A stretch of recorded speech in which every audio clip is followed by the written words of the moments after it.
Chapter 149, The Golden Destiny Sacred Dragon. The grand contest for the Sacred Dragon Talents ranking has concluded, and the Sacred Dragon of the Northern Spirit Realm has been born. In this era, the Sacred Dragon of the Northern Spirit Realm belongs to the Great Martial Sacred Court, specifically to Nangong Waner. Like the resounding voice of the Tao, this proclamation echoed in the ears of all present. As this voice resonated, the Sacred Dragon Talents ranking in the void suddenly solidified. The 3,000 names inscribed upon the Sacred Dragon Talents ranking radiated a dazzling golden light, almost rivaling that of the great sun above.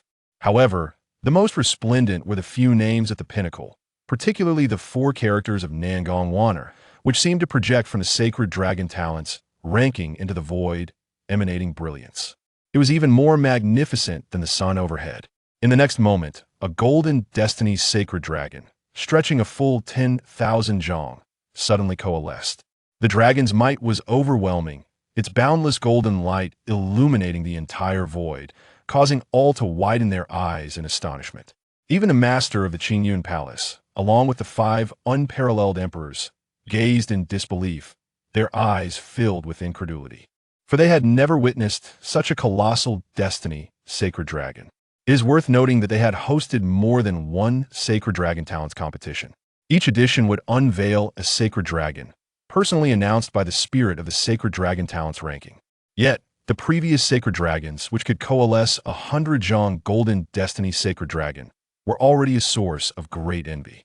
Whether regarding the Sacred Dragon itself or the forces behind it, the emergence of the Golden Destiny Sacred Dragon would significantly enhance their standing. Indeed, any entity capable of summoning 100 zhong Golden Destiny Sacred Dragon would surely attain the status of a new, unparalleled emperor in the future. Now, one could only imagine the immense aid that the 10,000 zhong Golden Destiny Sacred Dragon would provide to the Great Martial Sacred Court and to Nangong Waner. The crowd dared not fathom this. It was simply too extravagant. At that moment, the Lord of the Celestial Realm felt a fire of jealousy igniting within him, desperately screaming in his heart. Why? Why? How could a mere Great Martial Sacred Court deserve such a vast destiny of the Sacred Dragon? This was utterly unbearable. The Lord of the Celestial Realm's resolve to obliterate the Great Martial Sacred Court solidified further. Once they subdued the Great Martial Sacred Court, they would be able to devour its boundless fortune. With such immense fortune, the strength of the Celestial Realm would become even more formidable. Just as everyone was in shock, the 10,000 zhong Golden Destiny Sacred Dragon suddenly transformed into a beam of golden light and vanished into the horizon. All knew that the Golden Destiny Sacred Dragon was headed towards the Great Martial Sacred Court. As it departed, streams of radiant golden light surged forth in all directions. These were the fortune rewards that others would receive. Meanwhile, above the Great Martial Sacred Court, the Golden Destiny Sacred Dragon abruptly appeared in the skies above Weiyun City, its resonant roar echoing, its colossal form swiftly vanishing within the Great Martial Sacred Palace. That is, the Golden Destiny Sacred Dragon. Xianxia, stationed in the palace, beheld the sudden appearance and swift disappearance of the Golden Destiny Sacred Dragon, instantly manifesting in the void. In the next moment, she sensed an exceedingly profound energy enveloping the entire Great Martial Sacred Court. Exceedingly precious mineral resources and rare heavenly materials emerged like bamboo shoots after a spring rain within the vast territories of the Great Martial Sacred Court. Additionally, the presence of countless individuals breaking through their cultivation levels became apparent to Xianxia's perception. Even Xianxia could faintly sense a subtle advancement in her cultivation. It must be that the Holy Lord and the others have secured the first position on the Sacred Dragon Talents list. The ascent of our Great Martial Sacred Court is unstoppable. Meanwhile, far away in Qingyu City, the 4 great prodigies of the Great Martial Sacred Court began to undergo transformations as the golden aura of the Sacred Dragon vanished within the Great Martial Sacred Palace. Jiang Fanju, Lin Feng, and Shihao experienced a sudden surge in their auras, 3 immense pressures resonating in the void. Astonishingly, due to the Great Martial Sacred Court's acquisition of the towering golden aura of the Sacred Dragon, the 3 ultimately broke through to the realm of Half-Step Emperor. Their auras surpassed that of ordinary initial stage Emperor Realm cultivators, reaching an extraordinary pinnacle. To the multitude of onlookers, the spectacle was utterly breathtaking. That aura, that pressure, it rivals the might of a mid-stage emperor of my sect. How could this be achieved? No wonder they managed to secure a top position. Merely breaking through to half-step Emperor Realm generates such a terrifying pressure. Countless cultivators were left in astonishment, their eyes brimming with envy. These three, in any other competition of Sacred Dragon talents, would undoubtedly earn the title of Sacred Dragon. Quickly, everyone disperse. Suddenly, an urgent voice rang out from the palace master of Qingyu Heavenly Palace, who then retreated several thousand miles. All other cultivators seemed to sense something amiss, promptly retreating in unison. Whether they were ancient Emperor Realm cultivators, emperors, or those unparalleled Emperor Realm experts standing atop the Northern Spirit Realm, all withdrew hastily. In an instant, the vast expanse of the plaza was left with only a remarkably graceful figure suspended in the void, her white gown billowing in the wind, a trace of astonishment gracing her exquisite visage. This figure was none other than Nangong Wanner, who was revered as the sacred dragon in the Northern Spirit Realm. I did not expect to encounter the Emperor's tribulations so soon, she mused, her beautiful eyes gazing at the strands of destructive power coalescing in the void. Threads of destructive energy gathered above Nangong Wanner, and in an instant, endless dark clouds appeared from an unknown source, all converging in the void, shrouding the area as fierce winds howled. Countless flashes of radiant lightning flickered within the dark clouds. This is the sacred dragon about to face the Emperor's tribulation. The Emperor's tribulation, indeed, directly transcending the half-step Emperor Realm, breaking through from the pinnacle of ancient Emperor Realm to Emperor Realm, is truly astonishing. Countless cultivators retreated several thousand miles away, gazing at the suddenly coalescing tribulation clouds, their hearts shaken. It was unheard of for anyone to break through from the pinnacle of ancient Emperor Realm directly to Emperor Realm. It was simply unbelievable. Among the crowd, Xianxiaaudiobooks also witnessed this scene, her eyes filled with shock. Initially, she was still immersed in the notion that the three great prodigies of the great martial sacred court had easily breached the half-step Emperor Realm as if it were as simple as eating or drinking. Who could have anticipated that this side would directly attempt to transcend to Emperor Realm, confronting the Emperor's tribulation? How? How did the great martial sacred court cultivate such formidable prodigies? Xianxiaaudiobooks' curiosity about the great martial sacred court and its leader, who had always appeared to be merely at the pinnacle of ancient Emperor Realm, grew ever more intense. Could it be that joining the great martial sacred court is truly my fortuitous encounter? Chapter 150. The Tribulation and the Spirit Jade of Maternal Energy. Boom, boom, boom. A series of formidable tribulation lightning bolts, imbued with endless, terrifying destructive power, descended upon Nangong Wanner. Like a celestial being from the heavens, she sat gracefully in the void, her delicate hands dancing over the ancient zither. Notes coalesced in the air, meeting the fearsome tribulation lightning in an instant. With a thunderous crash, the lightning dissipated and the notes vanished. The world returned to its serene state once more. Yet, following this brief tranquility, a new wave of even more terrifying tribulation lightning surged forth. Nangong Wanner remained composed in her response. All the powerful beings above the Emperor Realm, witnessing this scene, gasped in astonishment. They were well aware that their own tribulation to attain the Emperor Realm had been a near-fatal struggle, culminating in their eventual success. Each bolt had brought them agony, and yet here was someone facing the horrific tribulation with such poise. Truly, it was like a minor blade prick on the posterior. Their eyes were opened wide. As time flowed on, all were captivated by the fearsome tribulation lightning. The expanse of the void resembled a true apocalyptic scene. Within Qingyu City, some weaker cultivators cowered in their homes, afraid to venture outside, as if stepping out would mean confronting endless annihilation. Boom, boom, boom. At last, all 9 bolts of tribulation lightning descended. Finally, it was over. This was the easiest Emperor tribulation I had ever witnessed. It appeared almost too delightful. This generation of the sacred dragon was extraordinary. It seemed that their minimum achievement would undoubtedly be that of a peerless emperor. I could almost envision a formidable being rising to prominence in the Northern Spirit Realm. As the 9th bolt struck, countless cultivators heaved a sigh of relief. However, after a moment's pause, the endless dark clouds still lingered. Could it be? The master of Qingyu Heavenly Palace and other supreme Emperor realm experts furrowed their brows, instinctively widening their eyes as they beheld the persistent dark clouds after the ninth bolt had fallen. Typically, an Emperor tribulation consists of 9 bolts. Once they fall, the tribulation clouds dissipate randomly. Yet, over a dozen breaths had passed, and they still had not vanished. There could only be one explanation. There were more than 9 bolts of tribulation lightning. The master of Qingyu Heavenly Palace exchanged incredulous glances with the other supreme emperors. Just as the Songhai Emperor was about to speak, a thunderous roar erupted in the void. A terrifying bolt of tribulation lightning cleaved the heavens once more, striking directly at Nangong Wanner. She was immediately slammed to the ground by the force of the lightning. The second 9 heavens tribulation had truly been invoked. At the sight of this new bolt, all the supreme Emperor realm experts instinctively gasped. The second 9 heavens tribulation was a calamity summoned only by the most formidable prodigies throughout history. Though it was exceedingly fearsome, those who successfully navigated it had historically achieved at least the realm of a celestial being. Realizing this, everyone collectively inhaled sharply once more. They could hardly believe that this generation's sacred dragon possessed the innate talent to attain the celestial being realm.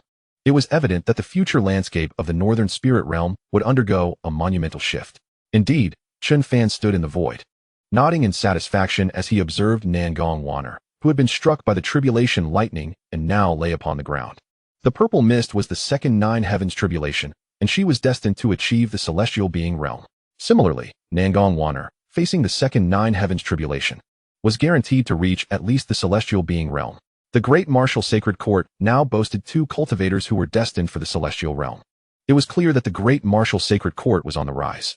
Chen Fan harbored no worries for Nangong Wanner, for in his perception, her injuries had already healed in an instant. Indeed, her entire state had returned to its peak condition. Unbelievably, this bolt of tribulation had fully awakened the power he had painstakingly cultivated over such a long time. Even facing the second 9 heavens tribulation, he felt confident in his ability to endure. Wiping the dust from her face, Nangong Wanner felt the surging spiritual energy within her and smiled radiantly. In the next moment, her figure reappeared in the void, exuding an overwhelmingly powerful aura, as if she were challenging the divine might infused with endless destruction. The tribulation clouds seemed to sense Nangong Wanner's defiance. Once more, the terrifying lightning rained down. Time and again, she was struck to the ground. Yet, each time she emerged from the pit, she did so in peak condition, even donning a new garment. Thus, after 9 more bolts of lightning fell, the final and most fearsome bolt descended. Yet again, Nangong Wanner ascended in her prime state, and the endless dark clouds finally dispersed, revealing a resplendent sun that cast its brilliant rays upon the boundless earth. With the tribulation clouds dissipated, she had successfully traversed the Emperor tribulation. If another bolt were to strike, she would surely be unable to withstand it. The energy she had previously cultivated had nearly vanished, and further strikes would leave her unable to recover. An endless surge of spiritual power flowed into Nangong Wanner's body like a vast ocean. Her aura began to swell dramatically, stabilizing firmly at the initial stage of the Emperor realm. The overwhelming might of the Emperor resonated throughout the void. Some late-stage and even peak-stage Emperor realm cultivators felt the terrifying vastness of her presence, their faces reflecting grave concern and shock. They realized that the pressure emanating from the sacred dragon rivaled, if not surpassed, their own. Numerous supreme Emperor realm experts were left in stunned silence. This generation's sacred dragon was unexpectedly powerful. At merely the initial stage of the Emperor realm, she possessed such formidable pressure. It was evident that typical late-stage Emperor cultivators would not stand a chance against her. The last remnants of pride within countless prodigies shattered at this moment. They came to understand a profound truth. There are always those beyond oneself, and heavens beyond the heavens. Yet now, they comprehended that they were mere mortals. This one might become a celestial being. Ahem, the sacred dragon possesses such terrifying talent. It is a fortune for our northern spirit realm. I firmly believe that in the near future, our northern spirit realm shall once again regain its ancient glory, the master of Qingyu Heavenly Palace proclaimed with fervor, having resolved to forge a close alliance with the great martial sacred court. Soon, the entire northern spirit realm would embrace a true celestial being. Now, let us commence the awarding of the sacred dragon prodigy rankings. First place, a piece of maternal energy spirit jade. Chapter 151, the artifact refining sect, Songhai sect. As the rewards were distributed, joy spread across the faces of all present. After witnessing the benefits bestowed upon so many, they finally obtained some tangible rewards themselves. However, the ones most delighted were the 4 prodigies of the great martial sacred court. Not only had they all achieved breakthroughs in their cultivation, but they had also completed all the tasks assigned by their master. This event was nothing short of a perfect grand tournament for the prodigies. Following the award ceremony, the Lord of the Celestial Realm forcibly suppressed the fury within him, letting out a cold snort before vanishing into the horizon. He was eager to return and mobilize the forces of the great martial sacred court to devour the auspicious essence of the sacred dragon. The sooner he consumed this essence, the greater the likelihood of acquiring even more of it. After the departure of the Celestial Lord, several unparalleled cultivators of the Emperor realm followed suit. However, the name of the great martial sacred court had already etched itself firmly in the hearts of all. Countless individuals had become aware of the grandeur of the great martial sacred court. Where's the Lord? He was just here. The four great prodigies, brimming with joy as they prepared to present the rewards they had received to the Lord, suddenly realized he had vanished. Meanwhile, the master of the Oceanic sect, accompanied by the remaining prodigies, was aboard a warship returning to the Oceanic sect when suddenly a figure obstructed their vessel. Upon seeing this figure, the master of the Oceanic sect's pupils constricted, and he quickly maneuvered the ship to a halt. He immediately appeared outside the vessel. Great martial sacred lord, what is the meaning of this? The master of the Oceanic sect was utterly unprepared to find himself confronted by the now-renowned great martial sacred lord, who had made quite the impression during the Sacred Dragon Prodigy Tournament.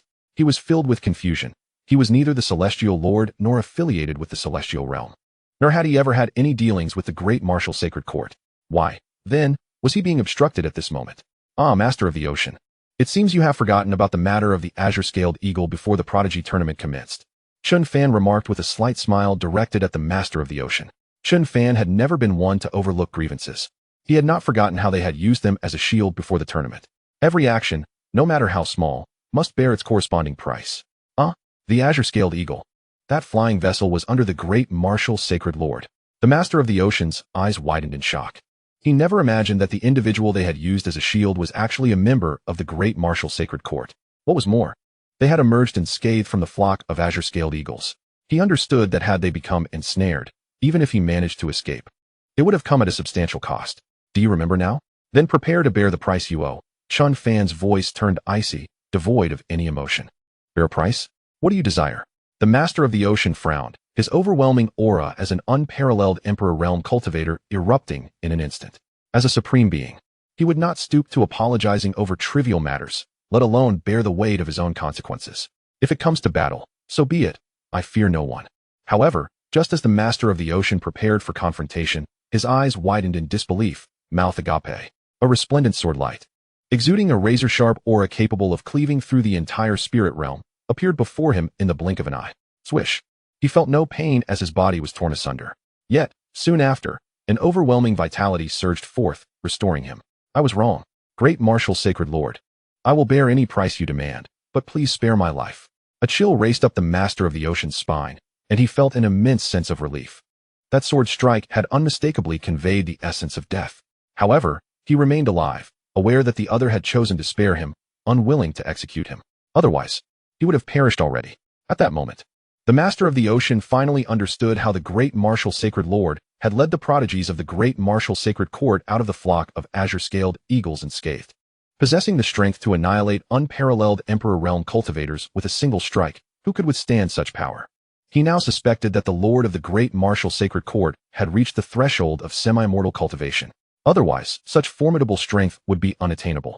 He had only encountered a semi-mortal once, the ancient ancestor of the Oceanic sect, who had slumbered beneath their sect for countless years. To his astonishment, this youthful great martial sacred lord possessed such power.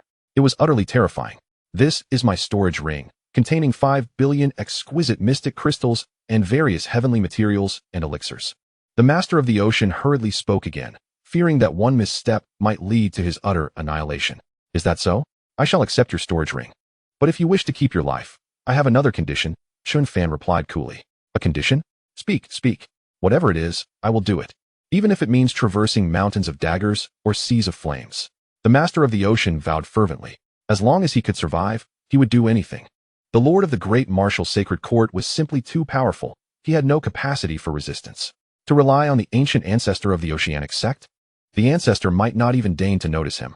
A mere sect leader's demise meant nothing to the slumbering elder, and as long as the sect was not facing annihilation, the ancestor would remain in eternal slumber. For the master of the ocean, the ancestor was essentially a nonentity, unable to assist him in any way. If he wished to live, he had to save himself. It is not a monumental task. Your oceanic sect is renowned for its forging prowess, with many skilled artisans among you. All I require is the assistance of your many craftsmen when the time comes, Chen Fan stated, putting away the human emperor's sword and the storage ring. Assistance from craftsmen? The master of the ocean first paused, then a glimmer of joy illuminated his face. Rest assured, we currently have 35,000 15th tier craftsmen, 68 16th tier craftsmen, and 3 17th tier craftsmen, including myself, all ready to serve your needs. The Oceanic sect was the most powerful forging sect in the entire Northern Spirit Realm, boasting a plethora of artisans and crafting formidable imperial weapons. Any renowned craftsman in the Northern Spirit Realm could trace their origins back to their sect.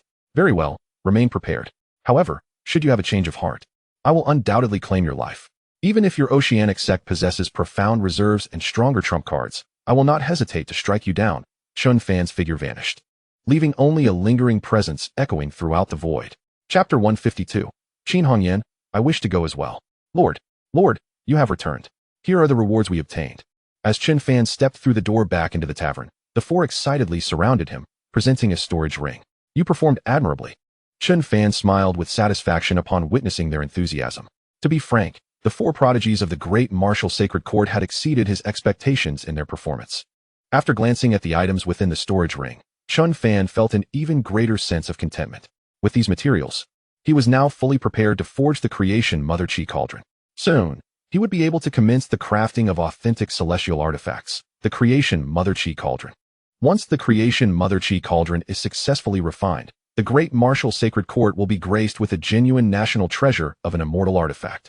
By the way, Holy Master, what do you perceive this object to be? Lin Feng suddenly arranged a concealment formation around them and subsequently retrieved the 9-colored stone. Instantly, the entire room was illuminated by the resplendent glow of the 9 colors. Chen Fan gazed at the stone, a flicker of astonishment crossing his eyes. The 9-colored Linglong stone. Where did you procure this from? Chen Fan held the stone delicately in his hand, scrutinizing it closely before turning to Lin Feng and inquiring. The 9-colored Linglong stone? Such a melodious name. We obtained it from the space within the Sacred Dragon Talents ranking. This 9-colored Linglong stone is a device employed by the demon race to lure the talents of humanity together, aiming to ensnare them all at once. Lin Feng explained without hesitation. Indeed. You have truly accomplished a remarkable feat this time. A radiant smile broke across Chen Fan's face. In truth, the 9-colored Linglong stone is also one of the essential materials required for the refinement of the creation Mother Chi cauldron. However, as the 9-colored Linglong stone is a primordial artifact, it is exceedingly difficult to find. The tome detailing the creation Mother Chi cauldron mentions that if the 9-colored Linglong stone is elusive, one may substitute it with the Crimson Stone. Thus, Chen Fan had been in pursuit of the Crimson Stone all along. To his surprise, during the Grand Talent competition, he obtained both the Mother Chi Spirit Jade and the Crimson Stone. He never anticipated acquiring the 9-colored Linglong stone as well. The cauldron refined from these materials will undoubtedly reach terrifying heights. Really? As long as it is beneficial to the Holy Master, we shall be delighted. Upon witnessing Chen Fan's smile, they understood that the 9-colored Linglong stone was indeed what the Holy Master required. After all this time, it has been the Holy Master's unwavering dedication in nurturing them, and they had scarcely accomplished anything of significance. At last, they could consider themselves useful. The 4 great talents were filled with joy. Then let us prepare to depart. I surmise that the Fantian Sacred Court will soon launch an offensive against our great martial court. It would be prudent to return early and strategize.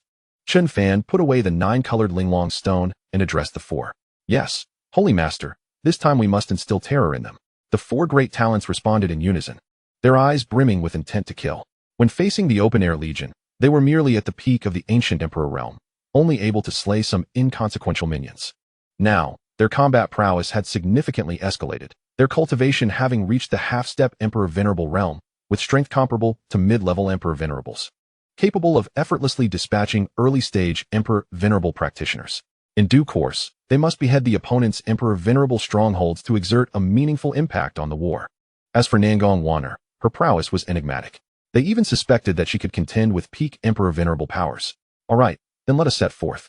Just as Chen Fan turned to open the door, he was met with the sight of 2 enchanting figures standing outside. It was none other than Xianxiaaudiobooks and her mother, Qin Hongyan. Xianxiaaudiobooks? And who might this be? Although it was merely a glance, Chen Fan had already discerned the basic information about her. She possessed an alluringly slender figure and breathtaking beauty, showing no trace of the passage of time on her visage. Her demeanor was graceful, resembling a beautiful sister from next door, utterly inconceivable that she was already a mother. "This is my mother, Qin Hongyan," Xianxiaaudiobooks replied, momentarily taken aback, before shyly introducing her mother. "Qin Hongyan has met the Holy Master before." Qin Hongyan smiled radiantly and offered a slight bow.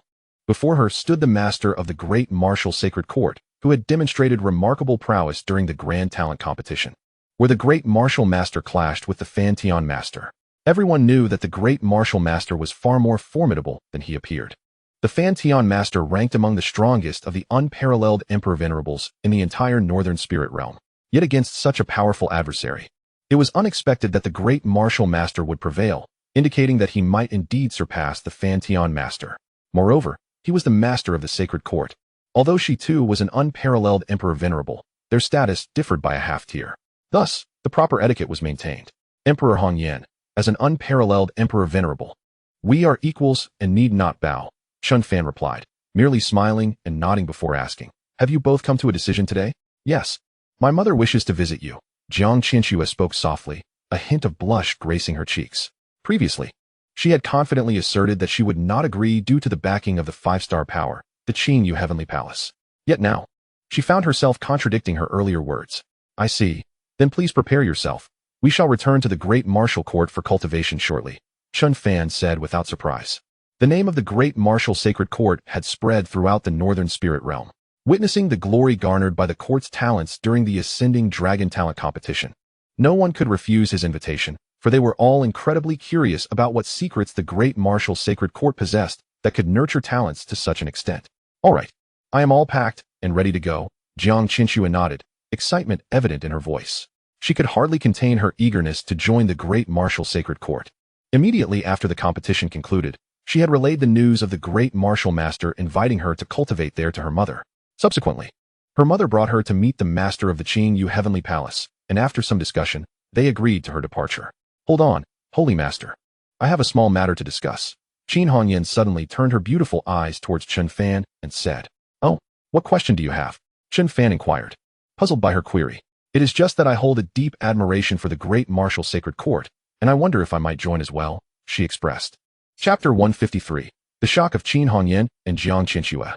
Amidst the boundless void, a flying vessel sped swiftly. On the deck of the vessel, 7 figures were indulging in delectable roasted meat. Heavens! The meat of the azure scale eagle emperor, comparable to an unparalleled Emperor Venerable, is simply exquisite. I feel that if I eat a little more, I could surely break through to the half-step Emperor Venerable realm, Xianxiaaudiobooks exclaimed, tearing off a large chunk of roasted meat.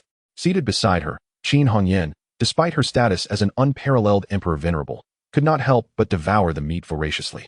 Yet, inwardly, she was astounded. The azure scale eagle emperor at the Emperor Venerable realm was a being she might not even be able to defeat. How could they possibly partake of its flesh? The fact that they were being treated to the flesh and blood of the azure scale eagle emperor signified that in the eyes of their host, it was of little consequence. If it were truly regarded as a treasure, they would not allow 2 newcomers to the great martial sacred court to indulge in it. The great martial master was indeed shrouded in mystery. He consistently displayed the peak of the bone emperor realm. Could he truly be a genuine half-step red dust immortal? Qin Hongyan pondered as she continued to eat. Only those who have attained the threshold of a half-step celestial can genuinely slay the unparalleled emperor-level Qinglin eagle monarch at will. If this is indeed the case, then the great martial sacred court could undoubtedly ascend to the status of a 5-star power, potentially becoming the most formidable force in the entirety of the Northern Spirit Realm. After all, the half-step celestials behind such 5-star powers have slumbered for countless years, their presence or absence remaining an enigma. How could the great martial sacred court, with a half-step celestial capable of traversing the mortal realm at any moment, not instill fear?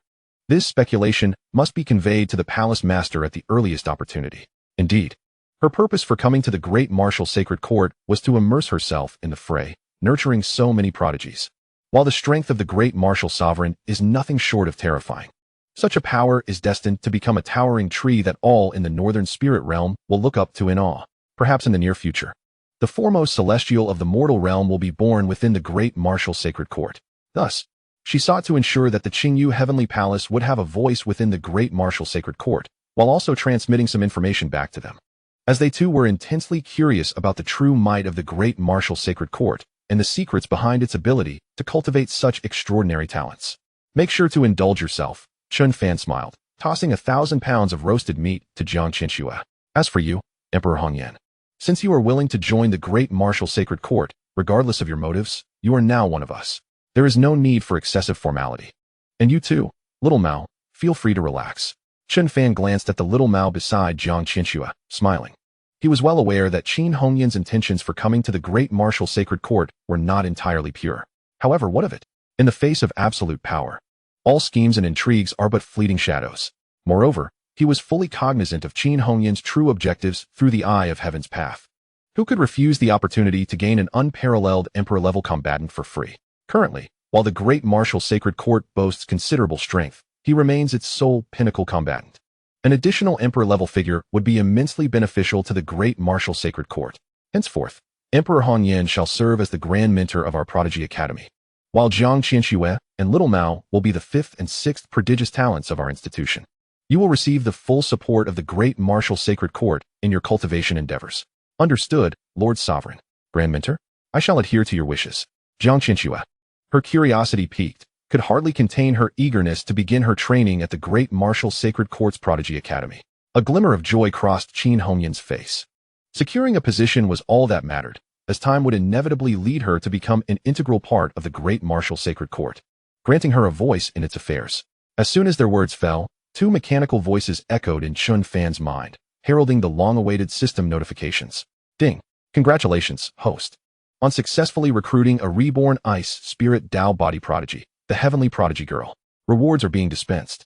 Ding! Congratulations, host, on completing the recruitment task. Enlisting an unparalleled emperor-level figure. Rewards are being dispensed. Ding! Congratulations, host, on acquiring the subsequent cultivation technique of the 5 mysterious emperor's art, the 5 mysterious immortal technique. Ding! Congratulations, host, on obtaining the secret realm of the ice and snow Dao domain. Ding! Congratulations, host, on receiving a cultivation enhancement card, X1. Ding! Congratulations, host, on acquiring a supreme summoning card, X1. Ding! Congratulations, host, on receiving 100,000 ancient emperor armors. Ding! Congratulations, host, on receiving 100 shadow armors. As the system notifications resonated in Chen Fan's mind, a faint smile graced his lips. The rewards from the system are always timely. What took him by surprise was that recruiting Qin Hongyan also yielded rewards. Truly splendid. Subsequently, as everyone dined and conversed, the flying boat reached the great martial sacred court, and the group grew much more familiar with one another, particularly Jiang Qianxia, Jiang Fanju, and Nangong Waner. Qin Hongyan, however, found it difficult to relate to the trio due to her superior cultivation level. Of course, she was indifferent, for she had not come here to engage in idle chatter. Is this the great martial sacred city? It appears far more magnificent than Qingyu City, exuding a lavish grandeur. Jiang Qianxia marveled, gazing at a city in the sky that resembled a celestial palace. Wait, is there another city floating above us? That is the city of Void, while this is the city of Earth. Both are part of the great martial sacred capital, merely serving different purposes, Jiang Fanju explained with a smile. After a brief tour of the city of Earth, they returned to the city of Void.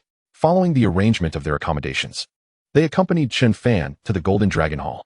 Inside the Golden Dragon Hall, figures were abundant, as nearly all the core members of the great martial sacred court had gathered, including Xianxia, the commanders of the 2 armies, Huanggu and Fu Hai. Welcome back to the palace, Sovereign. All the cultivators respectfully intoned. Please, no need for formalities. I summoned you here today to inform you that the Fantian Sacred Court is preparing to officially declare war against us. You must all be ready, Chen Fan announced, causing a momentary pause among the cultivators before boundless battle intent ignited in their eyes. The Fantian Sacred Court had long been their adversary, and now the great martial Sacred Court held no fear of them, especially Xianxia, her anger flaring as she yearned to personally slay that woman and her father. Chapter 154, The Battle Emperor. Currently, while the mid to high-tier strength of the great martial sacred court may not yet be formidable and still pales in comparison to other 5-star powers, if left to wage war, they would undoubtedly struggle against those powers that have endured for countless years. Chen Fan's intention was to utilize the Fantian Sacred Court as a crucible to elevate the soldiers of the great martial sacred court into true warriors, enabling the court to evolve into a genuinely powerful entity. Xianxia, How many ancient spirit emperor pills have you managed to refine? Chen Fan suddenly turned his gaze to Xianxia. Speaking softly, after Xianxia assumed the role of the alchemy pavilion master, he had entrusted her with the formula for the ancient spirit emperor pill, instructing her to send cultivators to gather materials for its refinement. The ancient spirit emperor pill, a reward previously granted by the system, can significantly enhance the chances of a peak emperor-level cultivator breaking through to the ancient emperor realm by 80%. In other words, possessing this pill would grant nearly all peak emperor-level cultivators an excellent chance of breaking through. Reporting to the Lord, the Alchemy Pavilion has refined nearly 100,000 ancient spirit emperor pills during this time. They are all contained within this jade vial, Xianxia replied respectfully. The rare materials required for the ancient emperor pill are not overly precious within the northern spirit realm, allowing for a considerable quantity to be produced in such a short time. 100,000 is certainly not a small number. Chen Fan nodded, then turned his gaze towards the commander of the Northern Army and the commander of the Imperial Guards. Select the 10,000 most promising peak cultivators of the Great Emperor realm, and have them consume all 100,000 ancient spirit emperor pills. Forge for me a blade crafted from the essence of these ancient emperors, a blade of the ancient emperors. Yes, we shall ensure the task is accomplished. Upon hearing Chen Fan's words, both commanders were immediately filled with excitement. A blade formed from 10,000 Great Emperor Realm cultivators, combined with the Frenzied Dragon combined formation, would be extraordinarily sharp. Moreover, the most crucial aspect was the creation of ancient emperors. The 100,000 ancient spirit emperor pills represented the impending breakthroughs of 10,000 peak Great Emperor cultivators into the realm of ancient emperors. Standing nearby, Qin Hongyan and Zhang Xianxia were momentarily taken aback upon hearing about the ancient spirit emperor pills and Chen Fan's casual claim of summoning 10,000 ancient emperors. Their eyes widened in disbelief, and their mouths gaped open in astonishment. Could it truly be possible to create 10,000 ancient emperors on a whim? Surely, it must be an exaggeration. Moreover, they had never heard of such an extraordinary pill, despite their rational minds telling them that Chen Fan's assertions were extraordinarily grandiose. An instinctive intuition within them whispered that this was indeed reality. After all, the great martial sacred court had already witnessed many phenomena that surpassed their understanding. Furthermore, distribute 10,000 sets of ancient emperor armor. Have them don the armor and prepare to pierce the heart of the celestial court with relentless determination. With another storage ring tossed forth, the atmosphere crackled with intensity. Such power, it was simply overwhelming. Each set of ancient emperor armor could potentially double the strength of its wearer. Thus, a legion composed of 10,000 Great Emperor Realm cultivators would become an exceedingly formidable blade. Subsequently, various cultivation resources, top-grade profound crystals, heavenly materials, earthly treasures, and the flesh and blood of the slain azure scale eagles were largely distributed, providing necessary materials for cultivation and combat. Additionally, directives were issued to the Pill Pavilion and Weapon Pavilion for the continuous refinement and crafting of various pills and divine weapons. And as for you, Emperor Hongyan, should an unparalleled emperor appear, I ask that you take action. Without hesitation, Qin Hongyan responded affirmatively. She understood that the great martial sacred court was on the brink of war with the celestial court, and conflict was unavoidable. Of course, engaging in battle was also the best demonstration of loyalty. Afterward, everyone departed. Chen Fan turned his attention to the items within the system's backpack, contemplating for a moment before murmuring softly, manifest the ice and snow domain in the city of Void. Beep. Congratulations to the host for successfully manifesting the ice and snow domain in the city of Void. The ice path is now intertwined, the rules of ice are manifest, and the spiritual power of ice is abundant, greatly benefiting ice cultivators. System, I wish to use the Supreme Summoning card. Beep. Congratulations to the host for successfully using a Supreme Summoning card, summoning an unparalleled Emperor-level powerhouse, titled the Fighting Emperor. As the system's voice faded, a cloud appeared seemingly from nowhere, floating above the city of Void. From within that white cloud emerged a towering figure, radiating an aura of boundless, terrifying imperial might, striding directly into the great martial sacred palace. Inside one of the palaces within the city of Void, upon sensing that immensely powerful presence, Qin Hongyan's eyes widened in an instant. Another supreme powerhouse. The aura seems significantly stronger than mine. The great martial sacred court is indeed shrouded in mystery. Qin Hongyan could distinctly feel the overwhelming strength of that presence. Judging solely by that aura, it would rank among the elite in the entire northern spirit realm of emperor-level cultivators. Such formidable energy. This only deepened Qin Hongyan's already robust confidence in the great martial sacred court's impending battle against the celestial court. The ultimate victor in this clash of the two sacred courts would undoubtedly be the great martial sacred court. Bow before the Lord Sovereign. The majestic figure arrived in Chen Fan's chamber and respectfully saluted. Fighting Emperor, splendid. Chen Fan exclaimed. Here is a supreme imperial weapon, the Rui gold hoop. Should powerful foes arise, wield this Rui gold hoop to eliminate all adversaries. Suddenly, a long staff, radiating a rich golden light and entirely golden in hue, materialized before Chen Fan. Thank you, Lord Sovereign. With my presence, any who dare encroach upon the great marshal will fall beneath this Rui gold hoop. The fighting emperor spoke with confidence, his combative spirit radiating strength. Excellent, fighting emperor, you may retire to rest. It is not yet time for you to take action. After the fighting emperor departed, Chen Fan's gaze returned to the system's backpack. Within it lay one item that was of utmost utility to him at this moment, the cultivation enhancement card. In truth, during this period, his cultivation had already reached the pinnacle of the great emperor realm, merely a step away from breaking through to the half-step emperor realm. Initially, Chen Fan had contemplated achieving this breakthrough through his own efforts. However, with the sudden availability of the cultivation enhancement card, why not take advantage of it? Furthermore, using the cultivation enhancement card would facilitate a direct ascension to the emperor realm, bypassing the half-step emperor stage altogether. Chapter 155. Crossing Tribulation Feels Like a Holiday. System. Activate the cultivation enhancement card. Without a moment's hesitation, Chen Fan communicated his intent to the system. Beep. Congratulations to the host for successfully using a cultivation enhancement card. The rewards are being dispensed. Please wait a moment. As the system's voice faded, Chen Fan's aura surged explosively, transcending the half-step emperor realm and propelling towards the emperor realm. A terrifying pressure rippled across the skies of the great martial sacred city, causing all to gaze in shock towards the void. That aura, it belongs to the Lord Sovereign. Such a fearsome pressure, akin to that of a divine being. Although it surged through the void, it rendered me breathless. Has the Sovereign achieved yet another breakthrough? To what level must the Sovereign ascend? Countless cultivators felt the overwhelming and terrifying pressure emanating from the void, their hearts filled with profound tremors. Outside a palace, Xianxiaaudiobooks and Qin Hongyan widened their beautiful eyes, feeling that terrifying presence, their hearts brimming with dread. Especially for Qin Hongyan, as an unparalleled emperor-level cultivator, under that overwhelming pressure in the void, she was engulfed by an indescribable sense of fear, as if a true deity loomed above, unleashing its might.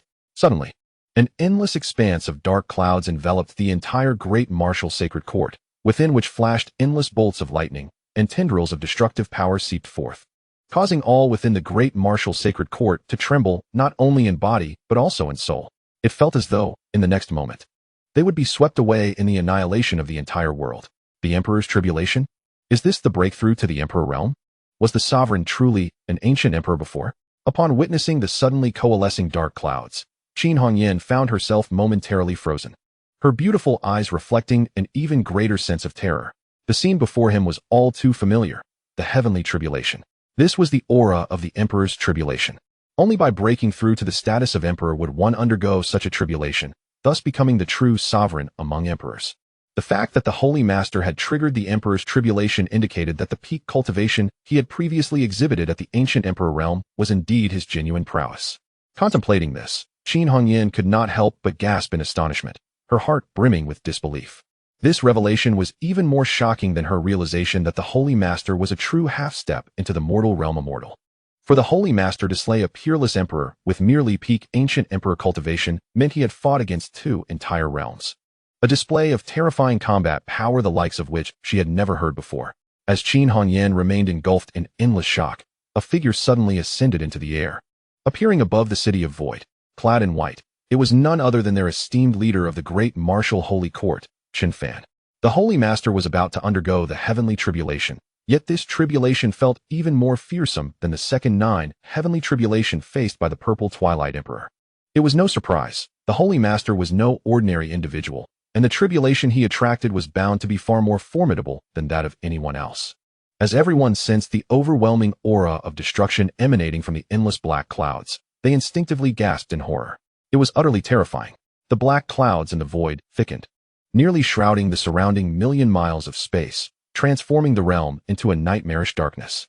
However, all present were cultivators, powerful ones at that, and even amidst this infinite darkness, they could see the Holy Master, standing beneath the endless black clouds in his white attire. Was this the tribulation of an emperor? Chen Fan stood in the void, gazing at the terrifying black clouds with a faint smile. He was finally on the verge of breaking through to the Emperor realm. A premonition washed over him that after achieving this breakthrough, he would possess the true combat power of an immortal, capable of contending with genuine immortals. He felt a flicker of anticipation within him. Just as Chen Fan murmured to himself, a thunderous roar suddenly reverberated throughout the expanse. A bolt of lightning, shimmering with boundless terrifying electric energy, came crashing down upon Chen Fan with astonishing speed. All surrounding cultivators, whether at the Emperor realm or the peerless Emperor realm like Qin Hongyan, gasped in astonishment. They had all experienced the Emperor's tribulation. Yet they had never witnessed such a first bolt of tribulation lightning wielding such catastrophic destructive power, comparable to the 9th bolt of lightning they had faced, if not stronger. Boom. The bolt of tribulation lightning seemed to transcend space, instantly striking Chen Fan, only to vanish without a trace. Chen Fan remained standing in the void, as if the lightning had not struck him at all. The heavenly tribulation? Was it truly this weak? Chen Fan felt a twinge of surprise. He had initially hoped to use this lightning to temper his body. Yet, the seemingly terrifying bolt of lightning that struck him left no sensation whatsoever, not even that tingling numbness. Could it be that he had encountered a false bolt of lightning? Chen Fan curled his lip, his eyes filled with helplessness. The chaotic level cultivation technique he practiced contained methods to utilize tribulation lightning for body refinement, but it required a sufficiently potent lightning strike. Of course, he could also use the tribulation lightning from other cultivators, but those were far too weak. Thus, he had to rely on the lightning drawn from his own breakthrough to the Emperor realm for body refinement. Yet now, it seemed the strength of the tribulation he had attracted was insufficient. As Chen Fan pondered this, the clouds of tribulation above appeared to be enraged upon witnessing the first bolt of lightning fail to affect Chen Fan in the slightest. With a thunderous roar, bolts of lightning, radiating brilliant electric energy and carrying an endless force of destruction, surged toward Chen Fan. He stood firm in the void, emanating a terrifying aura. Yet he made no attempt to defend himself. Since the first bolt of lightning had proven useless for body refinement, he would utilize the subsequent bolts for that purpose. Chen Fan was resolute. He believed that even the most formidable tribulation drawn by his extraordinary talent would not fail to refine his body. Thus, those bolts of heavenly tribulation, brimming with inexorable destructive force, continuously struck Chen Fan, yet he remained unscathed, even managing to display a hint of a smile. Was this what the Holy Master called undergoing a tribulation? Shouldn't tribulations be fraught with peril? Why did it seem as if the Holy Master was merely on vacation? Countless cultivators were left awestruck by the scene unfolding in the void, where the Holy Master appeared to be vacationing beneath the terrifying bolts of lightning. Wasn't that absurd? After 8 successive bolts of lightning struck down, Chen Fan finally sensed a hint of tingling energy coursing through him, prompting a radiant smile to grace his face. At this rate, with another 9 bolts of lightning, he should be able to complete the first refinement of his Emperor body. Chapter 156. The 3-9 Heavenly Tribulation? To strengthen their physical forms, most cultivators would resort to various heavenly materials, earthly treasures, and wondrous elixirs for body refinement. Some even sought to harness the overwhelming power found in the blood of mighty beasts. However, such methods were rare. Although body refinement could enhance one's physical prowess significantly, the resources required were typically immense, deterring many cultivators from pursuing it. Furthermore, for most cultivators, refining the body offered little in terms of combat enhancement. For instance, an Emperor Realm powerhouse might invest vast resources to surpass others in physical strength, yet combat at the Emperor Realm primarily relied on various divine abilities, imperial techniques, and secret arts. Additionally, Emperor Realm cultivators possessed their own defensive Emperor weapons, rendering physical strength nearly inconsequential in battle. Chen Fan, having cultivated the chaotic Hongming infinite art, already boasted a physical form far superior to that of his peers, rendering further refinement unnecessary. Nevertheless, he believed that the body was the foundation of a cultivator. Without a solid physical form, one was akin to a drifting weed without roots. A powerful physique would undoubtedly yield far-reaching benefits. Most importantly, his approach to body refinement was straightforward. He merely needed to draw tribulation lightning into his body to refine the 66 trillion cells throughout his being. Thus, Chen Fan did not hesitate to utilize the Emperor's tribulation for body refinement. According to his calculations, undergoing this refinement would double his physical strength, amplifying the power within his body. In that case, relying solely on his physical prowess, he would be able to contend with true peak emperors, requiring no spiritual energy whatsoever. Should the day come when his spiritual energy was utterly depleted, his physical strength alone would afford him a glimmer of hope for a counterattack. Boom, boom, boom. Another 9 bolts of terrifying tribulation lightning descended, and Chen Fan, with open arms, welcomed them all into his body. As the heavenly tribulation reached the second heavenly tribulation, its intensity surged dramatically. The endless, terrifying bolts of lightning surged into Chen Fan, wreaking havoc upon the cells within his body. Yet, the cells that were destroyed were swiftly nurtured back to life by his spiritual energy. Thus, through a relentless cycle of destruction and rebirth, the cells grew increasingly resilient and formidable. Chen Fan's corporeal strength surged as the cataclysmic bolts of lightning incessantly penetrated his body, refining his physical form. My goodness, the Master's prowess is simply astounding. The second heavenly tribulation was thus overcome through sheer physical resistance. Could it be that the Master possesses the ability to absorb the annihilating force of the tribulation? Observing Chen Fan standing motionless with no sign of defense, having already transcended the second heavenly tribulation, left everyone in a state of utter shock, rendered speechless. In that brief half-hour, they had been jolted into awe countless times. The Master's might was beyond the comprehension of these mere mortals. At this moment, the Purple Cloud Empress and Nangong Wanner both widened their beautiful eyes in disbelief. They had both faced the second heavenly tribulation and were acutely aware of its terrifying nature. They had exerted every ounce of their strength, with just a touch of fortune, to survive it.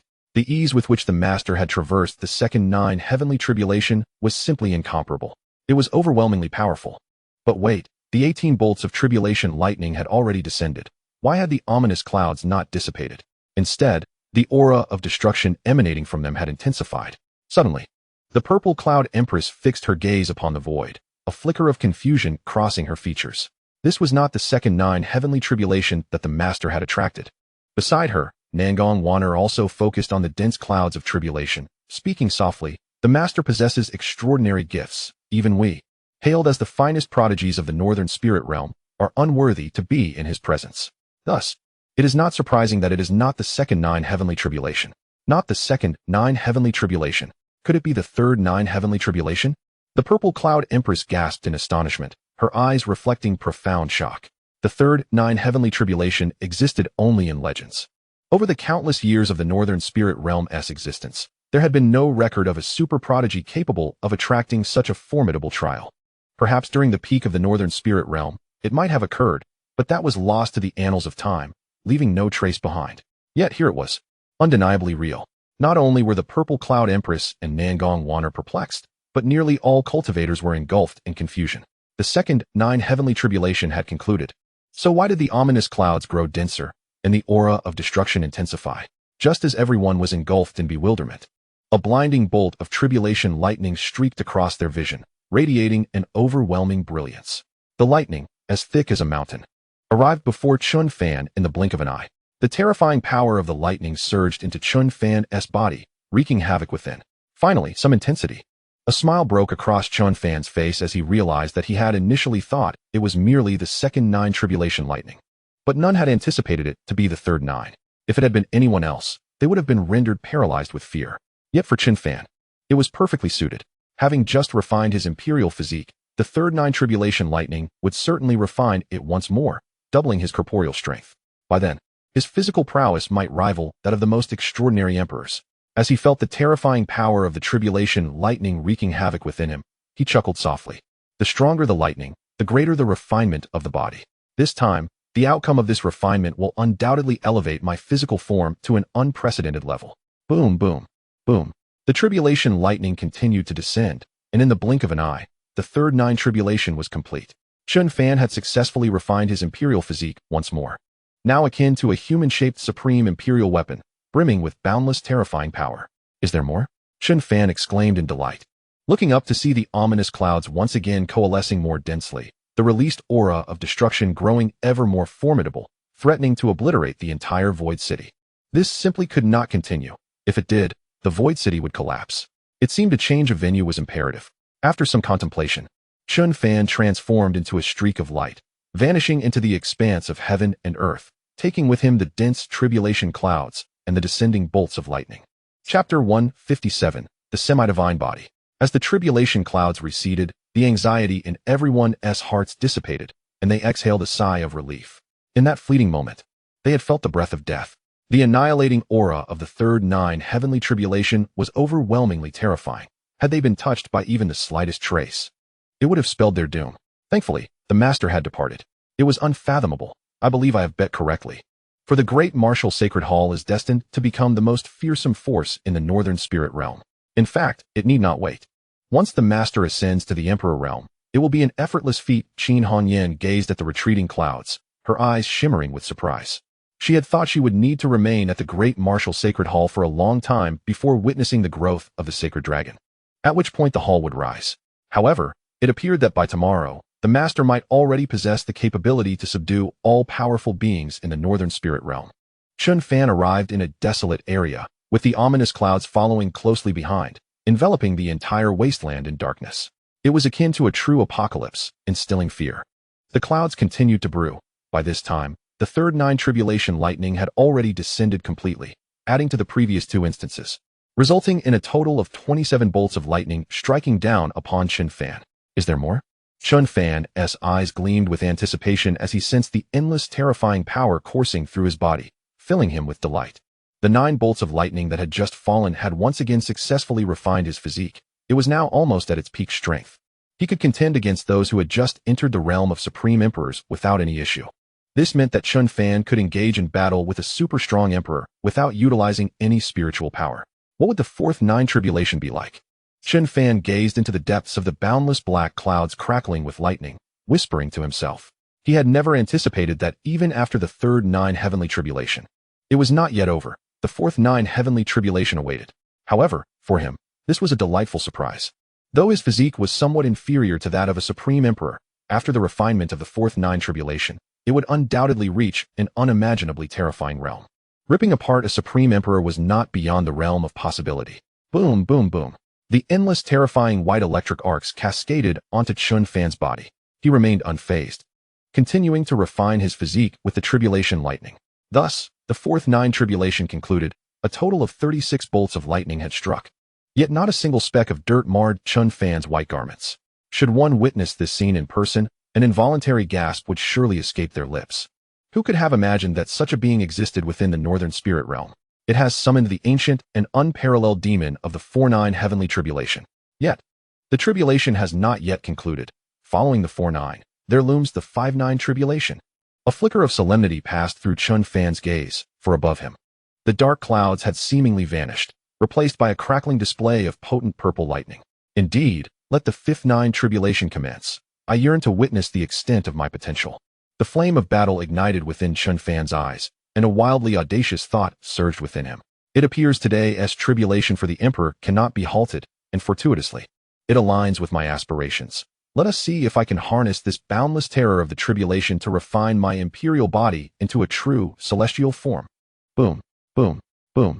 The tribulation lightning descended once more, its purple bolts teeming with an unfathomable might of destruction, crashing down upon Chen Fan's body.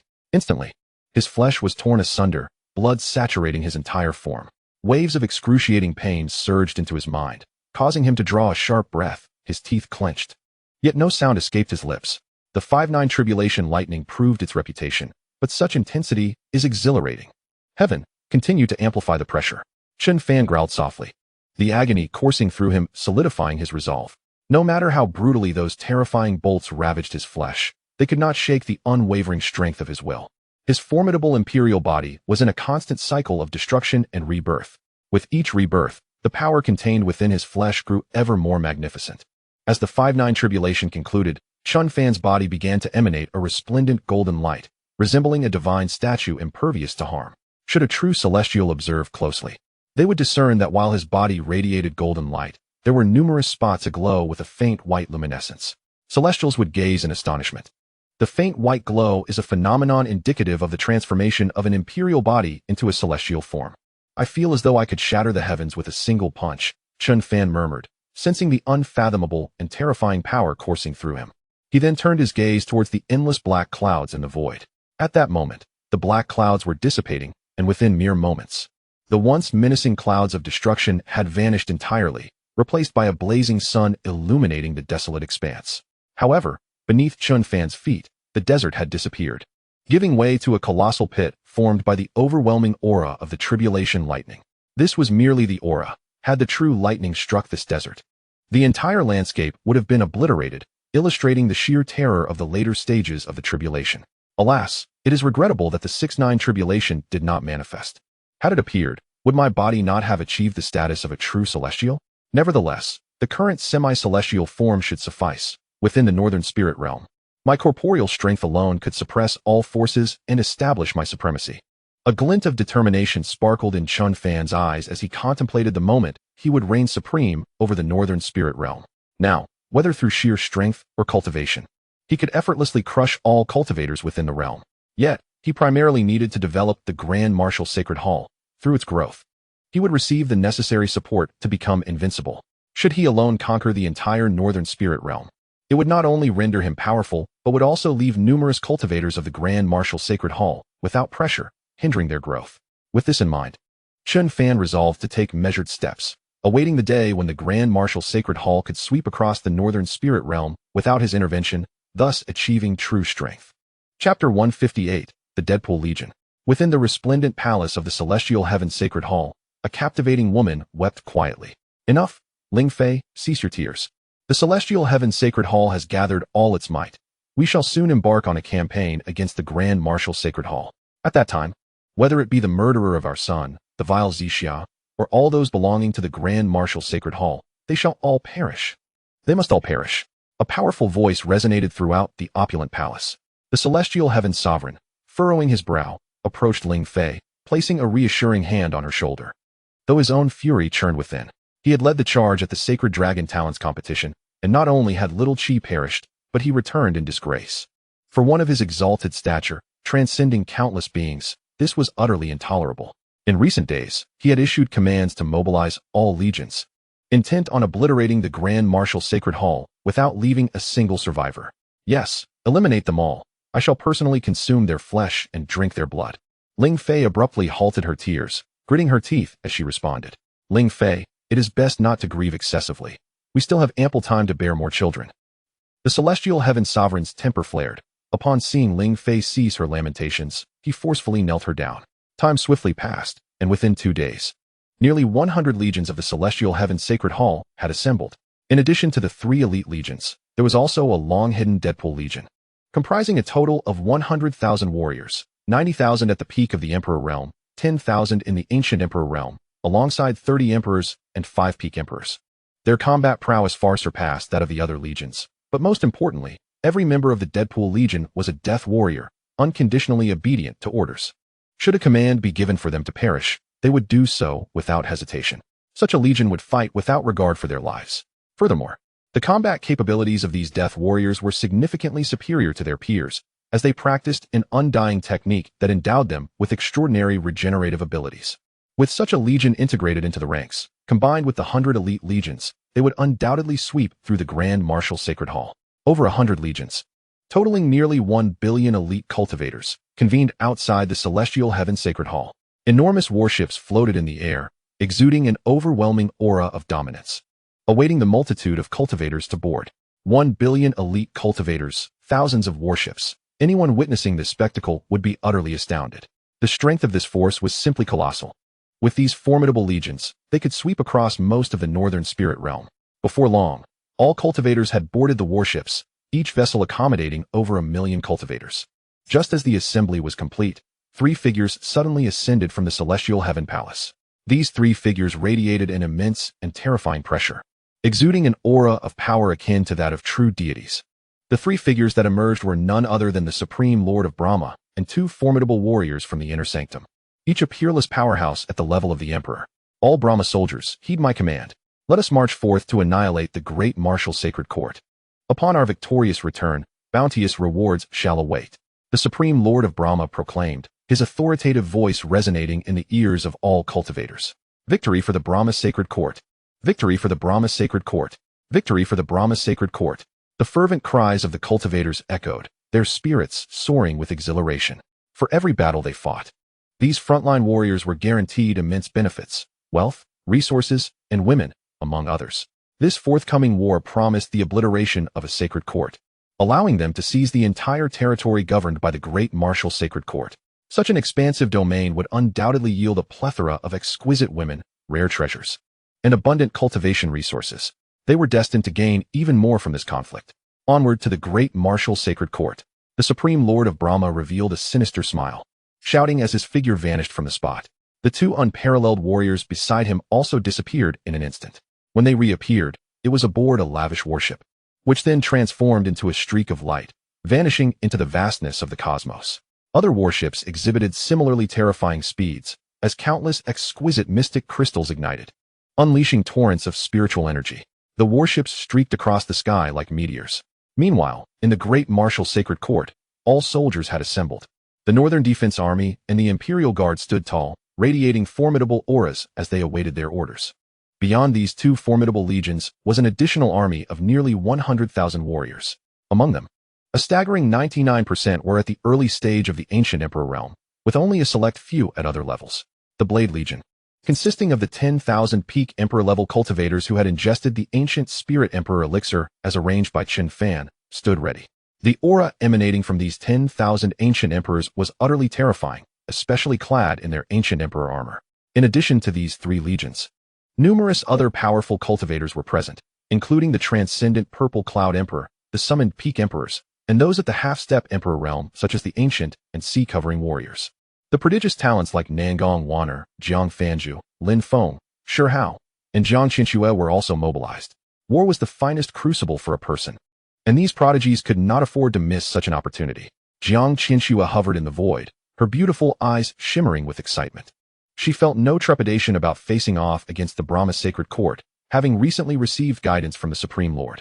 In the days prior, she had cultivated in a profoundly mysterious secret realm within Void City, directly breaking through to the half-step Emperor realm. How could this not elate her? Most importantly, the Supreme Lord had assured her that she could freely venture to the icebound Dao domain for cultivation whenever she wished. This single privilege outweighed the countless cultivation resources expended on her in the Qingyu Heavenly Palace, rendering any comparison futile. That realm was imbued with the rules, paths, and laws of ice, making it an ideal environment for a cultivator of the ice element to thrive, a veritable boon. All listen. The Brahma Sacred Court shall dispatch their forces to our great martial Sacred Court's territory in a matter of days. We shall set forth to the Fire Cloud frontier to greet their arrival. Chen Fan's voice echoed across the heavens as countless soldiers boarded the warships, transforming into streaks of light en route to the Fire Cloud frontier. Chapter 159, Shadow Armor, Assassination Squad.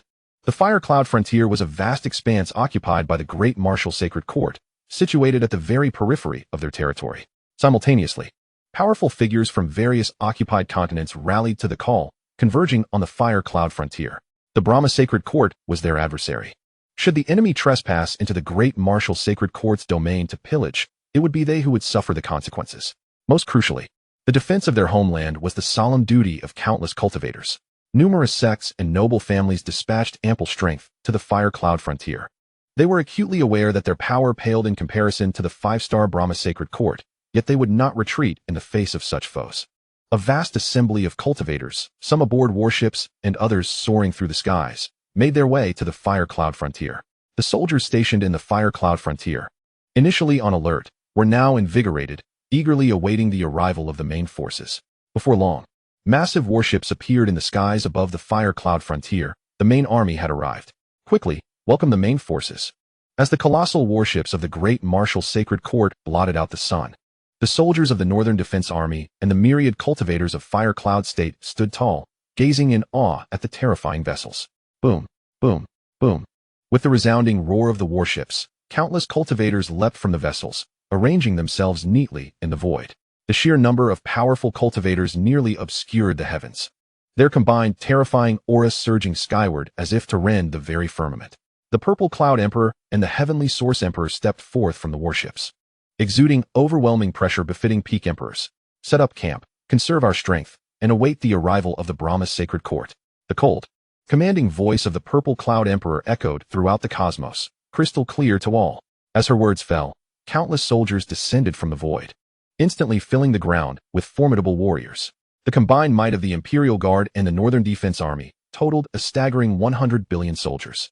Following two concentrated breakthroughs, the strength of the Imperial Guard and the Northern Defense Army had significantly escalated, though they had yet to reach the true standards of the elite five-star Sacred Courts. With their powerful Dragon Fury combined formation, superior Imperial weapons, and profound Imperial techniques, they should pose no issue in contending with the elite of the Brahma Sacred Court. Moreover, The high morale among the soldiers would greatly enhance their combat effectiveness. Soon thereafter, countless cultivators who had spontaneously made their way to the Fire Cloud frontier also arrived.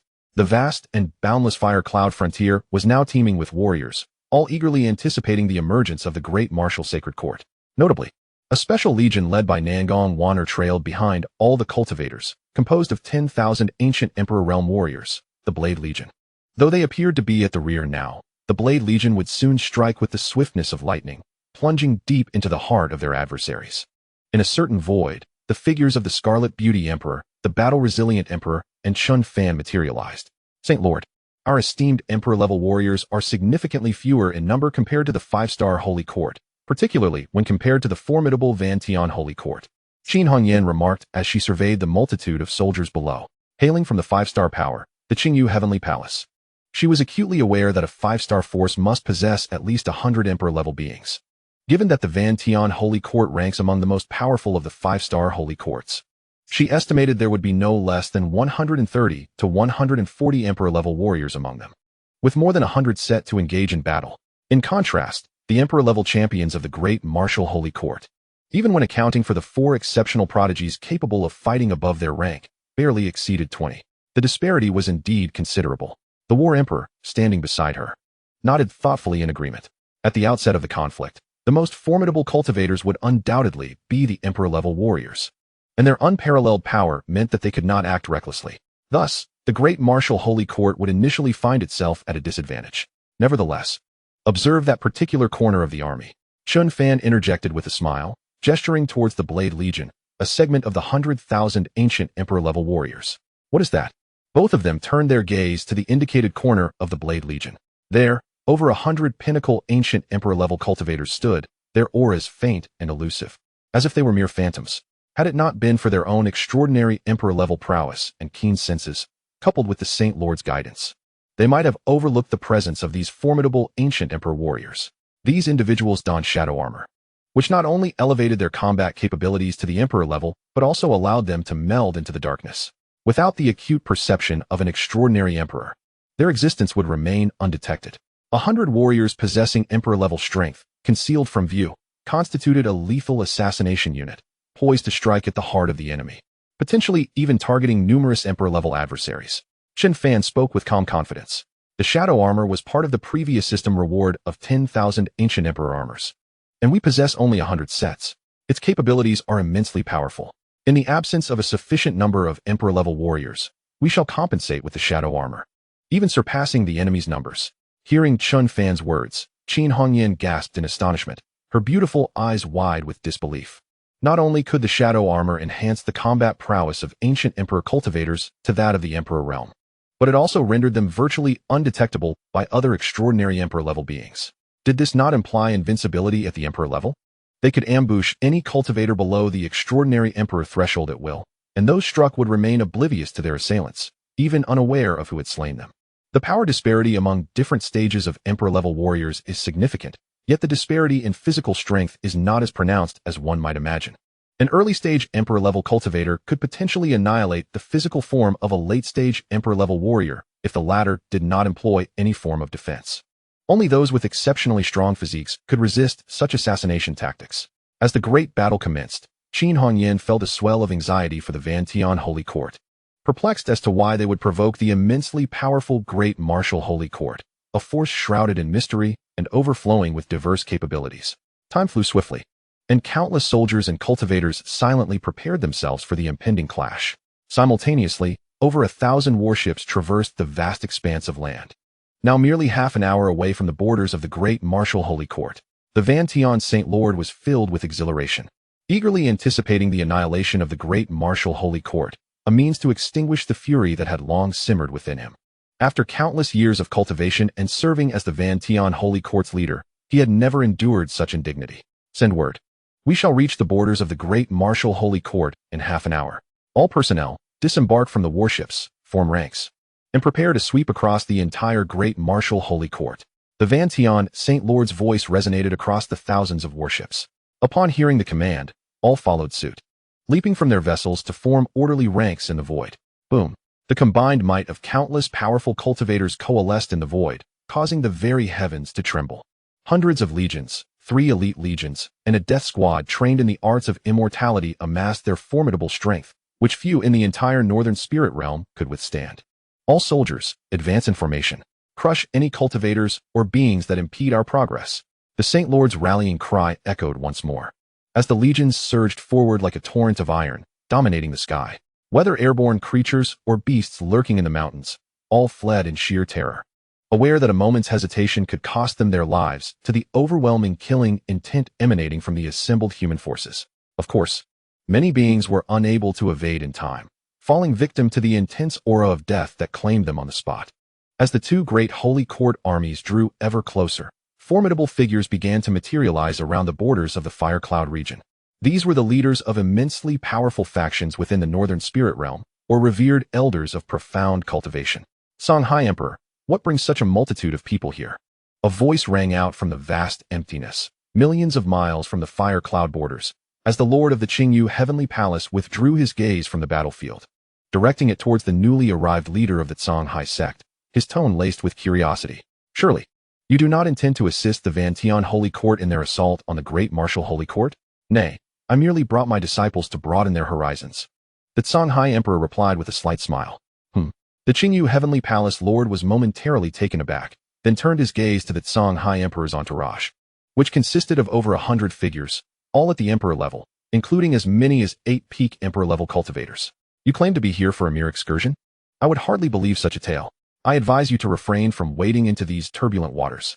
The great martial Holy Court is far more complex than we might envision, and blindly choosing sides could lead to dire consequences. The Lord of the Qingyu Heavenly Palace spoke slowly, having grasped that the great martial court was far from the superficial image it projected.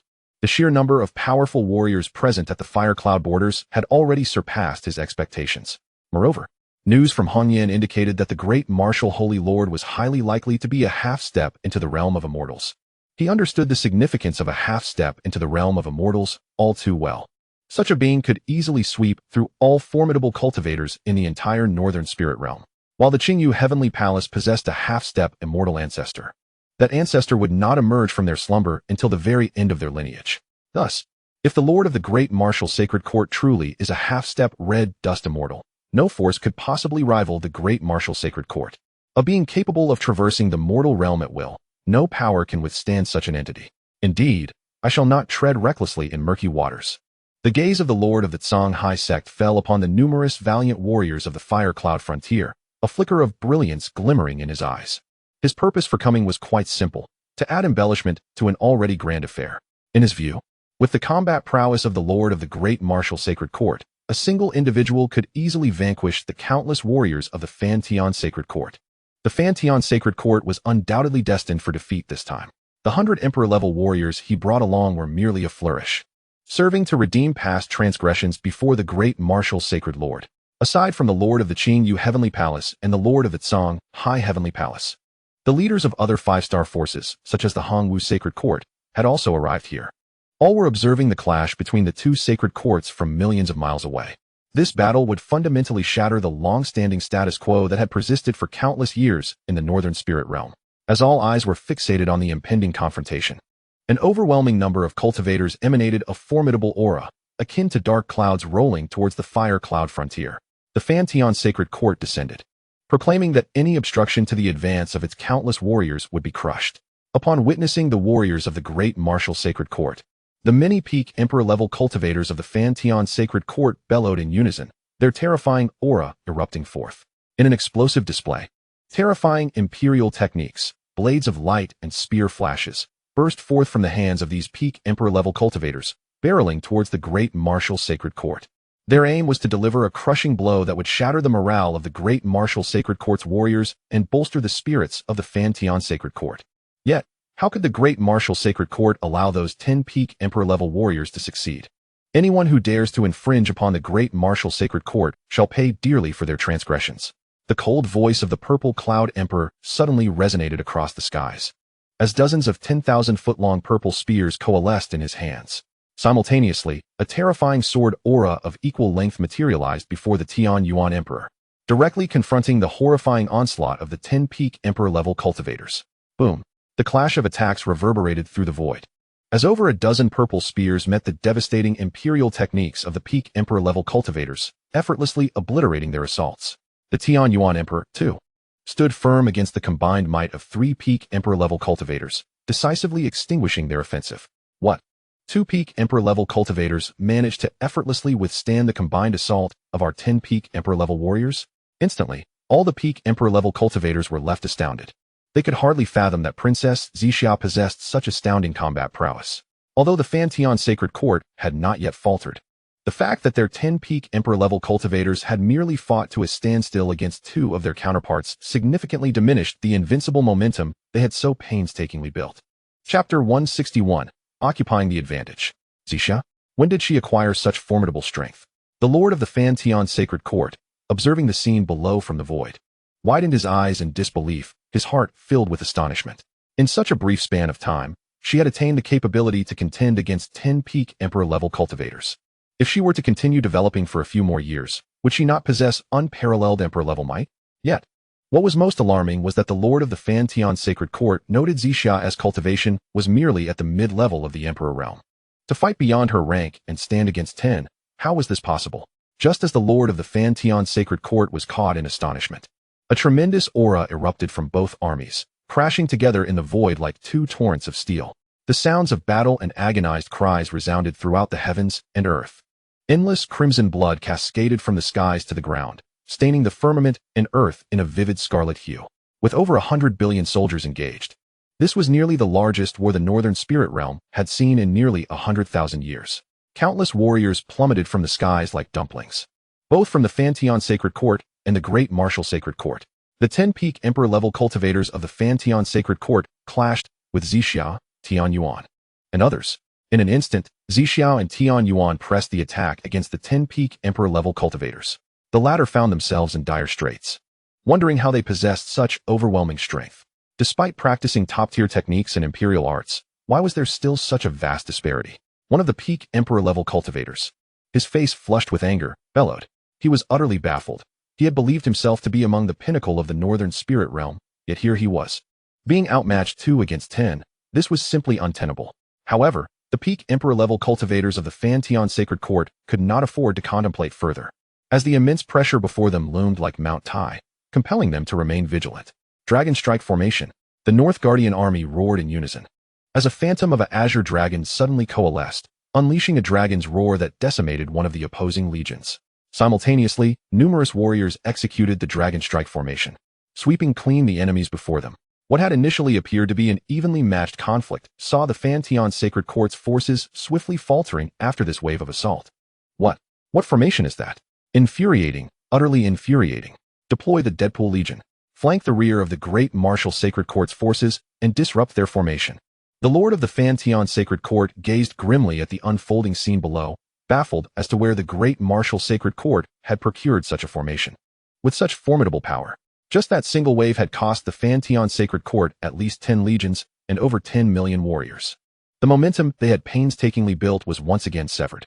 Indeed, the Deadpool Legion of 100,000 troops suddenly appeared at the rear of all Fan Tian Sacred Court's forces, appearing rather inconspicuous amidst the 100 billion combatants. In the next moment, the Deadpool Legion stealthily maneuvered, preparing to encircle the Great Martial Sacred Court and deliver a devastating counterattack. However, just as the Deadpool Legion had made it halfway through their flanking maneuver, a chorus of agonized cries suddenly erupted from within their ranks. The commander of the Deadpool Legion felt a jolt of alarm, turning back to find that over 10 of his Emperor-level Deadpool soldiers had fallen, lifeless. What is happening? A look of sheer terror swept across the face of the Deadpool Legion commander. These Emperor-level Deadpool soldiers had trained under the personal tutelage of the Lord of the Fan Tian Sacred Court, mastering the Undying technique, which granted them remarkable regenerative abilities, allowing them to recover even from the gravest of injuries. Yet, in the blink of an eye, over 10 of their ranks had inexplicably perished. This filled him with dread. Just then, as the Deadpool Legion stood in shock, the stench of blood rushed to their nostrils. The formation that had once consisted of 100,000 Deadpool soldiers now bore a significant gap, having lost nearly 20,000 of their number. Who dares to show themselves? The leader of the Deadpool Legion has utterly lost his sanity, unleashing a terrifying pressure that resonates with the pinnacle of the Emperor's realm. If this continues, his legion will be completely annihilated. Madness has ensued, but to no avail. Clad in shadowy armor, Numerous cultivators appear like phantoms before the legion of Deadpools, each capable of effortlessly slaying hundreds or even thousands of them. Although Deadpools possess remarkable regenerative abilities, they are ultimately of the ancient Emperor level. Faced with an assassination squad donning shadow armor and lurking in the darkness, they stand no chance of resistance. Their physical forms and souls can be effortlessly extinguished, reduced to nothingness, rendering their formidable regeneration futile. Each member of the assassination squad is filled with exhilaration, never having experienced such unbridled slaughter. The opposition is powerless against them. Who dares to challenge me? The leader of the Deadpool Legion, witnessing the dwindling numbers of his troops, howls like a mad dog, even resorting to imperial techniques to attack the surrounding void. However, this action not only fails to halt the massacre perpetrated by the assassination squad, but inadvertently leads to the death of his own men. What manner of legion is this? How can they conceal themselves in the void? Had it not been for the disturbances they caused, I would have remained oblivious to their presence. Suddenly, a peerless Emperor-level expert from the Holy Court, standing beside the Lord of the Celestial Heaven, casts a puzzled glance towards the direction of the Deadpool Legion, his face betraying shock. What is happening? Upon hearing this, the Lord of the Celestial Heaven follows the gaze of the expert, and, in the next moment, an inferno of rage ignites around him. He sees that the once promising Deadpool Legion has now been halved, reduced to less than 50,000. While the leader of the Legion rages like a lunatic, cursed Holy Court of the Great Marshal, despicable rats hidden in the shadows. Liu Gang, you must intervene. If you do not act soon, the Deadpool Legion will be utterly extinguished. Remember, do not grant those concealed rodents a chance to survive. The Lord of the Celestial Heaven realizes that these individuals are utilizing external forces to remain hidden in the void. Had it not been for their exceptional perception, they might have remained unnoticed altogether. The presence of over 100 concealed emperors significantly impacts the outcome for the soldiers of the two holy courts. Thus, it is imperative to eliminate these hidden foes. However, just as the Lord of the Celestial Heaven finishes speaking, a cacophony of anguished cries suddenly erupts within the ranks of the Celestial Heaven's army. A legion clad in ancient armor, all at the ancient Emperor level, pierces through their thousands of troops like a razor-sharp blade. In the blink of an eye, dozens of legions are obliterated, and casualties continue to rise. Chapter 162, The Battle of Peerless Emperors. A legion composed of 100,000 ancient emperors. Where did the great martial Holy Court procure such formidable warriors? Unable to contain himself any longer, the Lord of the Celestial Heaven lets out a howl, his form instantly appearing at the center of the battlefield. Great Martial Holy Court, prepare for annihilation. We, the Celestial Heaven, shall never be a force you can withstand. As soon as the Lord of the Celestial Heaven's words leave his lips, a terrifying pressure emanates from him, shaking the very heavens and earth. A colossal hand, formed from boundless spiritual energy, manifests above the great martial army, enveloping countless soldiers within its terrifying destructive power. In the next moment, it threatens to obliterate the 100 billion warriors of the great martial Holy Court. Is the Celestial Heaven merely resorting to intimidation, preying on the weak? Today, let me experience just how formidable the Lord of the Celestial Heaven truly is. Chen Fan suddenly appears on the battlefield, her aura radiating with an unyielding sharpness as she unleashes a spiritual whip directly against the massive hand. Boom! The spiritual whip shatters, and the gigantic hand vanishes in an instant. The residual shockwave from the battle sends countless soldiers flying. Chen Fan, what brings you to the great martial Holy Court? Do you intend to interfere in our conflict with them? The Lord of the Celestial Heaven, upon recognizing her, feels his rage reignite. He had anticipated the leader of the great martial Holy Court would intervene, but to his surprise, it is Chen Fan from the Celestial Palace. I am now a member of the great martial Holy Court, no longer affiliated with the Celestial Palace. Yet here you are, a dignified Lord of the Celestial Heaven, utilizing your unparalleled Emperor-level cultivation against ordinary soldiers. Do you not possess even a shred of dignity? A hint of mockery graces Song Hongyan's stunning visage. Humph, you seek death? The Lord of the Celestial Heaven's face darkens, and he bellows in fury, his terrifying aura causing the surrounding space to tremble. What? Is one not allowed to voice their opinions? Know that all the prominent figures of the Northern Spirit Realm are spectating this battle. Your actions have brought shame upon the Celestial Heaven. In my view, it would be wise for the Celestial Heaven to surrender and submit to the great martial Holy Court. Chen Fan retorts, her mockery growing more pronounced, ensuring that all nearby cultivators can hear her clearly. She harbors a deep disdain for individuals like the Lord of the Celestial Heaven, whom she considers nothing more than a rogue. The Lord of the Celestial Heaven's countenance shifts between shades of blue and red, his expression exceedingly grim. As the Lord, such behavior would undoubtedly invite ridicule from others. This realization fuels his anger further. Qin Hongyan, you are ungrateful for the clemency shown to you. In war, only the victors are deemed righteous. Once we annihilate your great martial holy court, no one will dare to criticize us. With a roar, the Lord of the Celestial Heaven conjures a long sword, unleashing waves of terrifying sword energy directed at Qin Hongyan. Though she too stands as a peerless emperor-level expert, her combat prowess does not match his. Injuring or defeating her should pose no challenge. Seeing this, Qin Hongyan allows a smile to grace her exquisite features, summoning a whip imbued with terrifying sharpness.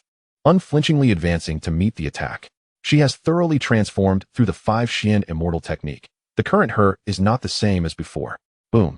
In an instant, the two peerless emperor-level experts clash with tremendous force.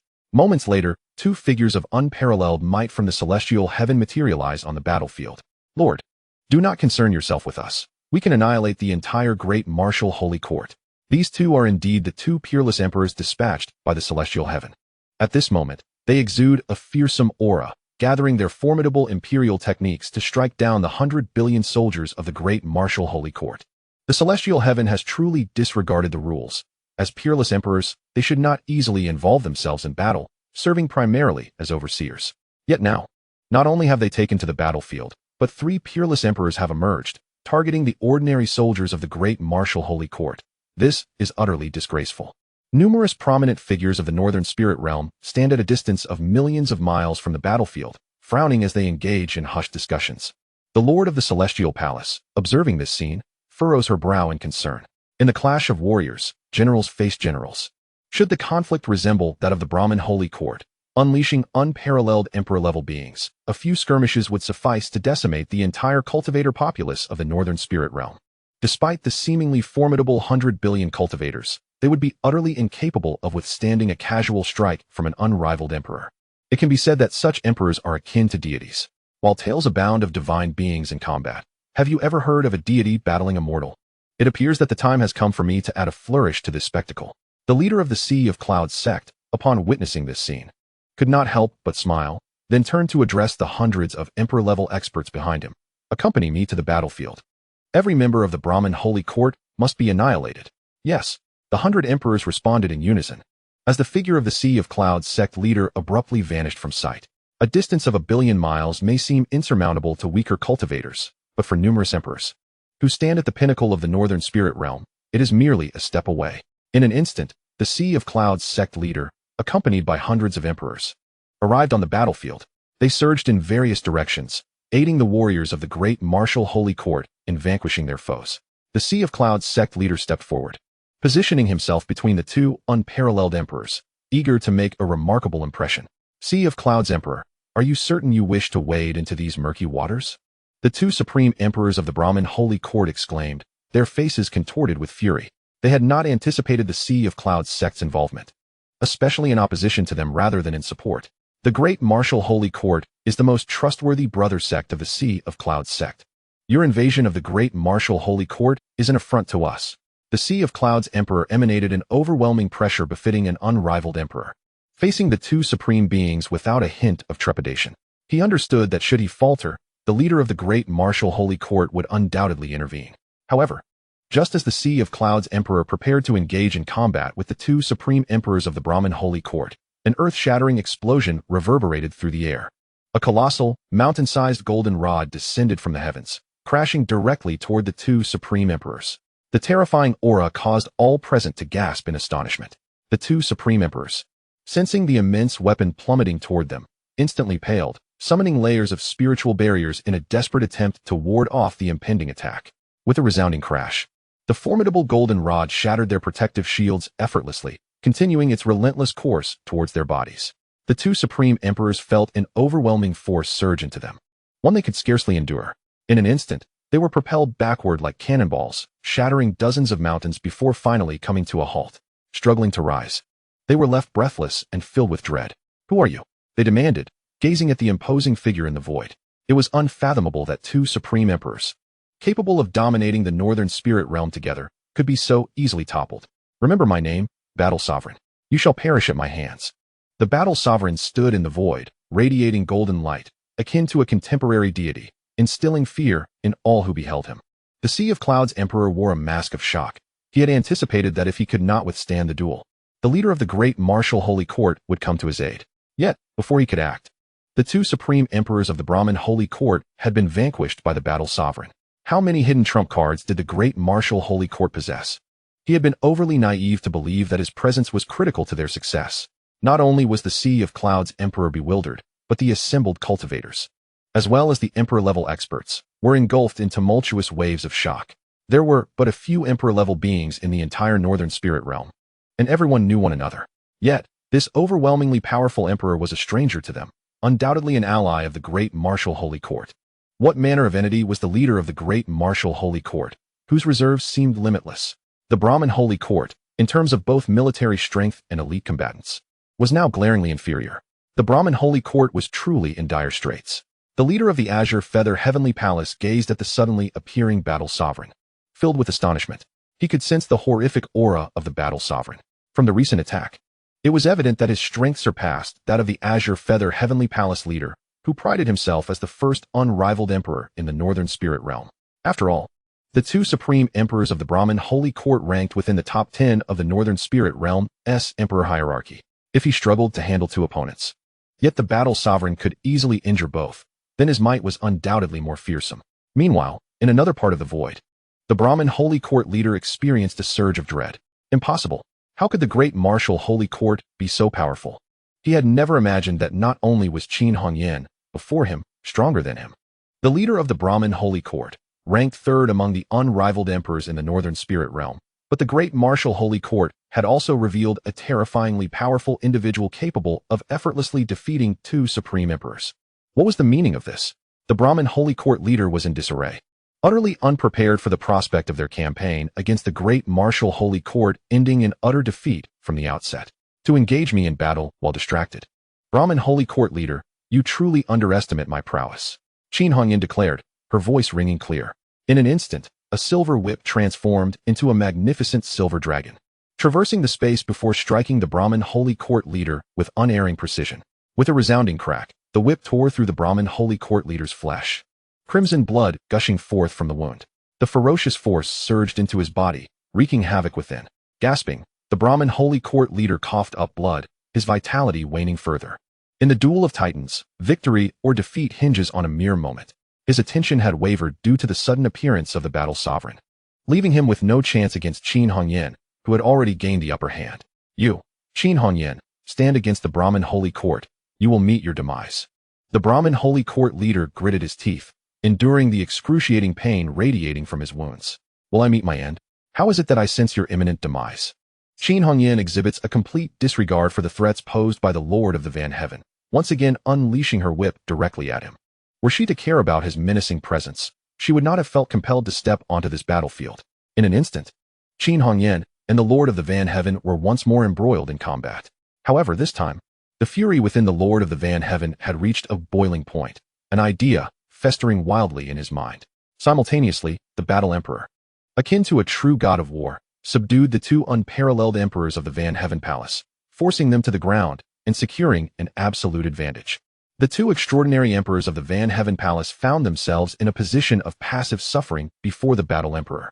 Meanwhile, the Xianxia emperor, believing he could not assist the unparalleled emperors, personally descended to command the hundreds of powerful emperor realm experts of the Xianxia sect as they wreaked havoc on the battlefield. The 10,000 ancient imperial blades ran rampant amidst the thousands of legions from the Van Heaven Palace. Assassination squads mercilessly slaughtered the defenseless death servant legions. Xianxia and Tianyuan each claimed half of the opposing 10 pinnacle emperors, leaving the remainder to struggle desperately. Jiang Fanju, Lin Feng, Shi Hao, and the recently ascended prodigy Jiang Xianxia were all engaged in the chaos of the battlefield, particularly Jiang Fanju, Lin Feng, and Shi Hao, whose cultivation had surpassed the half-step emperor realm, their combat prowess nearly rivaling that of mid-level emperor realm practitioners. Each strike they delivered resulted in the fall of countless enemy soldiers. In that moment, the great martial sacred court completely dominated the battlefield. Victory seemed merely a matter of time. Chen Fan stood in the void, gazing down at the unfolding scene with a serene demeanor. After this battle, the great martial sacred court would undoubtedly earn the right to be recognized as a true 5-star sacred court. Whether in terms of elite combat power, mid-tier strength, or territorial dominion, they had already met the standards of a 5-star force. Henceforth, the great martial sacred court would stand atop the pinnacle of the northern spirit realm. Chapter 164, Half-Step Red Dust Immortal. At this moment, all observers believed that the Van Heaven Palace was doomed to defeat. Not only had they suffered grievous losses, but their overall strength had also plummeted, and their standing in the northern spirit realm would diminish significantly. In contrast, the great martial sacred court would rise like a burgeoning star, becoming the brightest celestial body in the entire northern spirit realm. The war continued, and at this stage, it could scarcely be termed a war. It had devolved into a massacre. The situation was overwhelmingly one-sided. Hundreds of billions of soldiers from the great martial sacred court surged forth with an indomitable momentum, while the thousands of legions from the Van Heaven Palace had already incurred substantial losses, lacking the capacity to mount any resistance, let alone bolster the morale of their countless soldiers. That was virtually impossible unless the Van Heaven Palace could unveil a trump card that the great martial sacred court could not withstand. Thus, the battle persisted for another 3 hours, with the blood of countless cultivators staining the sky and the earth. The Van Heaven Palace had reached the brink of exhaustion. Within half an hour, they would be utterly shattered. At that moment, the Lord of the Van Heaven had sustained numerous wounds from Qin Hongyan's assaults. Even possessing the cultivation of an unparalleled emperor, he could not easily heal those injuries, for a dreadful force continually obstructed his recovery. The Lord of the Van Heaven's aura had waned significantly, losing the confidence and might he once wielded. Yet, the fury within him and the madness in his mind had reached an apex. Suddenly, the Lord of the Van Heaven ascended into the higher void, letting out a primal roar. "Ancestors, if you do not reveal yourselves, our Van Heaven Palace shall perish." His voice resonated powerfully, echoing throughout the vast emptiness. Countless individuals, upon hearing his words, turned pale, casting their gazes toward the distant void. "Whoever seeks to annihilate my Van Heaven Palace, I shall be the one to annihilate them." Abruptly, an ancient yet majestic voice reverberated from the horizon. In an instant, an elderly figure clad in blue appeared on the battlefield, the terrifying aura emanating from him causing the surrounding space to collapse in vast swathes. He was indeed a genuine half-step red dust immortal. The old man's murky gaze swept over the crowd, a glint of fierceness igniting within his eyes. The divine pressure he exuded enveloped the entire battlefield and the multitude of spectators beyond it, sending an intense chill down the spines of all present. Vast, terrifying, divine, and insurmountable. These were the sentiments that flooded the minds of all, leaving them frozen in place, fearful that the overwhelming, terrifying pressure would crush them in an instant. Ancestors. It is this great martial sacred court which has employed some arcane methods to slaughter countless soldiers of our Van Heaven Palace and now seeks to obliterate our entire legacy. Upon witnessing the appearance of the elderly figure, the Lord of the Van Heaven rushed to his side, lamenting like a child. In truth, their ancestral patriarch had awakened long ago, unlike the ancestors of other five-star forces who remained ensconced in their coffins, waiting for death. The awakening of the Van Heaven patriarch signified the intention to undertake a monumental task, which, if successful, might indeed breach that realm, transforming him into a true red dust immortal. The great martial sacred court? If you wish to eradicate my lineage, then I shall first extinguish your great martial sacred court. The blue-clad elder did not respond to the Lord of the Van Heaven's words. Instead, his gaze sliced through the assembled cultivators like a blade, murmuring softly as he slowly extended a hand. The great Tao trembled, and countless forces of laws surged violently, coalescing into a tempestuous sea of rules and principles. Suddenly, a cataclysmic wave surged forth from this sea of rules, crashing down upon the battlefield below. Countless cultivators felt an overwhelming sense of impending doom wash over them. They gazed in terror at the tumultuous wave of rules in the void, despair etched across their faces. The means deployed exceeded the imagination of all present, including pinnacle emperors like Xianxia and Tianyuan, as well as the battle emperor, Hongyan, and Songhai. None could fathom the magnitude of the power suddenly coalescing before them. Was a half-step red dust immortal truly this formidable? It was utterly terrifying.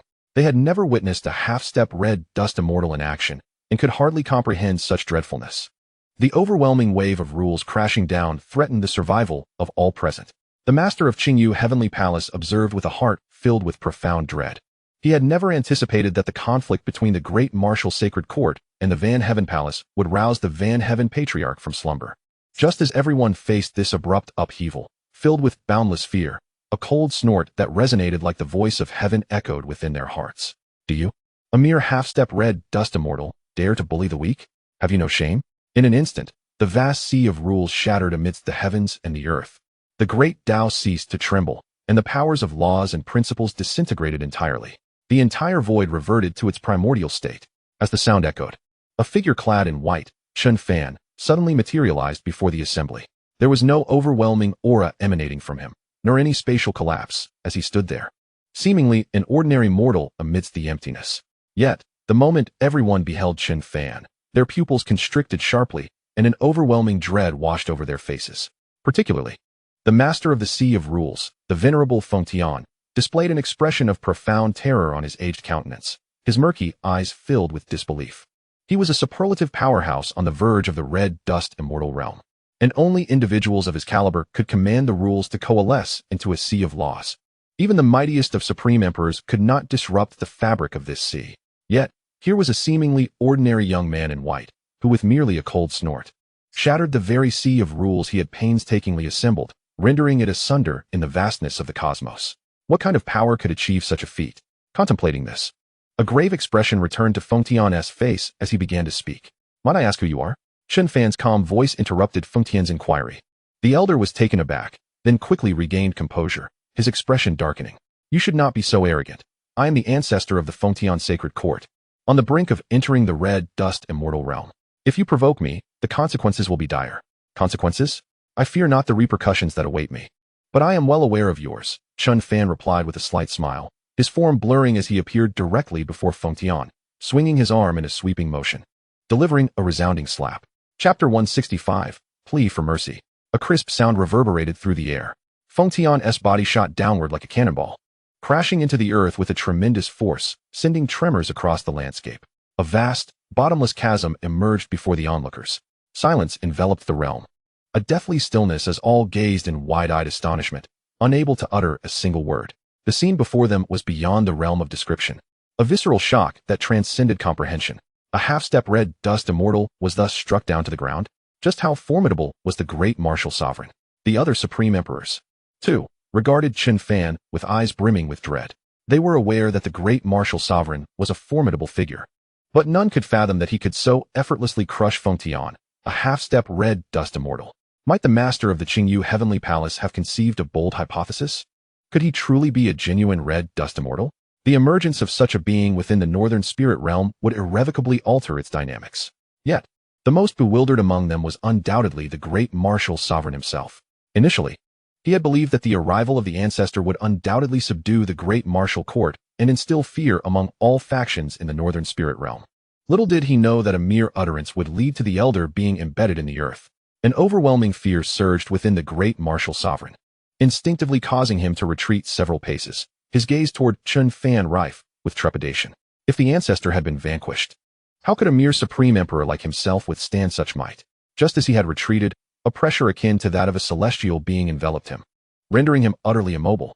Great martial sovereign, do you intend to flee? Chen Fan's voice, devoid of warmth, echoed once more as he reappeared before the great martial sovereign. Since you have come, do not depart. Xiao Emperor, I believe it is most fitting for you to handle this great martial sovereign. Indeed, sovereign. Xiao's form appeared beside Chen Fan, her gaze toward the great martial sovereign imbued with calmness. She had envisioned countless scenarios of standing before the great martial sovereign, contemplating the rage and resentment she would feel. Yet, now that she truly stood before him, capable of dictating his fate, an unexpected tranquility enveloped her. Do you regret the decisions you made in the past? Xiao approached the great martial sovereign, her tone serene. Regret? I truly regret it, Xiao. I am your father, and I acknowledge my past transgressions. I assure you, if you spare me, I will return and slay that demoness to atone for my sins. Upon hearing Xiao's inquiry, the great martial sovereign grasped at the chance for salvation, his voice fervent. Xiao, grant your father a chance. I promise to amend my ways. Regret? Haraha. Is there truly a remedy for regret? Xiao smiled faintly, a glimmer of ruthlessness igniting in her beautiful eyes. Only your death can atone for your sins.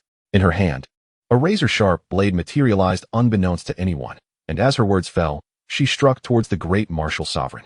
No, Xiao, I am your father. The great martial sovereign, witnessing this, attempted to struggle and evade, but the terrifying pressure rendered him utterly immobile, leaving him helpless to observe as the lethal blade, imbued with the power to cleave the heavens, descended upon him. Boom! The blade severed the great martial sovereign's head cleanly, an eruption of crimson blood cascading forth, staining the heavens in red. Yet, the onslaught did not cease. With a flurry of strikes, dozens of blades followed, obliterating the entirety of the great martial sovereigness form. And each drop of blood was annihilated in the mist. There was no possibility of resurrection. Though the great martial sovereign was a paragon of supreme emperor cultivation, he could not resist Xiaxia's terrifying assault, being held captive and lacking the means to fortify his physique. Thus, a supreme emperor fell. The great martial sovereign, once the pinnacle of the five-star sacred court and the highest authority within the northern spirit realm, perished at the hands of his own daughter. Mother, I have avenged you. And for myself as well. Once I have completely eradicated that demoness, you may rest in peace. As she gazed at the void, now bereft of anything but a storage ring, Xianxia murmured softly. She then turned and knelt before Chen Fan. Thank you, sovereign. I shall never forget your great kindness. The strength and cultivation she now possessed, allowing her to avenge her mother in such a brief span, were all thanks to him. Had it not been for the sovereign, she might have perished in pursuit. Haha, the Xianxiao emperor is a member of my great martial court. How could I allow others to insult her? Chen Fan chuckled, a force lifting Xianxia to her feet. Then he gazed down into the abyss below. Old fool, I know you're not dead. Come forth. Chen Fan's indifferent voice echoed once more. My lord, please do not resort to violence. I shall emerge at once. The figure of the elderly man in green appeared abruptly in the void, kneeling before Chen Fan and pleading vociferously. I can submit to you. I am willing to do anything. I beseech you, do not take my life. The sight of a formidable being on the cusp of becoming a red dust immortal, so pathetically begging, was beyond the imagination of all present, an utterly surreal spectacle. At that moment, the ancestor of the Brahma heaven cared for nothing but his own survival. He believed that when the divine clan launched their grand invasion of the northern spirit realm, he would have the chance for vengeance. Had it not been for the unexpected emergence of the grand martial sanctuary, he would have needed but a century, with the divine clan's assistance, to ascend to the realm of the red dust immortal. Who could have anticipated the sudden appearance of a formidable foe? Is it so? A being on the verge of transcending to the red dust immortal realm would willingly submit to me. Chen Fan regarded the Brahma heaven ancestor with a bemused smile. Fully aware of the latter's actions and intentions, I submit, I absolutely submit. If I utter a single lie, I am no longer human. Upon hearing Chen Fan's inquiry, the Brahma heaven ancestor mistakenly believed he had a chance and emphatically reiterated his loyalty. Though he was oblivious to the source of Chen Fan's terrifying power, he recognized that this grand martial sovereign possessed the capability to end his life. Thus, he was determined to placate him by any means necessary. Others present gasped in astonishment at this scene. The prospect of a being on the brink of becoming a red dust immortal. Had he truly touched upon the path of ascension? Such a powerhouse submitting to the grand martial sovereign would surely be accepted, for in the not-so-distant future, another red dust immortal would rise. Then you are not human at all, Chen Fan remarked coolly, as the Brahma heaven ancestor's fundamental information materialized before him. Name, Brahma heaven ancestor. Cultivation, peak half-step red dust immortal. Race, half-human, half-god. History, in pursuit of transcending to the half-step red dust immortal. He allied with the divine clan of the western spirit realm, who bestowed divine blood upon him, leading to his transformation into a member of the divine clan. Once fully transformed, he would ascend to the red dust immortal realm and become a true deity. The divine clan's arduous efforts to convert a being of the highest combat power in the northern spirit realm could not be trivialized. The Brahma heaven ancestor's heart jolted, and he feigned ignorance. My lord, I do not comprehend your words, but I am truly of the human race. A profound sincerity emerged on the ancestor's aged visage. The surrounding cultivators were left bewildered by the exchange. What did it mean to be human, yet not human? How could the Brahma heaven ancestor not be one of their kind? Just as confusion enveloped the crowd, Chen Fan smiled faintly, unleashing an overwhelming and terrifying pressure upon the kneeling Brahma heaven ancestor. Simultaneously, a colossal fist, imbued with boundless power, descended from above, seemingly intent on obliterating the ancestor with a single strike. The Brahma heaven ancestor instinctively sensed the impending doom and vanished from his spot, reappearing in another expanse of void. 8 pure white wings, laced with gray, unfurled behind him, emanating an aura distinctly different from that of the human race. Hiss, he truly is of the divine clan. The onlookers gasped in astonishment. This old wretch had betrayed them. The divine clan, much like the demonic clan, had once invaded their northern spirit continent. While the divine clan had not inflicted as much harm as the demonic clan, they were still enemies. Indeed, those divine beings continually sought to encroach upon their realm. And now the Brahma heaven ancestor, once the most powerful cultivator of the northern spirit realm, had defected, seeking to renounce his human identity. All cultivators, including the peerless sovereigns of the 5-star factions, were engulfed in fury at the sight of the Brahma heaven ancestors' transformation. Countless lives had been lost in skirmishes with the divine clan, all for a semblance of peace. Now, a former half-step red dust immortal, once proud to be human, sought to forsake his identity for that of a god. How reprehensible! How could they not feel rage?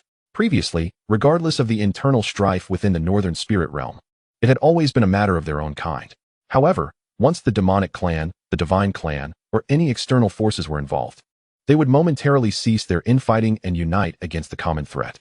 The Sacred Dragon Genius list had never stipulated who could or could not participate. Any prodigy of the northern spirit realm was welcome. This was the legacy their ancestors had fought to enhance the strength of the human race in their realm. The Brahma heaven ancestor was momentarily taken aback, his countenance shifting dramatically as he gazed at Chen Fan in terror. He had never anticipated that the lord of the grand martial sanctuary would discern his true identity with a mere glance. Who was this grand martial sovereign? Possessing such terrifying insight, he had revealed nothing. As the ancestor pondered in confusion, Chen Fan's voice, cold and devoid of emotion, resonated once more. Weakness is not what is terrifying. What is truly frightening is one who forsakes their own identity as a human. To you, a half-god, do you still dare to threaten the grand martial sanctuary? Your only path forward is to seek rebirth. As Chen Fan's words faded, he had already appeared before the Brahma heaven ancestor, slowly extending his fist towards him. The ancestor's face contorted in sheer horror upon witnessing this. An inexhaustible torrent of divine power erupted from within him, desperately attempting to escape the seemingly mundane strike. Yet, in the next instant, his hopes were dashed. That enormous fist, appearing to move languidly, had already struck him before he could fully unleash his power. The Brahma heaven ancestor felt an unimaginable force surge violently into his being. And before he could even register pain, his consciousness was plunged into an abyss of darkness, never to awaken again. A mist of blood swirled through the void, dissipating into the ether, leaving behind only a storage ring, quietly suspended in the air. The Brahma heaven ancestor, on the brink of breaking through to the red dust immortal realm, was reduced to ashes by an unremarkable fist, utterly vanquished from existence. All present were left agape, their eyes wide with terror. The realm fell silent once more, with only the figure of the youth clad in white standing amidst the void, resembling a celestial being, instilling fear, respect, and submission in all. Every member of the Brahma heaven sanctuary was eradicated without exception. I desire for the Vientiane holy court to utterly dissipate within this realm. Chen Fan's voice resonated softly throughout the vast expanse, as he collected the two storage rings in his hand, subsequently vanishing into thin air. Boom. The massacre commenced once more, the soldiers of the Grand Martial Holy Court brimming with an invincible confidence. Only two formidable beings of the Supreme Emperor realm from the Vientiane Holy Court remained on site. As the two Supreme Emperors turned to flee, the warriors of the Grand Martial Holy Court would not allow their escape. Qin Hongyan and the battle-worn Emperor swiftly intercepted the two, igniting a fierce battle. Boom. The master of the Oceanic sect joined the fray. Boom. The master of the Azure Cloud Palace, without hesitation, entered the conflict, aiding the Grand Martial Holy Court in vanquishing the traitors. Chapter 167. Revenge, the Holy Court. The defeat was as catastrophic as an avalanche. Bereft of the Vientiane ancestor and the Vientiane Holy Lord, the soldiers of the Vientiane Holy Court were already despondent. Entirely devoid of the will to fight, their only desire to flee in panic. A demoralized army resembled a toothless tiger, their combat capabilities nearly non-existent. In a short span of time, the entirety of the Vientiane Holy Court's forces was annihilated. Even the two Supreme Emperors were besieged and killed by the battle-worn Emperor, Qin Hongyan, the master of the Oceanic sect and the master of the Azure Cloud Palace. Upon their defeat, it became evident that both Supreme Emperors bore the taint of the divine race. The presence of such divine energy indicated a singular possibility. These two were undergoing a transformation, preparing to abandon humanity and become true members of the divine race.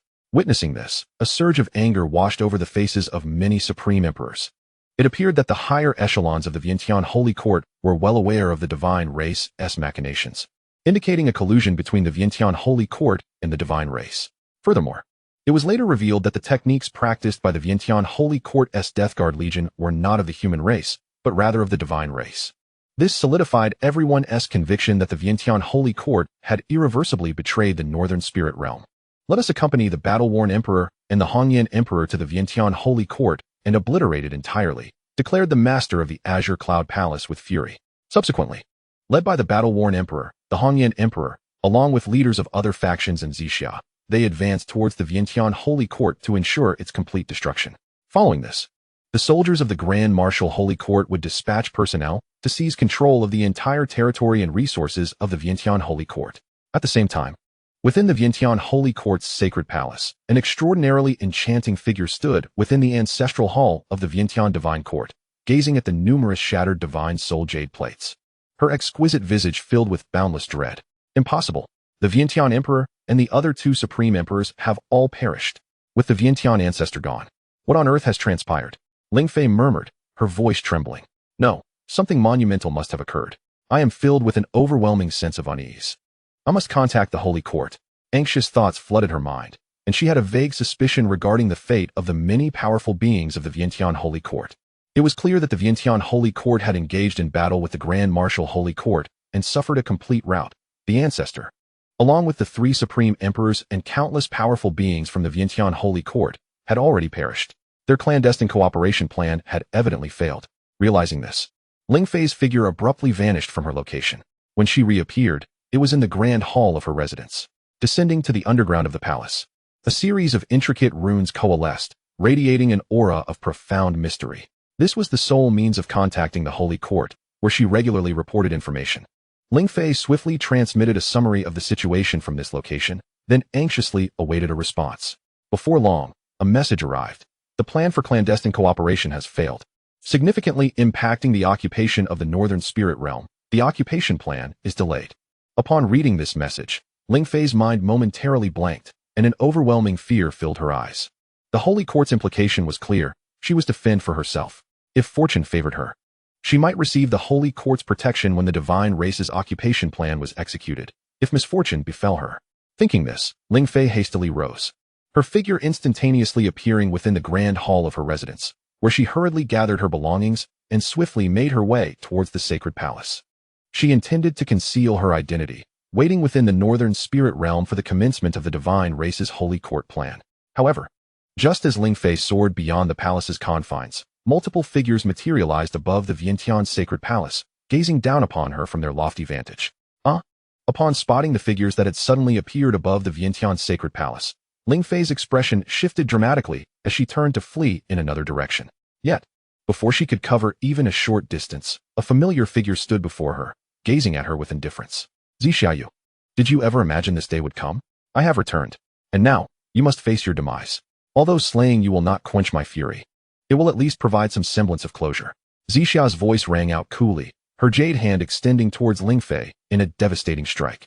Your power. Ling Fei felt the terrifying aura and was struck with a sense of panic. Disbelief etched upon her exquisite features. She knew that Xiaxia had grown stronger over the years, yet she had not anticipated such overwhelming power. Ling Fei exerted every ounce of her strength to resist, but the current Xiaxia was not the same as before. She could single-handedly contend with 10 pinnacle emperors, and how could a mere late-stage emperor like Ling Fei hope to withstand her? Boom. In the depths of Ling Fei's endless terror, a horrifying palm descended upon her. No, you cannot kill me. I am of the divine race of the Western Spirit Realm. If I perish, you will all perish as well. Ling Fei's words were abruptly cut short, her entire being reduced to a mist of blood by Xiaxia's strike, utterly perishing between heaven and earth. Another member of the divine race had fallen. It seemed that the entire Vientiane Holy Court had been hollowed out by the divine race.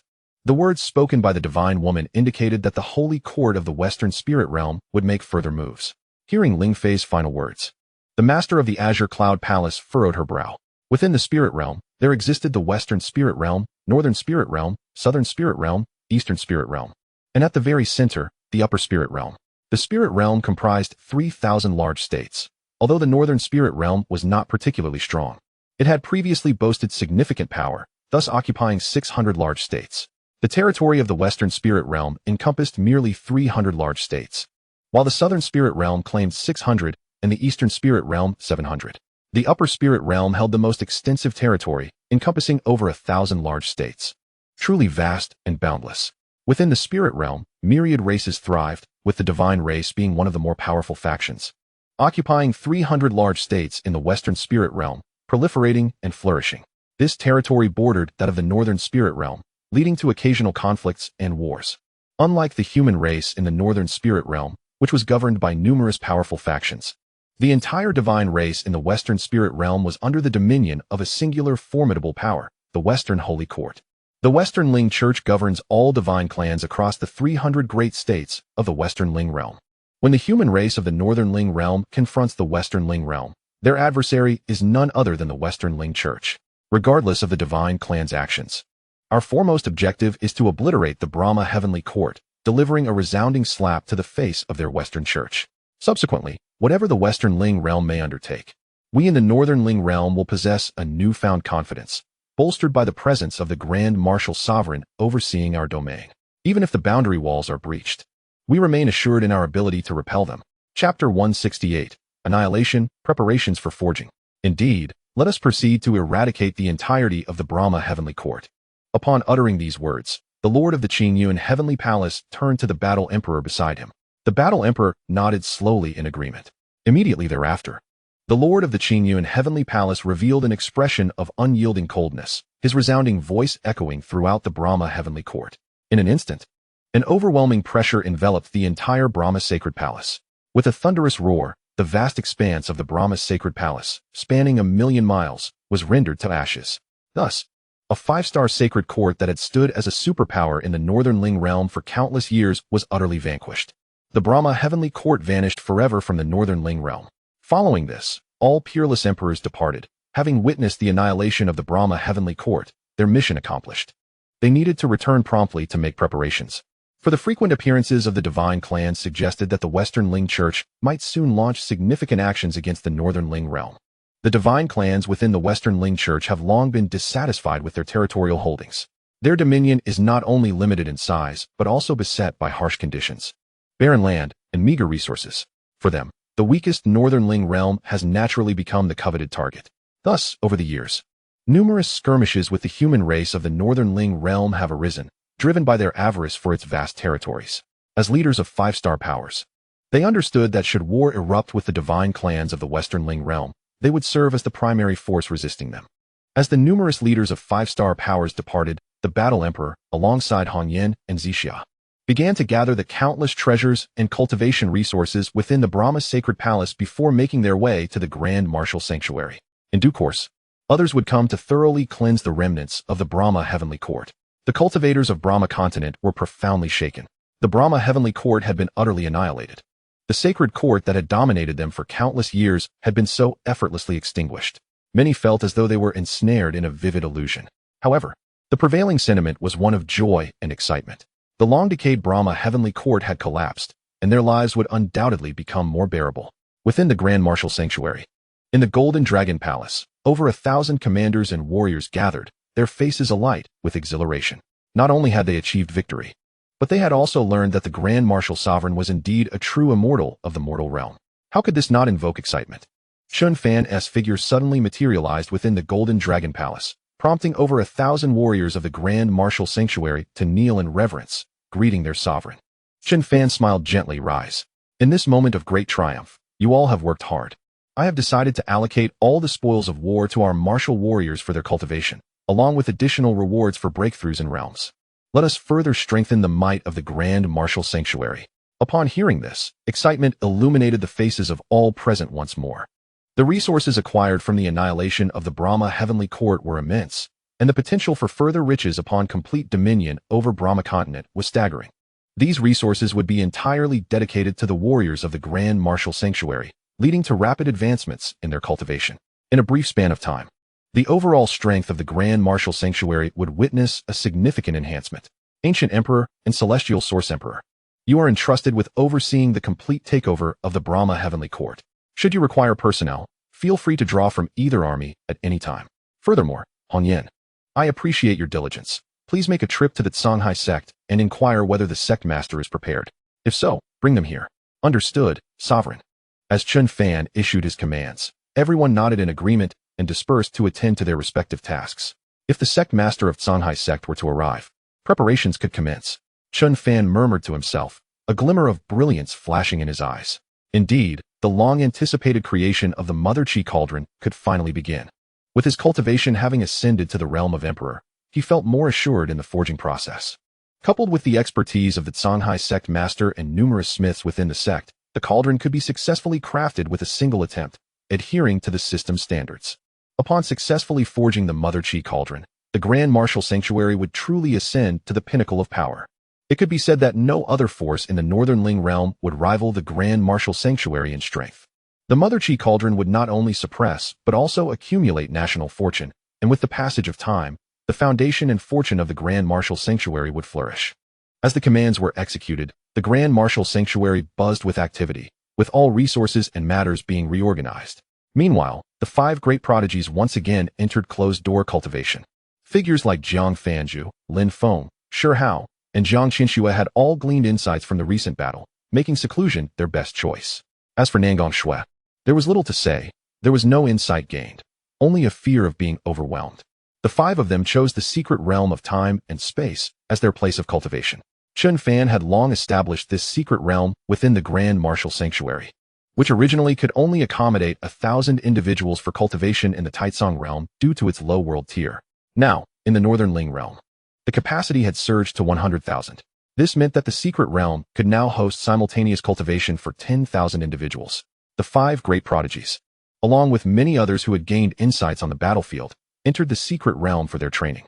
When these individuals emerged from seclusion, significant breakthroughs were guaranteed. 3 days passed in the blink of an eye, and Chen Fan prepared the forging square for the Mother Qi cauldron. Given the number of individuals involved in the forging process, it was impractical to conduct it within the smithy, hence the establishment of a dedicated forging square. Meanwhile, the worship of the Zhonghai sect slowly descended outside the Grand Martial Sanctuary. As Qin Hongyan approached the square, the sect master of Zhonghai sect was already prepared. Having only taken a little time during the journey, the sect master was filled with excitement, never imagining that one day he would assist a true immortal of the mortal realm in forging weaponry. Certainly, he surmised that the item being forged this time was likely not an ordinary weapon. Even the creation of a supreme extreme Dao imperial armament would not necessitate such a multitude of craftsmen. It must be a genuine celestial artifact that requires the assistance of so many artisans. Chapter 169. The Shock of the Sovereign of Zhonghai Sect. On this day, the sun blazed high in the sky, its fierce rays pouring down upon the earth without reservation. Countless beings reveled in the warmth of the sunlight, and it was precisely due to the sun's presence that the land thrived with vitality. At the Dao sacred court, on a vast square, gathered were over 10,000 powerful cultivators. Without exception, these formidable practitioners were all master artificers, possessing extraordinary skills in the art of forging. At the forefront of these artisans stood 3 figures exuding an aura akin to deities. They were none other than the sovereign of Zhonghai sect and 2 other unparalleled emperor sovereigns, collectively referred to as the 17th stage imperial artificers. Each was capable of independently forging superior extreme Dao imperial armaments. Achieving the true rank of a 17th stage imperial artificer is the result of countless years devoted to the path of forging. All artificers, including the imperial artificers, share a singular ultimate aspiration, to forge a genuine celestial artifact. However, this aspiration has been realized only infrequently throughout the annals of the Northern Spirit Realm. Yet, this has not deterred numerous artificers from pursuing their dreams. On this day, the sovereign of Zhonghai sect arrived at the Dao Sacred Court, especially after witnessing the remarkable battle prowess of the Lord of Dao's Sacred Court during the conflict with the Fengtian Sacred Court, as well as the unimaginable cultivation level that allowed him to effortlessly slay a formidable opponent on the brink of becoming a celestial being. This represented a significant possibility that the Lord of Dao's Sacred Court was indeed a true celestial being. This belief was not held by him alone, but was a consensus among all present. If he lacked the cultivation of a celestial being, how could he have so easily dispatched the Fengtian ancestor, who was close to breaking through? Such a powerful figure calling upon him for assistance in forging, alongside thousands of others, led him to conjecture that what the Lord of Dao's Sacred Court sought to create was not merely an imperial armament, but a genuine celestial weapon. As the sovereign of Zhonghai sect was lost in thought, a figure resembling a celestial being descended from the heavens, appearing before the multitude of artificers. Upon seeing this ethereal figure, all present immediately fell silent, bowing their heads in reverence, too awestruck to gaze upon such a dazzling form, whose aura was overwhelmingly transcendent. In their understanding, a celestial being would indeed appear as such. This figure was none other than Chen Fan, who had prepared for this moment for a considerable time. He alighted upon the grand stage at the forefront of the square, casting a detached gaze over the assembly of artificers. The majority of these craftsmen were from Zhonghai sect, while a smaller contingent hailed from Dao's Sacred Court. A total of 11,800 artificers had gathered, representing the finest talents from across the northern spirit continent. After surveying the crowd, Chen Fan nodded in satisfaction, then focused his attention on the sovereign of Xianxia sect, implying that if they performed well this time, their past grievances could be laid to rest. His indifferent voice resonated in the minds of all Xianxia sect cultivators like the voice of a celestial being. Rest assured, Holy Master, we shall exert our utmost efforts to assist you. Should we falter in any regard, you may punish us at your discretion. Upon hearing this, the sovereign of Xianxia sect cautiously responded, his heart racing with excitement. If they could clear the enmity, this assistance would be invaluable. It was known that with the current strength of Dao's sacred court, they could easily subdue them. Not to mention, even the half-step celestial being ancestor would find themselves in dire straits against the lord of Dao's sacred court. Very well, Chen Fan replied, nodding slightly, his gaze shifting once more to the throng of artificers. Should Xianxia sect not participate, he would have been compelled to take action. Now that they had arrived, it was essential to clarify their grievances to secure the full commitment of all Xianxia sect cultivators. Next, I shall inform you that what you are to assist me in forging is a genuine celestial artifact. Upon these words, every artificer in the square widened their eyes in disbelief, their mouths agape. While they had speculated that the Lord of Dao's sacred court intended to forge a celestial artifact, hearing it proclaimed directly from his lips was an entirely different level of shocking revelation. Turn your gaze to the rear, he commanded. At this, the multitude of cultivators turned to look behind them. They beheld dozens of thunder spirit trees suddenly manifesting before them. In the next moment, they transformed into an endless sea of flames, engulfing half the square in a fiery embrace. The flames blazed a fierce crimson, exuding an intensely terrifying heat far surpassing that of any flames conjured through their spiritual power. With the inferno now ablaze, Chen Fan, having appeared above the flames, was enveloped in an extraordinary fire, reminiscent of divine flames descending from the heavens. Hearing his words, the hearts of all cultivators surged with tumultuous waves of excitement. They could not help but imagine the staggering power that would arise if the Dao's sacred court's national treasure, the celestial cauldron of creation, were to be successfully forged. Coupled with the immense fortune bestowed by the previous sacred dragon talents ranking, it would be undeniable that the Dao's sacred court would ascend to unparalleled heights within the northern spirit realm.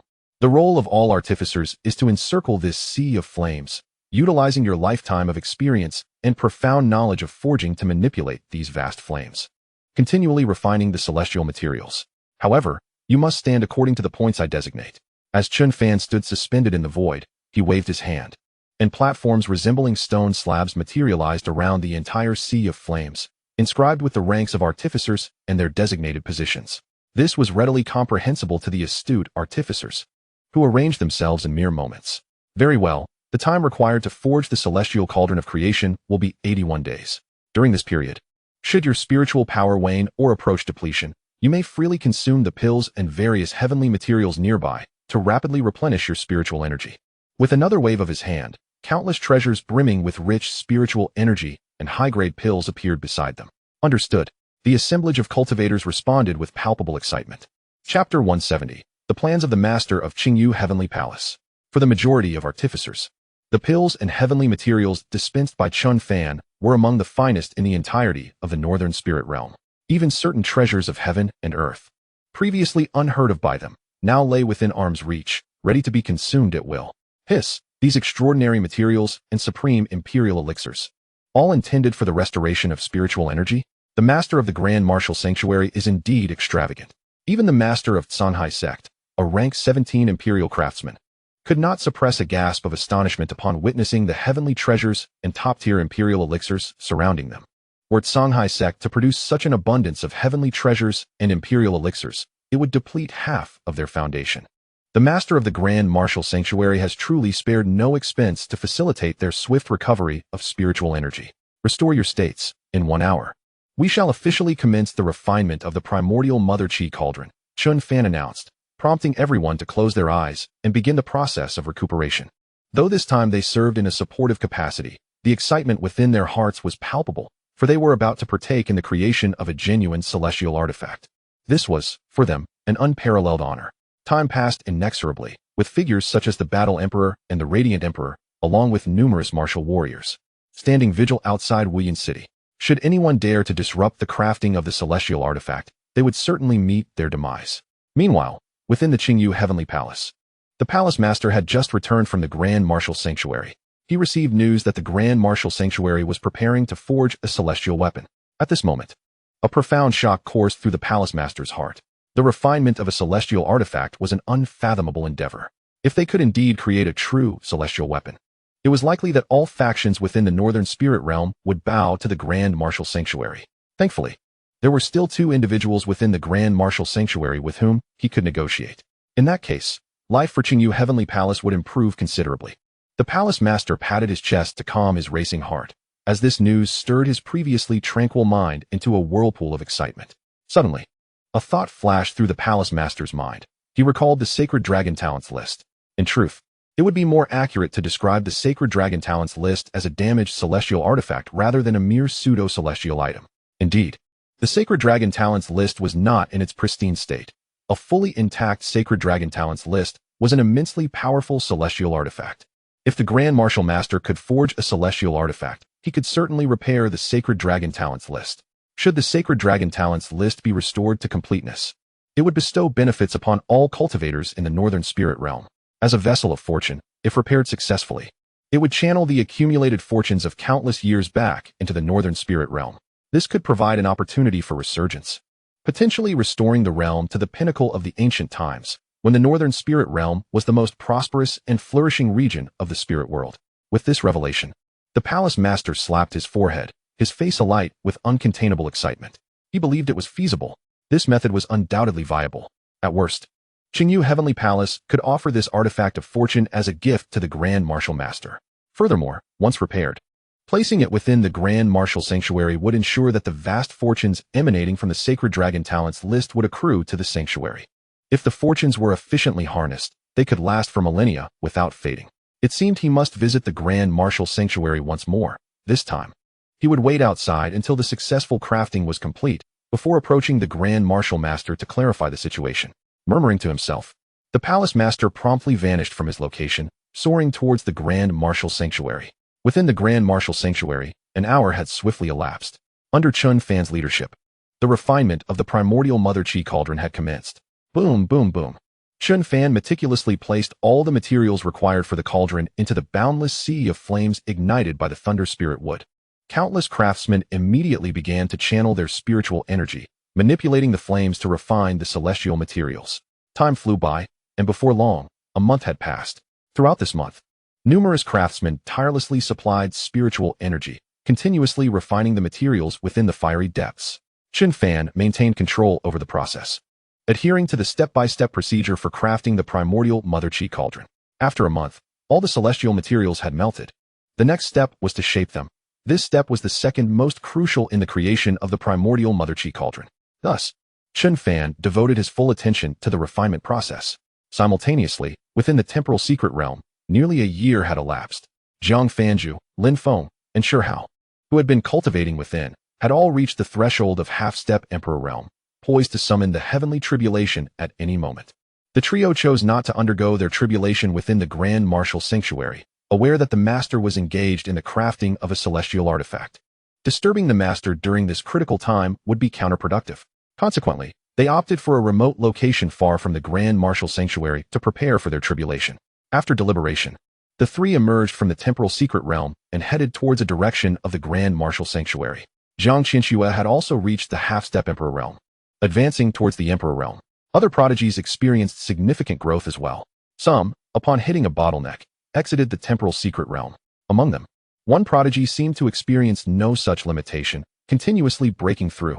Nangong Wanner, who had sent countless powerful beings to their demise, was now at the terrifying late Emperor realm.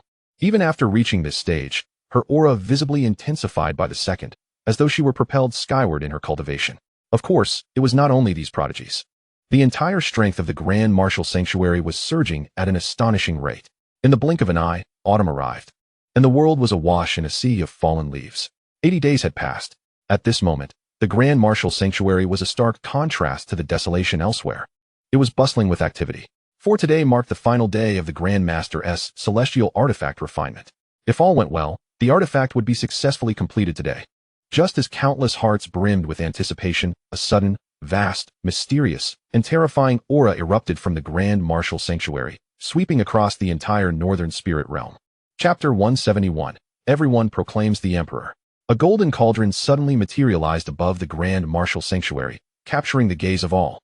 Surrounding it was an exquisite golden light, more resplendent than the radiant sun, illuminating the entire northern spirit realm in an instant. The golden cauldron floated majestically in the air, emitting an endless array of profound meanings that formed radiant pillars connecting heaven and earth. Countless avenues between the realms trembled, resonating with an ineffable sound, seemingly commemorating the emergence of the golden cauldron. Multitudes of beings gazed upwards at the cauldron suspended in the void, their eyes filled with awe. The enigmatic aura emanating from the golden cauldron appeared to embody the most arcane essence of the cosmos, ethereal and transcendent, radiating an overwhelming celestial majesty akin to that of a true immortal. This celestial artifact was undoubtedly a divine instrument. The Holy Master had truly forged a celestial treasure. The great martial sacred court possessed a national treasure of celestial caliber. The Holy Master's might was unparalleled, having successfully created such a relic. The great martial sacred court was destined to become the revered power of the northern spirit realm, achieving an everlasting legacy. Countless powerful figures from the great martial sacred court widened their eyes in astonishment, exclaiming in unison. Standing outside the city of martial fortune, the master of Qingyu Palace beheld the golden cauldron radiating vast celestial authority, her face reflecting profound shock. It had truly been forged successfully. If that were the case, the sacred dragon talent rankings must also be restored. With such a formidable force as the great martial sacred court, coupled with this celestial artifact and the sacred dragon rankings, their power would be unimaginable to all factions. The northern spirit realm would no longer need to fear the divine race. At that moment of astonishment, a figure suddenly appeared beside the golden cauldron. It was none other than Chen Fan, the master of the great martial sacred court. With a grave expression, he murmured, "The final step is to merge with the myriad powers of the avenues and complete the cauldron of creation." Immediately, an overwhelming aura erupted from him, almost enveloping the entire northern spirit realm. Yet, as Chen Fan's aura surged, strands of orderly avenues materialized before his eyes, their harmonious sounds resonating like a beautiful melody. This symphony of the avenues was invisible to others, discernible only to Chen Fan. However, everyone could hear the nearly complete cadence of the avenue's resonance, and they found themselves entranced, unable to extricate themselves from its allure. Especially those practitioners who had pursued the path of sound were immersed in its enchanting tones. Among them was Nangong Wanner, standing in the city of Void, who was likewise drawn into the bewitching melody of the avenues. In that moment, countless beings succumbed to the enchanting sound, with the practitioners of the great martial sacred court experiencing the profoundest immersion. Even those at the pinnacle of the Emperor realm found themselves enraptured. "Obey my command, myriad avenues, merge." Chen Fan stood in the void and bellowed. Instantly, countless strands of the true power of this realm surged forth towards the golden cauldron. Like a swarm of bees, these threads enveloped the cauldron entirely. A destructive aura, seemingly capable of rending the very heavens asunder, suddenly emanated from the golden cauldron. As time passed and the myriad powers of the avenues fused, this cataclysmic aura intensified, soon enveloping the entirety of the northern spirit realm, encompassing countless practitioners and beings. All creatures felt the terrifying aura, their hearts trembling with an overwhelming sense of dread. Even those far removed from the great martial sacred court could not hear the melody of the avenues, yet they could palpably sense the horrific intent of destruction. Everyone trembled involuntarily, both in heart and body, bewildered by the unfolding events. After several breaths, the vast and terrifying aura of the golden cauldron finally ceased its escalation. The cauldron of creation now hovered in the air, radiating resplendent golden light, surrounded by an endless enigmatic aura that appeared to be the embodiment of myriad avenues, visible yet intangible. Cauldron of creation, manifest. Chen Fan beheld the cauldron's form, a flicker of joy crossing his eyes as he bellowed, instantly condensing a drop of his essence blood to fall upon the golden cauldron. Boom. In that moment, Chen Fan felt a connection with the cauldron of creation. Within his perception, it contained boundless profound truths of the avenues. As he contemplated retracting the cauldron from the void, an extraordinary wave of energy surged forth once more, and the enchanting melody echoed anew from the cauldron. Countless practitioners, still recovering from the previous allure, found themselves once again entranced by the captivating sound. However, this time, it was different. The essence of countless beings immersed in the melody began to rise. Spiritual energy from the void actively converged towards them, directly flooding into their bodies. Chen Fan observed this spectacle with astonishment. He had not anticipated that the cauldron of creation possessed such a function. enhancing the cultivation of countless beings, allowing them to immerse themselves in enlightenment, bestowing upon them a monumental transformation. Truly, it was a cauldron of creation, embodying the very essence of creation. Remarkable, Chen Fan murmured, standing in the void, choosing not to interrupt the transformative gift bestowed upon the beings by the cauldron of creation. While he could have easily done so, for he was its master, he was not devoid of compassion. This was a gift meant for all beings. How could he so thoughtlessly disrupt it? Moreover, most of those surrounding were his own people from the great martial sacred court. As time passed, some practitioners with weaker foundations and talents began to awaken first. Yet, even they experienced significant breakthroughs. Practitioners at the pinnacle of the Emperor realm directly ascended to the ancient Emperor realm, while those at the quasi-Emperor level leapt several ranks to attain mid to late Emperor stages. Even beings within the 8th stage of transformation, during this moment of enlightenment, found themselves attaining the quasi-Emperor realm. In an instant, everyone proclaimed themselves as emperors. Even the once hidden and weak mouse demons had emerged as quasi-emperor beings. Chapter 172. The Transformation of All Beings. Countless auras of breakthrough emanated from myriad beings. All the awakened practitioners were utterly astonished, their hearts brimming with elation. They had never imagined that merely listening to a few minutes of melodic resonance could elevate them by several ranks to reach a new pinnacle. It was utterly astonishing. The sensation was indescribably exhilarating. As time wore on, more and more practitioners awakened, feeling the immense power coursing within them, overwhelmed by disbelief. However, figures such as Jiang Fanju and Lin Feng from the great martial sacred court's talented academy remained lost in the enchanting melody, their cultivation energies continuing to surge rapidly. Among them, Nangong Wanner experienced the most rapid ascent. Certainly, apart from these exceptional individuals, such as the Purple Mist Emperor, the Heavenly Source Emperor, the Primal Ancestor, the Sea Overturner, the commander of the Northern Army, and the leader of the Imperial Guards, none have yet awakened. Even the peerless Empress Qin Hongyan, the Battle Emperor, and the master of the Qingyu Heavenly Palace, who stands outside the martial fortune city, remain immersed in the enchanting melodies of the Tao, their auras continuously ascending. Uncertain how much time has elapsed, countless beings around have awakened, exuding formidable energies. Clearly, they have derived immense benefits from this enlightening experience. Have I truly transcended to the peak of the Emperor realm? Is it truly so exaggerated? As Jiang Fanju and other prodigies awaken in succession, they discover that their recently attained initial Emperor realm cultivation has now ascended to the pinnacle, possessing terrifying combat prowess capable of contending with genuine peerless emperors. Jiang Xianxia also awakens, realizing her cultivation has similarly reached the peak Emperor realm, an overwhelming joy flooding her heart. She feels immensely fortunate to have joined the great martial sanctuary. Otherwise, she might not have even reached half-step Emperor realm by now. Subsequently, many prodigies awaken, including the likes of Purple Mist and Heavenly Source, who were already at the peak Emperor realm. The Heavenly Source Emperor directly breaks through to become a true peerless emperor. Purple Mist, leveraging her innate talent and extraordinary comprehension, skyrockets to the late stage of peerless Emperor realm, nearly standing atop the entirety of the Northern Spirit realm. However, these individuals are not the ones with the most remarkable gains. The greatest achievements belong to Qin Hongyan, the Battle Emperor, the master of the Qingyu Heavenly Palace, the sovereign of the Songhai sect, and Nangong Wanner. The 4 peerless emperors have shattered the shackles of their realm, breaking through to the half-step immortal realm. They have truly become half-step immortals. Much like the ancestors of the 5-star forces resting in their coffins, they have reached the half-step immortal realm. Qin Hongyan is astounded. Ever since she learned of the myriad abilities of the great martial sovereign, she knew she would gain immense benefits within the great martial sanctuary. However, she thought that perhaps after hundreds or even thousands of years under the sovereign's guidance, she might reach a higher level. She never anticipated that within just a few days, her cultivation would surpass the realm she once deemed distant. The master of the Qingyu Heavenly Palace is at a loss for words, overwhelmed with shock and elation.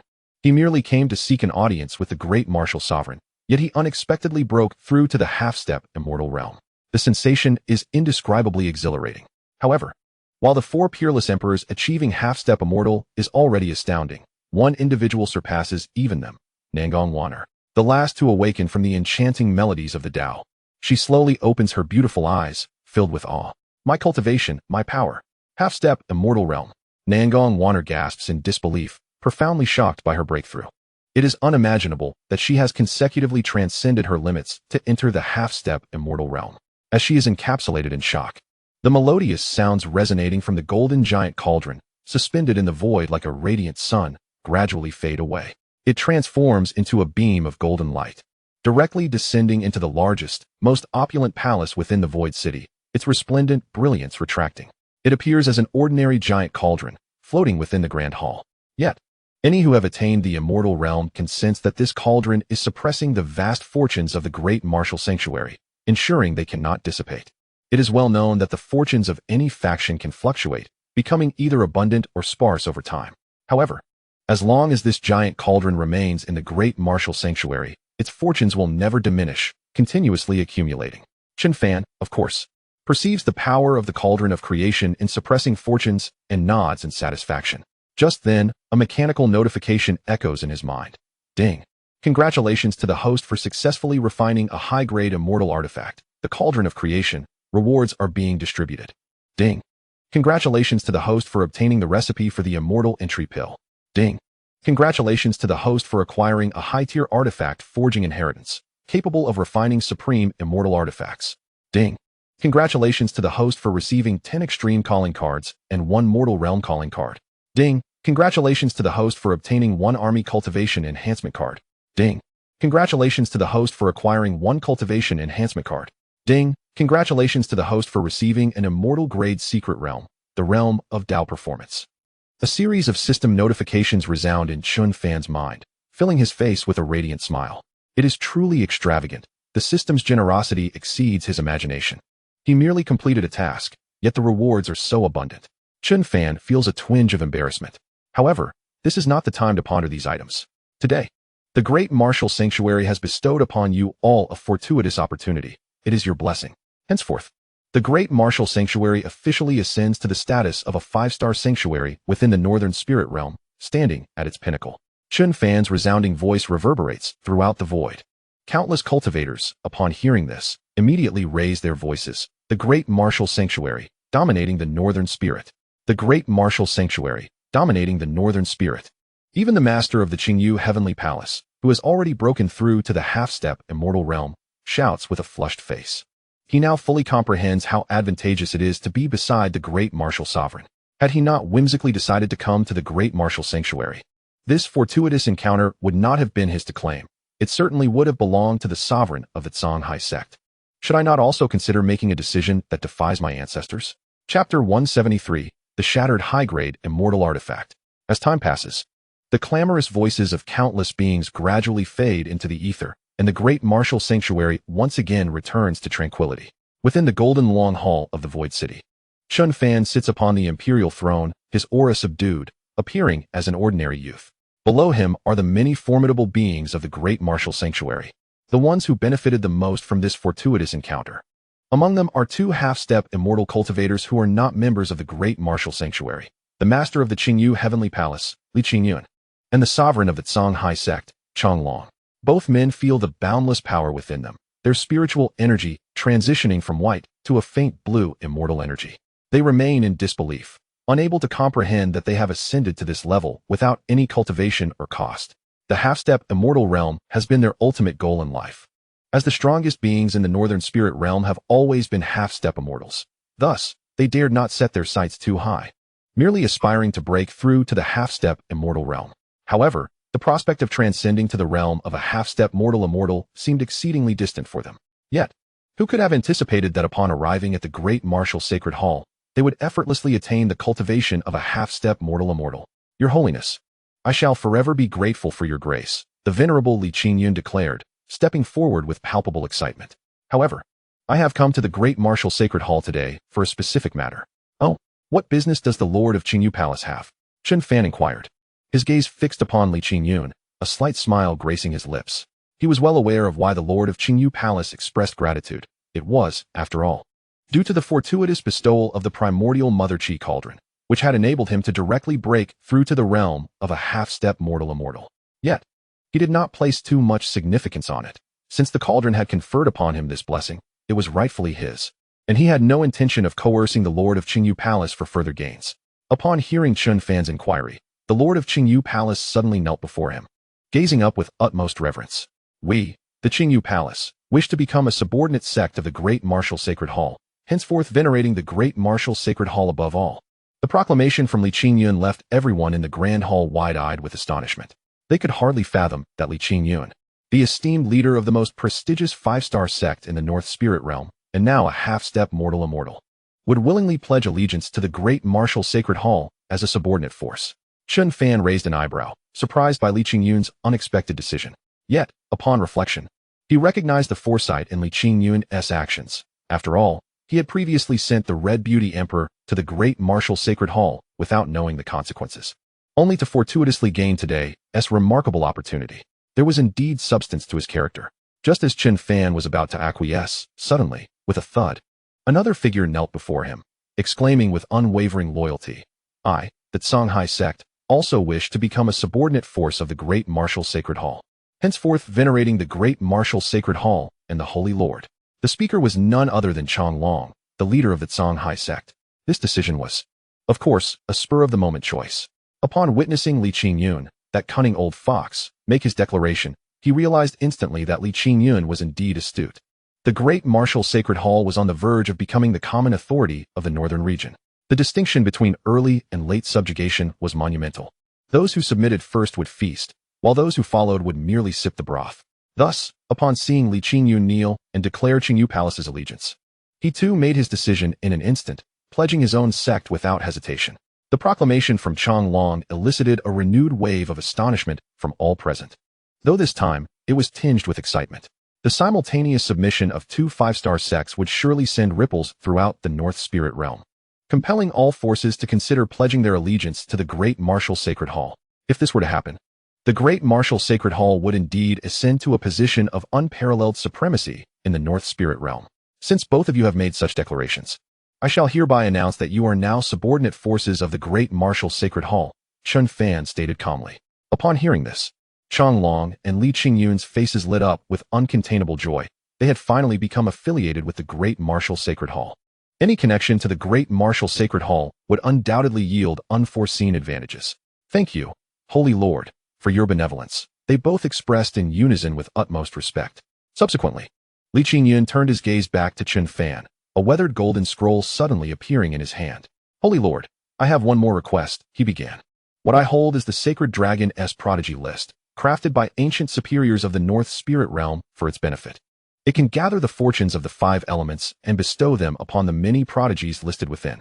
However, these functions are merely its most rudimentary capabilities, for it is currently a fragmented immortal artifact. Once, it was a true immortal artifact of immense power." As the Lord of Qingyu Palace held aloft the Sacred Dragon's Prodigy List, he elaborated slowly. "Oh, are you suggesting?" Chen Fan inquired, a smile gracing his lips. "I wish to present this damaged immortal artifact to the Holy Lord. You may choose to restore the Sacred Dragon's Prodigy List, for it was originally a treasure of fortune. Should you successfully restore it and place it within the great martial sacred hall, this artifact could continuously gather fortunes for the hall, enhancing its national luck day by day." Li Qingyun continued, his voice steady. "Is that so?" Chen Fan replied. His interest piqued. With a wave of his hand, he took possession of the Sacred Dragon's Prodigy List from Li Qingyun. As he activated the Eye of Heaven, the information regarding the Sacred Dragon's Prodigy List flooded into his mind. Item: Sacred Dragon's Prodigy List. Level: High-grade immortal artifact, damaged. Smith: Flame Red Dust Sovereign. Status: Fragmented, reparable. Function: Treasure of Fortune, capable of gathering the fortunes of heaven and earth. Upon examining the detailed information about the Sacred Dragon's Prodigy List, Chen Fan's eyes widened in disbelief. He had not expected this artifact to once have been a high-grade immortal artifact. The primordial Mother Chi Cauldron, which he had painstakingly forged, was merely a high-grade immortal artifact as well. The fact that the Sacred Dragon's Prodigy List was also of such caliber filled him with exhilaration. Yet what thrilled him even more was its ability to gather fortunes. It was important to note that while the primordial Mother Chi Cauldron bestowed blessings upon others, its primary function was to eternally suppress the fortunes of the great martial sacred hall, preventing their dissipation. Even if those fortunes did not grow, they could maintain their original grandeur. If combined with a complete Sacred Dragon's Prodigy List, which would continuously draw the fortunes of heaven and earth, would that not render the great martial sacred hall invincible? Consolidating all the gathered fortunes within the great martial sacred hall would ensure that its fortunes would perpetually flourish, propelling it ever forward towards unprecedented heights. Contemplating this, a smile spread across Chen Fan's face as he stored the list away, refocusing his gaze on Li Qingyun. "Very well, I shall indeed restore this Sacred Dragon's Prodigy List. and it is confirmed that it is a high-grade immortal artifact. Are you certain you wish to bestow it upon me? Upon hearing this, xianxia nodded resolutely. Indeed. This sacred dragon-s prodigy list was originally crafted by ancient superiors for the purpose of nurturing the powerful within the North Spirit realm. It does not truly belong to the Qingyu Palace. It merely came into our possession by chance. In recent years, the true potential of the Northern Spirit realm has remained unrealized, leading to its current state of weakness. You stand as the most formidable warrior of our Northern Spirit realm, possessing the ability to restore the sacred dragon's talented ranking. By all accounts, you are its rightful master. As Li Qingyun's words resonated in the air, admiration flickered across the faces of all present. His eloquence was truly moving. Even Changlong, the leader of the Songhai sect, could not help but marvel at how deftly Li Qingyun, the old fox, navigated the nuances of flattery while extolling the selfless dedication of the Qingyu Heavenly Palace. With a chuckle, Chen Fan responded, I shall take this sacred dragon's talented ranking for now. I will repair it when time permits. Before long, the great martial sanctuary shall become the common reverence of the Northern Spirit realm. I intend to open the sacred dragon's talented ranking every 100 years to cultivate the true prodigies of our realm. Regardless of Li Qingyun's rhetoric, Chen Fan understood the necessity of making a statement now that he had acquired the sacred dragon's talented ranking. Moreover, once the great martial sanctuary ascended to prominence, it was inevitable that the prodigies of the Northern Spirit realm would be funneled into it, thus nurturing its strength, an opportunity too good to pass up. As the assembly dispersed, news of the two major five-star factions, the Songhai sect and the Qingyu Heavenly Palace, becoming subordinate forces of the great martial sanctuary, spread like wildfire throughout the Northern Spirit realm. In this vast expanse of 600 continents, where powers abound like grains of sand, the shockwaves of this announcement reverberated deeply. The submission of these two five-star factions signaled a monumental shift in the power dynamics of the Northern Spirit realm. The heavens above the Northern Spirit realm were indeed changing. However, just a day after the news of these two faction submissions circulated, the remaining three five-star factions also announced their allegiance to the great martial sanctuary. The complete submission of the five major five-star factions had a profound impact on the other entities within the Northern Spirit realm. While they may not have fully grasped the strength of the great martial sanctuary, they were acutely aware of the formidable legacy of the five-star factions that had flourished for countless years. With all five factions now bowing in submission, how could the others resist? Almost immediately, every faction declared their allegiance to the great martial sanctuary, thus becoming part of its domain. In an instant, within the vast Northern Spirit realm, among the 600 continents, a colossal and enigmatic force emerged, the great martial sanctuary. At this moment, the great martial sanctuary ascended to the status of the common reverence of the Northern Spirit realm. Simultaneously, the great martial sanctuary announced the establishment of the great martial heavenly court in 6 months, opening its gates to recruit celestial soldiers. Ding! Congratulations to the host for completing the journey of the Northern Spirit realm and becoming its sole common reverence. Rewards are being dispensed. As Chen Fan immersed himself in the comprehension of his techniques, a mechanical voice echoed in his mind. Ding! Congratulations to the host for obtaining a level 5 Heavenly Court Construction Card X1. Ding! Congratulations to the host for obtaining a Cultivation Enhancement Card X1. Ding! Congratulations to the host for acquiring 100,000 drops of Creation Dew. More rewards. The system has been rather generous of late. Hearing the system's voice, Chen Fan could not suppress his joy. Just days after successfully forging the Creation Maternal Chi Cauldron and receiving substantial rewards, he was once again bestowed with gifts. He had yet to utilize his previous rewards. With that thought, Chen Fan's gaze shifted to the Creation Dew awarded by the system. He was familiar with the usage of the other two rewards, but this Creation Dew was a first, and he needed to examine its description. Creation Dew. Each drop is infused with rich creation power and abundant spiritual energy, making it exceptionally suitable for practitioners below the celestial realm. It can rapidly elevate a practitioner's cultivation level, and its substantial creation power can cleanse the meridians and marrow, enhancing the chances of advancing to the celestial realm in the future. Creation Dew? Cleansing meridians and marrow? Upon reading this, Chen Fan was filled with astonishment. In the realm of cultivation, cleansing meridians and marrow signifies an enhancement of talent, an increase in future potential, and an elevation of one's ultimate limits. With this Creation Dew, could the great martial heavenly court not cultivate prodigies? It would not be long before everyone soared like dragons. Chen Fan murmured to himself, casually taking a drop of Creation Dew and swallowing it to experience its wonders. As the drop entered his body, it instantly transformed into 2 streams of power. One infused him with creation energy, commencing the cleansing of his meridians and marrow, while the other, an incredibly dense spiritual force, began to elevate his cultivation. However, this surge of energy was fleeting and soon dissipated, yielding only a negligible enhancement for Chen Fan. It seemed of little use to him. What a pity. If it had been effective, perhaps his semi-divine body could have been refined into a true celestial form. Alas, it could only benefit the many prodigies. For them, this creation due was akin to genuine creation, as it would significantly bolster their strength. Chapter 175, The True Heavenly Palace. Setting aside the matter of the creation due, Chen Fan's attention once again turned to the cultivation enhancement card. He now possessed 2 such cards, meaning he could elevate 2 minor realms. System, use all cultivation enhancement cards for me, Chen Fan resolutely commanded in his mind. Immediately, a mechanical voice resonated in his consciousness. Ding, congratulations to the host for successfully using 2 cultivation enhancement cards. As the system's announcement concluded, Chen Fan's aura surged dramatically, propelling him from the early stage of the Emperor's realm to the latter stage. His combat prowess soared to unprecedented heights, with a boundless force flooding his being, leaving him utterly enraptured. He could not ascertain just how powerful he had become, but he was confident that even a true celestial being standing before him would not instill fear. Of course, he had yet to encounter any beings of the celestial realm. Perhaps that was due to the unique position he occupied.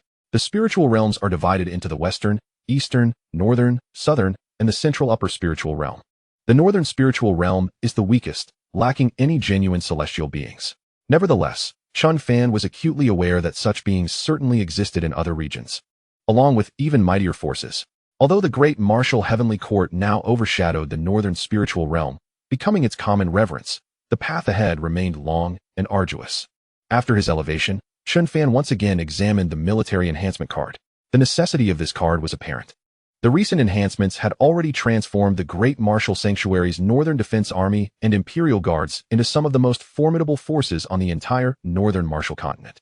Should he utilize another military enhancement card, the Great Martial Heavenly Court's army would, in a single day, ascend to become the most powerful military force on the Northern Martial Continent, without exception, capable of sweeping through the entire realm. Beep.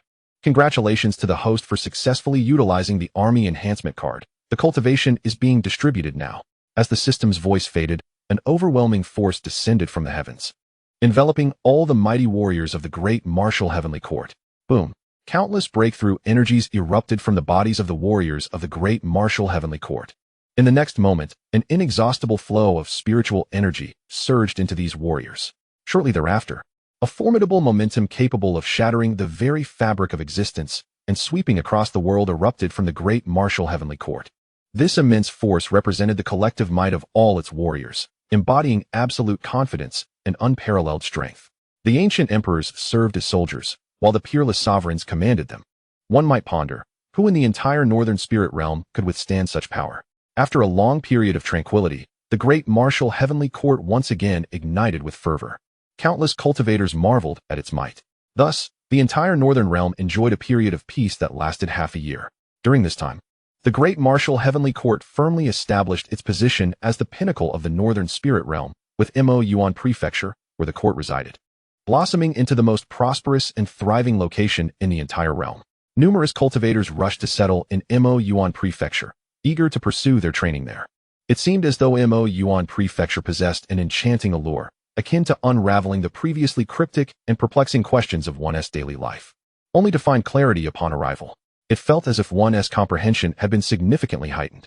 This singular quality made countless cultivators yearn to reside in Mo Yuan Prefecture. Naturally, the closer one was to the Great Martial Heavenly Palace, the higher the probability of gaining insight into one's queries.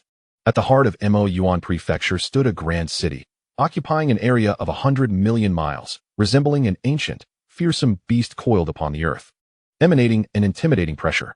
This city was an expanded version of the Martial Fortune City. Hovering above Martial Fortune City was a celestial palace, radiating layers of mystical and resplendent radiance, suspended in the heavens. The continuous expanse of heavenly palaces flickered into view amidst the endless golden clouds. The ethereal aura made it resemble a genuine celestial palace, leaving onlookers in awe. This celestial palace was the current abode of the Great Martial Heavenly Court, where the Great Martial Lord resided, along with Chen Fan and other pivotal figures of the court, in a luxurious celestial hall brimming with auspicious energy. Chen Fan sat elevated above, while numerous individuals from the Great Martial Heavenly Court gathered below, reporting to the Lord of Heaven. Tomorrow marks the day of our great martial holy court's ascension to the heavenly court, as well as the recruitment of heavenly soldiers and generals from across the northern spirit realm. All preparations are complete. Qin Hongyan stepped forward, her voice tinged with excitement. Excellent. Splendid. Let everything proceed as planned. Chen Fan replied with a smile, his tone calm. The great martial heavenly court now stood as the shared sovereign of the northern spirit realm. Although the divine clan of the western spirit realm had remained relatively subdued during the past 6 months, it was prudent to prepare for any unforeseen events. Uniting the strength of the northern spirit realm and nurturing more powerful beings would ensure that the court could respond appropriately if the western spirit realm's church made any moves. Soon, a day passed, and the ceremony for the great martial holy court's ascension to the great martial heavenly court commenced. On this day, the skies were painted with radiant hues, and 5-colored auspicious clouds enveloped the heavens above the great martial holy court, an extraordinary sight. The ascension to the heavenly court was acknowledged even by the Tao of heaven in the northern spirit realm, beyond the vast expanse of the great martial heavenly palace. A figure akin to a towering mountain stood resolutely in the boundless void.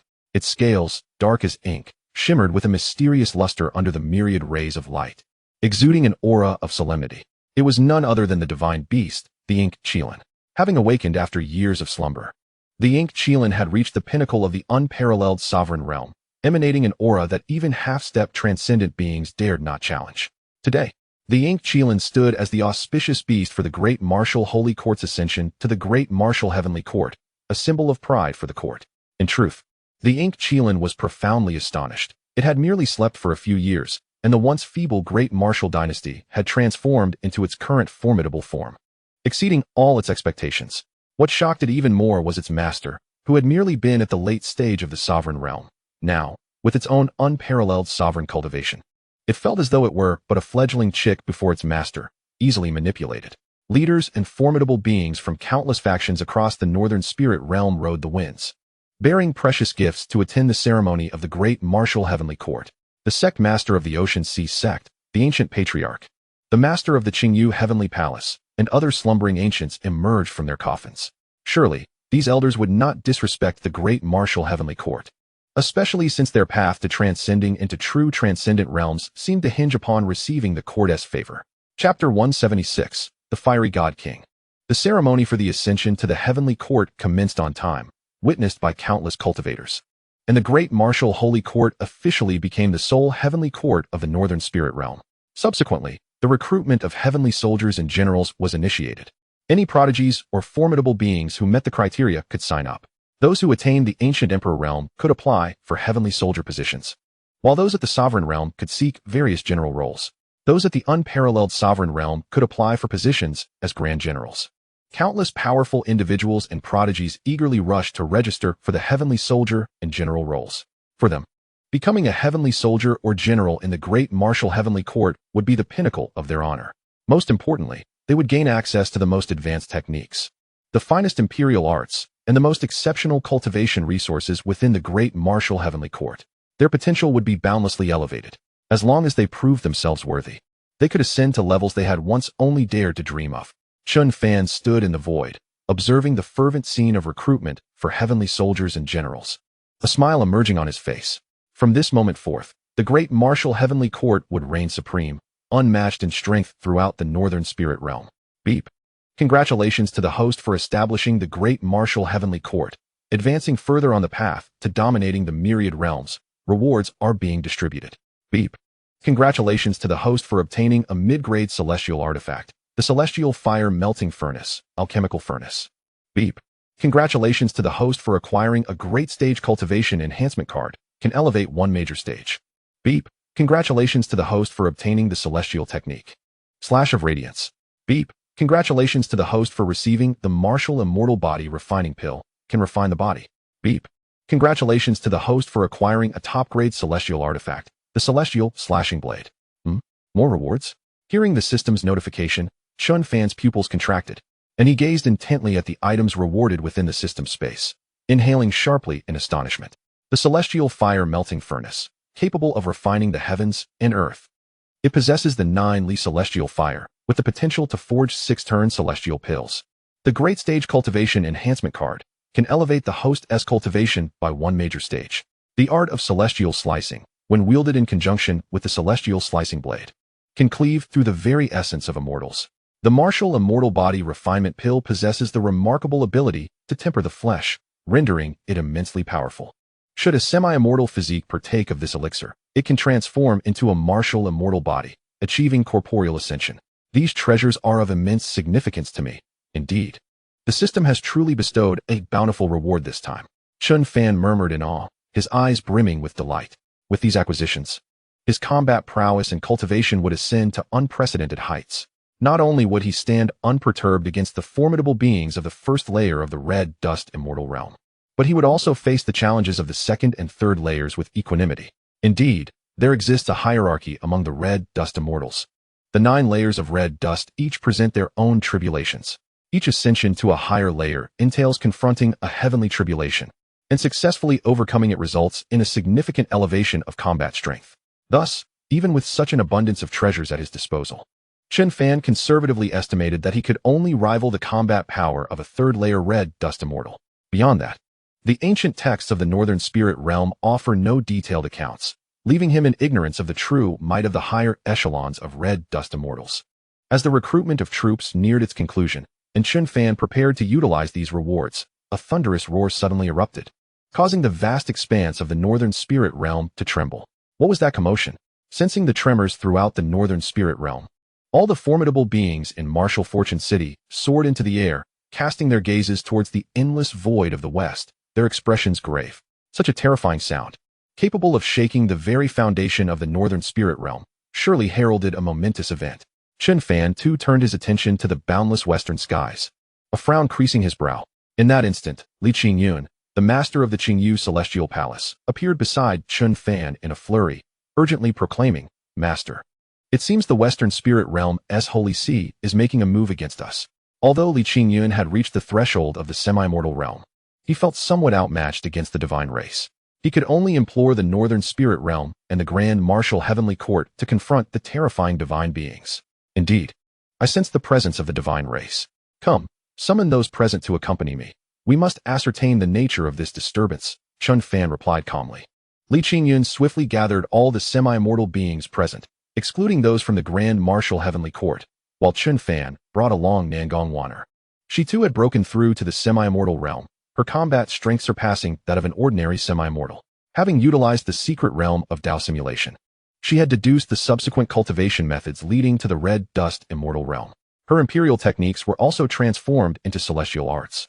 Not only she, but other prodigies like Jiang Fanju had similarly utilized the Dao simulation secret realm to refine their techniques, enabling them to advance to the semi-immortal realm despite lacking cultivation methods.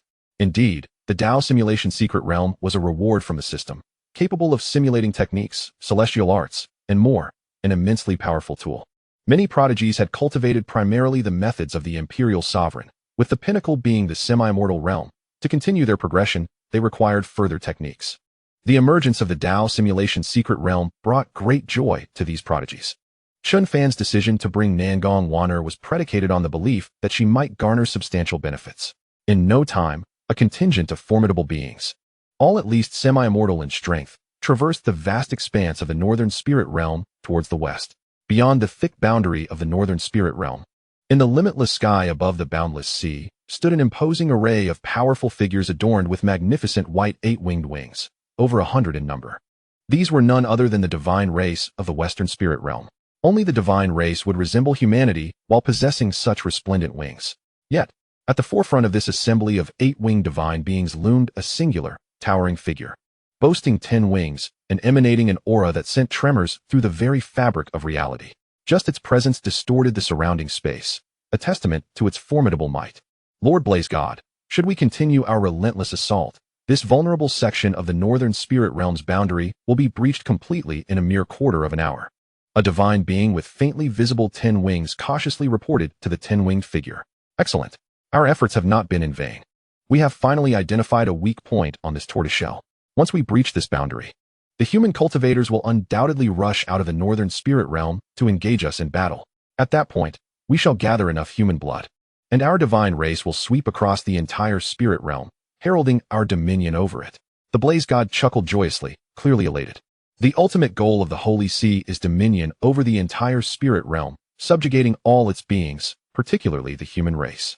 The humans are the sovereigns of the spirit realm, compelling even the divine race to bow before their might. However, now that the bloodthirsty summoning array has been successfully established beneath this endless sea, we merely need to continuously supply it with human blood to summon formidable beings from the divine realm to confront the humans, ultimately enslaving all beings in the spirit realm. Starting with the weakest northern spirit realm.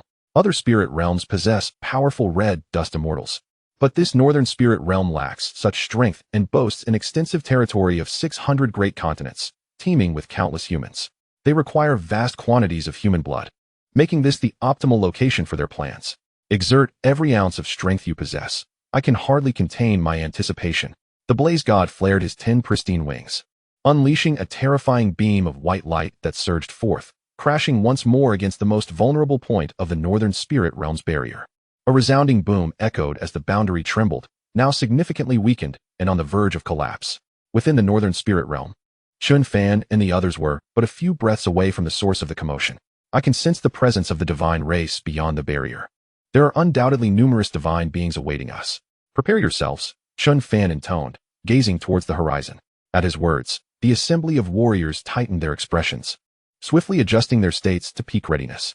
Their internal energies surged, poised to unleash powerful attacks at a moment's notice. 11 semi-immortal beings stood ready, comprising the leaders and ancestors of various five-star factions, alongside Nangong Waner. Master, it seems the divine race intends to invade the northern spirit realm on a grand scale. Their audacity is infuriating, Li Qingyun, the master of the Qingyu Celestial Palace, remarked, his eyes flashing with indignation.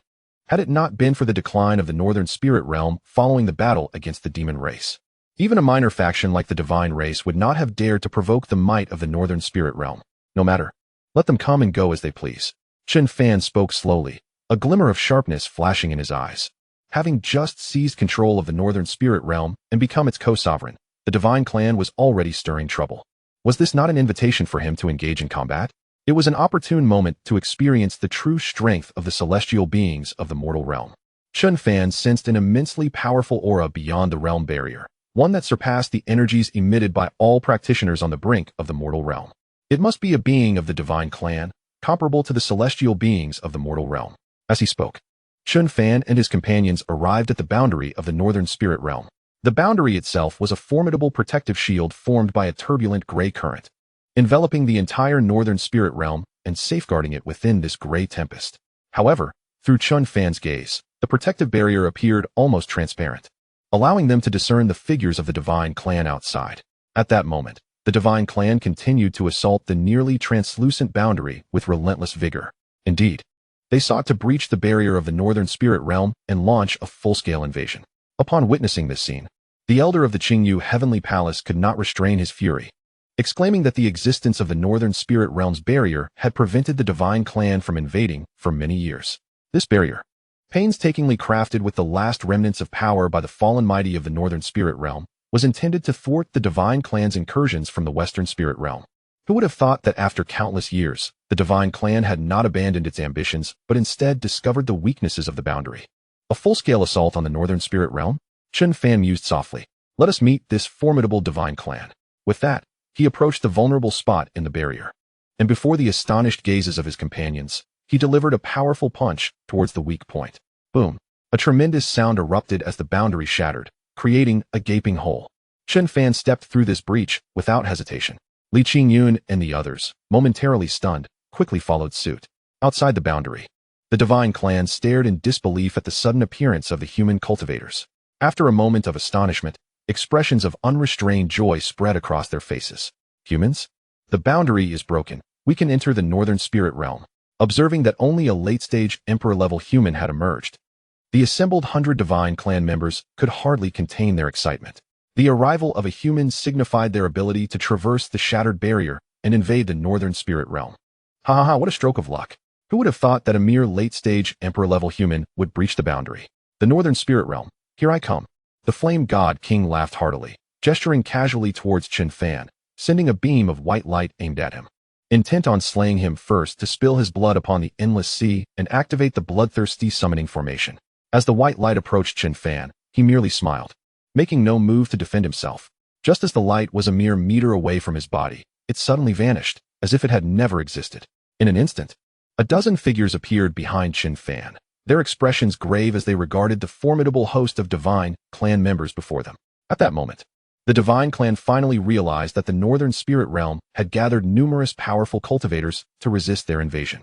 Yet, upon seeing the meager lineup of the northern spirit realm, the flame god king could not suppress his laughter. Ha ha ha, is this truly your strongest lineup? You send this handful to fend off our proud divine clan's incursion? Surely, you jest. His derisive laughter echoed across the vast expanse of the endless sea, prompting even the 8-winged divine clan members behind him to join in the mockery. They had not anticipated that the greatest challenge in conquering the northern spirit realm would be this protective shell, filled with so many weaklings. Have you finished laughing? Because I am about to make my move. Chen Fan's indifferent voice suddenly cut through the cacophony of laughter, silencing the divine clan. Just as they turned to see which human cultivator dared to speak such audacious words, a figure abruptly materialized in their midst, and a fist the size of a sandbag seemed to traverse boundless space, hurtling towards them. What? What is that? I can't move. The divine clan members felt an overwhelming force, as if the very earth were crumbling beneath them. In the next instant, their consciousness plunged into an abyss of darkness. To the eyes of all present, including the still-dazed flame god king, the young man in white had simply delivered a single punch, and all divine clan members, whether they were 8-winged or pseudo-10-winged, transformed into blood mist, dissipating into the winds, staining the endless sea a crimson hue. You, a cultivator of the mortal realm, how dare you conceal your true power and ambush my divine clan? You seek death. The flame god king, witnessing the blood mist of his subordinates, was instantly consumed by an overwhelming rage. In the blink of an eye, 10 pristine white wings behind him flared open, unleashing a dazzling light imbued with terrifying power, shattering the very fabric of space as they surged towards Chen Fan. The flame god king had not anticipated that the northern spirit realm harbored a true celestial being of the mortal realm, a 10-winged divine being, equivalent to a first-tier celestial. Let me experience just how formidable a first-tier celestial truly is. Chen Fan sensed the dread aura emanating from his opponent as his own celestial pressure erupted forth. Boom, boom, boom. With 3 successive punches, each infused with boundless terrifying power, he collapsed the surrounding space, creating 3 massive breaches amidst the blinding white light, which then descended upon the flame god king's head. What? Such overwhelming strength? Surely, you cannot be a first-tier celestial cultivator. Feeling the oppressive force akin to the heavens crashing down upon him, the flame god king's expression shifted dramatically, and the 10 white wings enveloped his form in a desperate attempt to shield him from the impending doom. Yet, how could a being of merely the first tier of the mortal realm withstand Chen Fan's full-force strike? One powered by a semi-divine physique and the chaos-level cultivation method he wielded? In the next heartbeat, a chilling scream echoed across the endless sea.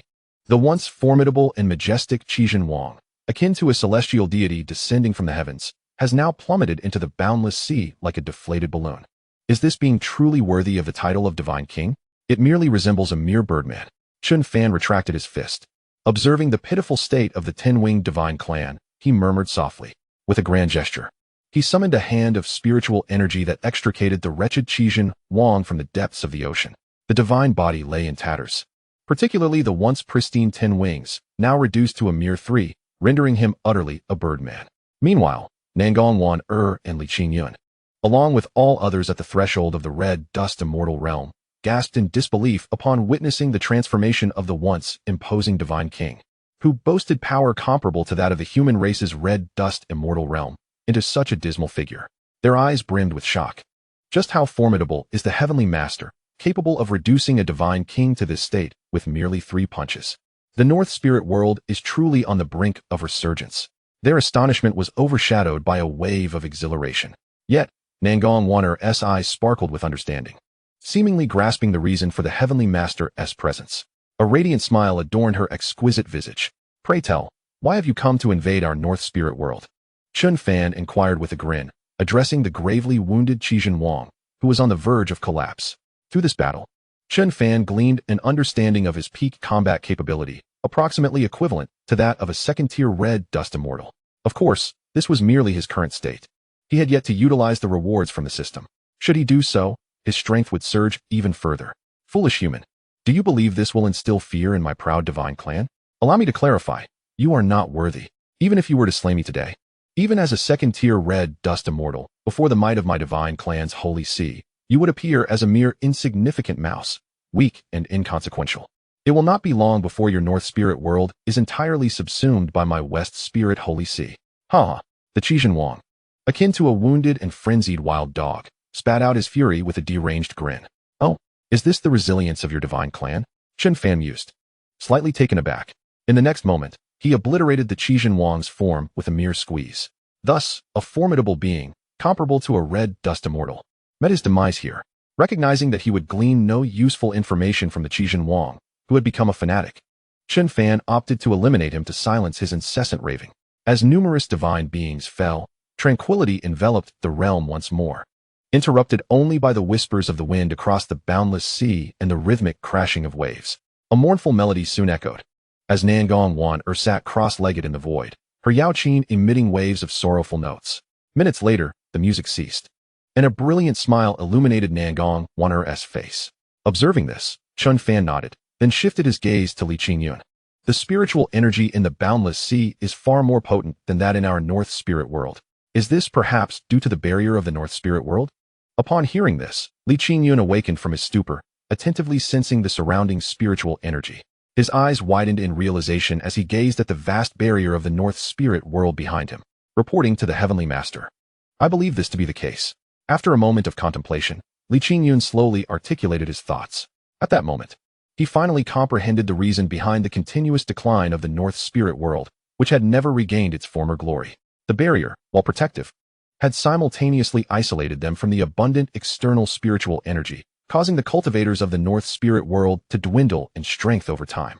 The others quickly grasped Chen Fan's implication, their expressions tinged with bitterness. Had it not been for the barrier, perhaps the North Spirit world would have long ceased to belong to the human race, and instead, it might have become the dominion of the divine clan.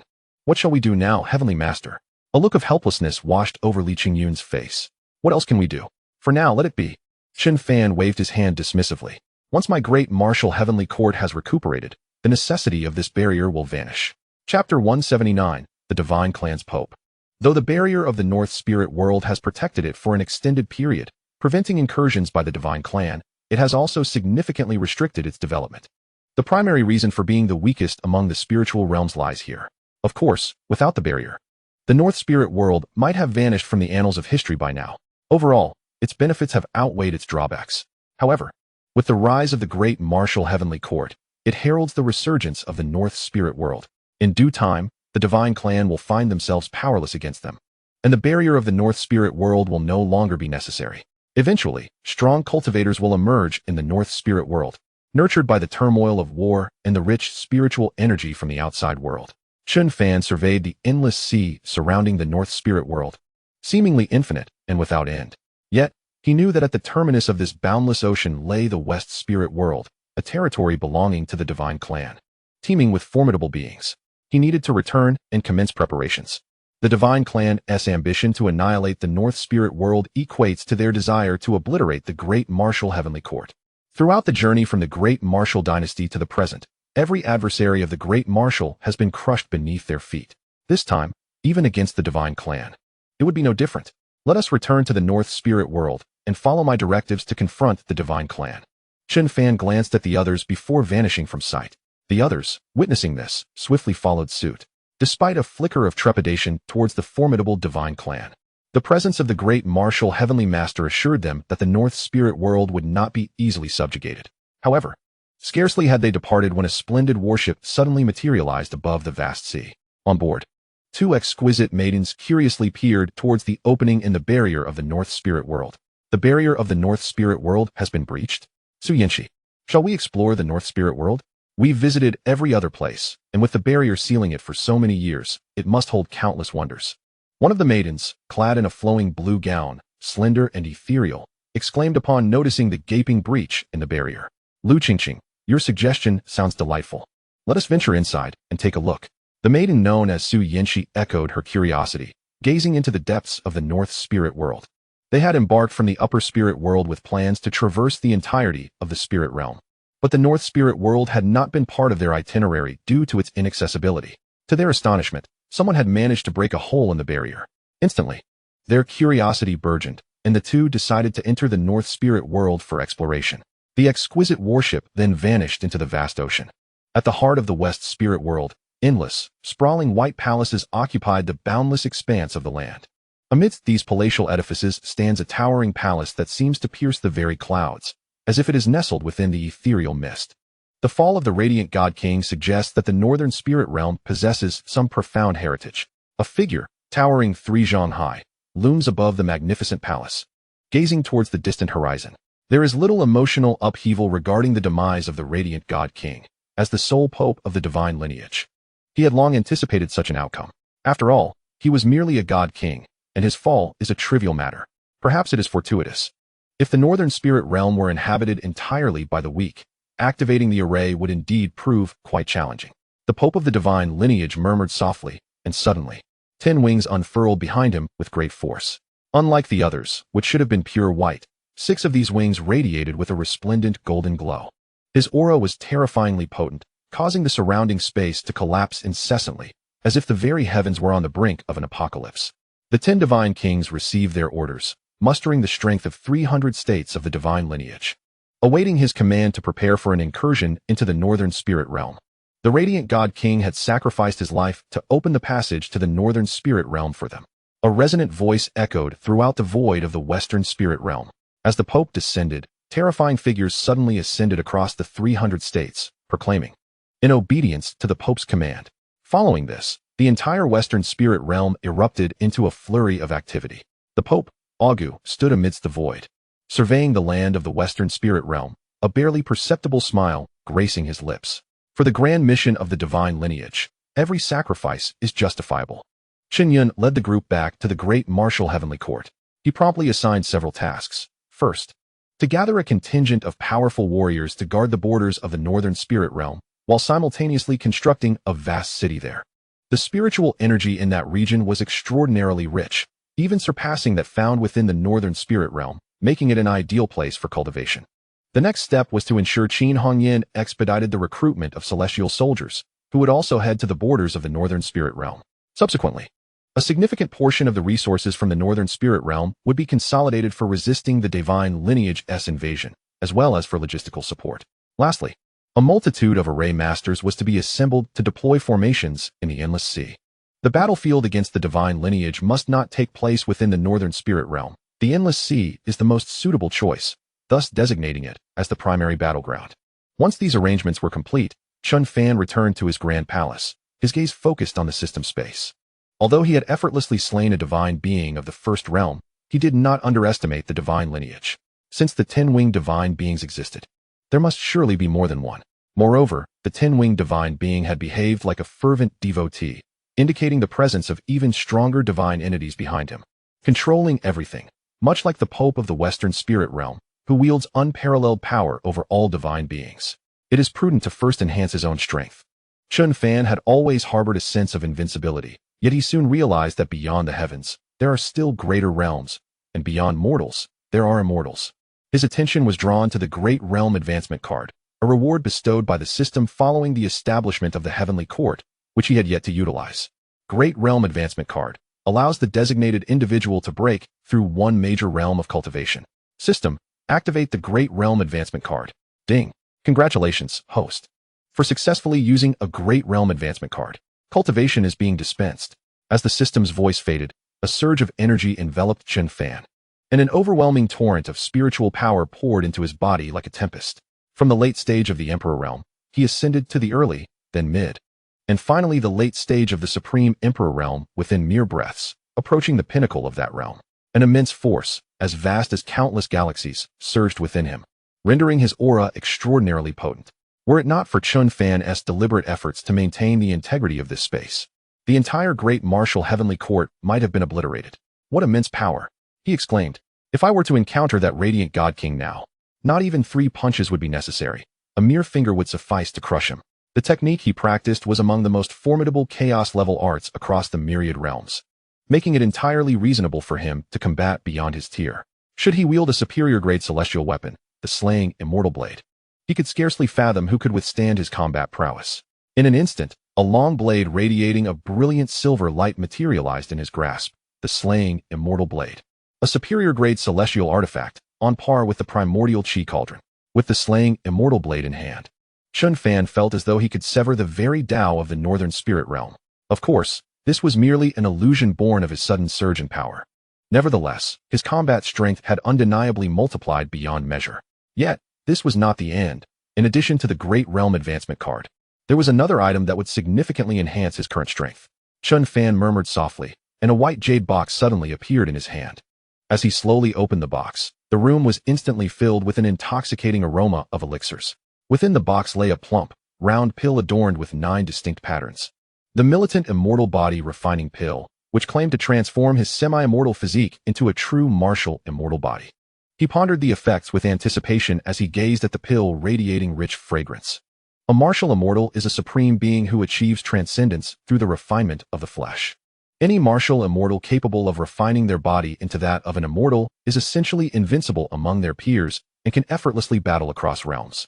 It is worth noting that few cultivators can fight beyond their tier in the immortal realm, as each realm ascended signifies a complete transformation in combat capabilities, an explosive increase that cannot be adequately described. Thus, those who can combat across tiers in the immortal realm are often regarded as eternal prodigies. Of course, Chen Fan was a unique case. No one would anticipate that a mere supreme emperor could effortlessly slay an immortal. Below the immortal, all are but ants. This adage does not apply to Chen Fan, yet it holds true for others. Without a hint of hesitation, he swallowed the pill whole, then seated himself upon the ground to absorb the energy contained within the militant immortal body refining pill. Boom, boom, boom. An endless surge of energy flooded into Chen Fan's body, continually nurturing his flesh. As time passed, profound changes began to manifest within his corporeal form. On the other side, within the enigmatic realm of time and space, Nangong Wanner was incessantly refining the vast power within her, an aura of ethereal magnificence enveloping her. Her beauty was unparalleled, reminiscent of a celestial maiden descending from the heavens, evoking a sense of awe that compelled onlookers to admire her from afar. Presently, she stood at the precipice of the half-step red dust immortal realm, mere strides away from attaining the true red dust immortal state. She was in the midst of striving for this exalted realm. Meanwhile, Jiang Fanju, Shihao, and Lin Feng had just emerged from their secluded training after nearly a year of rigorous cultivation within the time-space secret realm. They had ascended from being peak Emperor Lords to achieving the rank of unparalleled Emperor Lords, their combat prowess rendering them invincible among their peers, nearly rivaling those in the half-step red dust immortal realm. Aware of their rapid advancement, the trio resolved to temper their hearts and quell any restlessness within their spirits. Recognizing the necessity of establishing a solid foundation in the unparalleled Emperor Lord realm before seeking to attain the true red dust immortal state. Thus, they set forth from the grand martial heavenly palace, journeying towards the already established North Spirit City, situated alongside the boundless sea. They intended to refine their turbulent hearts amidst the mundane world, perhaps ensuring a more prosperous path ahead. As for Nangong Wanner, she was an exception to their plans. The three swiftly reached a consensus and departed the grand martial heavenly palace, venturing into the mortal realm. Not long after Jiang Fanju and his companions had left, a slender figure within the time-space secret realm suddenly radiated an overwhelming and terrifying aura. Have I regained my memories? Jiang Xianxia pondered, feeling a torrent of fragmented recollections surging through her mind, a trace of confusion etching her features. After a while, her Emperor Lord aura stabilized, and she finally untangled the memories within her mind. To her astonishment, she realized she had been reborn in the North Spirit realm, endowed with such fortuitous opportunities. Truly, the heavens favored her. In her previous life, she was the sovereign of the Xianyu immortal sect in the upper spirit realm, possessing the cultivation of the 6th level of the red dust realm. During her secluded breakthrough attempt to reach the 7th level, she was betrayed by the Grand Elder and several other elders of her sect, who colluded with the opposing forces of the refining Void Palace, leading to her demise. Subsequently, she was reincarnated in the North Spirit realm. The Grand Martial Heavenly Palace and the North Spirit realm shared a formidable alliance, and the Heavenly Sovereign was immensely powerful. Moreover, the Grand Martial Heavenly Palace housed numerous secret realms of unparalleled strength, including the very realm she currently inhabited, which could alter the flow of time, an utterly inconceivable phenomenon. To alter the flow of time, even during my previous breakthrough to the 7th level of the red dust realm. Such a feat would have been beyond my grasp, Jiang Qinshu mused in astonishment.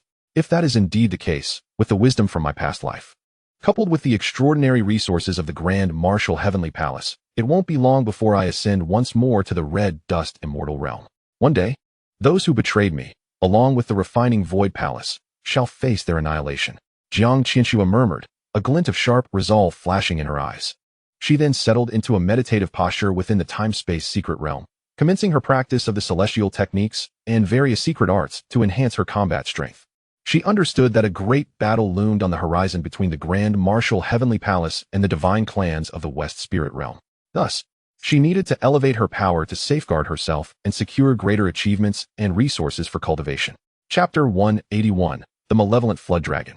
This candied hawthorn is absolutely delectable.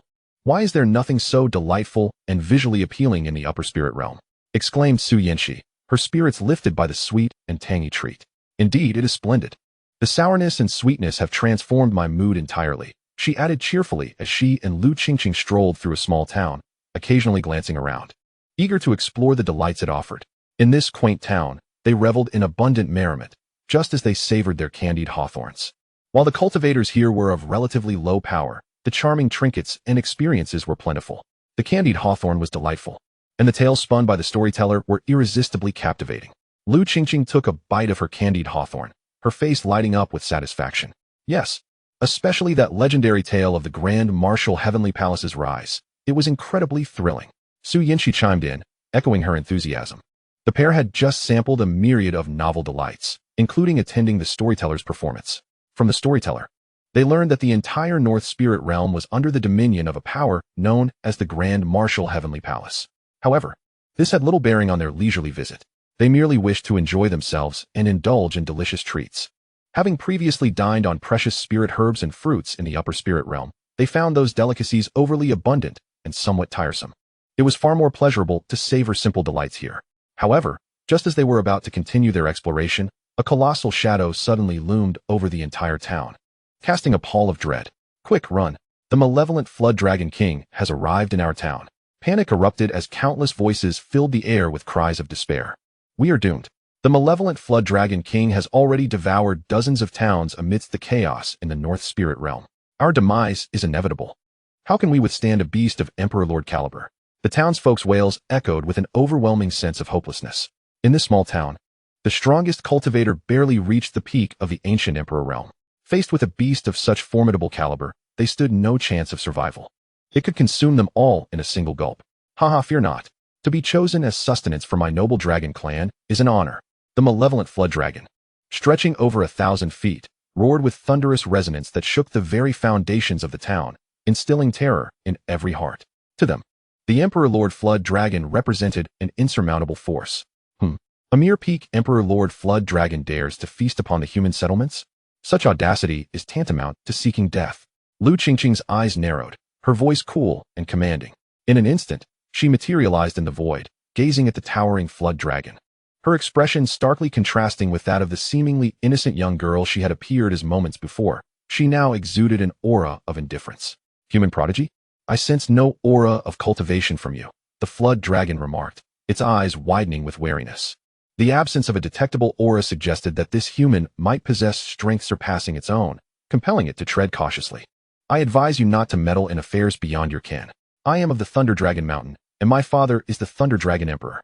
Should you interfere, the consequences will be dire, the Flood Dragon warned, its tone laced with trepidation. It believed that these weak, insignificant beings were fortunate to become the food of its kind.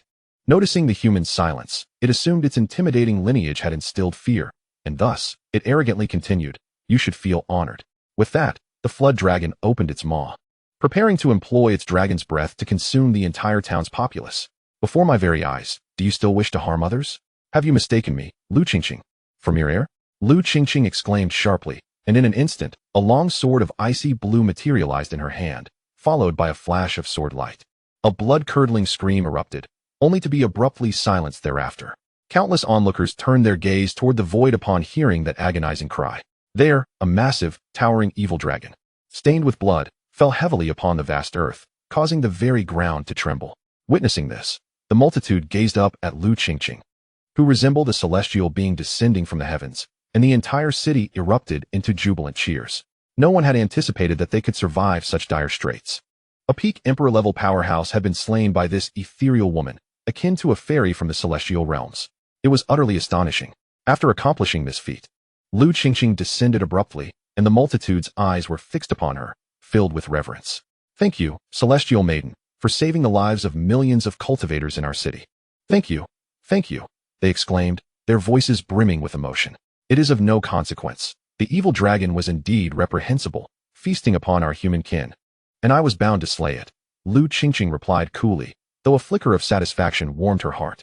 Such occurrences were not uncommon in the upper spirit realm, where humanity often fell prey to other races as mere sustenance. However, in the upper spirit realm, her cultivation level made it nearly impossible to intervene, for the number of powerful beings from other races was overwhelming. The slightest stir could summon a red dust immortal, and she had only recently broken through to the initial stage of the unparalleled emperor level. She was still far from their caliber.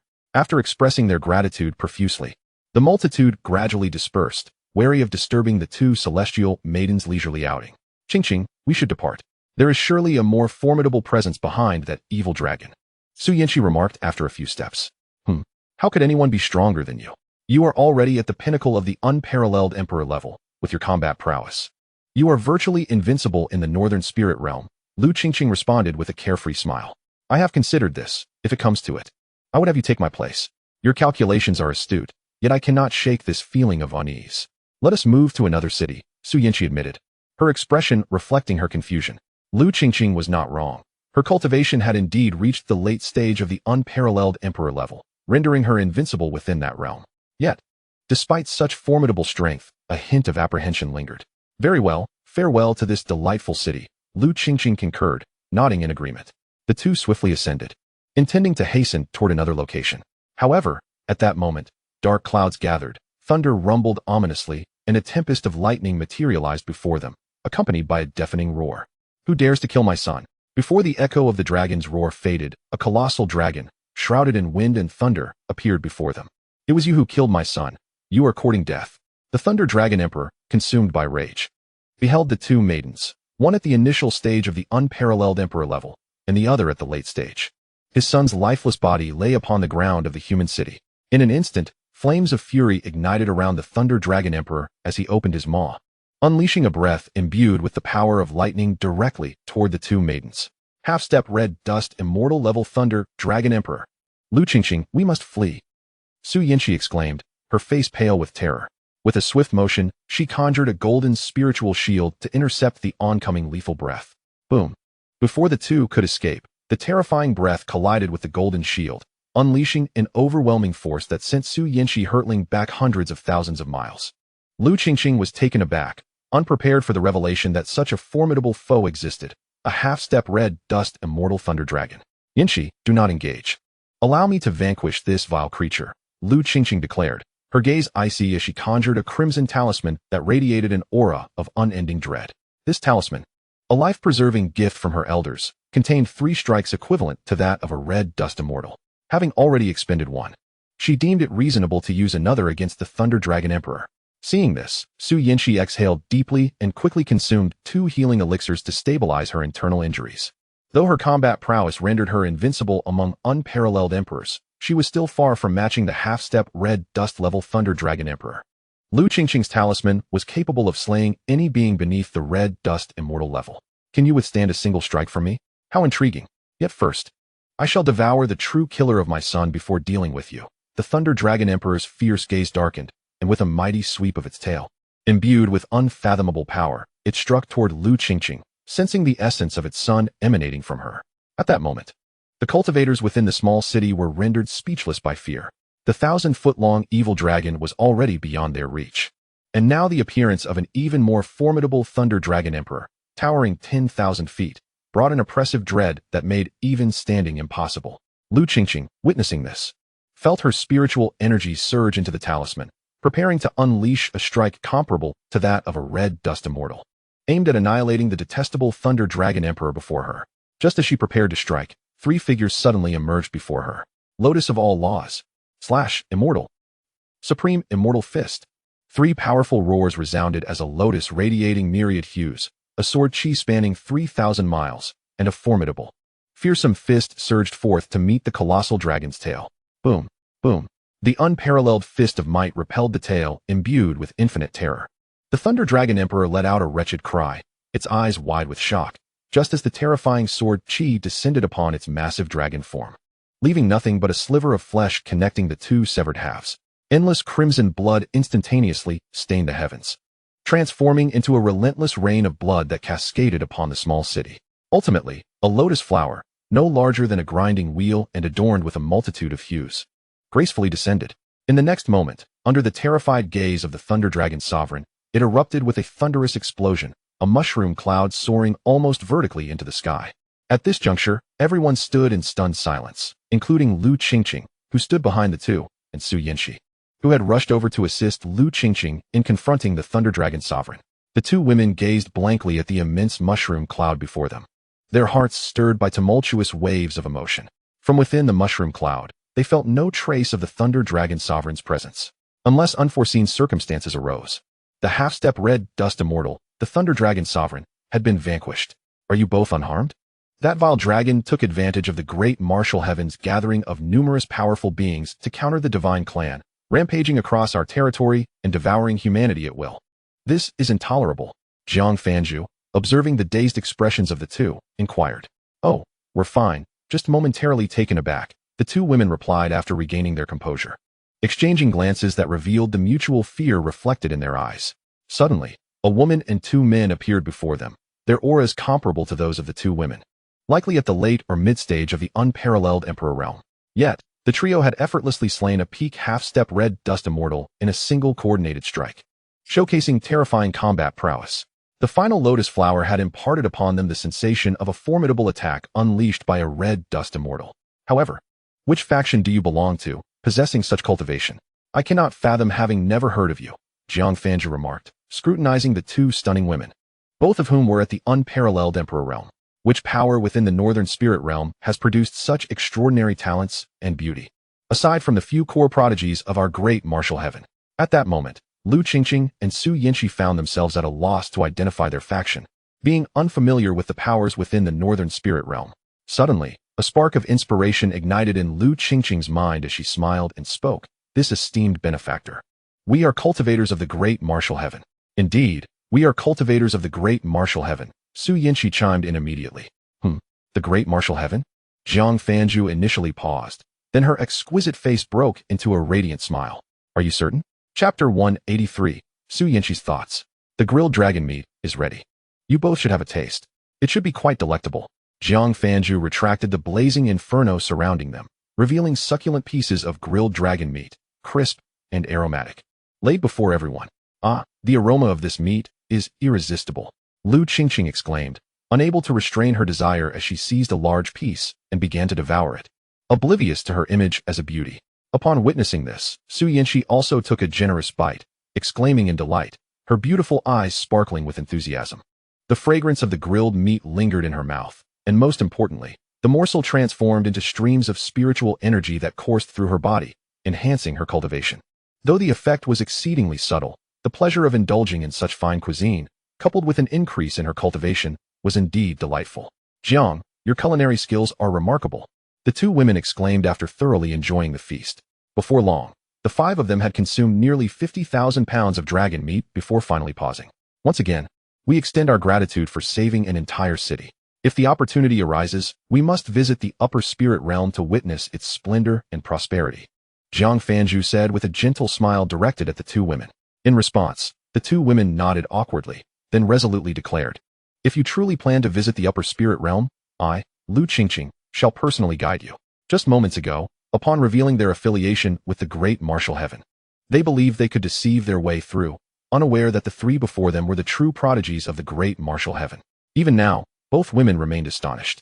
Although they could not claim to be the top prodigies of the upper spirit realm, they were significantly superior to ordinary prodigies. Yet the trio before them, merely at the unparalleled Emperor realm, had effortlessly slain a half-step red dust immortal, prompting them to re-evaluate the might of the great martial heaven. To cultivate such formidable prodigies, its foundation must be profoundly deep. Haha, no worries. How unfortunate that the divine clan is on the verge of war with our great martial heaven. We must head to Northern Spirit City to prepare for their impending assault. Regrettably, we cannot properly host you both, Jiang Fanju stated, already considering the two as close friends. Although she had initially felt vexed by their impersonation of great martial heaven cultivators, she quickly dismissed those trifles upon learning of their bravery in confronting the half-step red dust immortal to save the city. Now aware that they hailed from the most powerful upper spirit realm, her hospitality grew warmer. If you no longer wish to linger in the northern spirit realm, we three shall escort you out. Due to the divine clan's actions, chaos has engulfed the entire northern spirit realm, with some races seizing the opportunity to wreak havoc, posing potential dangers. Moreover, the divine clan is set to launch a massive assault on our northern spirit realm soon, which could entangle you both in troubles. Xiang Fanju earnestly advised. The two, as prodigies of the upper spirit realm, could easily find themselves in peril should they become embroiled in this conflict. Very well. Then let us depart together. Once we reach Northern Spirit City, we shall part ways. Should you decide to visit the upper spirit realm, come to the Lu family in the symbolic heaven domain to find me. Lu Qingqing assented. Su Yanxi also wore a radiant smile, replying, I am truly delighted to have met you, Sister Fanju. Despite feeling overlooked at home due to certain reasons, her exceptional talent and rapid cultivation progress did not hinder her from welcoming friends into her abode. With that, the five of them departed from the small city. Along the way, they encountered and vanquished numerous beastly foes and races that sought to prey upon humanity. Emboldened by the great martial heaven's mobilization of powerful cultivators to defend against the divine clan. Among these, they dispatched no fewer than 2 half-step red dust immortal foes. Wherever they passed, tranquility was swiftly restored. Over time, many races that had intended to exploit the chaos ceased their activities, aware that the formidable cultivators of the great martial heaven were addressing the turmoil. Su Yanxi and Lu Qingqing were increasingly astonished as they realized that the prodigious talents of the Daowu Heavenly Court possessed formidable combat prowess and deep-rooted foundations. Most remarkably, they were all practicing celestial techniques. It is well known that celestial techniques are exceedingly difficult for cultivators beneath the red dust celestial realm to master. For anyone at the unparalleled Emperor's realm to successfully cultivate a celestial technique is nearly an impossible feat, of course. There exists a method whereby one can cultivate sacred techniques or imperial techniques from a young age, with the assistance of a highly skilled expert to deduce and transform them into celestial techniques, thereby allowing mastery at the unparalleled Emperor's realm. Otherwise, even within the vast upper spiritual realm, only a select few from the most prestigious celestial sects could achieve such a feat, however. Before the two women stood 3 individuals who wielded not merely one celestial technique. This revelation intensified their astonishment, particularly for Lu Qingqing, whose Lu family is renowned throughout the upper spiritual realm. Yet, they had not encountered anyone of such tender years who commanded multiple celestial techniques. It is easy to imagine the profound shock that gripped their hearts. This realization only heightened their curiosity about the Daowu Heavenly Court, prompting them to wonder how such an abundance of prodigies could be cultivated. An absurd thought flashed through Su Yanxi's mind. If the Daowu Heavenly Court were suitable, might she be able to join them? Her original intention was to return to the upper spiritual realm to seek out a sect for cultivation. In her family, the celestial level cultivation techniques were simply beyond the reach of a daughter born of a lesser status. Remaining in her household would inevitably render her a mere pawn for marriage alliances with powerful families, no matter how exceptional her talents. She would be unable to seize control of her own destiny. Joining a sect was her final path to escape from the Su family. However, one concern lingered. Within the premier sects of the upper spiritual realm, the figures of the Su family's prodigies were omnipresent. Chapter 184. The Red Dust Celestial Tribulation. In the western spiritual realm, colossal warships radiating brilliant light traversed the endless void, with countless divine beings standing upon them. At the forefront, a warship gathered the divine race's pope and numerous divine kings, their formidable auras reverberating throughout the heavens. No avian dared obstruct the path of the immense divine army. Your Holiness, our divine army is 1 day's journey from the endless sea and 5 days from the region bordering the northern spiritual realm, reported a divine king. Adorned with 10 wings, 2 of which were golden. This divine king was a terrifying powerhouse, comparable to the dual layer of the red dust realm in human terms. The number of wings behind them denoted their rank, while the golden wings indicated their stage within the divine king realm. The 6 golden wings behind the Pope symbolized his equivalence to the 6th layer of the red dust realm. Of course, the Pope would not personally engage in battle. What stood before them was merely a projection of the Pope's avatar. Yet, even this projection possessed the true combat strength of a 3rd layer in the red dust realm. Yes, instruct our divine soldiers to adjust their states to peak condition over the next 5 days, preparing for the battle in the northern spiritual realm. However, remember, the battlefield must be chosen above the endless sea. Even if the northern spiritual realm's warriors cannot withstand our divine race and retreat into their realm, you must pursue them. Drive them out and slay them, commanded the voice of Agu, imbued with an air of chilling confidence regarding the impending conflict. Understood. The 10 divine kings responded in unison, a cruel smile gracing their faces. They were acutely aware that in the endless sea, their divine race had invested considerable time and effort, establishing multiple formations to absorb sufficient human blood, enabling them to summon formidable allies from the divine realm to assist in their conquest of the entire spiritual realm. The weakest northern spiritual realm served as their launching pad, a source of sustenance for their campaign across the spiritual realm. However, what none knew was that the formation possessed another function, not merely for summoning powerful beings from the divine realm. As time elapsed, the majority of the northern spiritual realm strong had gathered in northern spiritual city, with defensive formations successfully constructed. Countless cultivation resources flowed into the city. Numerous powerful alchemists and craftsmen toiled within the alchemy and forging chambers, their arms igniting sparks as they ceaselessly refined various elixirs and forged divine weapons. Many rogue cultivators also voluntarily arrived in northern spiritual city.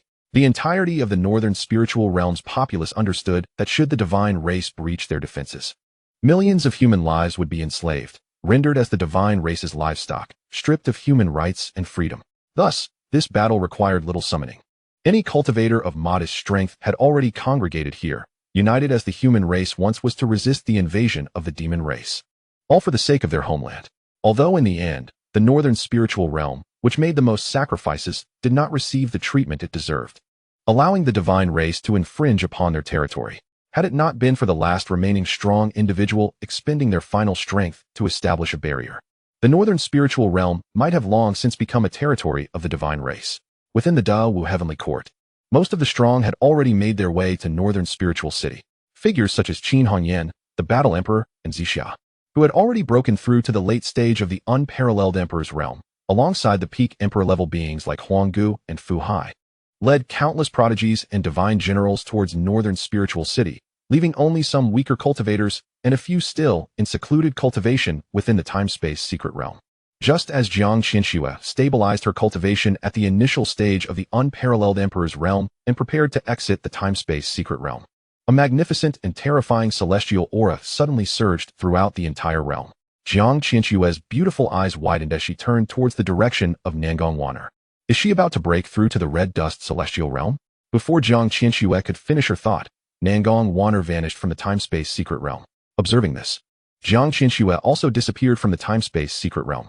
Outside the time-space secret realm, Nangongwaner's figure materialized in the boundless void, her overwhelming aura radiating forth, resembling a true celestial being from the 9 heavens, ethereal and sublime. At that moment, everyone in the Dawu heavenly court felt that terrifying and magnificent aura, instinctively looking up at the void, their expressions filled with utter astonishment. It was none other than our Dawu heavenly court's foremost prodigy, Nangongwaner. Following her last battle, she had already become a half-step into the red dust celestial realm, and now she was on the verge of a breakthrough. Gasps of awe echoed as many thought, could she be about to truly ascend to the red dust celestial realm? The crowd inhaled sharply at this thought, their shock swiftly transforming into boundless joy. Nangongwaner was immensely familiar to them. She was one of their own from the Dawu heavenly court. Who could fail to recognize her? Who could possibly be unaware that Nangongwaner is the most resplendent prodigy within the grand celestial realm of the great Wu heavenly court? This time, she is on the verge of transcending to the realm of the mortal immortal, and their joy for her is truly heartfelt. Standing atop a palace, Xianxiaaudiobooks beheld the scene before her, her beautiful eyes shimmering with endless brilliance. Nangongwaner's ability to achieve such a breakthrough at this tender age far surpasses her own past life. Her future accomplishments are bound to be immeasurable, potentially eclipsing her peak period when she reached the 6th layer of the mortal realm, aspiring to ascend to even higher realms. Reflecting on this, Xianxiaaudiobooks suddenly realized that in this life, she seems to be significantly stronger than in her previous existence. Whether in the speed of her cultivation breakthroughs or her combat prowess, she has surpassed her former self at the same stage. Coming to the great Wu heavenly court must be the wisest choice she has made in both her lives. She resolved to diligently cultivate within the great Wu heavenly court, knowing that she would eventually follow in the footsteps of the celestial lord and step into the upper spirit world. Xianxiaaudiobooks understood that the great Wu celestial lord is shrouded in mystery and possesses unparalleled strength, and would surely not remain confined within the northern spirit world for long. One day, he would stride into the upper spirit world, where the Great Wu Heavenly Court would compete with myriad clans and elite sects in that flourishing realm. She too could rise from this, resolving the grievances of her past life. As Xianxiaaudiobooks murmured these thoughts, an endless expanse of dark clouds enveloped the sky, and a terrifying, vast celestial might suddenly manifested in this world. The immortal tribulation? It has finally arrived. Nangong Wanner stood beneath this overwhelming celestial authority, her diminutive figure resembling that of a mayfly. Yet, her aura could contend with the vastness of the celestial force surrounding her. Since the celestial lord had vanquished numerous divine clans and laid them to rest, the boundless power she acquired has been stored within her body. Subsequently, she entered seclusion within the time-space secret realm, refining that terrifying and immense power. Her cultivation had already reached the threshold of the half-step mortal-immortal realm, merely a step away from the true mortal-immortal realm. That energy is the crucial factor propelling her towards the realm of the mortal-immortal. Come, let me experience the legendary power of the mortal-immortal tribulation. In an instant, Nangong Wanner, standing in the boundless void, erupted with an infinite brilliance.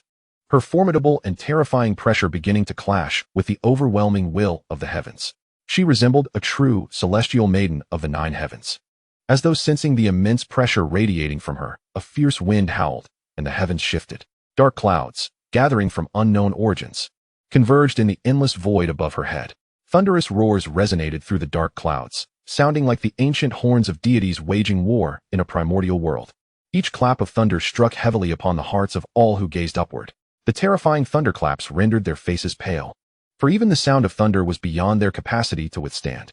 In the midst of their endless fear, a bolt of lightning, radiant with a fierce white light, shot through the boundless black night sky, hurtling directly towards Nangong Wanner. Observing this, she instantly summoned spiritual barriers around her, and the zither in her hands erupted with a high-pitched, intense melody, transforming into a flurry of sword-like notes to meet the impending thunder.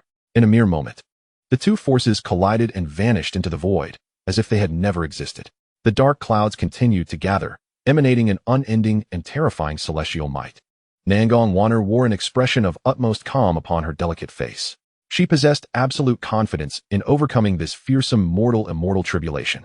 Thunder roared once more, and within a few breaths, the terrifying lightning descended again, its dazzling glow nearly illuminating the entire void. The might of the thunder seemed intent on obliterating the very heavens and earth. Yet, Nangong Wanner exhibited no signs of panic. She immediately began employing her formidable techniques to counter the dreadful tribulation. One after another, while the thunder was indeed terrifying in its intensity, to Nangong Wanner, it was merely an opportunity to respond with composure. At this moment, Xianxia's heart surged with tumultuous waves, her beautiful eyes reflecting disbelief. After all, this was the mortal-immortal tribulation, incomparable to the tribulations of the Emperor. Yet, Nangong Wanner seemed to handle it with such ease and grace.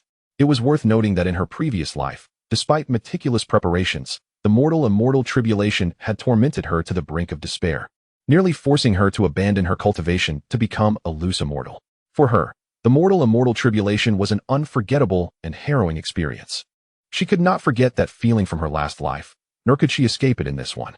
The Great Wu Heavenly Court truly possessed a divine power, capable of nurturing such formidable prodigies, even surpassing her own talents from her previous life. After recovering from her shock, Xianxia became even more resolute in her previous decision to continue her cultivation within the Great Wu Heavenly Court. She would follow the Great Wu Celestial Lord step by step to the pinnacle, ensuring that all who had betrayed her in the past would pay the price. Soon, the dark clouds thickened to an extreme density, and the echoing sounds of terrifying thunder continued to resonate. Nangong Wanner was fully prepared. She knew that the final bolt of the mortal-immortal tribulation was imminent. Should she succeed in overcoming it, she would directly ascend to the realm of the mortal-immortal. If she failed, her soul would be extinguished. Under the tense gazes of all, a dragon-shaped tribulation lightning suddenly traversed the boundless void, enveloping her entire being. As the dark clouds dispersed, the radiant light of the sun immediately bathed the vast earth, as if everything that had just transpired was merely an illusion. However, within the void, a purple lightning bolt remained, radiating its endless brilliance. Everyone knew that within that dazzling light was Nangong Wanner's form. All eyes were fixed anxiously on the purple lightning. The next moment, the thunder erupted, and Nangong Wanner's slender and delicate figure appeared before everyone's gaze, unharmed and even sporting a faint smile. Subsequently, Boundless celestial power surged into Nangong Wanner's body like a raging sea. An overwhelming and terrifying celestial aura instantaneously emanated from her, signifying her ascension to the true immortal realm. As time passed, her cultivation gradually stabilized at the first layer of the immortal realm. Such formidable power. This is the immortal realm? A brilliant light flickered in Nangong Wanner's eyes as she reveled in the vast celestial energy within her, a radiant smile gracing her lips. At this moment, Nangong Wanner was enveloped in ethereal celestial energy. Clad in a light blue gown, she resembled a celestial maiden, enchanting all who beheld her. The crowd erupted in excitement, fervently calling out her name. Xianxiaaudiobooks, too, exhaled a sigh of relief, her gaze towards Nangong Wanner brimming with admiration. The tribulation of the mortal realm consists of a total of 9 thunderbolts, the final one being the most terrifying of all. Countless cultivators, along with numerous prodigies, have perished under this last trial. The fact that Nangong Wanner was able to traverse the 9th thunderbolt unscathed demonstrates her strength has nearly reached its zenith. Just as everyone was elated by Nangong Wanner's successful breakthrough into the realm of immortality, and as Xianxiaaudiobooks was preparing to re-enter the temporal secret realm for cultivation in hopes of reaching the realm of the mortal immortals sooner, an aura akin to a myriad of stars suddenly surged throughout the entire North Spirit realm. Even those in the distant North Spirit City, at the edge of the realm, could feel this overwhelmingly fearsome presence. What has transpired? That aura is so oppressive it feels as though I cannot breathe. I feel the same. Yet it seems like the aura of the Heavenly Sovereign. Perhaps the Heavenly Sovereign has achieved another breakthrough. Qin Hongyan and Do Zhan, sensing the terrifying aura, instinctively widened their eyes and gazed into the void, murmuring to themselves. They could discern that it was the aura of the Heavenly Sovereign. Simultaneously, above Wuyan City, a towering figure stood suspended in the void, emanating a power that seemed capable of shattering the boundless earth. Above his head, dark clouds radiating an infinite and terrifying destructive force gathered ominously. Chapter 186. The Martial Immortal Tribulation, Human Form Thunderbolt. Wanner, congratulations on your breakthrough into the realm of the mortal immortals. The imposing figure was none other than Chen Fan. At this moment, Chen Yun paid no heed to the terrifying black clouds converging overhead. Instead, he turned to the side, looking at Nangong Wanner, who was also standing in the void. Still in a daze. Thank you, Heavenly Sovereign, but what is this? Nangong Wanner, feeling the boundless terror emanating from the black clouds, despite having transcended into the realm of the mortal immortals, felt her face grow pale. For she could distinctly sense that the might of the heavens unleashed by the black clouds was thousands of times stronger than during her tribulation. Although she had stabilized herself in the first layer of the mortal immortals, before this endless black cloud, she still felt like an insignificant insect. Oh, I shall face my own tribulation as well, Chen Fan remarked nonchalantly. You should hurry down. This place is too perilous, he cautioned. For he was about to undergo the mortal body unsullied tribulation, also known as the martial immortal tribulation. While it might pose little threat to him, it could be devastating to others. Yes, Heavenly Sovereign, wishing you success. Once Nangong Wanner regained her composure, she flashed a radiant smile at Chen Fan before vanishing from sight. She reappeared beside the astonished Xianxiaaudiobooks, who was already engulfed in a tempest of emotions. She too could sense the might of the heavens emanating from the dark clouds above, which was extraordinarily terrifying, far surpassing the earthly might typically released by a mortal immortal. What kind of tribulation is this? How could the Heavenly Sovereign be facing such a fearsome trial? The overwhelming force in front of them was 100-fold more terrifying than the mortal immortal tribulation, reaching into Xianxiaaudiobooks' realm of ignorance. She understood that tribulations vary in strength according to the individual, yet how could a mere mortal immortal tribulation be this formidable? She even felt that, even at her peak in her previous life, as a revered being among many mortal immortals in the 6th layer, she would still feel uncertain facing this tribulation in the void. How could such a fearsome trial occur at this moment? It would require at least a breakthrough to the 7th layer of mortal immortals to face such a terrifying tribulation. I do not know, but I am not the slightest bit concerned, Nangong Wanner said, a smile gracing her lips. Why are you not worried? Such a terrifying tribulation could truly claim lives. Xianxiaaudiobooks queried, her expression filled with confusion as she looked at Nangong Wanner. Under such a dreadful tribulation, even formidable cultivators at the 5th layer of the mortal immortals could fall. How could one not be concerned? Because he is the great martial sovereign. There exists no tribulation that can threaten the great martial sovereign, Nangong Wanner replied slowly. The last time the great martial sovereign faced a tribulation, it was horrifying in its intensity. He transcended through the 9 heavenly tribulations without a scratch. This time, it is highly likely to be the same. Such confidence? Xianxiaaudiobooks regarded the towering figure in the void with some skepticism. The great martial sovereign is undoubtedly powerful, yet it also depends on the adversary one faces. Beneath the overwhelming and destructive might of the heavens, the great martial sovereign, no matter how strong, would appear minuscule. You have not been here long. You will understand in due time. Nangong Wanner gazed at that majestic figure, her beautiful eyes sparkling with admiration. They had journeyed together from the Taitsong realm to this point. And in her heart, the great martial sovereign was the epitome of perfection, utterly invincible. Even in the face of the vast might of the heavens, she stood firmly by his side. As the two engaged in whispered conversation, the endless black clouds in the void nearly engulfed an area spanning billions of miles. The entire world seemed to transform into a harbinger of impending doom, with countless beings prostrating on the ground, trembling uncontrollably. It was utterly terrifying. The might of the heavens seemed intent on claiming their lives, crushing their very bodies. It was simply insurmountable. Is the martial immortal tribulation finally upon us? Chen Fan stood in the void, releasing an inexhaustible aura of terror. Indeed, after consuming the martial immortal body refining pill, he successfully refined his semi-immortal physique once more, transforming it into a true martial immortal body. Thus, what he was about to face was the martial immortal tribulation. He had yet to qualify for the mortal immortal tribulation. Boom! From the endless black clouds, thunderous roars echoed across the sky, and as time passed, the terrifying and soul-shaking thunder became increasingly dense. After several breaths, the cacophony of thunder transformed again. It became rhythmic, as if a great drum was being beaten before a war, more urgent and haunting. Everyone widened their eyes. Confusion etched across their faces, uncertain as to why such a phenomenon was occurring.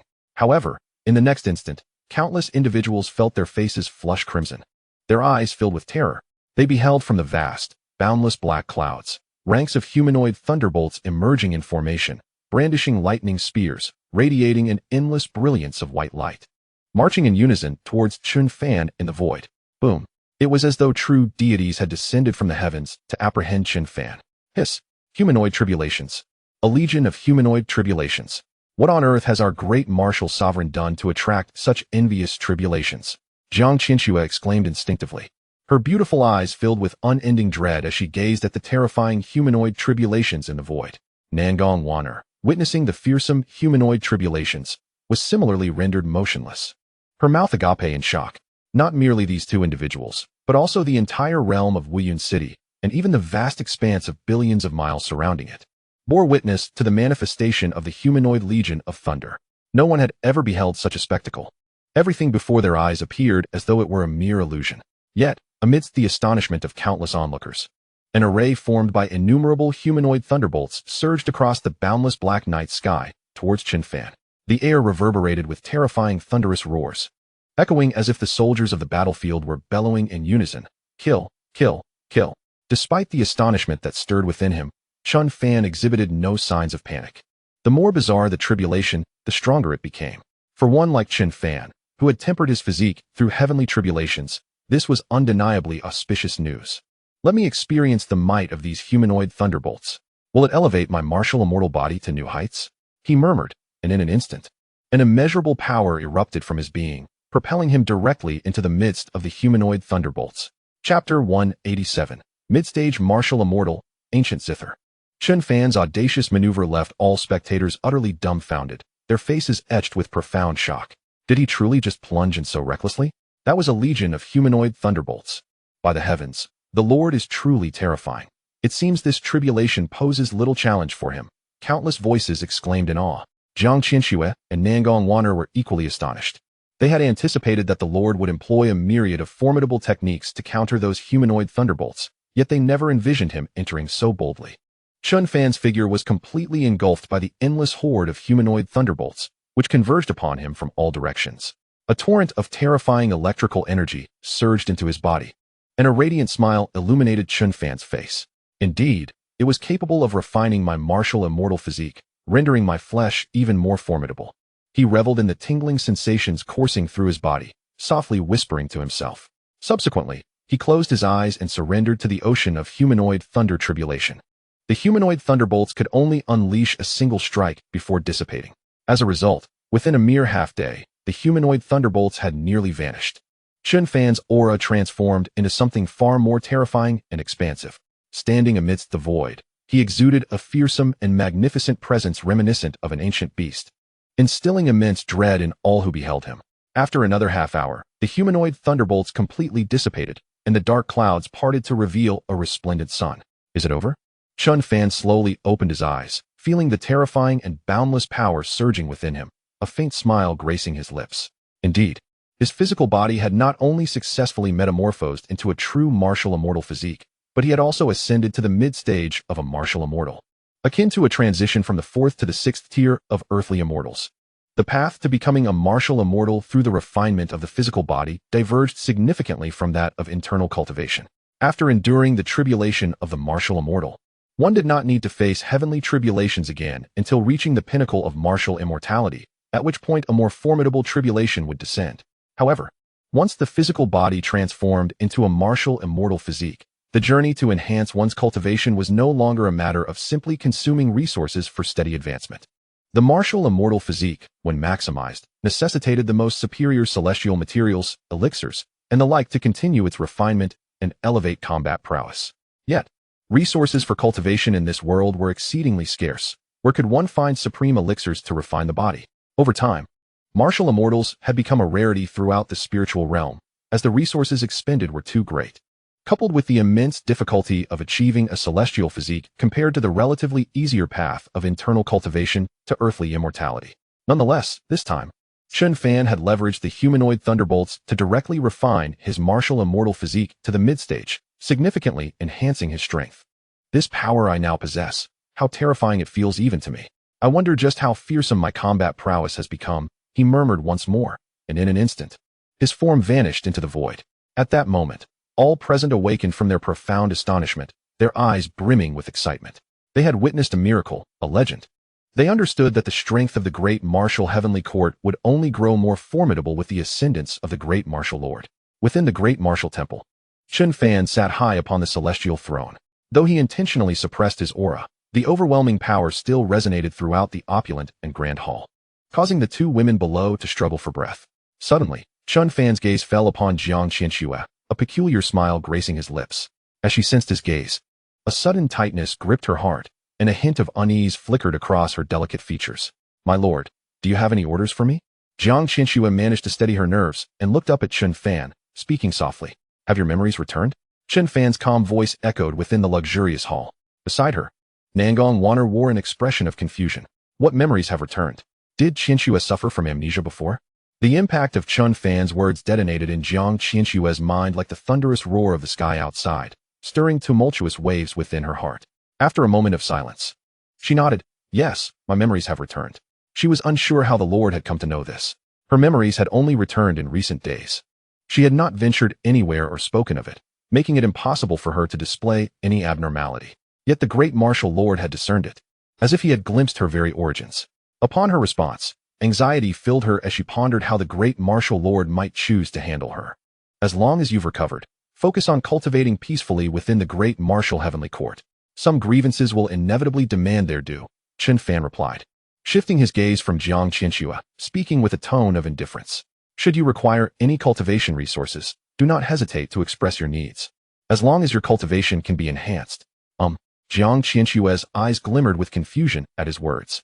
The great martial lord's earlier statement clearly indicated that he was aware of her identity and origins, even possessing knowledge of the grievances from her previous life. Who exactly was the great martial lord, that he seemed to know everything? Thank you, my lord, Xianxiaaudiobooks replied respectfully, bowing. Although she was perplexed about how the great martial lord had gleaned her background, she sensed that he held no interest in her reborn self. Since he did not press further, she too would refrain from elaborating. Nangong Wanner, as the foremost prodigy of my great martial heavenly court, having transcended into the realm of earthly immortals, I am greatly pleased. This ancient zither, gifted to you as your celestial weapon, is a mid-grade celestial artifact known as the ancient celestial zither. Chen Fan spoke, and suddenly, an ancient guqin, emanating a faint celestial radiance, materialized before him, gracefully drifting towards Nangong Wanner. Upon witnessing the ethereal aura of the ancient celestial instrument, Nangong Wanner's eyes widened in disbelief. Her beautiful gaze filled with incredulity. A celestial qin. The heavenly lord had actually bestowed upon her a celestial instrument. It was simply too astonishing to fathom. Thank you, heavenly lord. With this celestial chain in my possession, my combat prowess will undoubtedly soar to new heights. Chapter 188. Departure.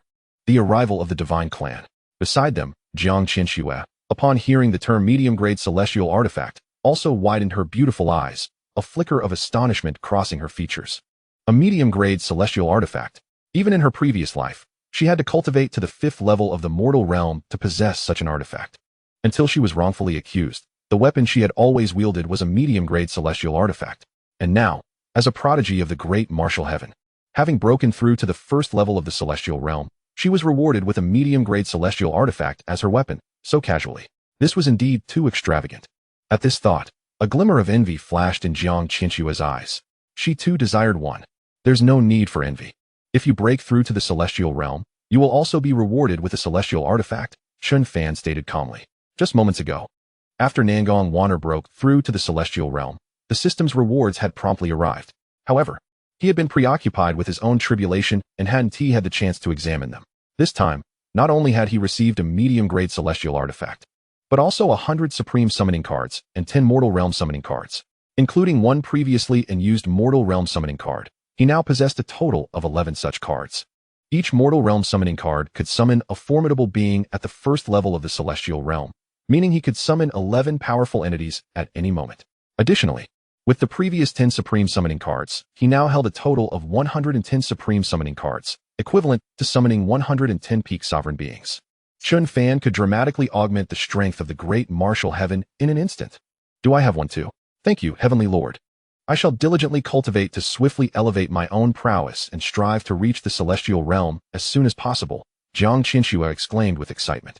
Well then, since you both have no further matters, let us proceed to Bailing City.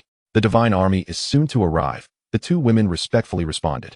With that, the 3 figures vanished from their location, transforming into 3 streaks of light that streaked across the sky. The great martial heaven mobilized its forces, leaving only a few peak sovereigns to guard their domain. Of course, even if Chen Fan did not assign anyone to oversee the great martial heaven, it was not a cause for concern, for the entirety of the Bailing realm belonged to them. Why would one need guards in their own territory?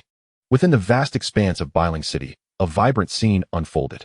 Covering nearly 1 billion miles, the city bustled with countless powerful beings, cultivators, and the celestial soldiers of the great martial heaven, totaling over 20 billion in number. The sheer magnitude of this multitude brought the immense city to life. The 2 men and 3 women strolled leisurely along the wide streets of Bailing City. Suddenly, Jiang Fanju turned to Su Yanxi and Lu Qingqing, saying, "You must leave quickly. The divine clan could arrive at any moment. If I survive this war, I will undoubtedly seek you both in the upper spirit realm." Along their journey, she had forged a strong friendship with the 2 and wished for their safety. "Do not worry, Zhu. I will find a way once I return," Lu Qingqing replied, her face filled with fury. The divine clan was far too audacious, having already taken control of the western realm of the spirit world, and now they sought to encroach upon the Bailing realm. If she were to bring this news back to the upper spirit realm, it would certainly enrage the many powerful beings of the human race there. "I believe we will meet again soon. Indeed, although I cannot offer much assistance, I will do my utmost," Su Yanxi echoed. Though her cultivation was higher than Lu Qingqing's, her influence in the upper spirit realm was considerably less. She might not even be able to control her own fate, and her available resources were limited. However, faced with such an outrageous divine clan, she would exert every effort to help. "All right, let us hasten to escort you out of the Bailing realm," Jiang Fanju nodded, promptly declaring. She had never relied on others for hope, nor would the great martial heaven place its trust in anyone else. The only one they could depend on was themselves. With that, the 5 figures soared into the air, arriving at the heavily guarded exit of the shattered Bailing realm barrier. The 2 women summoned their exquisite battle vessel, setting forth into the distant sky. Watching their departing figures, Jiang Fanju wore an expression of unwavering determination. No one could ever hope to destroy the great martial heaven. However, just as Jiang Fanju prepared to return to Bailing City, a fleet of warships, radiating an overwhelming divine majesty, suddenly appeared in the far reaches of the horizon, racing towards the Bailing realm across the endless sea of void. Instantly, alarms blared throughout Bailing City. The divine clan is attacking. All troops assemble.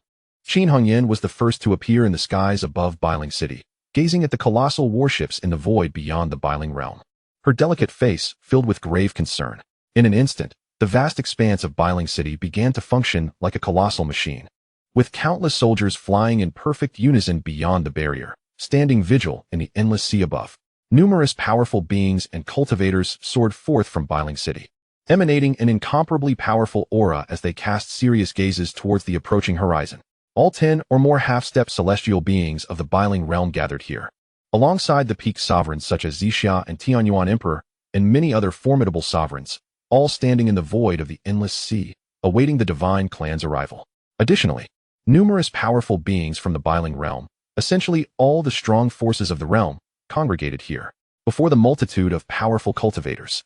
Terrifying formations laid out by the various strong beings of the Biling realm awaited the divine clan's entrance, prepared to annihilate them in an instant.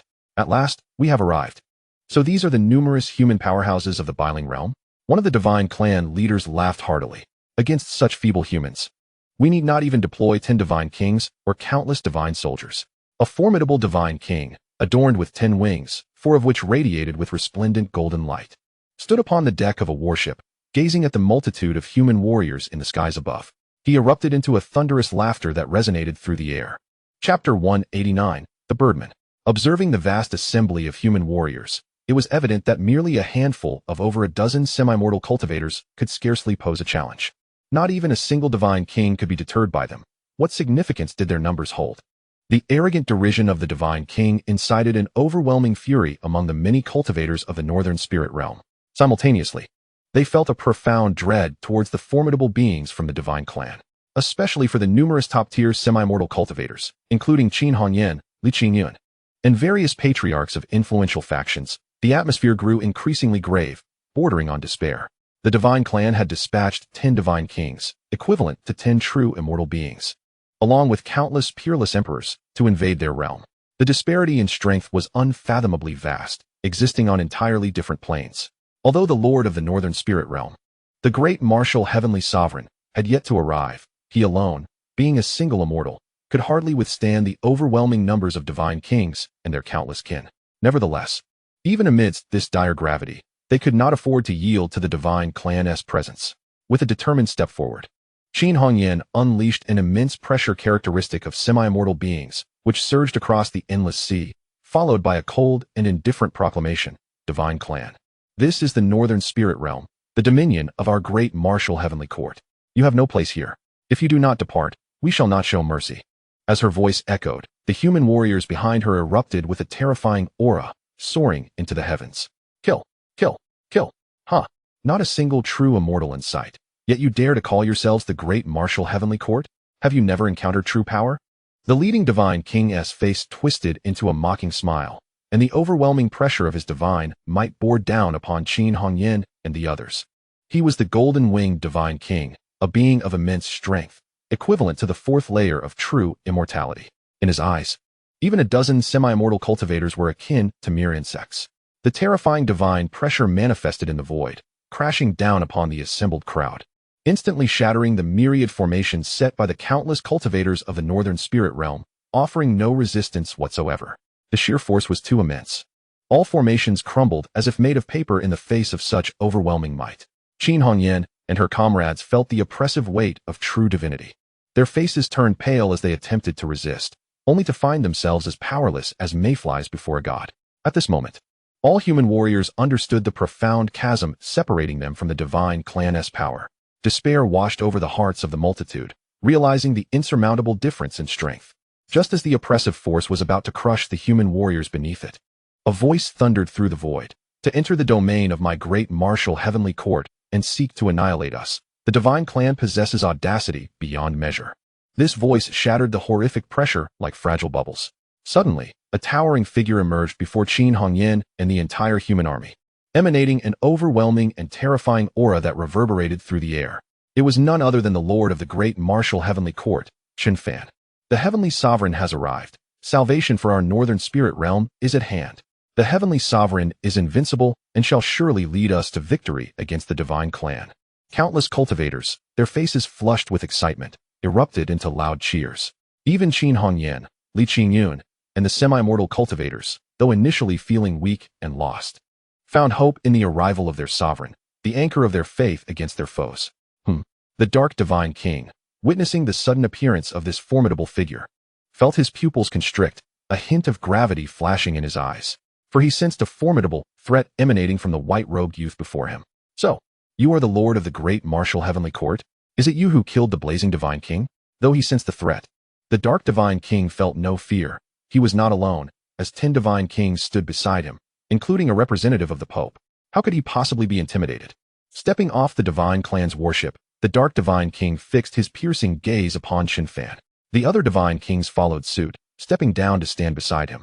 Their divine might causing tremors in the very fabric of reality, warping the space around them. Countless divine clan warriors leaped from their ships, unleashing an overwhelming display of divine power. The winged beings of the divine clan gathered, their presence far surpassing that of the northern spirit realm's human warriors. "Divine king? I did not slay your kind. I only dispatched a few birdmen." Chen Fan remained unmoved, a faint smile gracing his lips as he spoke softly.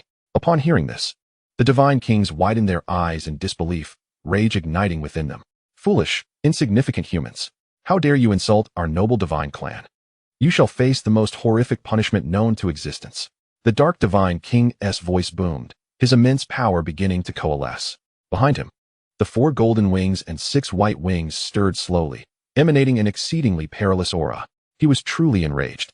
The greatest taboo of the divine clan was to be referred to as birdmen by other races. "Oh, you're angered? Are you not the birdmen?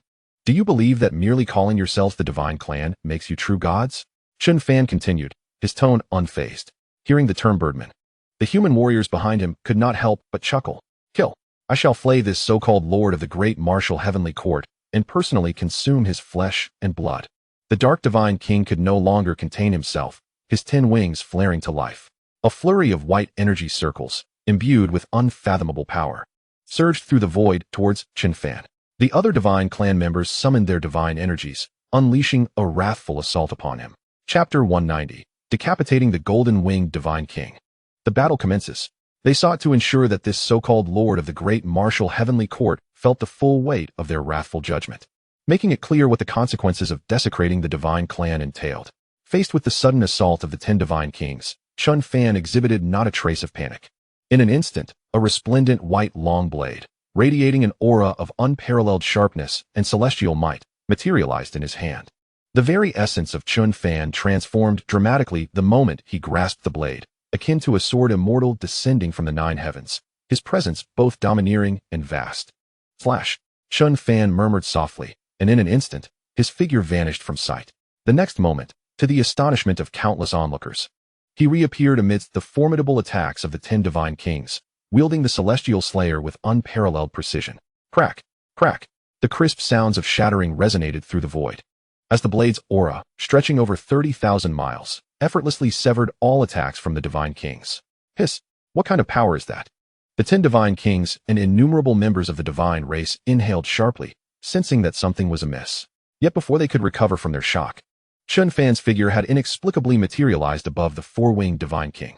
How dare a mere divine being proclaim themselves a divine king? Who grants you such audacity? Chen Fan's indifferent voice echoed as if it had emerged from the depths of the 9 underworlds. Simultaneously, the celestial slayer descended upon the dark divine king's head. "No, it's impossible. Your Majesty, save me." The dark divine king's eyes widened in terror as he instinctively cried out. Sensing the overwhelming aura of death looming above him, he attempted to summon his divine power to evade the sudden strike. However, the Chen Fan of today was not the Chen Fan of yesteryears. The weapon in his grasp was no longer the imperial weapon of old. Even a terrifying being comparable to the 4th layer of the mortal realm could not withstand it. No sooner had the dark divine king's voice faded than the celestial slayer struck down upon him. Boom! In an instant, the entire form of the dark divine king was annihilated, leaving not even a trace of blood mist behind. He was obliterated into nothingness by the celestial slayer and the immense power of Chen Fan, capable of shattering stars. No, it's impossible. The dark divine king was a formidable figure, comparable to a cultivator of the 4th layer of the mortal realm. How could he be reduced to nothingness with a single strike? The remaining 9 divine kings beheld this scene, their eyes filled with profound dread. The dark divine king was the leader among them, possessing the strongest combat prowess and cultivation level. Yet he had been effortlessly rendered to nothingness by a mere stroke of the white-clad youth. This was truly terrifying, evoking a deep sense of fear. The 9 divine kings retreated in unison, their eyes brimming with vigilance, fearing that the white-clad youth might next appear above them, taking their lives as well. The 4-winged divine king is dead. All human beings, obey my command. Eradicate all divine beings without leaving a single survivor. Chen Fan stood poised in the void, resembling a banished celestial from the nine heavens, formidable yet ethereal. Kill, kill, kill. Qin Hongyan and other powerful figures of the mortal realm, witnessing the unfolding chaos, immediately shouted, rallying countless humans to charge at the divine race. However, swifter than them were 12 formidable figures, one of whom was none other than the renowned prodigy of the great martial heavenly court, Nangong Wanner. Boom, boom, boom. Waves of overwhelming auras from the mortal realm surged through the void, intertwining and causing the entire expanse, along with the boundless sea below, to boil with fervor. Kill. In mere moments, the 12 figures of the mortal realm stood before the 9 divine kings, igniting a breathtaking super battle involving over 20 powerful cultivators beyond the mortal realm. Among them, Nangong Wanner engaged in a fierce duel with a 2-winged divine being, showing no signs of yielding. Qin Hongyan and many other half-step cultivators of the mortal realm gazed in astonishment at the collapsing void ahead, their eyes filled with boundless shock. When did their race possess such an abundance of powerful cultivators? Just as Qin Hongyan and others were grappling with their astonishment, over 100 immensely powerful figures descended from the heavens, urging, "What are you waiting for? Join us in annihilating the divine beings." These were over 100 unparalleled peak emperor-level cultivators. Excellent. Seeing this, Qin Hongyan and her companions cast aside their shock, unleashing an overwhelming aura as they surged forward with countless humans towards the crumbling divine race. Thus commenced a tumultuous and grand conflict between gods and humans. The divine race was outnumbered, but their strength was slightly superior. Conversely, the human race was numerous but had fewer powerful figures. Yet under the vast oversight of Chen Fan's formidable celestial perception, the opposing divine beings were akin to lambs awaiting slaughter, exhibiting little to no resistance.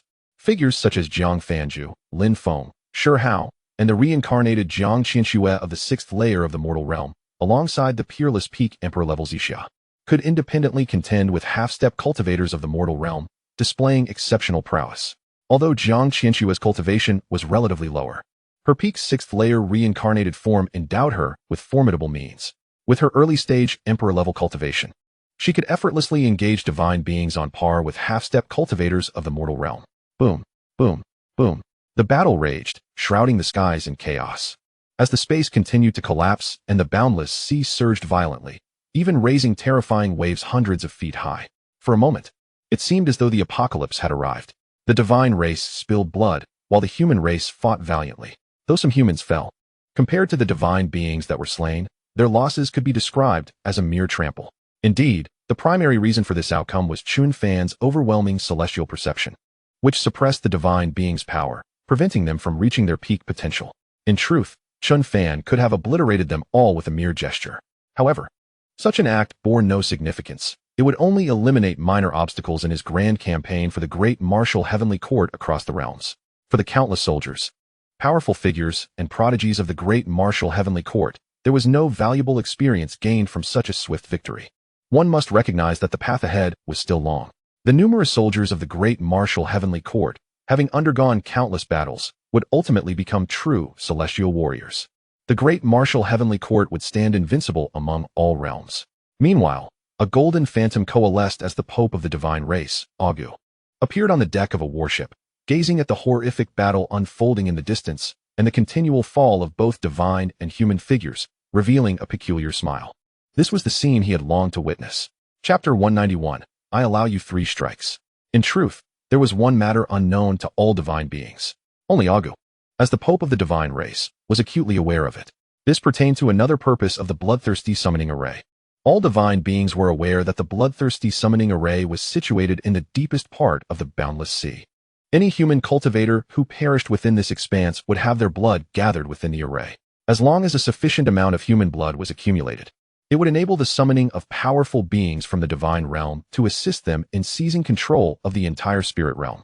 However, unbeknownst to them, the bloodthirsty summoning array of the celestial god possesses another function, the ability to gather the blood of the divine race. By amassing a sufficient quantity of this divine blood, one can condense a drop of a substance known as sacred light divine blood within the array. This sacred light divine blood is forged from the essence of countless divine beings. That single drop of sacred light divine blood is the pivotal element required for him to manifest 8 golden wings. In other words, as long as he possesses this drop of sacred light divine blood, he can directly condense 8 golden wings, rivaling a superpower at the 8th level of the transcendent realm. Furthermore, with the summoned divine beings at his command, he could sweep through the entire spirit realm without encountering any obstacles. More importantly, with 8 golden wings, his strength would be immensely formidable, compelling even the most powerful beings summoned from the divine realm to heed his commands. He would truly be the sovereign of the spirit realm. Contemplating this, Ogu could not help but reveal an excited smile as he gazed upon the battlefield. Just as Ogu was lost in dreams of becoming the ruler of the spirit realm, a pair of indifferent eyes had already turned their gaze upon him. A formidable being of the divine race, Chen Fan focused on the distant divine worship. Although it was concealed by formations, Chen Fan's acute perception allowed him to sense that a powerful entity from the divine race resided within. Could it be the Pope of the divine race? As this thought crossed his mind, a chill flickered in Chen Fan's eyes. Since the Pope of the divine race had arrived, it was time to obliterate the divine race once and for all, incorporating the entire Western spirit realm into the Grand Martial Heavenly Court and claiming it as his dominion. With this resolve, Chen Fan's body flickered, and he casually crushed 3 divine kings, securing an absolute advantage for the human race. In the next instant, his figure vanished from sight, only to reappear outside the warship. Without uttering a word, he unleashed a punch, instantly shattering the entire vessel. Subsequently, Chen Fan's indifferent voice echoed, "The Pope of the divine race. Today we shall resolve the grievances that have lingered for countless years." As his words fell, a striking figure adorned with 6 golden wings materialized before Chen Fan, none other than Ogu, the Pope of the divine race. At this moment, Ogu regarded Chen Fan with admiration, a soft chuckle escaping his lips. "I never expected to encounter a true martial immortal in the spirit realm. You are impressive. Join my divine race, and I shall grant you supreme power and glory." The path of the martial immortal is arduous and long, requiring resources of immense magnitude. Yet, my divine court can promise to cultivate you to the rank of martial immortal sovereign. Together, we shall dominate the entire spirit realm. Seeing the sheer strength of Chen Fan's physique and the boundless vitality he exuded, Ogu's heart stirred with a sudden idea. If he could devour this martial immortal according to a secret technique from the divine realm, he might transcend the final stage and condense 10 golden wings, achieving the true status of a divine emperor. Huh, is that so? It sounds rather unconvincing. Do you not realize that I am already at the martial immortal sovereign level? Chen Fan responded with a radiant smile upon hearing the words of the suddenly appearing Pope of the divine race. While the martial immortal does not possess the 9 levels of the transcendent realm, it is divided into 4 smaller stages: early, mid, late, and peak. However, a mid-stage martial immortal is regarded as a sovereign, akin to cultivators at the 4th to 6th levels of the transcendent realm. Ha ha ha, do you think I resemble a fool? Master of the Grand Martial Heavenly Court? With all the top-tier materials and elixirs from the Northern Spirit Realm, you could never hope to reach the martial immortal sovereign level. In the entire spirit realm, only my divine race can offer you the means to continue progressing. No one else can afford such vast resources. Ogu continued with a smile. And he spoke truthfully. The court is backed by the divine realm. From time to time, the divine realm bestows high-tier cultivation resources upon them. Otherwise, how could they have nurtured so many divine kings in the impoverished Western spirit realm? Such confidence? Then let this be the challenge. If you can withstand a single punch from me, I shall follow you as a subordinate to your divine court. Chen Fan declared with a barely perceptible smile. The human race is notoriously cunning, yet I accept your challenge, Ogu replied, momentarily taken aback, his heart brimming with endless delight. If the opponent were to follow him, he would have access to various secret techniques that could silently transform the master of the Grand Martial Heavenly Court into the nourishment required for condensing his last 2 golden wings.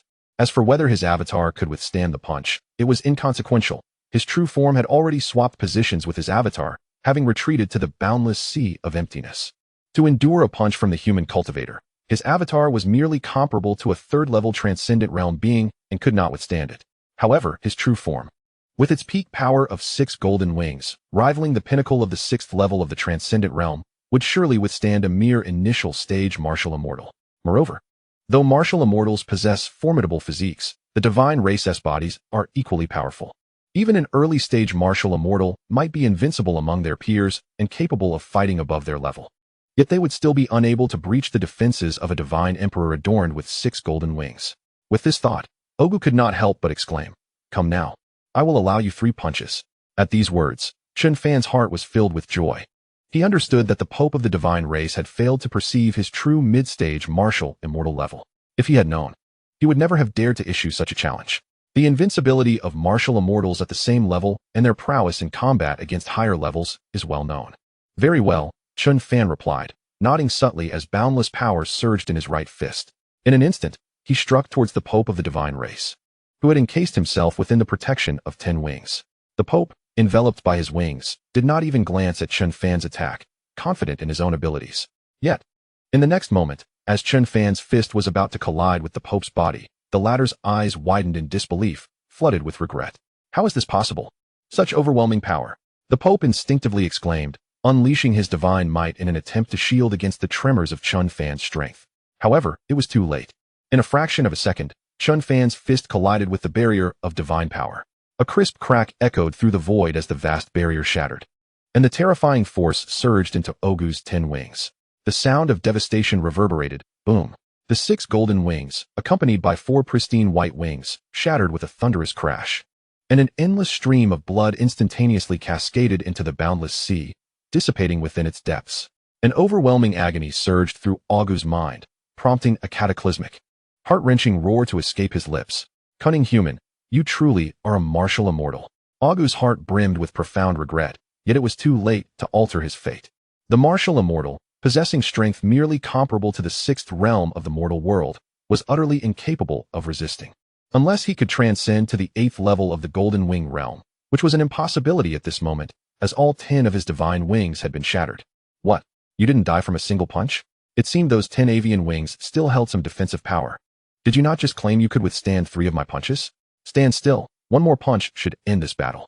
Chen Fan's voice, laced with a mocking undertone, reverberated once more as he unleashed another punch towards Ogu. Witnessing this, Ogu's mind was engulfed in self-reproach. How could his mouth be so reckless?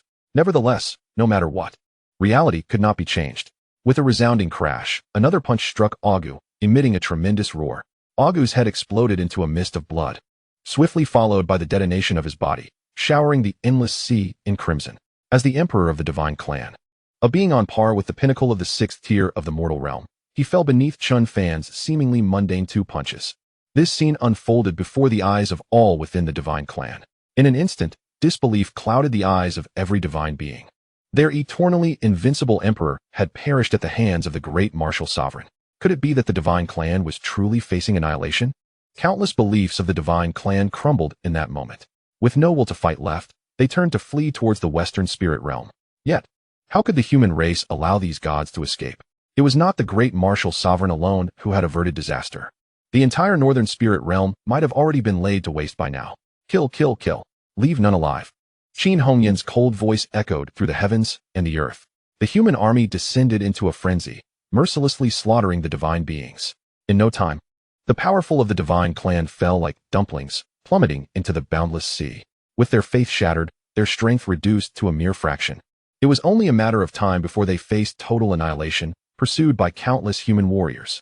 Chen Fan surveyed the battlefield briefly, his heart at ease. This war had resulted in a resounding victory for the great martial heaven. What is that? Suddenly, Chen Fan's gaze fell upon a crystalline object suspended in midair, resembling a translucent jade. With a casual gesture, he seized it in his hand. Is this the divine core of the Divine Clan? After a meticulous examination, Chen Fan murmured in confusion. The divine core of the Divine Clan was a crystallization of potent divine power, typically possessed only by beings of the 7 golden wings or higher. To his astonishment, even the 6 golden wing emperor had condensed a divine core. This core harbored an immense reservoir of divine power, a rare treasure of the world.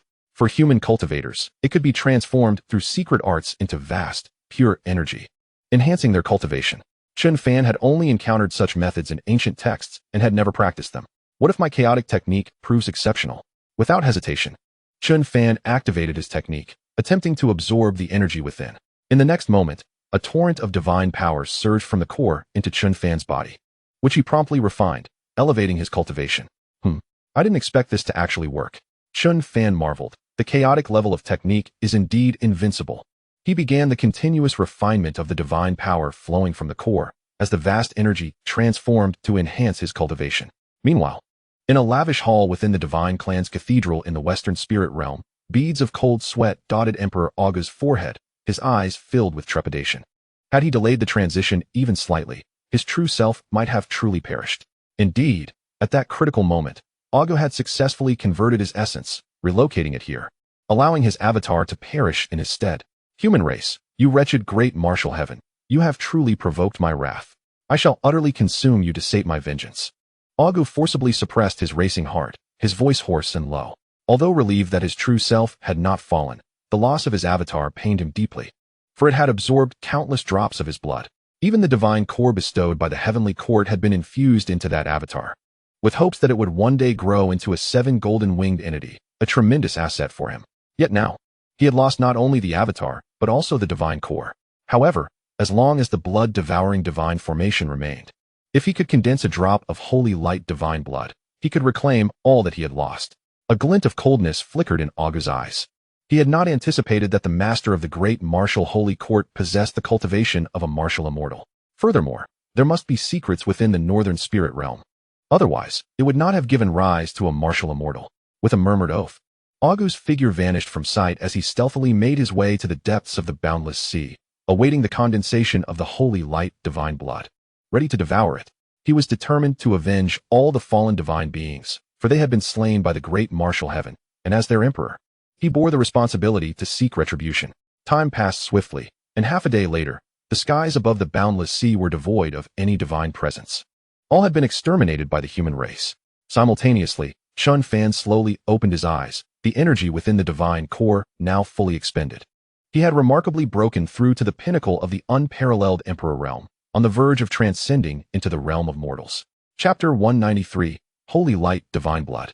Chen Fan had not anticipated that the energy contained within the divine core would be so abundant, directly propelling his cultivation to the unparalleled emperor realm. Now, assessing his internal fortitude, his combat prowess was comparable to the 5th realm of the mortal world. If he were to add the physique of a martial immortal, his strength would grow even more formidable.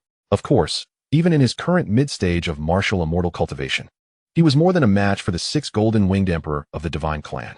Soon, the human forces had thoroughly cleared the battlefield, presenting all captured spoils to Qin Hongyan. Reporting to the sovereign, the divine clan has been completely annihilated, and these are our spoils. As she spoke, Qin Hongyan summoned all the acquired storage rings and various divine weapons, causing them to float in the void behind her, nearly occupying a small expanse, densely clustered in a vast array. Very well, distribute all cultivation resources directly to all the formidable warriors and champions. These are the fruits of our collective efforts.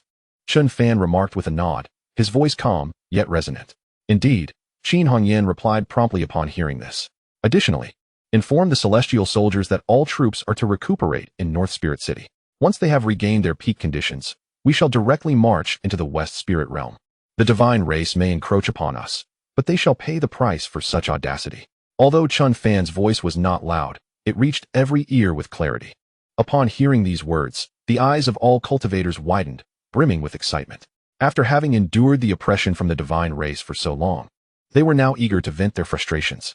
Yes, Your Majesty, Qin Hongyan responded with equal fervor, proceeding to arrange for all cultivators and celestial soldiers to return to North Spirit City, where they would begin to utilize the abundant resources acquired to restore their conditions and elevate their cultivation levels. Chen Fan surveyed the multitude of formidable beings within the great martial heavenly court, a faint expression of satisfaction crossing his features. At present, the great martial heavenly court boasted no fewer than 12 powerful figures at the red dust celestial realm. The number of supreme emperor realm warriors exceeded 150, significantly surpassing their previous strength. Additionally, numerous celestial soldiers and other robust figures were present, each possessing at least the cultivation of the emperor realm. For one could not qualify for selection as a celestial soldier without such prowess. This great martial heavenly court, indeed, stood as a formidable force even in the upper spirit realm. After a moment of reflection, Chen Fan prepared to return to North Spirit City to await the recovery of his many soldiers. His sights were set upon the West Spirit Realm, determined to eradicate the divine race completely. The divine race's formidable warriors had already been nearly annihilated, leaving but a scant few in the West Spirit Realm. To obliterate the divine race, which had long cast a covetous eye upon the North Spirit Realm, would alleviate a significant concern for the great martial heavenly court. Otherwise, the looming threat of the divine race's resurgence would persist, compelling him to devise a means to dismantle the barriers of the North Spirit Realm, allowing the rich spiritual energy to flow freely once more. However, just as Chen Fan was about to depart from the boundless sea, he sensed an unsettling anomaly and immediately focused his gaze upon the surface of the endless ocean. How is it that there is not a single drop of divine or human blood mingled with the waters of the endless sea? His eyes brimmed with confusion. Given the number of divine warriors who had perished in the recent battle, the rivers of their blood should have formed a mighty torrent. Even diluted by the sea, the scent of blood should have been palpable, and traces of crimson should have been visible. Yet now, the waters appeared entirely unremarkable, akin to ordinary seawater. Could it be that something lay beneath the endless sea, causing this peculiar phenomenon? Contemplating this, Chen Fan murmured to himself before vanishing from his spot and plunging into the depths of the boundless ocean. The vastness and depth of the endless sea were truly daunting. In but a breath, he had descended nearly 10 billion miles, and the immense water pressure could easily crush even the most seasoned ancient emperors unfamiliar with aquatic environments. Yet Chen Fan pressed on, descending deeper into the shadowy abyss. After several breaths, he reached a depth of 100 billion miles, where the darkness was profound and the pressure intensified to an overwhelming degree, an insurmountable challenge for those lacking the cultivation of the supreme emperor realm. Chen Fan, however, felt no discomfort. He marveled instead at the terrifying depth of the endless sea. Even now, he had yet to reach the ocean floor. Yet within this darkness, he sensed a faint energy fluctuation emanating from the depths below, solidifying his belief that treasures lay hidden in the murky depths. After several more breaths, his gaze finally reached its destination. Before him lay a grand formation, a dazzling array radiating brilliant white and crimson light. The intricate white and blood-red symbols intertwined like chains of order throughout the ocean floor, forming a formation that appeared both sacred and uncanny. The scent of blood, a blend of divine and human essence, wafted through the water. What manner of formation was this? It seemed to have absorbed the blood of the fallen divine beings and humans alike, suggesting a deliberate placement by an unknown force. Chen Fan's mind swirled with questions. If this formation was laid by the divine race, why would it not spare even them? Or was it the handiwork of another race or faction targeting the human inhabitants of the North Spirit Realm and the West Spirit Realm? Just as he prepared to investigate further, the formation illuminated the surrounding dark waters with a brilliant flash of white light. The radiance faded, revealing a droplet of intensely vibrant red blood suspended within the formation, emanating a faint crimson glow. This singular droplet of blood, seemingly coalesced from the essence of countless divine beings, contained an energy more potent than anything he had ever encountered, far beyond the divine essence he had recently absorbed. Holy light, divine blood, Chen Fan exclaimed, recognizing the name of the blood before him, as the eye of heaven's path surged within him. The holy light, divine blood, a droplet of energy-rich blood distilled from the lifeblood of innumerable divine beings, imbued with an immense reservoir of power. It would assist those at the six-winged divine king realm in manifesting the eight-winged form. With the eye of heaven's path, Chen Fan instantly discerned the origin of this droplet. The ability to elevate a six-winged being directly to 8 wings implied a leap from the 6th to the 8th level of the red dust realm. Only the divine emperor possessed 6 wings among the divine race. Could it be that this formation was deliberately crafted to exploit the great martial heavenly court's hand in slaying countless divine beings to gather this droplet of blood? Contemplating this, Chen Fan surmised the origins of the formation. Yet, with the divine emperor deceased, this droplet of holy light divine blood rightfully belonged to him. A flicker of joy sparked in his eyes as he beheld the droplet, knowing that such an energy-rich treasure might enable him to break through to the true red dust celestial realm. If he were to achieve such a breakthrough, the power of his dual cultivation would be unfathomably terrifying. After a brief moment of waiting, the resplendent white radiance completely vanished, and a single drop of divine blood, imbued with sacred light, coalesced into existence. Observing this, Chen Fan unceremoniously extended a large hand toward the drop of divine blood. However, just as his hand breached the confines of the grand formation, numerous white blades of light abruptly materialized, striking his hand with a cacophonous metallic clash. While the sound was jarring, Chen Fan's hand remained unscathed, pristine and as white as jade. Indifferent to the onslaught of the terrifying radiance, he pressed deeper into the formation, retrieving the drop of sacred light. Meanwhile, in the unfathomable depths of the ocean, a figure darted through the abyss with remarkable speed. Each flap of its 10 wings allowed it to traverse immense distances effortlessly. Has someone triggered the grand formation? Mused Popogu, sensing the activation of the array as he instinctively gazed into the dark waters ahead. It must be a sea beast that inadvertently stumbled upon it, only to be slain by the blades of light. Likely a mere first-tier sea monster from the realm of transcendent beings. Recognizing this, he concluded that the gathering of sacred blood had lured the creature into peril. Allow me to consolidate 8 golden wings, none from the northern spirit realm, This so-called Grand Celestial Court shall escape. Pope Ogu, feeling the formation's momentary activation before it ceased, whispered with renewed excitement. His form vanished from sight, and despite the vast distance, a six-winged divine king could traverse it in mere breaths. Outside the bloodthirsty summoning array, Chen Fan regarded the sacred light blood suspended in his hand, meticulously observing it. After activating his chaotic level cultivation technique, he endeavored to absorb the abundant energy within the drop, confirming that it was indeed accessible for his direct consumption. It was as simple as eating or drinking. Such was the domineering nature of the chaotic level technique. While others could not absorb this energy, Chen Fan could directly harness it to elevate his cultivation. What a benevolent gift! Knowing that I require vast energy to transcend into the realm of transcendent beings, you have deliberately prepared this drop of sacred blood for my advancement, Chen Fan murmured, a flicker of delight crossing his eyes. Though his chaotic level technique was extraordinarily powerful, the energy required for breakthroughs was monumental. It was akin to the divine essence of a god. An ordinary peak emperor would find it effortless to absorb such essence and ascend to the second tier of transcendent beings. However, for Chen Fan, it merely represented a modest advancement from the late to the pinnacle stage of the emperor realm, just as he prepared to store the divine blood for later absorption. A terrifying aura emanated from the distant ocean depths. Chen Fan raised an eyebrow, turning toward the source of the ominous presence. Before him emerged a familiar silhouette. The divine emperor? You're not dead? Chen Fan exclaimed in astonishment, causing the figure to freeze in place. Upon recognizing the figure, Pope Ogu was momentarily paralyzed. I am not, he stammered, attempting to flee. Not so fast, Chen Fan retorted, swiftly intercepting him.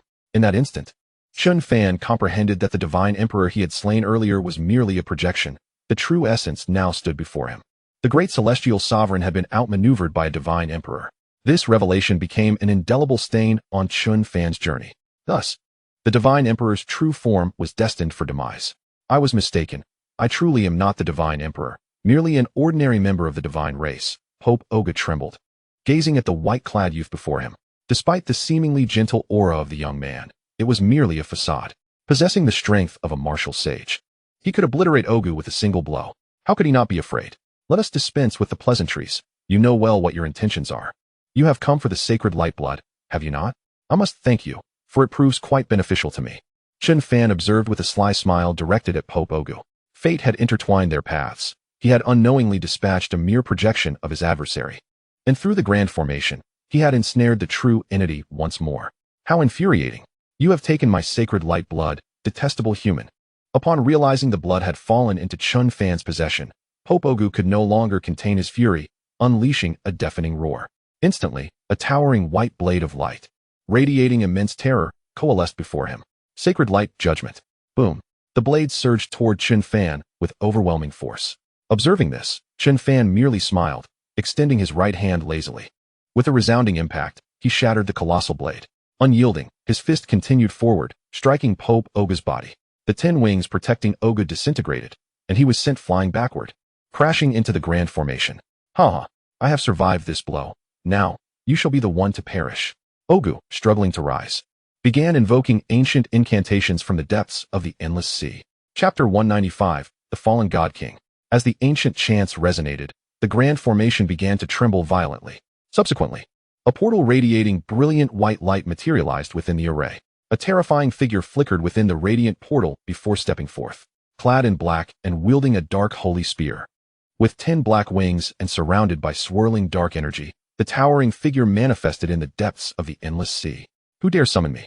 A raspy voice echoed through the dark abyss. It is I, the fallen God King. I am on the brink of demise. I beseech your assistance.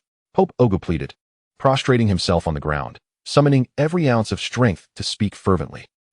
Spirit Realm Emperor, what has become of you? Did this young man do this to you? The fallen God King observed the fallen figure of the Spirit Realm Emperor, then turned to the seemingly stunned white-clad youth, incredulously inquiring.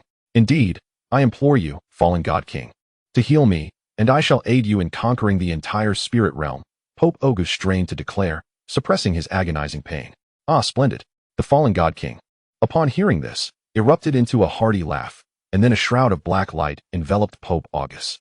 The anguish etched upon Pope August's face vanished, replaced by an expression of sheer ecstasy.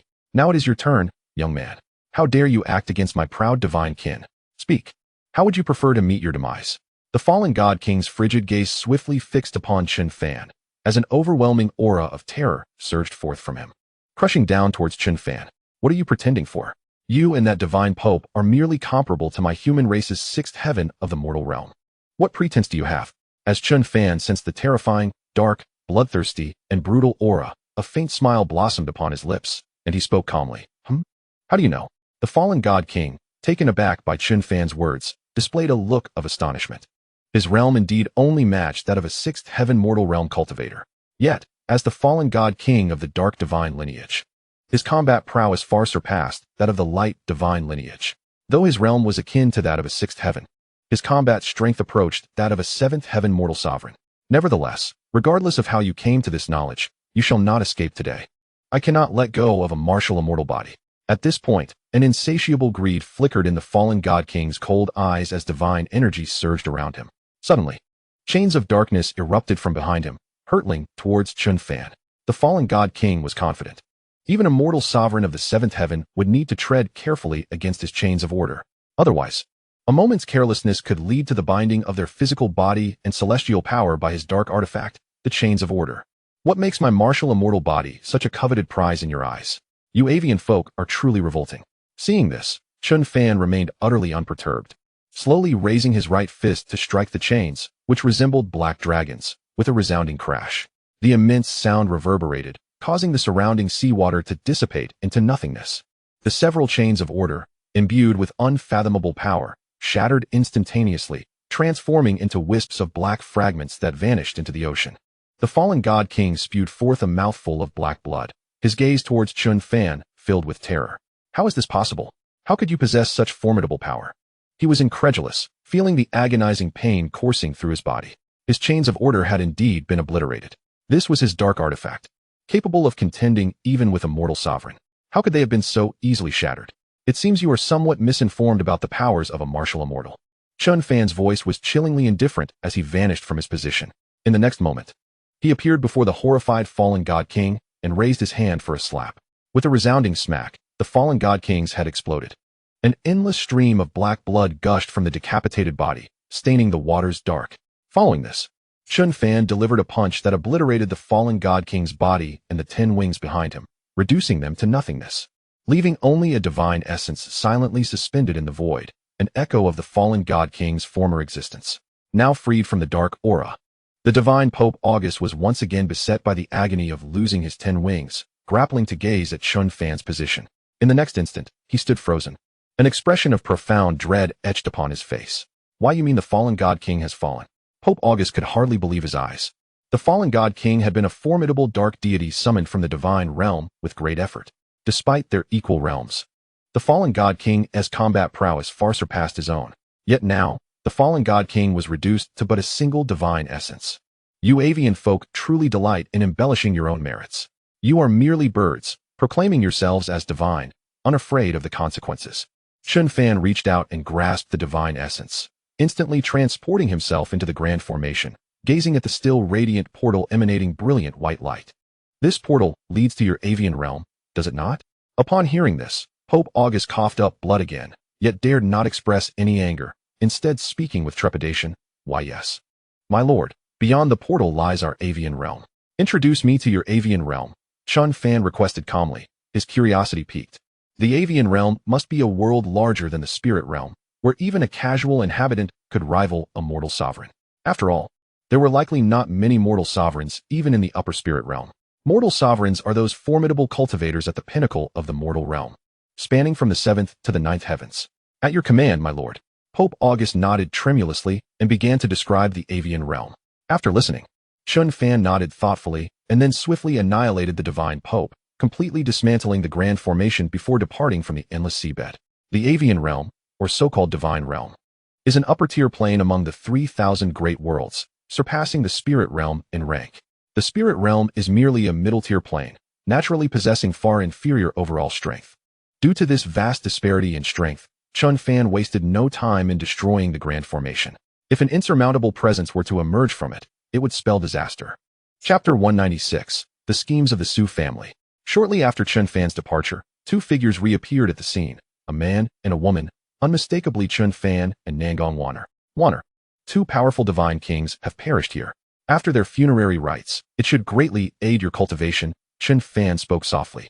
It would be a waste not to conduct the rites. Nangong Wanner has already ascended to the realm of the first heaven of the mortal realm. Any further breakthroughs will demand considerable time and boundless energy. The slaying of these two formidable divine kings will significantly enhance her cultivation.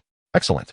Though Nangong Wanner was unaware of the exact level of the divine kings slain by Chen Fan, she understood it would indeed benefit her.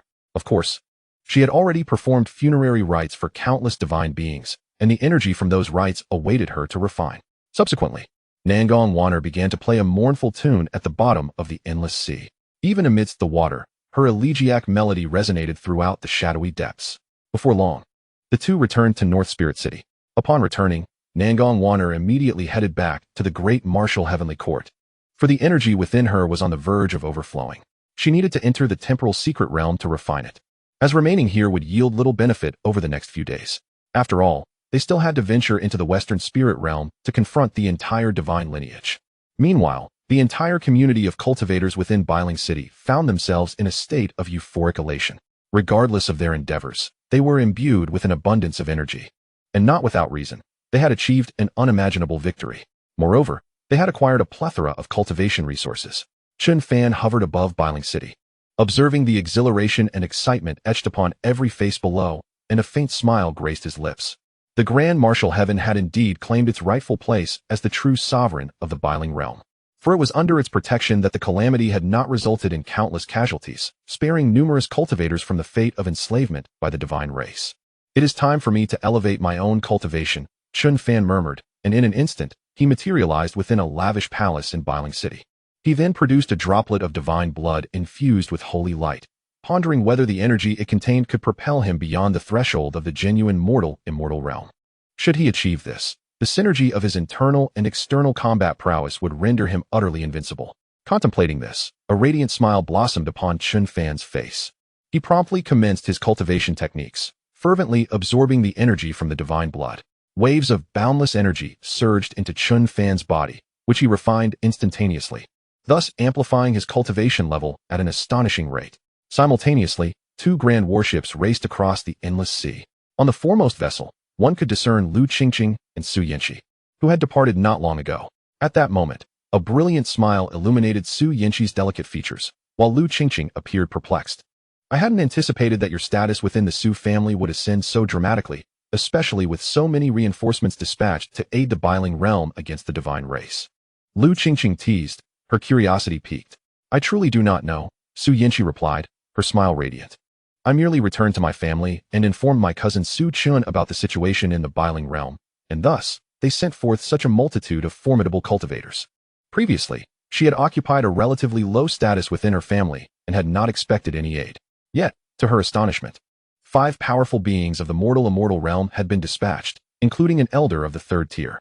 It was worth noting that the strongest among the Su family was merely an elder of the 4th tier of the immortal realm. To mobilize an elder of the 3rd tier, along with several others of the immortal realm, was indeed a significant act of support. This is unusual. The Su family truly seems to have changed. After I reported back to my family, they only sent 2 elders of the 2nd tier of the immortal realm. Yet, your family has even dispatched a superlative powerhouse of the 3rd tier. This seems rather out of character for the Su family, Lu Qingqing remarked, shaking her head, her face a mask of skepticism.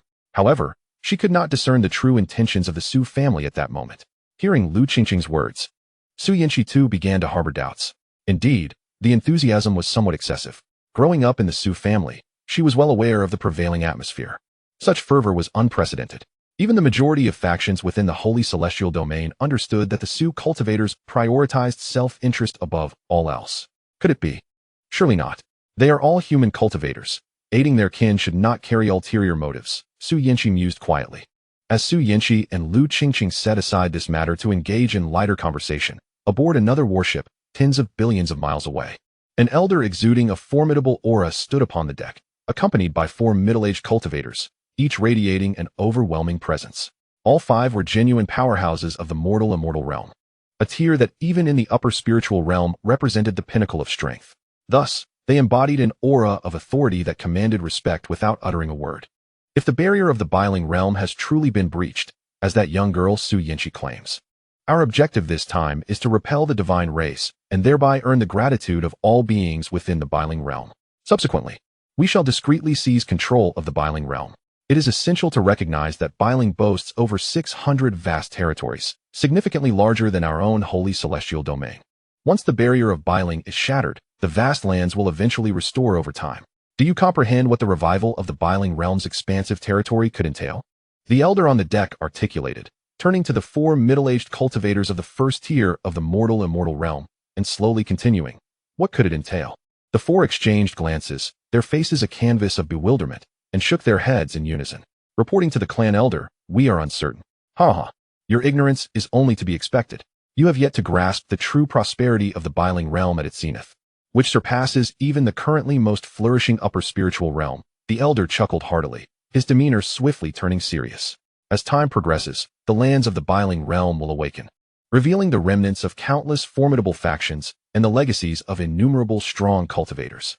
Even if this revival takes over 10,000 years, or even 100,000 years, should we not ensure that the vast lands of the Biling realm are quietly grasped within the hands of the Su family? Chapter 197, Dispelling the Calamity Clouds. Achieving the mortal-immortal realm. Naturally, the populace of the Biling realm remained oblivious to the fact that, having just vanquished a faction of the divine race, their expansive lands were now coveted by the human cultivators. 2 days passed in the blink of an eye, and the Grand Martial soldiers had nearly fully recovered. Their spiritual and celestial energies, along with their mental states, restored to their peak. They stood ready to assemble and sweep through the divine race of the Westling realm. Figures such as Jiang Fanju, Lin Feng, Shi Hao, and Jiang Qiansno experienced breakthroughs in their cultivation over these 2 days. Except for Jiang Qiansno, who had just reached the mid-stage of the unparalleled Emperor realm, the other 3 had all attained the pinnacle of the unparalleled Emperor realm, with only a final step remaining to break through to the half-step mortal-immortal realm. Jiang Qiansno remained undeterred. Having been reborn, she had only recently regained her memories. Given some time, she believed her cultivation would not only catch up but perhaps even surpass the others. At least, she held that conviction with great confidence. Meanwhile, within a lavish palace in Biling City, Chen Fan sat cross-legged, his eyes firmly shut. Before him lay the nearly depleted droplet of divine blood infused with holy light. After the passage of more than half an hour, the divine blood fully dissipated, and in that instant, his aura began to surge uncontrollably. In the span of just 2 breaths, his aura skyrocketed to the half-step mortal-immortal realm. However, upon reaching this threshold, his aura did not cease its ascent. It continued to surge. After several dozen breaths, Chen Fan's aura reached an alarming intensity, and in the next moment, he vanished from his spot, appearing amidst the void of the Biling realm. A terrifying and vast aura surged through the void, causing the entire realm to tremble incessantly. It was the great martial deity. What could the deity be doing? Surely, it cannot be preparing to transcend again. Indeed, the deity's presence had summoned the heavenly tribulation. Behold, the endless dark clouds were gathering ominously overhead. Countless powerful figures of the great martial heavenly court felt the terrifying aura permeating the void and turned their astonished gazes towards the magnificent silhouette in the sky. Hiss! The deity's casual annihilation of the divine race's pope was a display of power that had yet to break through to the mortal realm of immortality. One could only imagine how formidable the deity's strength would be upon achieving that breakthrough. Qin Hongyan and the other half-step mortal realm experts felt that the deity was undergoing the mortal heavenly tribulation, and they instinctively gasped, their eyes filled with profound shock. They had believed the deity's realm had long since reached an unfathomable height within the mortal realm of immortality, which allowed for the effortless crushing of the divine race. Yet, no one had anticipated that the deity's true cultivation had indeed not transcended to the mortal realm of immortality. It was only now that the mortal heavenly tribulation had been attracted, as countless powerful figures of the great martial heavenly court were engulfed in astonishment. The endless dark clouds cloaked the entire sky above North Spirit City, exuding an aura of utter destruction. It was as if the world was indeed facing its end, instilling fear in all who beheld it. The thunder roared within the black clouds, and earth-shattering rumbles resonated forth, shaking the very fabric of existence, causing numerous structures within the vast North Spirit City to tremble violently. Everyone's eyes widened as they gazed at the magnificent figure confronting the endless dark clouds, their expressions tinged with tension. The destructive aura emanating from the mortal heavenly tribulation was overwhelmingly terrifying.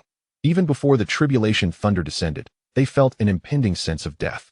One could only imagine the immense pressure the great martial deity was enduring in the void, facing the entirety of the tribulation clouds. Chen Fan, of course, was oblivious to the thoughts of others. Standing in the void, he gazed at the endless dark clouds, a hint of perplexity crossing his visage. Was the mortal heavenly tribulation truly this feeble? This aura likely offers no assistance in refining my martial immortal physique. Chen Fan mused inwardly, somewhat disheartened. He had initially contemplated utilizing the mortal heavenly tribulation to further refine his martial immortal body, hoping to advance to the later stages of martial immortal. Who could have imagined such a weak tribulation? It was utterly disappointing. With this thought, Chen Fan resolved not to waste any more time. An overwhelming aura erupted from his being as he casually struck out towards the brewing clouds of destruction. Boom! With a single palm strike. The dark clouds filled with impending doom were instantly dispersed, revealing a dazzling, radiant sun. The entire realm reverted to its prior state, leaving everyone dumbfounded, their eyes wide with disbelief. The endless black clouds had seemed like a mere dream, never having existed at all, merely figments of countless imaginations. The great martial deity had shattered the tribulation clouds. My heavens, I can hardly believe my eyes. The mortal heavenly tribulation could be dispelled. Just what level of power has the deity attained?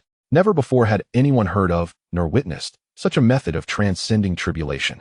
Countless cultivators instinctively voiced their shock.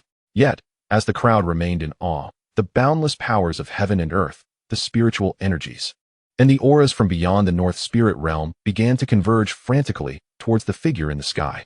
The moment they coalesced around the great martial deity, a tremendous transformation occurred in his aura, emanating a true essence belonging to the mortal realm of immortality.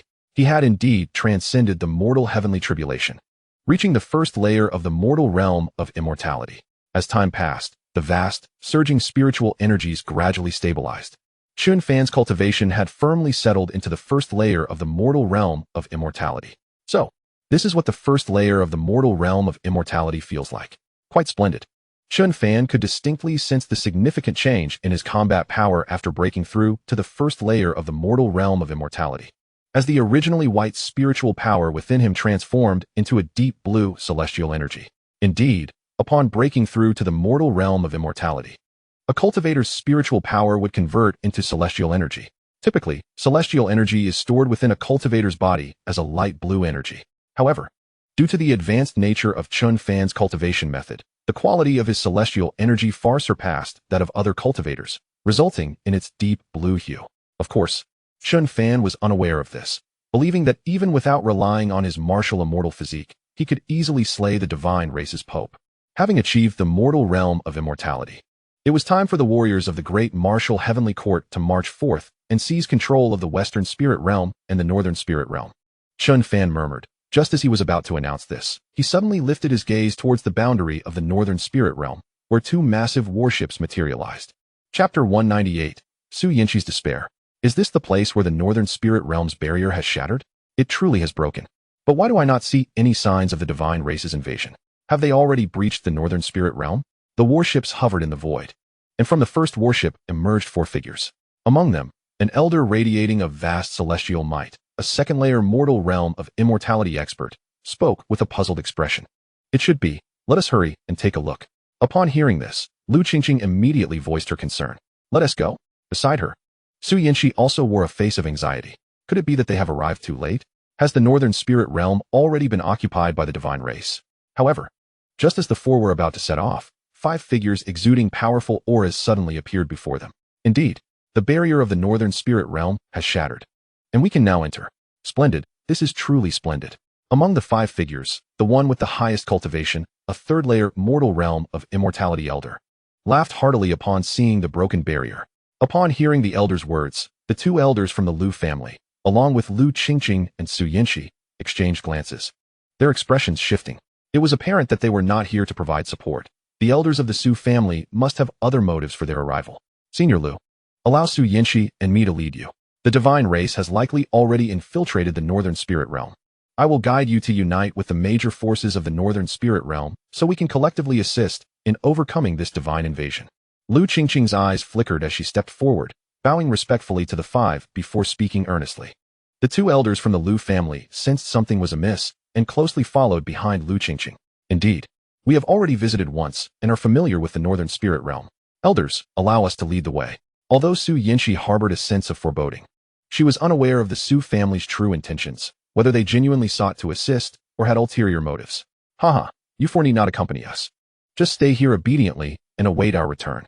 Upon hearing the words, a radiant smile suddenly adorned the face of the elder from the red dust immortal realm's third level. In the next moment, a rope emanating an overwhelming celestial might abruptly enveloped Lu Qingqing and two formidable warriors from the Lu family, both at the second level of the red dust immortal realm. What? Su Luo, how dare you? The two elders of the Lu family, witnessing the sudden assault by the elder of the Su family, whose realm was at the third level of the red dust immortal realm, turned pale, instantly channeling their vast and terrifying celestial energy in an attempt to resist. However, even with the discrepancy of one realm, the disparity in combat prowess was as vast as the heavens and the earth. The two elders of the Lu family, both at the second level of the red dust immortal realm, were simply no match for the being known as Su Luo. Moreover, Su Luo had summoned a genuine mid-grade celestial artifact, the binding celestial rope. The two second-level red dust immortal cultivators from the Lu family were utterly incapable of withstanding it. Boom. Before the elders of the Lu family could take action, they found themselves ensnared by the binding celestial rope, rendered immobile. A formidable celestial chain also appeared around Lu Qingqing, binding her body and rendering any movement impossible. What is the Su family doing? How dare you lay hands on the Lu family? Are you attempting to incite a war between the Lu and Su families? Lu Qingqing could hardly fathom that the elder from the Su family would strike so suddenly. They had no capacity to resist. At this moment, Su Yanxi, witnessing this scene, felt an inferno of rage ignite within her beautiful eyes. She swiftly positioned herself before the members of the Su family, exclaiming in anger, "Elder, what are you doing? Those are members of the Lu family, here to assist the northern spirit realm." Su Yanxi's delicate face was filled with fury and confusion. They had clearly come to aid the northern spirit realm in weathering the divine calamity, yet before even entering, such an unforeseen incident had transpired. To save the northern spirit realm? Haha, we were just about to do that. A mere disciple of the Su family dares to be so disrespectful to an elder. Punishment is warranted. Su Luo cast a glance at the furious Su Yanxi, first letting out a loud laugh before striking her with a palm. Bang! Su Yanxi had no capacity for resistance. Her form was sent crashing like a cannonball into the surface of the endless sea, producing a tremendous sound. Subsequently, with a wave of his hand, the already weakened Su Yanxi was uncontrollably brought back before Su Luo and the others. When outside, one must remember the family rules of the Su family. This time, considering your significant contributions and your eminent status as the 9,800th consort of the Lord of Sanyu Heavenly Court, I shall refrain from punishing you. Su Luo remarked with a smile after binding Su Yanxi with a surge of celestial energy. They, as elders of the family, were well aware of Su Yanxi's exceptional talents. However, in their eyes, such a daughter born of a lesser line was merely a means to acquire benefits, not someone they anticipated would grow to contribute significantly to the Su family. As long as they could extract sufficient advantages from her, that sufficed.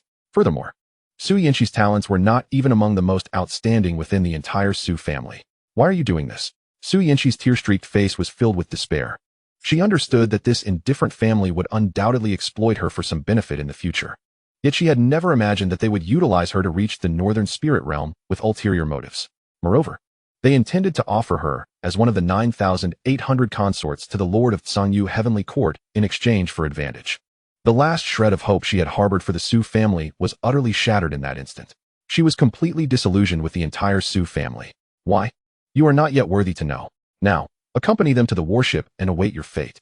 Su Luo replied expressionlessly before preparing to throw all four onto the warship. Just then, a voice, half smiling and half mocking, resonated through the void, interrupting Su Luo's actions. You are not worthy to know, but I wonder if I, as the co-lord of the northern spirit realm, have the right to know the reason for your Su family's presence here. As the voice faded, dozens of figures radiating terrifying auras materialized before Su Luo and the others. Leading them was a young man clad in white, wearing a bemused expression as he regarded them. Co-lord of the northern spirit realm? Over a dozen human cultivators at the first level of the red dust immortal realm? Upon witnessing this, Su Luo's aged face revealed a hint of disdainful amusement. Merely a dozen cultivators at the first level of the red dust immortal realm. While the sheer number might be surprising, to one at the third level, it would merely require a slight exertion of effort to subdue them all. At this moment, bound in midair, Lu Qingqing and Su Yanxi beheld Jiang Fanju and Lin Feng among the white-clad youth's entourage, their faces flooding with an overwhelming sense of guilt.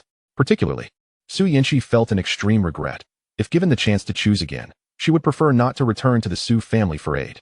Though her intentions had been benevolent, she had failed to perceive the ulterior motives of the Su family. Now, instead of the northern spirit realm facing the threat of the divine race, it had instead suffered an invasion from the Su family. I am sorry. I had no idea they harbored ulterior motives against the northern spirit realm. I only wanted to find some powerful allies to help the northern spirit realm through its trials. Su Yanqi's voice, filled with despair, echoed through the void as she gazed at Jiang Fanju and the others with vacant eyes. Ha ha ha, seeking our help is only natural. Isn't it? From now on, the northern spirit realm belongs to my Su family. Should the divine race dare to invade, they would be opposing my Su family. And we shall undoubtedly deal with those divine beings. This, in effect, protects the cultivators of the northern spirit realm. Our merits are boundless. Upon hearing Su Yanqi's desperate cries, a brilliant smile blossomed upon Su Luo's aged face, akin to a blooming chrysanthemum. Did you hear? My Su family is here to protect all the cultivators of the northern spirit realm. You should be grateful to us. An elder from the Su family at the second level of the red dust immortal realm immediately turned his gaze to Chen Fan and the others, smiling as he echoed this sentiment. If you submit to my Su family, you will surely be able to ascend to the second level of the red dust immortal realm, or even to the third level. Another elder, also at the second level, chimed in with a grin. At this moment, the 5 elders of the Su family regarded Chen Fan with expressions filled with amusement and disdain in their eyes. Even a dozen cultivators at the first level of the red dust immortal realm posed no threat to them. Are you finished? I perceive that your Su family possesses an affinity for arrogance, Chen Fan remarked with a peculiar smile. Arrogance is the essence of my Su family, Su Luo replied haughtily. So, shamelessness is your family's tradition? A hint of chilling intensity laced Chen Fan's voice, and in the next instant, a piercing scream echoed through the heavens and the earth. As Chen Fan had somehow appeared before Su Luo, the latter's head swelled grotesquely, resembling a pig's head, as if it might explode at any moment. Given the shamelessness displayed by your Su family, I shall shatter your heads, rendering you utterly faceless. Before the remaining 4 elders of the Su clan could even utter a gasp at the scene unfolding before them, they felt their heads explode in a violent burst. Among them was the third-tier celestial, Su Luo. The 5 headless bodies stood there in a daze, utterly at a loss. Soon, they regained their composure and began to expend their boundless celestial energy to reconstitute their severed heads. The sight left Lu Qingqing, Su Yanqi, and the 2 elders from the Lu family in profound shock. To obliterate a third-tier celestial, 2 second-tier celestials, and 2 first-tier celestials with mere slaps? Could it be that this master of the great martial heavens is a 5th-tier celestial himself? Su Yanqi's beautiful eyes widened as she gazed upon the white-clad Chen Fan, her heart surging with tumultuous waves. Yet, amidst the chaos, joy prevailed. She had not harmed all the cultivators of the northern spirit realm. With such prowess, how dare they come to our northern spirit realm to exert their influence? Chen Fan looked at the Su clan cultivators, who had now reformed their heads, and let out a cold snort. Even a fallen god king, comparable to a celestial lord, could not withstand his 2 punches. How could mere second and third-tier celestials hope to dominate the northern spirit realm? Were they so brazen as to disregard the might of the great martial heavens? You are actually a celestial lord? The northern spirit realm has a celestial lord? Su Luo and the others gazed at Chen Fan with terror in their eyes, their figures retreating in haste, exclaiming in horror. Was it not said that the northern spirit realm had been sealed for so long that no one could ascend to the celestial realm? Not only had dozens of celestials appeared, but now a celestial lord stood before them, at the very least a superpower of the 4th tier. For such terrifying strength could not be possessed by mere mortals. We were mistaken. We beseech you, esteemed lord, to show mercy and spare our lives. We promise never to set foot in the northern spirit realm again. The moment they realized that the cultivator before them was a celestial lord, Su Luo and the others immediately knelt in the void before Chen Fan, pleading for mercy. Very well, considering this is your first offense, I shall grant you some dignity. Chen Fan said indifferently. Thank you, thank you. Upon hearing Chen Fan's words, Su Luo and the others immediately expressed their gratitude, yet before they could finish speaking, they felt an overwhelming force enveloping their bodies, swiftly consuming them. In the end, their consciousness descended into endless oblivion. To the onlookers, it seemed as if Chen Fan had merely extended a finger, annihilating the 5 powerful celestials into nothingness, leaving behind only a collection of storage rings floating silently in the air, aware of the master's strength. Yet witnessing him in action was always a source of boundless shock. The numerous cultivators of the great martial heavens inhaled sharply at the sight. Enough, disperse and prepare. Soon we shall set forth to the western spirit realm. Fanju, you remain. Chen Fan addressed the crowd, his voice steady. Yes, They replied in unison before promptly departing, leaving only Chen Fan and Jiang Fanju. After the demise of the 5 Su clan celestials, Su Yanxi, Lu Qingqing, and the 2 second-tier celestials of the Lu family naturally broke free from their restraints and respectfully bowed to Chen Fan, expressing their gratitude. No need for concern. I am already aware of your intentions. Fanju has informed me. Your willingness to assist the Northern Spirit Realm is more than sufficient. On behalf of all the citizens of the great martial heavens, I extend my gratitude to you, Chen Fan said with a gentle smile. He was not one to distinguish between right and wrong. Their journey to support the human race of the Northern Spirit Realm was enough to demonstrate their admirable character. I dare not presume, esteemed Lord, I nearly brought great trouble to the Northern Spirit Realm. I sincerely apologize to you and all the cultivators of the Northern Spirit Realm. Su Yanxi spoke with a face full of remorse. Had it not been for her Su family, such a situation would not have arisen. Haha. You are a pure-hearted and kind young lady. It seems you can no longer return to the Su family. If you were to return to the upper spirit realm, you would likely encounter great troubles. It would be wise for you to remain in the great martial heavens and cultivate alongside Fanju and the others, freeing yourself from the clutches of the Su family and avoiding the fate of becoming one of the 9,800 concubines, Chen Fan said, turning his gaze to Su Yanxi with a smile. He had long been aware of her background, and the system's prompt had only further illuminated her exceptional talent. Name, Su Yanxi. Race, human. Cultivation, late-stage Supreme Emperor.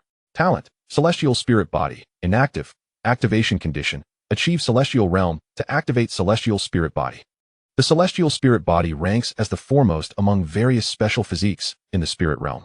Prior to ascending to the celestial realm, the celestial spirit body appears no different from an ordinary physique, merely suggesting notable talent, distinguishing one as a prodigy.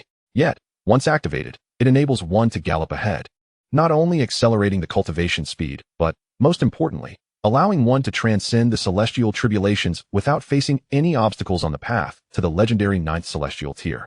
The celestial spirit body is inherently destined to become an immortal. Thus, failing to recruit such a genius would indeed be a monumental oversight. Upon hearing this, Su Yanxi instinctively raised her gaze to Chen Fan, her beautiful eyes shimmering with excitement. To be personally invited to join a celestial lord's faction was a tremendous honor. Furthermore, Chen Fan's assessment was indeed accurate. With the 5 elders of the celestial realm now dead outside the northern spirit realm, if she were to return alone, she would undoubtedly attract the attention of the entire Su family. She could scarcely imagine the dire consequences awaiting her upon returning. Even if she did not return to the Su family, she would still be unable to escape their pursuit in the upper spirit realm. With the deaths of the 5 elders, her survival would surely be questioned. Realizing this, Su Yanxi resolved to seize this opportunity, nodding respectfully towards Chen Fan and declaring, "Yes, esteemed lord, I wish to join the great martial heavens and cultivate alongside Fanju." Seeing this, Lu Qingqing beamed with delight. She had not anticipated the Su clan's villainy, nor could she have fathomed the presence of a celestial lord in the northern spirit realm who had annihilated all the wicked Su clan elders. Most importantly, with the protection of the great martial heavens, her dear sister, Su Yanxi, would no longer be relegated to a position of insignificance within the Su family. Very well. From now on, you shall be one of the many prodigies of the great martial heavens, enjoying all the privileges that accompany it, Chen Fan announced with a smile. At that very moment, the voice of the system echoed in Chen Fan's mind as expected. Ding. Congratulations to the host for successfully recruiting a celestial spirit prodigy, thus laying a solid foundation for the future of the great martial heavenly court. Rewards are being distributed. Ding. Congratulations to the host for acquiring a celestial level cultivation method, the celestial spirit technique. Ding. Congratulations to the host for obtaining 20 mid-grade celestial artifacts. Ding. Congratulations to the host for receiving 5 second-tier mundane summoning cards and 1 third-tier mundane summoning card. Ding. Congratulations to the host for acquiring the 5 spirits talismans inheritance, capable of engraving celestial level 9th grade talismans. Ding. Congratulations to Suzhua for receiving a cultivation enhancement card. Ding. A succession of system notifications resonated in Chen Fan's mind, filling his heart with unparalleled delight. Not only had he recruited such a talented prodigy, but he had also received an abundance of system rewards. How could this not bring joy? After successfully recruiting Su Yanxi, Chen Fan turned his gaze to Lu Qingqing. Our great martial heavenly court possesses a high-tier talisman inheritance. If you are interested, you may join Su Yanxi here for cultivation. Although Lu Qingqing's cultivation talent was not particularly high, her affinity for talismans was quite commendable, having just acquired the 5 spirits talismans inheritance. And with no other prodigies in the great martial heavenly court in this area, he inquired casually. The great martial heavenly court had alchemists and artifact crafters, but lacked those skilled in talisman engraving. Talismans were also a crucial component of a cultivator's combat strength. Powerful talismans could significantly influence the course of a battle. High-tier talisman inheritance. Upon hearing the word talisman, Lu Qingqing's beautiful eyes widened in curiosity. How high-tier? The Lu family was renowned for its mastery of talismans, ranking among the foremost in the entire upper spirit realm. Her father, grandfather, and ancestors were all prominent figures within the talisman alliance of the upper spirit realm. She would never deign to consider an ordinary talisman inheritance. How high? Take a look for yourself, Chen Fan replied, casually tossing the jade slip containing the talisman inheritance to Lu Qingqing. Filled with curiosity, she immediately probed it with her celestial sense. In the next moment, she stood frozen in place, her eyes brimming with boundless astonishment. A celestial level 9th grade talisman inheritance. If her cultivation were sufficient, she could even inscribe celestial 9th grade talismans. Celestial 9th grade. Lu Qingqing silently exclaimed in disbelief. The Lu family's talisman inheritance was merely celestial 7th grade, already considered one of the most elite in the upper spirit realm. Yet, the great martial heavenly court casually bestowed upon her a celestial 9th grade 5 spirits talisman inheritance. What did celestial 9th grade even signify? It meant that by accepting this inheritance, her upper limit would no longer be the 7th realm of the mundane celestial stage, but the pinnacle of the 9th realm, granting her the opportunity to become a celestial 9th grade talisman master. Just the potential to cultivate to the peak of the 9th realm was enough to surpass 99. 9 of the powers in the upper spirit realm, as even the most elite forces there only possessed celestial 8th grade inheritance. It was said that only the strongest power among the human race, the astral celestial sect, had celestial 9th grade inheritance. Heavenly Lord, please accept a bow from Qingqing. From this day forth, I shall dedicate myself to cultivating in the great martial heavenly court, ready to brave mountains of swords and seas of flames for it. Lu Qingqing took a deep breath, forcefully containing the overwhelming excitement within her, and knelt before Chen Fan, respectfully raising the jade slip of inheritance. Her beautiful eyes filled with fervor. Chapter 201. The 12-winged golden deity statue. The two elders of the Lu family, witnessing this scene, widened their eyes in astonishment. Just as they were about to speak, Lu Qingqing shot them a significant glare, causing the two elders to instantly fall silent. Lu Qingqing was the cherished jewel of their family, the recipient of countless adulations. How could they dare to provoke her ire? Very well. There is no need for me to receive the 5 spirits talisman inheritance. From now on, I shall diligently cultivate within the great martial heavenly court, striving to elevate our talisman lineage.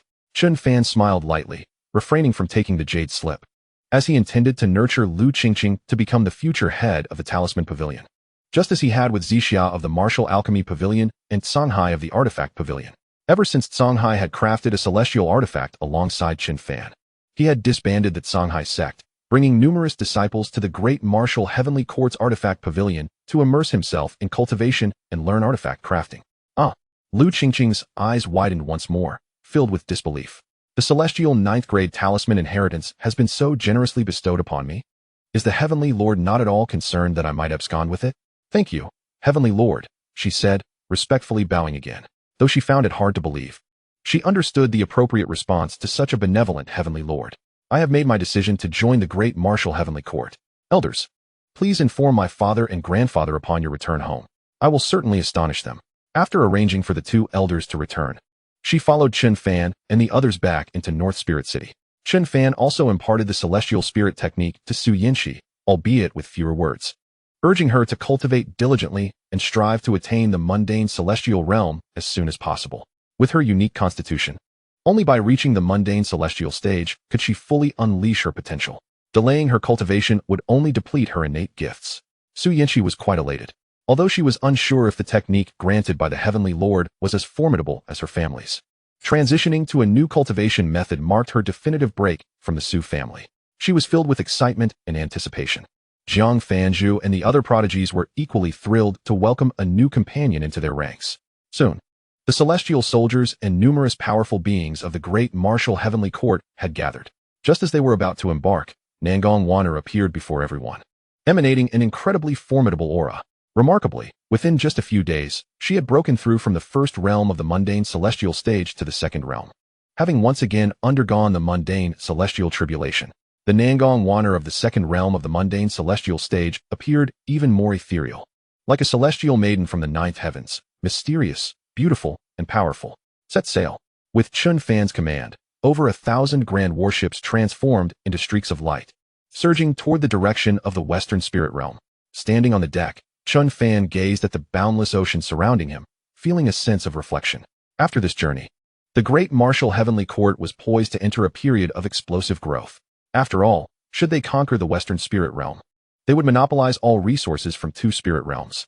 With an inexhaustible supply of resources, the strength of the great martial heavenly court would undoubtedly surge. However, the current great marshal was already formidable.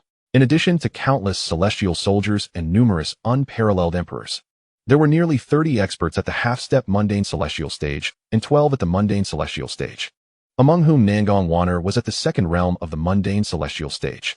Such a power, even in the realm of the upper spirit world as described by Lu Qingqing and Su Yinxi, can undoubtedly be considered a significant force. Naturally, when adding his influence into the equation, the might of the great martial heavenly court would rank among the very top in the human gathering place of the upper spirit world. In this realm, any being possessing the cultivation of a red dust venerable is regarded as part of the elite. Time swiftly passed, and over 100 warships entered the Western spirit world. Although the Western spirit world does not boast the vastness of the Northern spirit world, it still occupies a substantial territory of 300 states. The number of divine beings present is also considerable. However, faced with countless human powerhouses, the divine beings devoid of a divine king would meet but one fate: annihilation. In a mere 10 days, the entire divine race in the Western spirit world was eradicated. They advanced to the deepest part of the Western spirit world, the location of the divine race's pope, while others obeyed orders to scour for resources, having gathered countless treasures along the way. Every warrior of the great martial heavenly court wore smiles of delight. Particularly, the treasures of heaven and earth were abundant. Chen Fan directed the collection of over 200 materials for the concoction of the Ascension Pill. This pill, awarded by the system, could significantly enhance the likelihood of a half-step red dust cultivator stepping into the red dust immortal realm, essentially propelling them directly into the immortal domain and assisting them in their final transformation from mortal to immortal. Chen Fan found himself within a resplendent and opulent cathedral. Upon entering, he was met with the imposing sight of a divine statue, adorned with 12 golden wings. What level of power did such a being signify? A hint of perplexity crossed Chen Fan's face as he gazed at the towering statue. Clearly, the divine race should not be underestimated. A 12-winged divine being undoubtedly represented strength typical of higher-tier planes. It seemed that the path ahead for the great martial heavenly court was still long. Murmuring softly, Chen Fan unleashed a punch that obliterated the grand 12-winged statue into nothingness. After searching the vicinity, he departed from the lavish palace. Unbeknownst to him, as he destroyed the divine statue, a true god emperor in the higher plane of the divine realm suddenly opened his eyes, a flicker of indifference toward the mortal realm gleaming within. It appeared that a minor issue had arisen in the spirit world, yet it was of no concern. Soon enough, the entirety of the spirit world, including its source core, would serve as sustenance for his ascension to the position of a supreme god. Time flew by, and in the blink of an eye, it had been 5 years since the great martial heavenly court occupied the Western spirit world and the Northern spirit world. During these 5 years, the strength of the great martial heavenly court had multiplied exponentially. The resources obtained from the divine beings of the Western spirit world allowed xianxia to successfully ascend to the red dust immortal realm in the 2nd year, and she eventually concocted the Ascension Pill. Consequently, the great martial heavenly court witnessed a surge in the number of red dust immortals. Figures such as Qin Hongyan, Li Qingyun, Dozhan, and many prodigies like Jiang Fanzhu, Lin Feng, Shi Hao, Jiang Qianxue, as well as later Lu Qingqing and Su Yinxi, all broke through to the red dust immortal realm, becoming true red dust immortals. Chapter 202, Shattering the Realm Barrier. Moreover, many ancestors of various sects, who were half-step red dust immortals, successfully broke through to the red dust immortal realm with the aid of the Ascension Pill. Alongside a few summoned 2nd and 3rd-tier red dust immortals, the total number of red dust immortals in the great martial heavenly court exceeded 50. Notably, the most remarkable among them was the elegant Imo Qilin, who successfully entered the red dust immortal realm, transforming into the true immortal beast Imo Qilin. With formidable strength, having just broken through to the 1st level of the red dust immortal realm, it was capable of contending with 2nd-level red dust immortal powers. With a majestic presence and an aura of wind and thunder swirling around it, it officially began its journey as Chen Fan's most loyal steed. However, in these 5 years, a red dust 4th-tier ancestor from the Su family ventured into the northern spirit world in search of fallen clan elders, only to meet his demise there. Since then, no members of the Su family had returned to the northern spirit world. Within a palace, Chen Fan suddenly opened his eyes, a familiar voice resonating in his mind. Ding! Congratulations to the great martial heavenly court for possessing over 50 red dust immortal powerhouses. A task is now issued. Develop the great martial heavenly court into the most powerful force in the spirit world, dominating the entire realm. Completion of the task will yield substantial rewards. To dominate the spirit world? Is that not also what I have long desired? Chen Fan murmured in response to the system's voice echoing in his mind. Ever since he became aware of the divine realm's existence, his original plan was to allow the great martial heavenly court to stabilize and develop for a time in the northern spirit world, consolidating its strength before leading his people to the upper spirit world. Although the resources from the northern and western spirit worlds were sufficient for many years to come, they offered little assistance to him and the numerous red dust immortal powerhouses. Thus, a journey to the upper spirit world was imperative. The upper spirit world is indeed the most prosperous region in the entire spirit world. Initially, the spirit world was referred to as the 3,000 Great Continents. However, due to its overwhelming prosperity, the upper spirit world renamed the 800 states it occupied as the Great Domain, signifying its superiority over other realms. Its geographical position is also exceptionally advantageous, being at the very center of the spirit world, compounded by the northern spirit world's prolonged isolation over the years. The spiritual energy within the upper spirit world is extraordinarily rich, even housing blessed lands and hidden realms, brimming with potent immortal energy. Should a red dust immortal enter such realms for cultivation, their progress would be remarkably swift. However, such blessed lands are exceedingly rare, typically held by the most elite forces. It seems the time has come to make arrangements for a journey to the upper spirit world, Chen Fan murmured, suddenly rising to his feet. His aura of the second tier of the red dust immortal realm immediately manifesting. Indeed, he had now broken through to the second tier of the red dust immortal realm. Possessing a strength that even he could not fully comprehend, Chen Fan ascended to the skies above the city of void, his divine sense enveloping the vast expanse. And his brow furrowed slightly. Although the concentration of spiritual energy had increased, it still paled in comparison to the external realms. At this rate, the citizens of the great martial heavenly court would struggle to attain higher realms. No, before departing, I must initiate some changes within the great martial heavenly court. Chen Fan murmured, his figure vanishing from the spot, instantly traversing the boundless void to the highest point of the firmament. In the next moment, the formidable gray realm barrier appeared before his eyes, emanating a powerful aura. The northern spirit world no longer required this barrier for protection. It is time for it to vanish. Gazing at the immensely thick gray barrier, a long knife suddenly appeared in Chen Fan's hand, revealing itself as the superior grade immortal artifact, the immortal slaying blade. After a moment of contemplation, with a grand wave of his hand, a colossal cauldron radiating a brilliant golden light materialized before Chen Fan. It was none other than the creation Mother Chi cauldron, meticulously crafted by Chen Fan himself, and it stood proudly among the ranks of high-grade celestial artifacts. Although the creation Mother Chi cauldron was an artifact designed to suppress fortune, it was ultimately a high-grade celestial artifact, powerful to an extraordinary extent. With these two formidable high-grade celestial artifacts, combined with my terrifying physical strength, I pondered whether I could completely shatter this formidable boundary. As Chen Fan contemplated, an overwhelming torrent of celestial energy surged through him like a vast ocean, flowing directly into the sword of celestial slaughter in his hand and the golden cauldron hovering before him. Boom! The two high-grade celestial artifacts suddenly emanated an unimaginable, terrifying aura. They resembled unparalleled instruments of destruction, sending a chill down one's spine. Sword of celestial slaughter, creation Mother Chi cauldron, break for me, Chen Fan exclaimed. And in an instant, the aura of the sword of celestial slaughter and the creation Mother Chi cauldron surged once more, striking fiercely against the solid gray boundary. Boom! Boom! Two resounding explosions echoed throughout the North Spirit realm, causing all cultivators within to rise into the air, gazing up at the lofty skies with expressions of shock. Many formidable beings from the mortal realm also emerged from their meditative states, turning their attention to the heavens. It is the aura of the Celestial Lord. Do not panic. What is the Celestial Lord doing? Qin Hongyan, with her breathtaking beauty, initially wore a serious expression, but upon sensing that familiar presence, a smile broke through as she spoke. Upon hearing Qin Hongyan's voice, the anxious expressions of the crowd transformed into looks of doubt. What could the Celestial Lord be up to in that lofty expanse? I do not know, but such a commotion indicates that the Celestial Lord is undertaking something monumental. Isn't that merely stating the obvious? Whatever the Celestial Lord does is of great significance to us all. Many cultivators glanced skyward, brimming with speculation. Boom, boom, boom. More terrifying sounds reverberated throughout the North Spirit realm.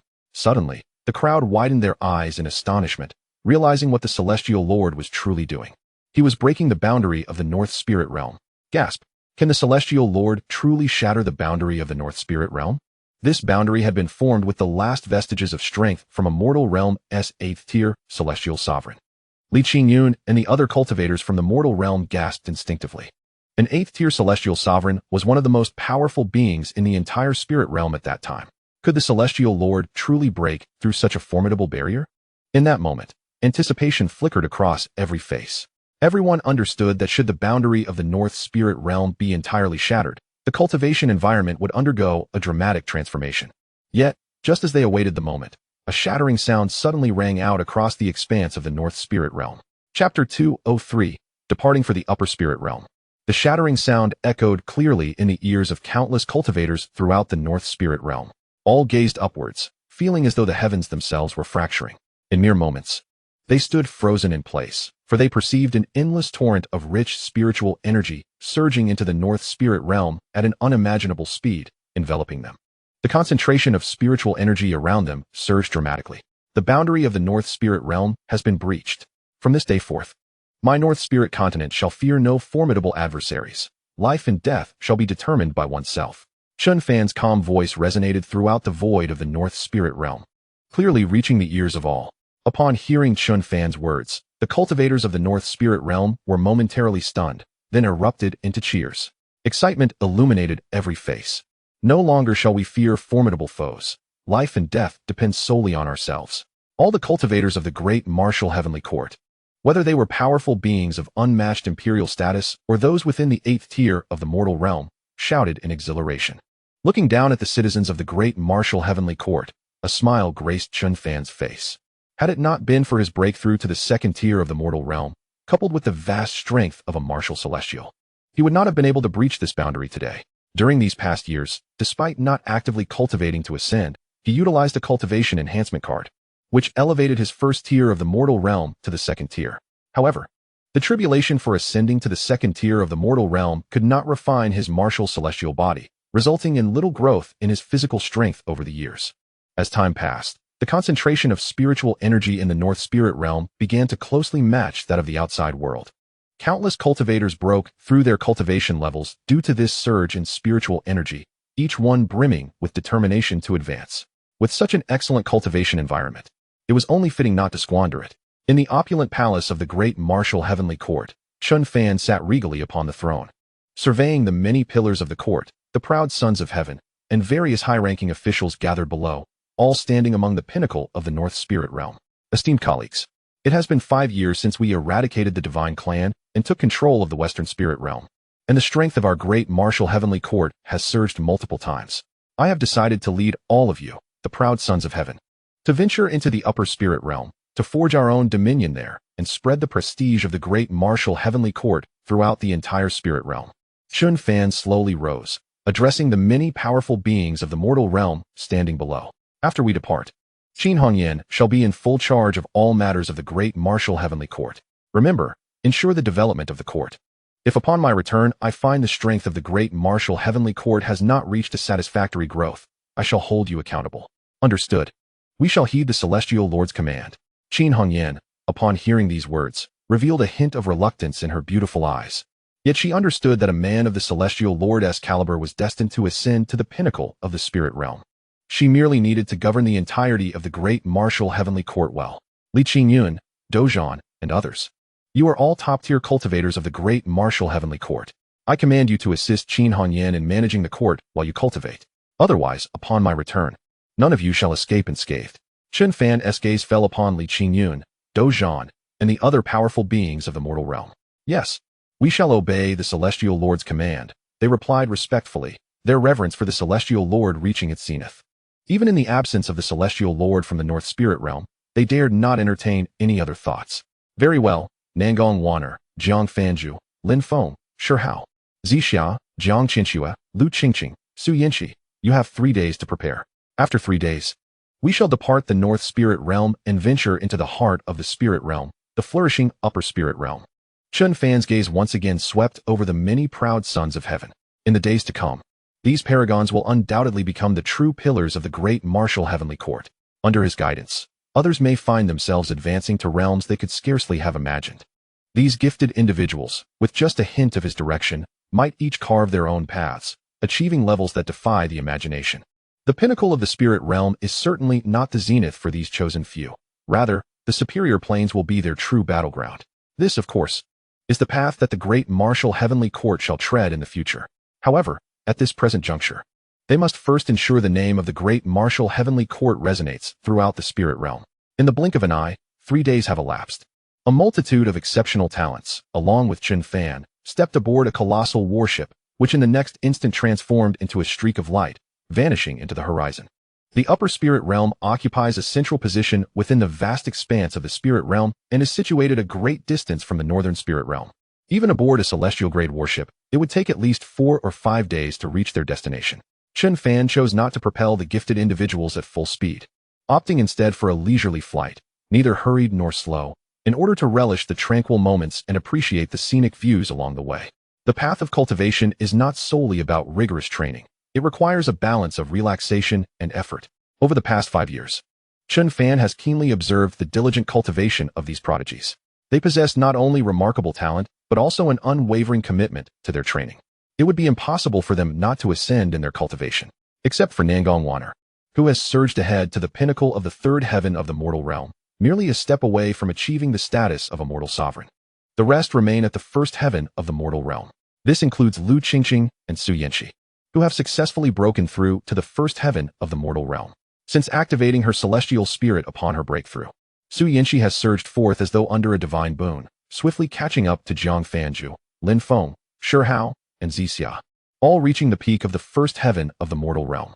Additionally, there is Jiang Qianing, who has also rapidly advanced to the pinnacle of the first heaven. Thus, only Lu Qingqing has not attained the peak of the first heaven of the mortal realm, merely managing to enter the mortal realm. Yet, Lu Qingqing is distinct from the others. Her primary focus lies in the art of talisman engraving. She is capable of barely inscribing celestial-grade second-tier talismans. Therefore, in terms of cultivation, Lu Qingqing does not hold an advantage. However, should a battle arise, she would undoubtedly present a pleasant surprise. Chapter 204, The Sea of the Buried Dead. Thus, they meandered towards the upper spirit realm. As Lu Qingqing and Xianxia were originally practitioners from the upper spirit realm, they were quite familiar with its intricacies. The two women provided a brief introduction to the circumstances of the upper spirit realm along the journey. Firstly, although the upper spirit realm occupies only 3,000 great continents within the entire spirit realm, each of its continents, now referred to as great domains, is at least as vast as 10 of the great continents in the northern spirit realm. 800 great domains equate to approximately 8,000 great continents in the northern spirit realm. The vastness of the upper spirit realm is nearly tenfold that of the northern spirit realm, replete with abundant spiritual energy and blessed lands replete with celestial aura. This signifies that the upper spirit realm is home to countless powerful individuals and myriad factions. The Lu and Su clans, for instance, are considered the lords of their respective domains, ranking among the top-tier forces within the upper spirit realm, though they still fall short of the truly elite powers. Moreover, the upper spirit realm is not solely inhabited by the human race. It hosts various other races coexisting in this realm. The spirit race, for example, bears a close resemblance to humans but is far less numerous, occupying only a few of the 800 great domains within the upper spirit realm. Despite their scarcity, every member of the spirit race is a paragon in their own right. Their unique physique is particularly attuned to the elemental forces, allowing them to cultivate with remarkable efficiency. They are indeed a formidable race within the upper spirit realm. In addition to the spirit race, there are the Titans, whose members possess immense strength and can reach heights of several dozen feet. Their method of harnessing spiritual energy differs from that of humans. They evolve rather than cultivate.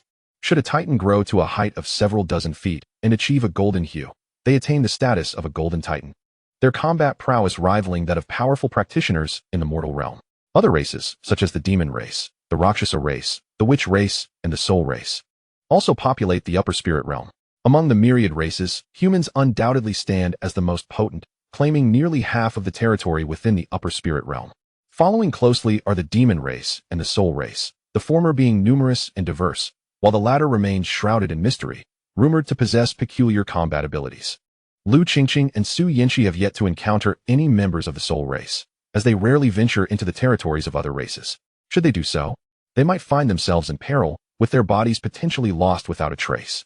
Furthermore, neither of them is a powerful mortal sovereign or mortal deity, capable of traversing the vast world at will. It sounds as though the upper spirit realm harbors great intrigue, with its plethora of races and formidable beings. Surely, the paragons there must be exceptionally strong. They are eager to experience the true might of the upper spirit realm's elites. Upon hearing Su Yinxi and Lu Qingqing's explanations, Jiang Fanzhu and the others displayed glimmers of excitement and anticipation in their eyes. Their combat prowess had already reached its zenith within the northern spirit realm. Apart from Wan'er and the heavenly sovereign, few could pose a challenge to them. The vastness and multitude of powerful beings in the upper spirit realm would undoubtedly yield even more formidable paragons. Gather around, everyone. In just a few days, we shall arrive at the upper spirit realm. Each of you may select a medium-grade celestial weapon as your armament. It would be quite unbecoming for the paragons of the great martial heavenly court to lack any celestial artifact. Chen Fan suddenly rose, casting a smile towards the group. The heavenly sovereign is magnificent. The heavenly sovereign truly is extravagant. Jiang Fanzhu and the others immediately became intrigued, their faces lighting up with radiant smiles. They had long since broken through to the first heaven of the mortal realm, but in the northern spirit realm, there was no opportunity to acquire celestial artifacts. The only celestial weapon among them was the medium-grade ancient zither that Wan'er received as a reward upon her breakthrough. One weapon each, a medium-grade celestial artifact. Lu Qingqing and Su Yinxi widened their beautiful eyes in astonishment. They knew that in their own households, attaining even a decent low-grade celestial artifact upon breaking through to the mortal realm was considered exceptional. Medium-grade celestial artifacts were typically reserved for those at the level of mortal sovereigns. Each medium-grade celestial artifact is immensely valuable. Yet, with the heavenly sovereign's generosity, everyone present would receive one. Feel free to choose anything you like from the selection available. With a graceful wave of his hand, Chen Fan summoned the 20 mid-grade celestial artifacts previously awarded by the system. These splendid artifacts radiated an endless array of resplendent, multicolored celestial light, evoking a sense of profound desire among onlookers. The sheer quantity of 20 mid-grade celestial artifacts spoke volumes about the immense wealth possessed by the celestial lord. Lu Qingqing, Su Yinxi, and others widened their beautiful eyes, their faces illuminating with joy. After all, these 20 mid-grade celestial artifacts were intended for them. Nearby, Xianxiaaudiobooks, a reborn cultivator at the pinnacle of the 6th layer of the mortal realm, couldn't help but marvel. Her own sect, the xianxiaaudiobooks mortal sect, had found it exceedingly challenging to procure even a single mid-grade celestial artifact. The ease with which the celestial lord produced these treasures was nothing short of astonishing. Most notably, the quality of these artifacts was exceptionally high, making them rare and exceedingly valuable. Indeed, arriving at the great martial heavenly court was fortuitous, perhaps by following the celestial lord. She could not only exact vengeance, but also ascend to realms she had never reached in her previous life. In Jiang Qinshua's heart, the celestial lord had become an immensely powerful and enigmatic figure. She even speculated that he might be the reincarnation of a great celestial lord from the 9th layer of the mortal realm.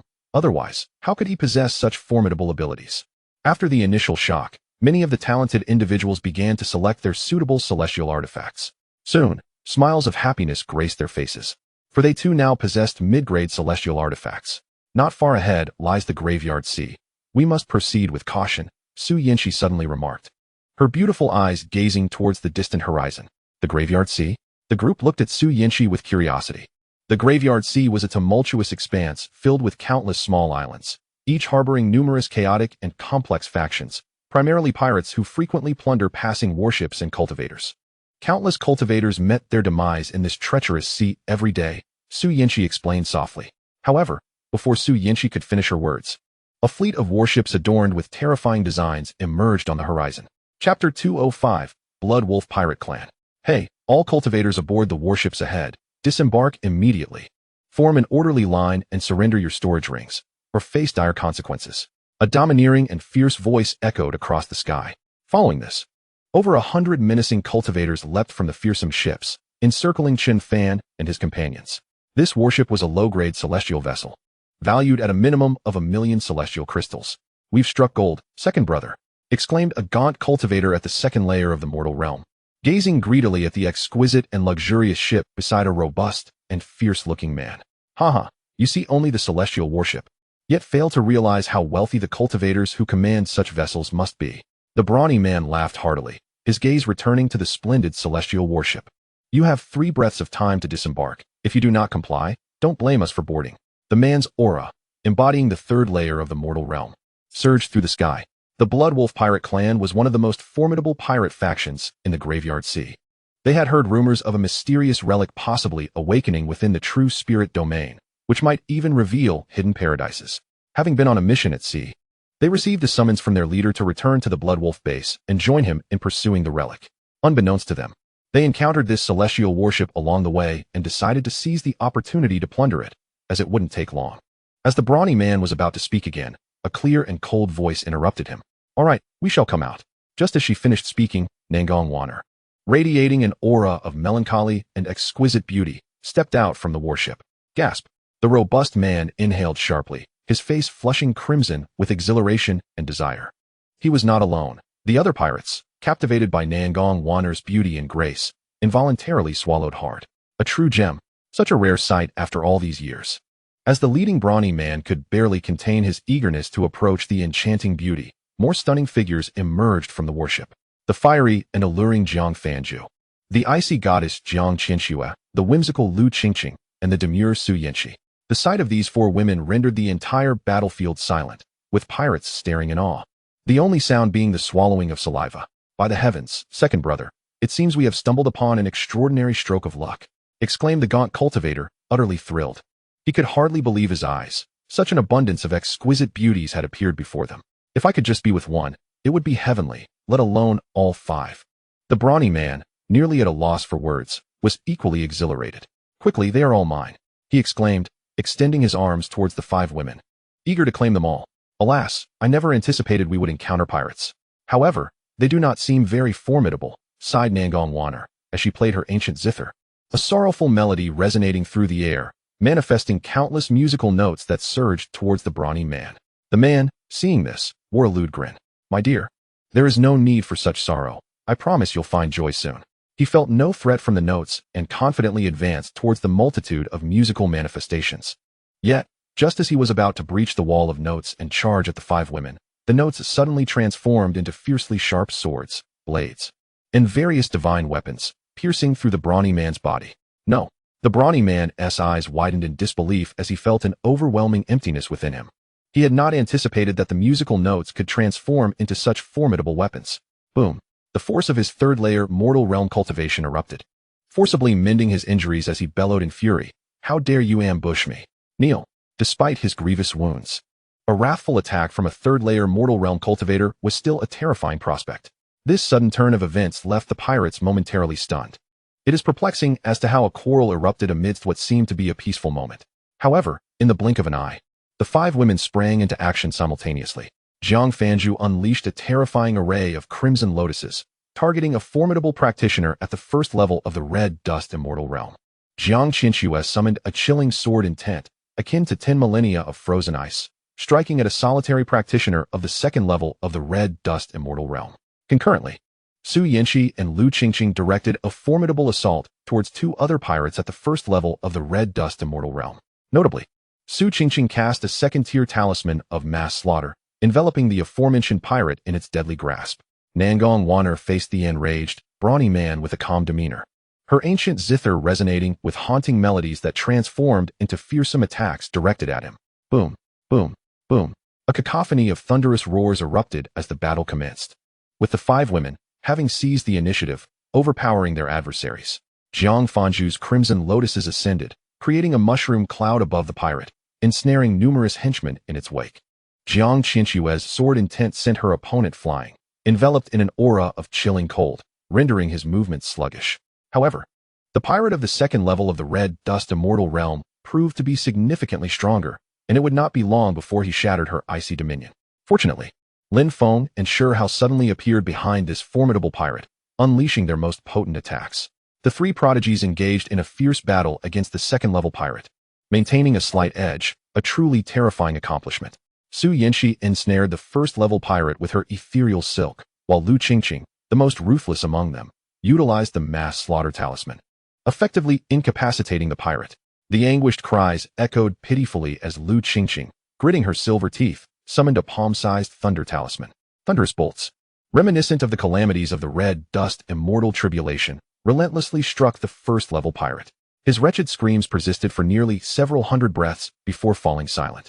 As the tempestuous thunder and countless blades dissipated, only a charred piece of wood and a storage ring remained, plummeting into the sea below.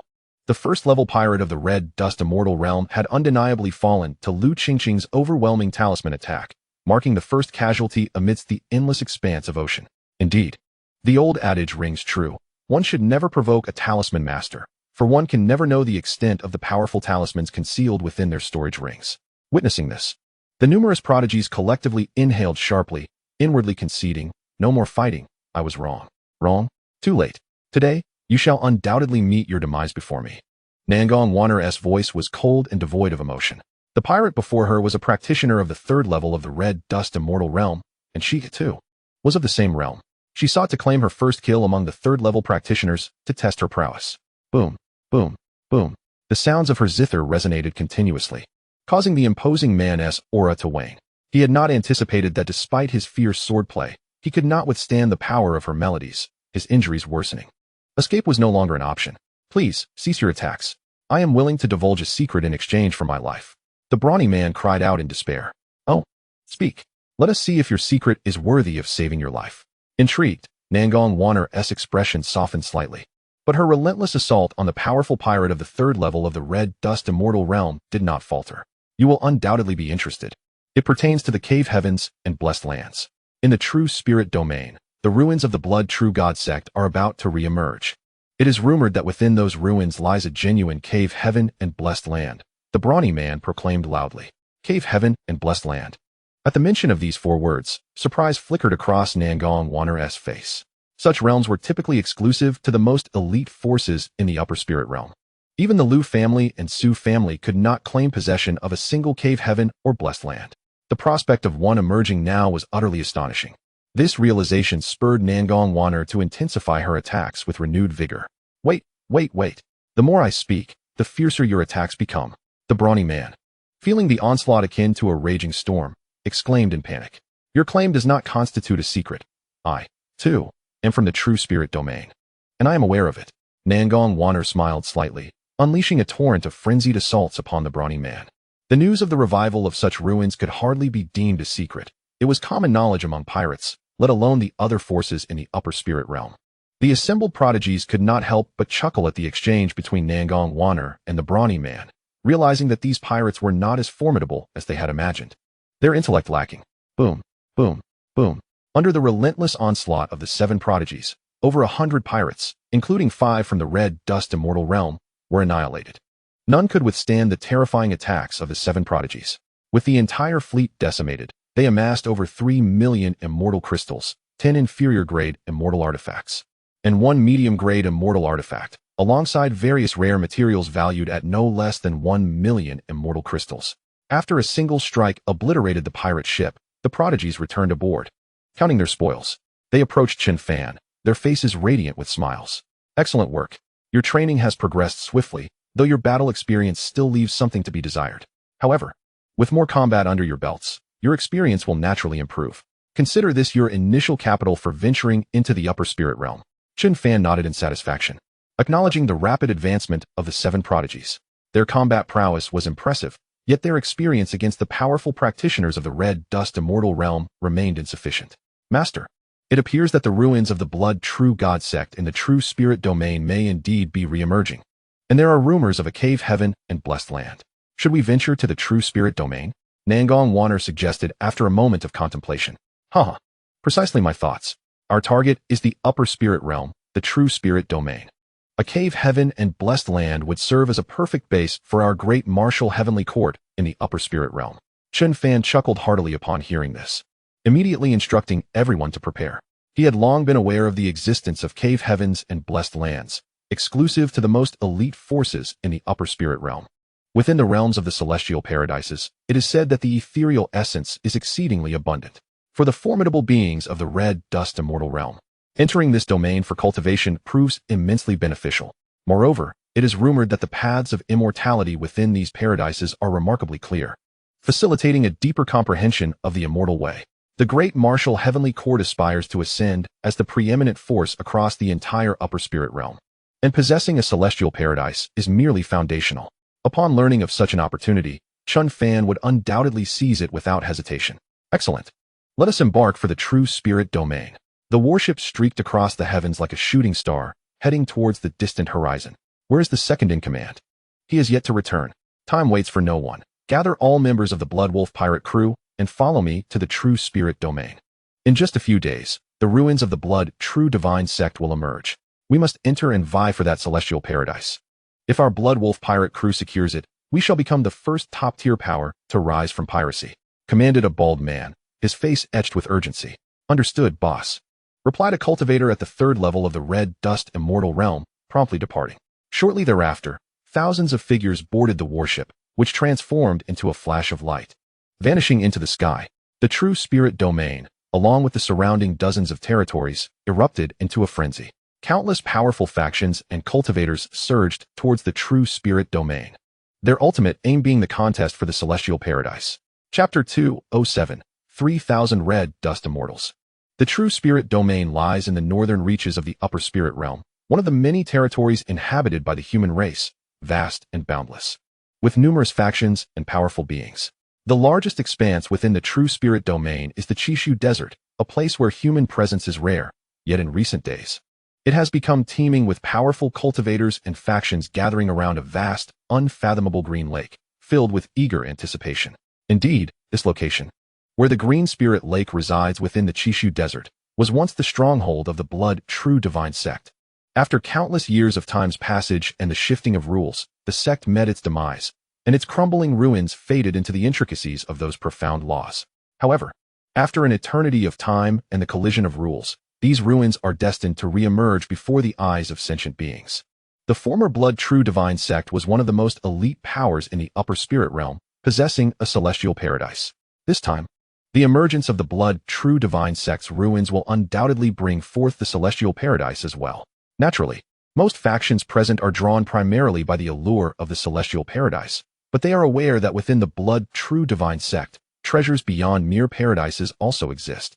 After all, the ruins have been lost for countless years, and it is plausible that they harbor rare materials and artifacts that have matured over eons, as well as various legacies of techniques and celestial arts. Thus, even though all are cognizant that many powerful beings are gathered here, once the ruins of the Blood True Divine sect materialize, countless bloody battles will undoubtedly arise over various interests. For wealth, many cultivators are willing to take the risk for heavenly materials, techniques, and even the celestial paradise itself. The path of cultivation is fraught with endless trials and tribulations, each step taken over the countless bones of the fallen. On the banks of the Green Spirit Lake, over 100 figures congregated. Leading them was an immensely powerful being, a cultivator of the fourth level of the Red Dust Immortal Realm. This individual is none other than Su Mo, the sole remaining Red Dust Immortal of the Su family, and its patriarch, Su Chun.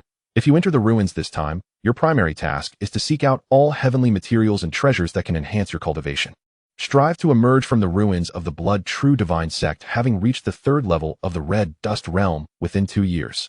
By then, with your accomplishments, you will assuredly ascend into the top 30 of the Lingxiao Talents ranking, thus enhancing our Su family's fortune, Su Mo said gravely, casting a serious gaze upon the young man beside him. We, the elders, must contend for that celestial paradise. Should we truly secure it, our Su family will rise, and all our enemies shall lie prostrate beneath our feet. Su Chen nodded, his expression equally solemn. Rest assured, clan leader. As long as there are elixirs in the ruins that can elevate my cultivation, I will certainly acquire them and break through to the third level of the Red Dust Realm, overwhelming all prodigies. He is the strongest prodigy of the Su family in millions of years, possessing not only formidable combat strength, but also exceptional comprehension and rapid progress. Currently at the second level of the Red Dust Immortal Realm, should he successfully break through to the third level through the elixirs in the ruins, ascending the Lingxiao Talents ranking would be a certainty. Hearing this, Su Mo nodded in satisfaction. Su Chen's exceptional talent brings hope to the Su family, with the potential to advance to the 6th level of the Red Dust Realm. Were it not for the events in the Northern Spirit Realm and the demise of their ancestor, the Su family would have been confident in contending for the celestial paradise. However, they must now await Su Chen's true growth before seeking vengeance. The ownership of the celestial paradise will also be left to fate. as the number of formidable factions is overwhelming, with over 10 powerful forces rivaling the Su family. A fierce and perilous battle is inevitable. Nevertheless, for the future development of the Su family, they must strive for a chance. Time swiftly passed, and 3 days went by. The power of the rules surrounding the Green Spirit Lake grew increasingly distorted, and it would not be long before the ruins of the Blood True Divine sect manifested here. On that morning, a warship descended into the Chishu Desert. Wow, so many people. There are at least 3,000 cultivators of the Red Dust Immortal Realm present. As soon as they disembarked from the warship, numerous prodigies beheld the throngs of cultivators surrounding the lake. The weakest among them were at the level of the unparalleled Emperor Realm. With over 3,000 formidable beings of the Red Dust Immortal Realm appearing before the eyes of these prodigies, a sight both awe-inspiring and terrifying. Even Su Yinxi and Lu Qingqing were taken aback by this scene. Although they had been cultivating in the upper spirit realm for quite some time, they had never witnessed such a spectacle. 3,000 Red Dust Immortals. If they were all from a single faction, how formidable would that be? All here for the celestial paradise? I can discern at least 30 unfathomable powerhouses, Nangong Wanner observed, her eyes filled with astonishment. It is worth noting that she herself is a super strong cultivator at the 3rd level of the Red Dust Immortal Realm. And those she cannot perceive must be powerhouses above the 3rd level of the Red Dust Immortal Realm. Thus, it can be concluded that there are at least 30 Red Dust Immortals present. This is truly astonishing. It appears that numerous formidable beings from the surrounding realms have congregated here. Lu Qingqing gazed at all the practitioners, her expression grave as she spoke. The number of powerful individuals from the Red Dust Immortal Realm is overwhelming. It is utterly implausible for just the few of them to seize that fabled paradise without the direct intervention of the Heavenly Lord. Let us proceed to wait, she added. The remnants of the Blood True God sect are likely to manifest shortly. Facing the 3,000 Red Dust Immortals, Chen Fan felt a flicker of surprise within. Yet his heart remained undisturbed. After all, the strongest among them were merely 2 practitioners of the 5th realm of Red Dust Immortals. The acquisition of that paradise by his Daiwu celestial court posed no significant obstacles. After taking a few steps forward, Chen Fan, accompanied by 7 distinguished prodigies, arrived at an open space by the Green Spirit Lake, awaiting in silence. However, just as everyone settled, a look of astonishment suddenly fell upon Su Yinxi. Sensing the gaze upon her, Su Yinxi quickly turned to meet it. In the next moment, her expression shifted slightly as Su Qin's eyes widened in disbelief, and he abruptly rose to his feet. Chapter 208. Entering the ruins, trouble approaches. Su Yinxi, he exclaimed. Did she not perish in the North Spirit Realm? How could she be here?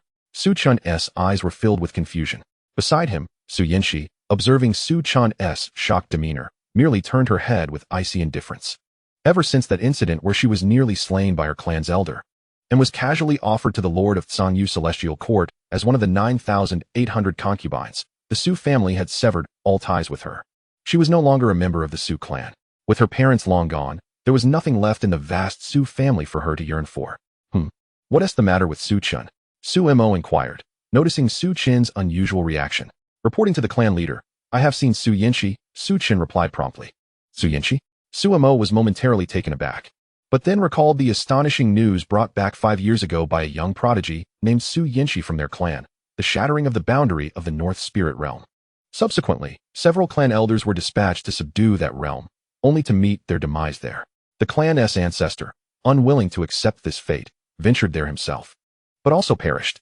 From that point on, they ceased to speak of the North Spirit Realm, convinced that a terrifying presence lurked within. Su Yinxi was among the prodigious cultivators who had fallen alongside many elders during that expedition. Following Su Chen's gaze, Su Mo soon spotted 8 figures standing in a particular location, one of which was a slender woman, Su Yinxi herself. She is alive? Or is she delivering a message to our Su family? Could this be a trap targeting us? Su Mo's thoughts raced as he formulated a perfectly logical hypothesis. If this were the case, it would mean the demise of one of their Red Dust sovereigns, along with 5 powerful Red Dust immortal practitioners, an act bordering on suicide. With that realization, a flicker of anger surfaced on Su Mo's face. It was crucial to note that if they had not lost a Red Dust sovereign, their Su family would have had a considerable chance of obtaining that paradise in the ongoing contest. Su Chen, I have another task for you. Once we enter the ruins, capture Su Yinxi for me. I want that wretched woman to understand the consequences of betraying the Su family. Su Mo's voice was low, laced with murderous intent. The loss of a Red Dust sovereign had severely weakened their clan's vitality, a peak powerhouse that might take millions of years to nurture another. He could not let that woman escape unscathed. Were it not for the imminent emergence of the ruins, he would have already led the clan's powerful members to annihilate her, along with her rather close companion. Understood, clan leader. Xianxia deserves to die, Su Chen replied, clearly no fool himself. If Xianxia had survived while others perished, it was undoubtedly tied to her. In just a few years, she had already broken through to the first realm of the red dust immortal level. Perhaps she harbored some fortuitous opportunities that he could seize entirely. Has the Su family discovered your presence? Lu Qingqing suddenly opened her eyes, directing her gaze at Xianxia. Acknowledging the inquiry, Xianxia nodded and quickly warned the others. Su Chen has seen me. Once we enter the ruins, we must be cautious of the Su family. They may seek to trouble us. Fear not. Should the Su family dare to make any moves, their doom is assured, Nangong Wanner interjected, her voice cool and distant. Remember, you are now one of us in the Dao Wu Celestial Court. Anyone who dares to bully our court shall face retribution. At her words, a flicker of gratitude and determination crossed Xianxia's beautiful eyes. Her cultivation was progressing rapidly. Soon enough, even Su Chen would not be her match. There was no need for her to feel anxious. Exactly. Nangong Wanner smiled radiantly. Among all the prodigies, her cultivation was the highest. Resting at the third realm of the red dust immortal level, merely a step away from achieving the status of red dust sovereign. She was the matriarch among the numerous prodigies. If anyone was bullied, it was her duty as the elder sister to protect them. As the group engaged in idle chatter, more powerful practitioners and formidable forces began to converge at this location. The Blood Wolf pirate crew, once brazen and arrogant, arrived but quickly subdued their demeanor upon witnessing the multitude of red dust immortal practitioners, with no fewer than 30 red dust sovereigns present. It seemed inevitable that this expedition into the ruins would culminate in a bloody conflict. Yet, with my unparalleled wisdom, I shall lead the Blood Wolf pirate crew to fruitful gains, perhaps even securing that paradise, mused the bald leader of the Blood Wolf pirate crew, stroking his gleaming head. As more and more cultivators gathered, the laws of heaven and earth twisted to an extreme. All present felt a palpable tension, their gazes fixated on the vast green spirit lake, sensing that something was about to emerge. After several tens of breaths, a tremendous wave of energy surged forth. The boundless waters of the green spirit lake vanished in an instant, and a colossal blood-red portal slowly materialized before everyone's eyes from the depths of a chasm. That must be the entrance to the ruins. Charge! A voice echoed, and countless practitioners surged forward, clamoring towards the massive blood-red portal. Within a matter of mere moments, the vast majority of powerful beings had entered the ruins. Let us proceed as well. There is no need for panic. Fortune favors the prepared, Chen Fan remarked calmly. For opportunities are determined by the individual, not merely by arrival timing. Very well, Heavenly Lord. The 8 prodigies followed Chen Fan's lead, rushing towards the blood-red portal. Upon stepping through the portal, the world underwent a dramatic transformation. A blood-red sky loomed overhead, accompanied by an expanse of crimson earth, and a shattered crescent moon hung precariously above. The air was thick with the stench of decay. The Blood True Divine sect truly deserved its reputation as one of the most formidable powers from countless years ago, having carved out a small world as its stronghold. Chen Fan, witnessing this scene, felt a flicker of astonishment within his heart. It is well known that only those esteemed as celestial sovereigns at the 7th tier of the mortal realm could create such spatial domains. To fashion a space of this magnitude, teeming with various laws and rules, would likely necessitate at least 5 celestial sovereigns at the pinnacle of the 9th tier of the mortal realm, alongside countless treasures, in order to manifest such a grand world.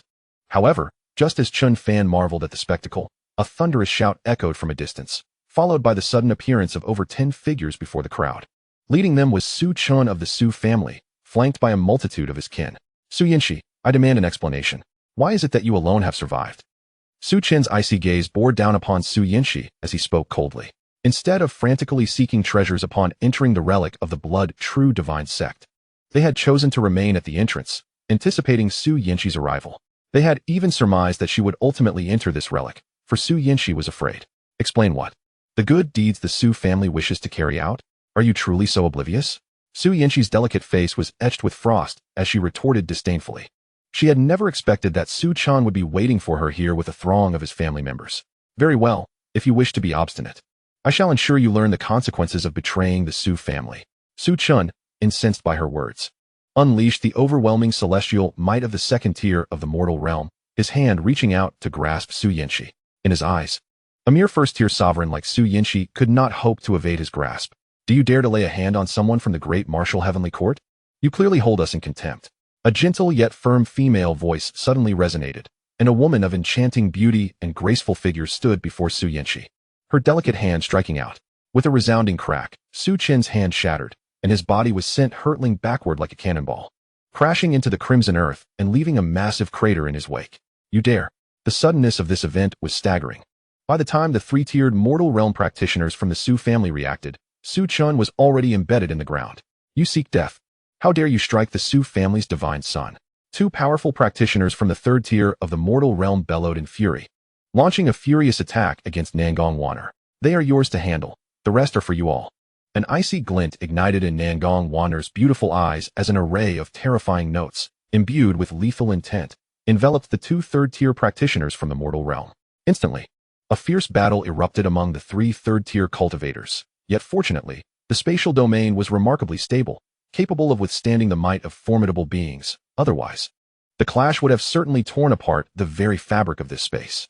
Leave it to us, Su Yanxi exclaimed, as a silken ribbon surged forth like a great white python, darting toward the injured Su Chen, who had just begun to rise from the crater. In Su Yanxi's eyes, Su Chen was far from innocuous. It was he who had initially guided the practitioners to rescue the North Spirit Realm, leading to the family dispatching several elders to assist. Die! As Su Yanxi beheld Nangong Waner and the numerous prodigies battling fierce foes on her behalf, her murderous intent surged to its zenith. She had never harbored thoughts of annihilating the Su family. They were merely a group of malevolent beings masquerading as humans, devoid of any compassion. No, Su Chen, just recovering from the crater, was gripped by terror as he witnessed Su Yanxi's fearsome attack. The aftermath of that earlier slap had left his meridians shattered. With his cultivation nearly extinguished, it was a stroke of fortune that he still clung to life. In this moment, Su Yanxi's assault threatened to extinguish his remaining breath. Su Yanxi, I beg you, I was wrong. Su Chen cried out in despair, but there was no time for others to come to his aid, nor any opportunity for salvation, as the remaining cultivators were being relentlessly overwhelmed. Wrong? One must pay the price for their mistakes. An endless chill radiated from Su Yanxi's beautiful eyes as the silken ribbon, like a serpent of immense power, surged forward without hesitation, piercing through Su Chen's chest. With a splatter of crimson blood, the once pristine white ribbon was instantly stained red. You cannot do this, Su Yanxi, Su Chen screamed, feeling the excruciating pain in his chest and the terrifying aura emanating from the now bloodied ribbon. Yet, the very next moment, the ribbon erupted violently, unleashing a torrent of horrific energy upon Su Chen. In an instant, his corporeal form disintegrated into countless fragments, leaving behind only an ancient storage ring suspended in the air. Ah, you are courting death. How dare you slay the divine son Su Chen? You are doomed. The Su family cultivators, witnessing Su Chen's transformation into nothingness, erupted into frenzied cries, their eyes wide with fury. What nonsense, divine son! Any enemy of the great martial heavenly court meets but one fate, death. Lin Feng cleaved through the air with a blade of intent so sharp it seemed capable of slicing through the very heavens, swiftly dispatching a first-tier mortal realm practitioner who had dared to oppose him. Indeed, any foe of the great martial heavenly court shall perish. Sure how unleashed a divine hand suffused with boundless power, crushing a first-tier mortal realm practitioner without a second thought. The others, too, unleashed their formidable celestial techniques, ruthlessly eliminating all but the two remaining third-tier Su family members. Chen Fan stood silently amidst the void, observing the unfolding spectacle with keen interest, a faint smile of satisfaction gracing his lips.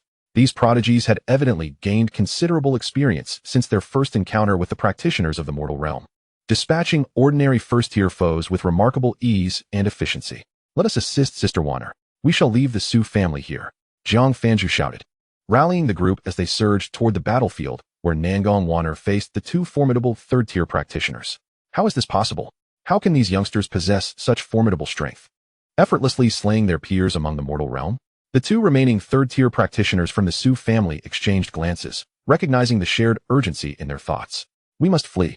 However, in the next moment, the two cultivators from the Su family, both at the third level of the mortal realm, swiftly darted in opposite directions. Attempting to flee? You shall perish. Upon witnessing this, Nangong Waner let out a delicate yet fierce cry, unleashing a terrifyingly potent technique of the celestial zither, which instantaneously struck one of the rotund individuals among the two third-level mortal realm practitioners. Boom! The corpulent figure was instantly smashed to the ground, and as the many distinguished youths who had just arrived observed this, they immediately unleashed their most formidable celestial techniques, directing all their attacks towards the Su family member at the third level of the mortal realm. In an instant, a harrowing scream resonated throughout the heavens and the earth. Chapter 210, The Eerie Blood Maple. One could see the powerful third-level mortal realm cultivator from the Su family spitting forth blood as if it were worthless. His eyes filled with terror. "Su Li, save me!" He cried out desperately to another companion of the same level, yet as soon as his plea echoed, the other third-level cultivator had already fled, vanishing from sight. "Rest assured, he will not return. Do you not understand the nature of the Su family?" Su Yinxi remarked, shaking her head slowly. "Thus, today, you are destined to perish." As Su Yinxi's voice fell, Nangong Wanner's lethal strike collided with the third-level cultivator of the mortal realm. Bang!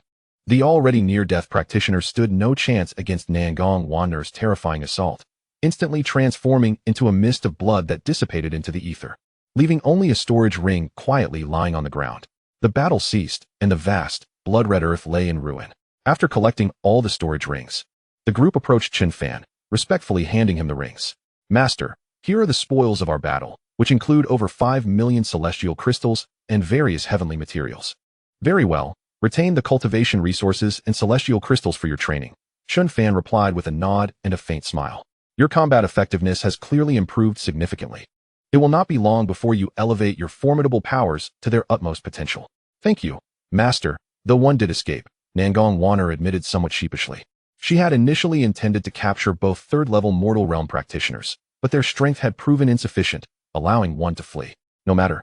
The strongest among the Su family is merely at the 4th level of the mortal realm. I foresee that you will soon break through to the 4th level yourselves. At that point, you will be more than capable of handling such threats," Chen Fan remarked with a smile, emphasizing that his primary role was to observe the many talented individuals, intervening only when absolutely necessary.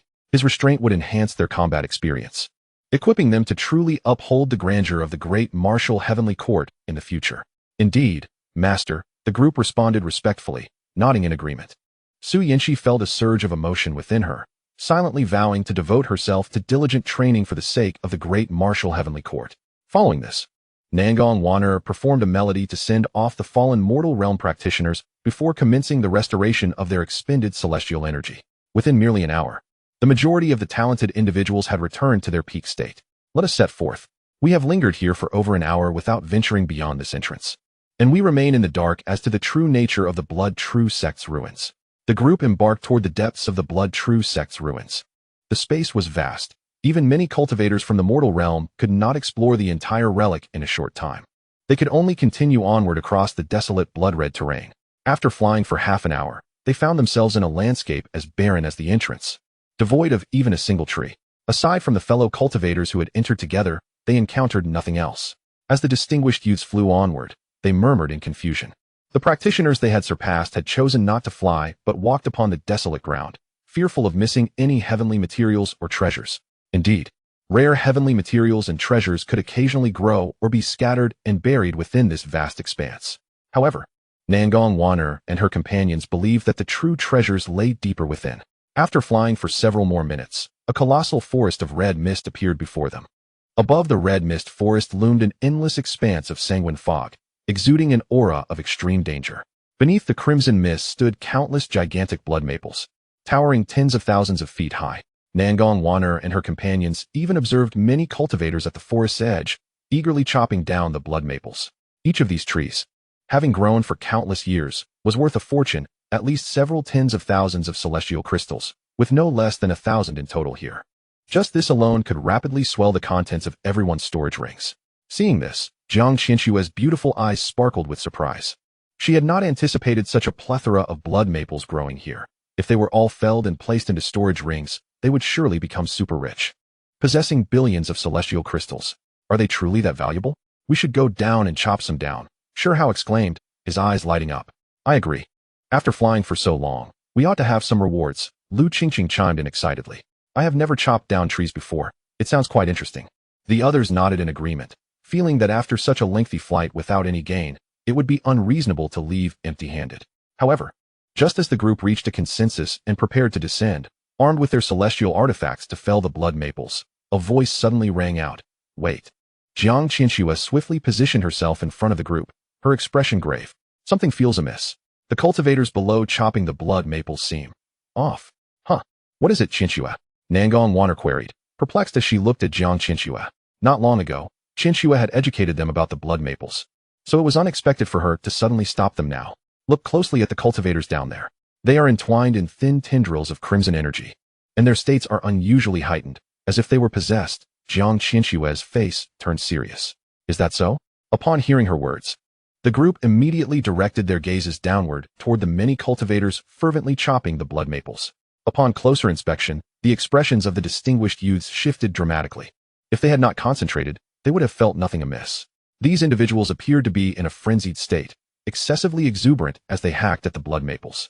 Even a tree worth tens of thousands of celestial crystals could not justify such fervor among so many powerful cultivators from the mortal realm, particularly with the presence of a third-level practitioner demonstrating such unnatural zeal.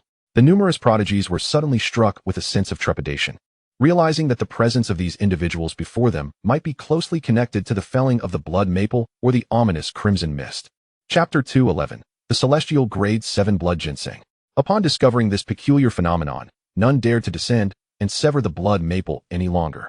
The act of cutting down the blood maple could plunge one into madness, a most undesirable occurrence indeed. Yet, just as the many gifted individuals resolved to circumvent this grove of blood maples, an earth-shattering roar erupted, and a dense, rich red mist coalesced instantaneously into a colossal crimson beast, which opened its gaping maw to devour the multitude of cultivators below. This blood beast possessed no eyes or nostrils, only a terrifying, cavernous mouth. What manner of monster is this? It is extraordinarily strange, capable of transforming into dense mist. The prodigies gasped in horror, hastily retreating. Look, those cultivators are not even attempting to evade the blood beast. They are frantically felling the blood maples, Xiang Fan exclaimed in astonishment. Behold!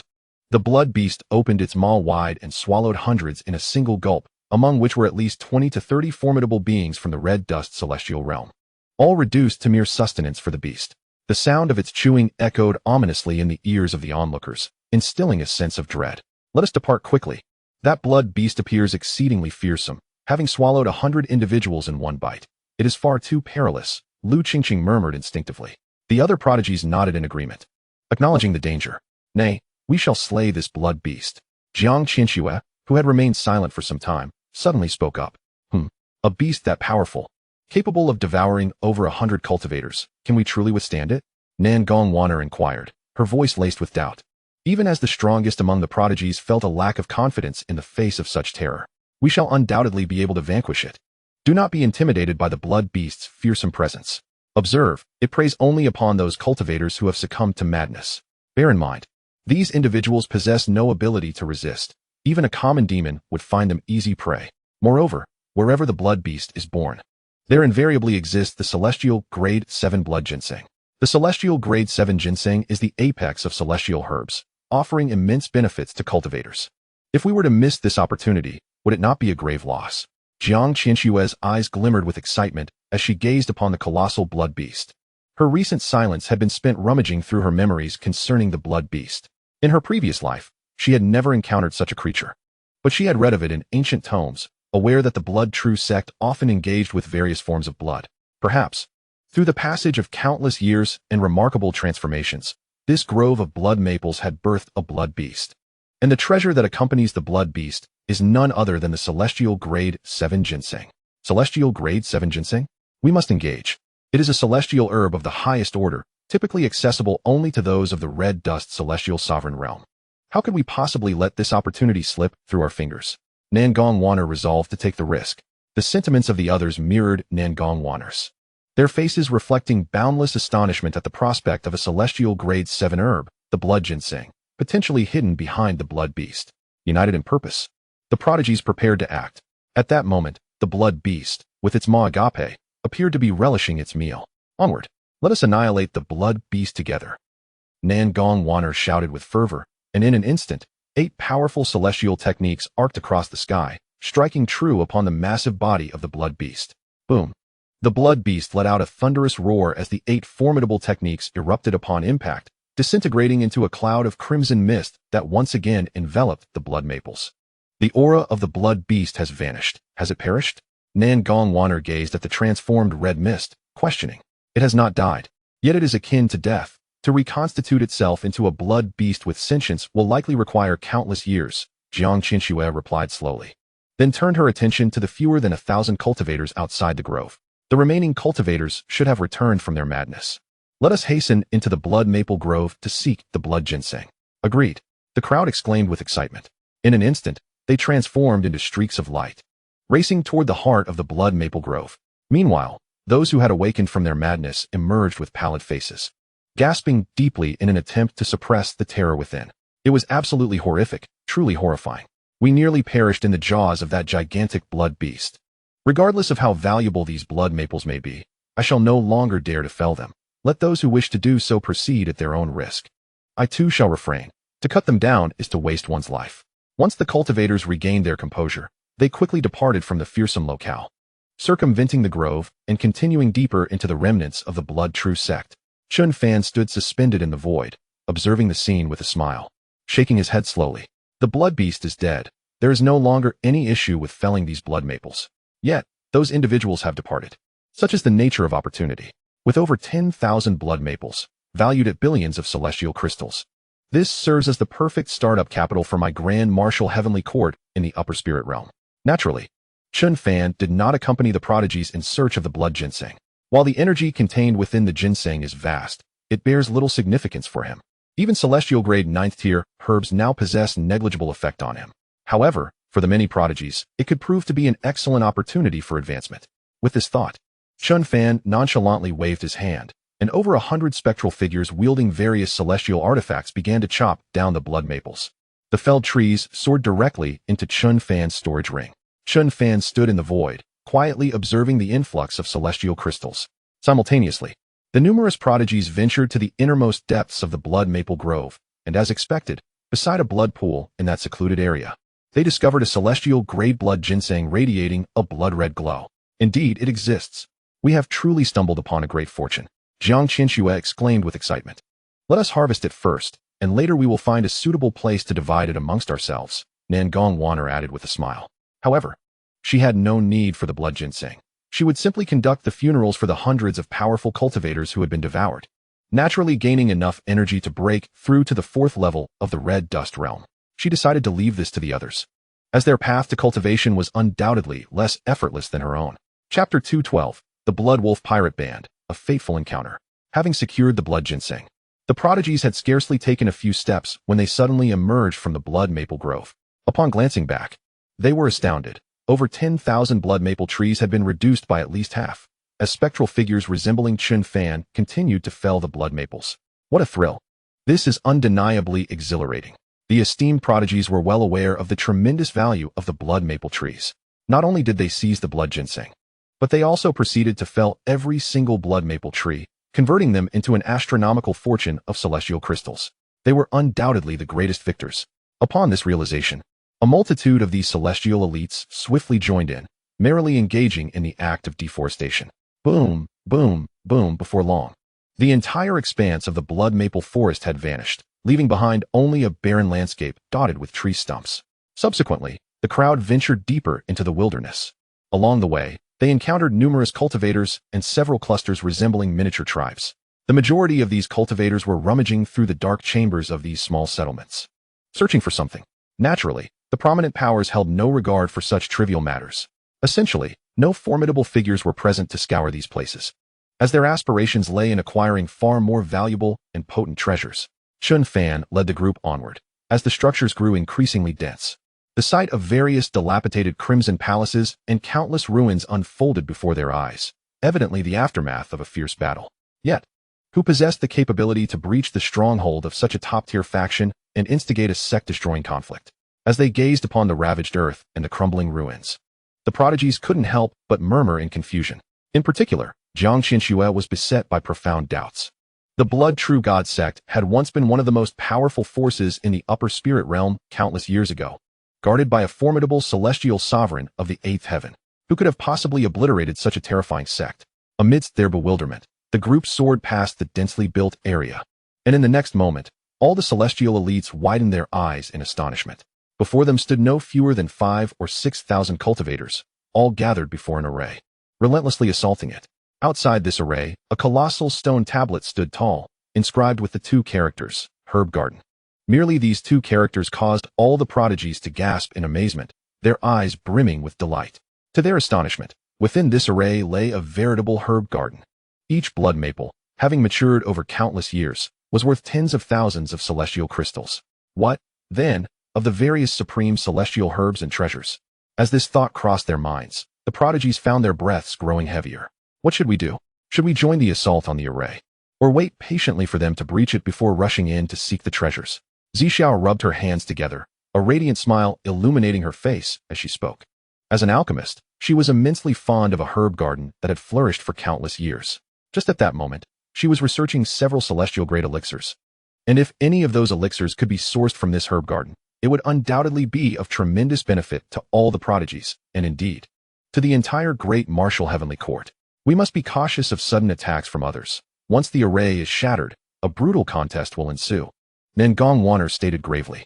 Upon hearing her words, the others felt a chill run through them, for among those assaulting the herb garden array were several formidable celestial sovereigns. A fierce slaughter was inevitable. Agreed, we must remain vigilant. The group adjusted their states to peak condition. Their alertness heightened to the utmost as they joined the fray against the array. Chen Fan observed this with satisfaction. For them, the celestial herbs and treasures were secondary. The primary objective was to gain rich combat experience from the contest over the herb garden. However, not long after, boom, the massive array shattered, revealing a vast herb garden that emerged into view. A rich and intoxicating aroma of herbs wafted forth from the garden, driving all cultivators into a frenzy. Instantly, 5,000 to 6,000 cultivators surged into the herb garden. In mere moments, chaos erupted, filled with roars and anguished cries. The prodigious elites moved like an elite battalion, diligently collecting an abundance of treasures that had matured over countless years, along with the precious ruined immortal grass, sufficient to be classified among the celestial-grade 5th-tier elixirs. The golden fan fruit was of such size that it could be ranked as a celestial-grade 6th-tier elixir. Heavens! This entire area is filled with dragon blood grass. All celestial-grade 5th-tier elixirs. Joy radiated from the faces of the prodigies, as they had not anticipated the sheer volume of celestial herbs and treasures within this herb garden. Particularly, Xiao's eyes sparkled with excitement as she frantically gathered the treasures from the garden. That is a top-tier celestial-grade 6th-tier elixir, the phoenix blood fruit. Just as they continued to collect treasures, they spotted a small tree, scarcely a yard tall, bearing 8 fruits that glimmered with a crimson hue and exuded a rich fragrance. Instantly, all eyes widened, and they hurried towards the small tree. The phoenix blood fruit was among the most precious celestial herbs, significantly enhancing one's cultivation and possessing exorbitant value. Quick, move that small tree directly into the storage ring. That small tree, along with the phoenix blood fruit, is an invaluable treasure, Xianxiaaudiobooks exclaimed. Nangong Wanner extended her jade hand, rushing towards the phoenix blood tree. However, just as her hand was about to grasp it, a terrifying blade light sliced towards her arm. The phoenix blood fruit belongs to my blood wolf pirate group. Who dares to touch it? A booming voice declared, as a ferocious-looking bald man appeared before the prodigies, exuding a formidable aura of the 4th heaven of the celestial realm, swiftly approaching, flanked by over 100 figures. Seeing this, Nangong Wanner had no choice but to retract her jade hand and retreat, narrowly avoiding the terrifying blade light. Her expression turned serious, filled with apprehension. The clash for the treasures had indeed arrived, but she had not anticipated that their adversary would be a celestial sovereign and nearly 50 formidable figures of the celestial realm. The Blood Wolf pirate group. What a fateful encounter, she thought, her heart sinking as she recognized the name. Upon hearing the introduction, she let out a cold snort, her ancient zither suddenly manifesting, her aura surging to its peak. Chapter 213, Watch My Performance. Instantly, the expressions of all the prodigies grew grave. They had not expected to encounter members of the Blood Wolf pirate group here, especially one possessing a celestial sovereign and nearly 50 formidable figures of the celestial realm. This would be the most formidable enemy they faced since ascending to the celestial realm. Do you have a grudge against my Blood Wolf pirate group? The bald man laughed heartily, his movements unceasing as he lunged for the phoenix blood fruit. That was a top-tier celestial grade 6th-tier elixir, and if he consumed it all, he would undoubtedly ascend to the 5th heaven of the celestial realm. In due course, even within the entirety of the upper spirit realm, his Blood Wolf pirate group would be regarded as a formidable power. Unfortunately, just a few days prior, they had dispatched several individuals who also claimed allegiance to the Blood Wolf pirate group. Upon witnessing this, Nangong Wanner's expression darkened instantly, and she deliberately provoked her opponent. Subsequently, the melodious strains of her zither resonated, transforming into a barrage of terrifying musical notes that coalesced into resplendent blades, slicing toward the burly bald man. Although she was merely at the pinnacle of the third layer of the mortal realm, both her cultivation techniques and celestial arts were of the highest caliber.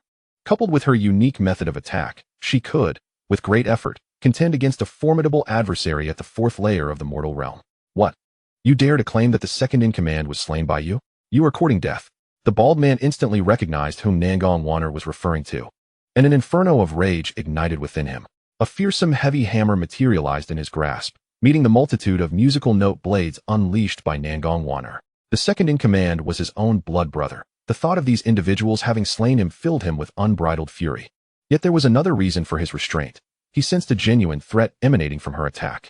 The onslaught of a mere third-layer mortal realm cultivator instilled in him a sense of danger. With a thunderous crash, the immense heavy hammer obscured the void, successfully countering all the blades of sound. Everyone, eliminate all the enemies before us. They are the murderers of our Blood Wolf pirate group's second-in-command. The bald man bellowed in fury after successfully fending off the attack. The opposing force numbered only 8, all at the first layer of the mortal realm. The Blood Wolf pirate group boasted nearly 50 cultivators of the mortal realm, including those at the second and third layers, rendering this confrontation overwhelmingly one-sided.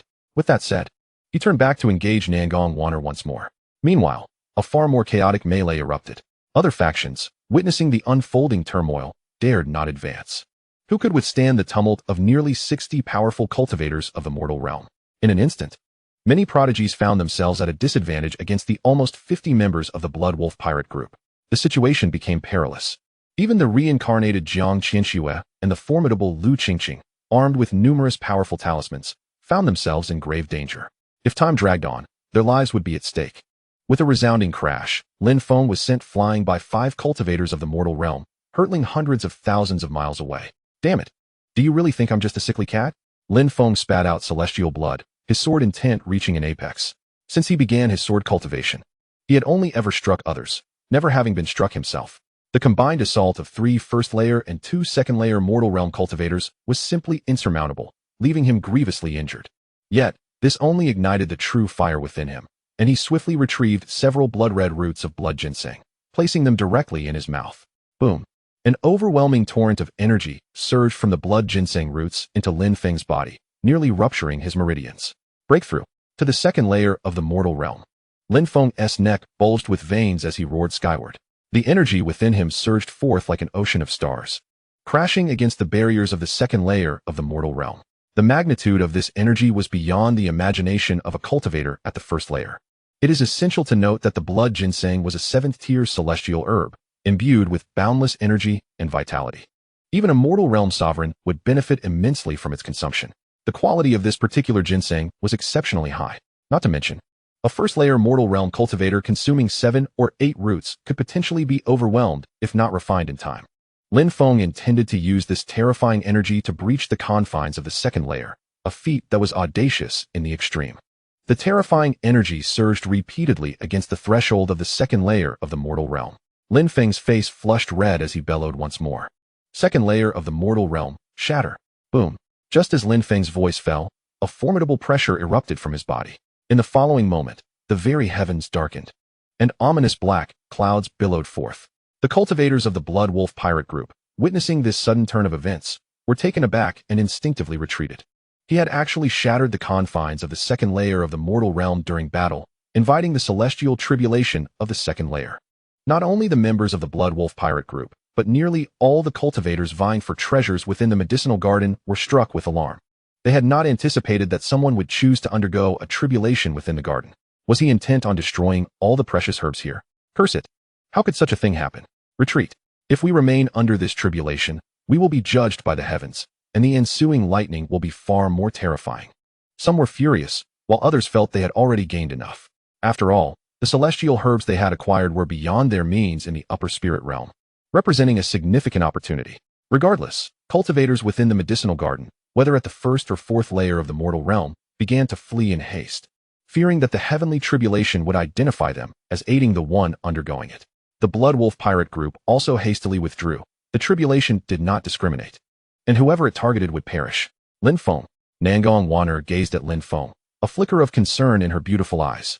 It's nothing, just watch my performance.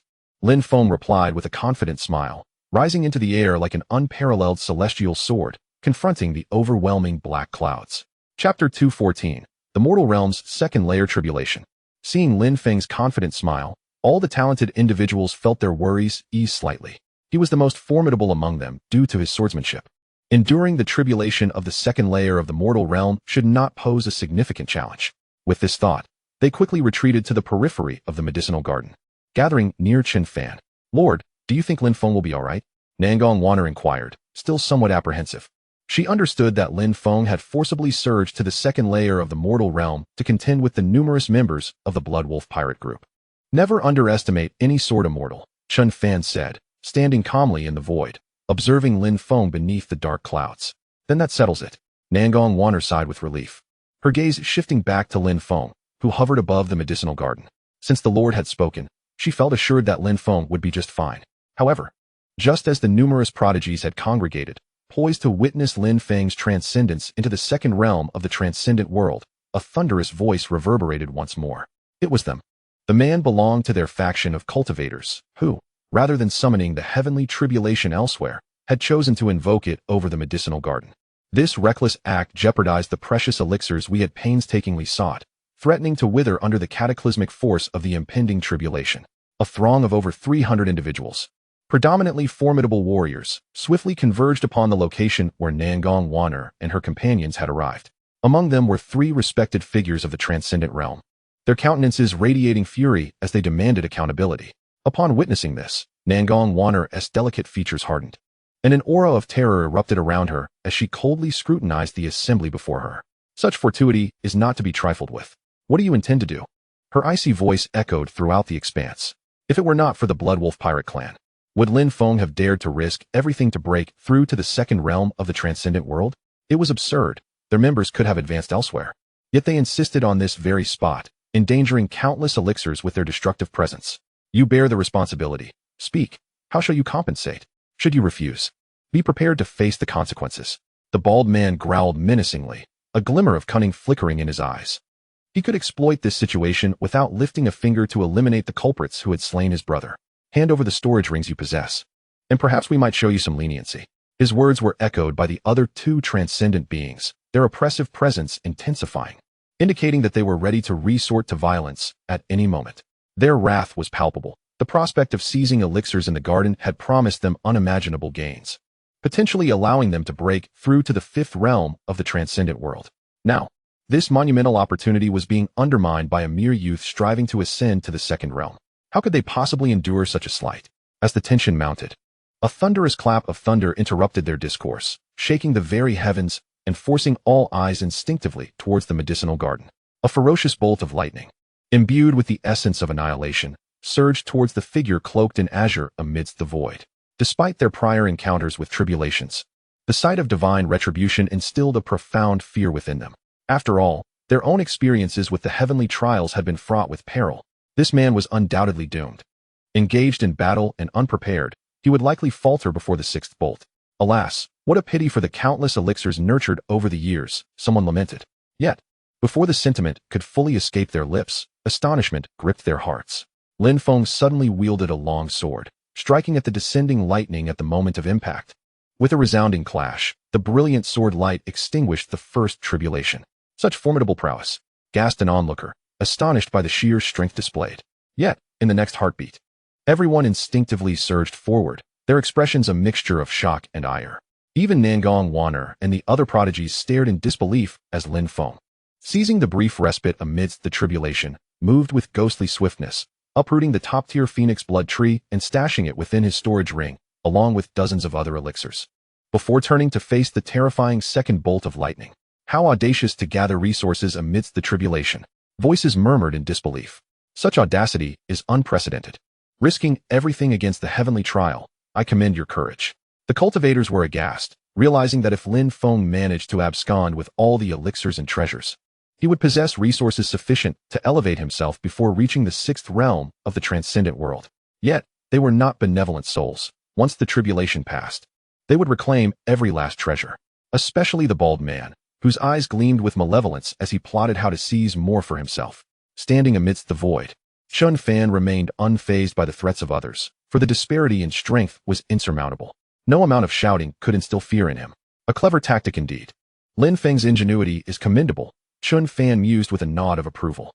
However, he understood that once the tribulation concluded, he would have to intervene. Lin Feng's treasures were far too enticing for the others to resist. As the thunderclaps continued, Lin Feng felt the pressure mounting, forcing him to abandon his efforts to gather more elixirs, lamenting the lost opportunities. Chapter 215, Nangong Wanner's Breakthrough.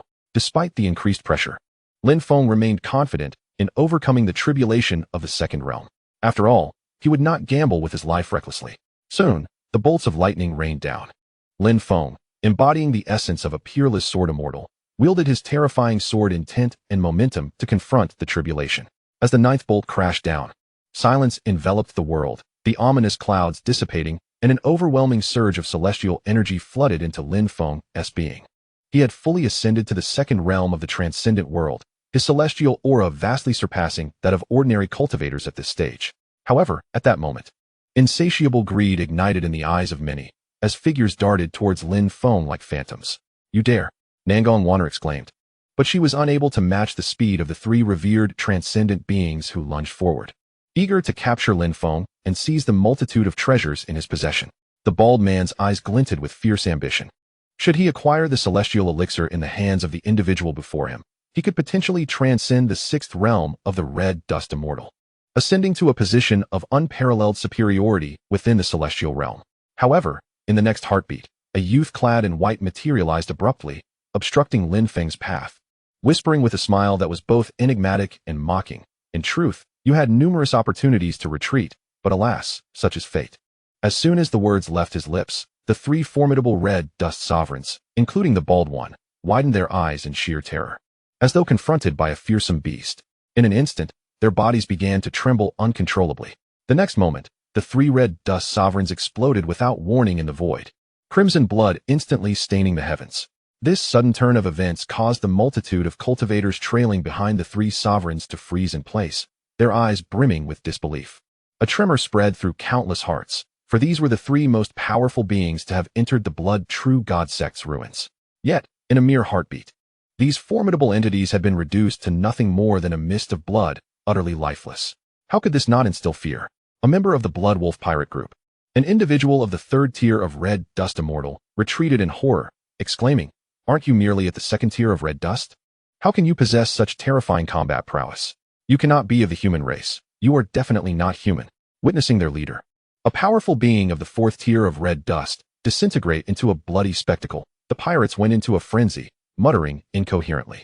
Truly human, indeed. However, even as members of the human race, you shall meet your demise today. Chen Fan smiled faintly, releasing an overwhelming and terrifying pressure that surged towards all those who sought to contest Lin Feng for the treasures before him. Boom. The cries of weaker red dust immortals echoed painfully before abruptly ceasing. The vast and terrifying pressure crushed them to death. Observing this, Chen Fan felt no remorse. Those at the first tier of red dust who dared to meddle in such a battle had certainly brought about their own doom. In the next moment, Chen Fan directed a punch towards the nearly 300 cultivators before him. The pressure unleashed by his fist felt like the weight of a colossal star descending upon them. The members of the Blood Wolf pirate group and the other cultivators, upon witnessing this scene, were paralyzed by fear and turned to flee. Yet, who could escape under the might of Chen Fan's terrifying power? Bang, bang, bang, like crimson fireworks.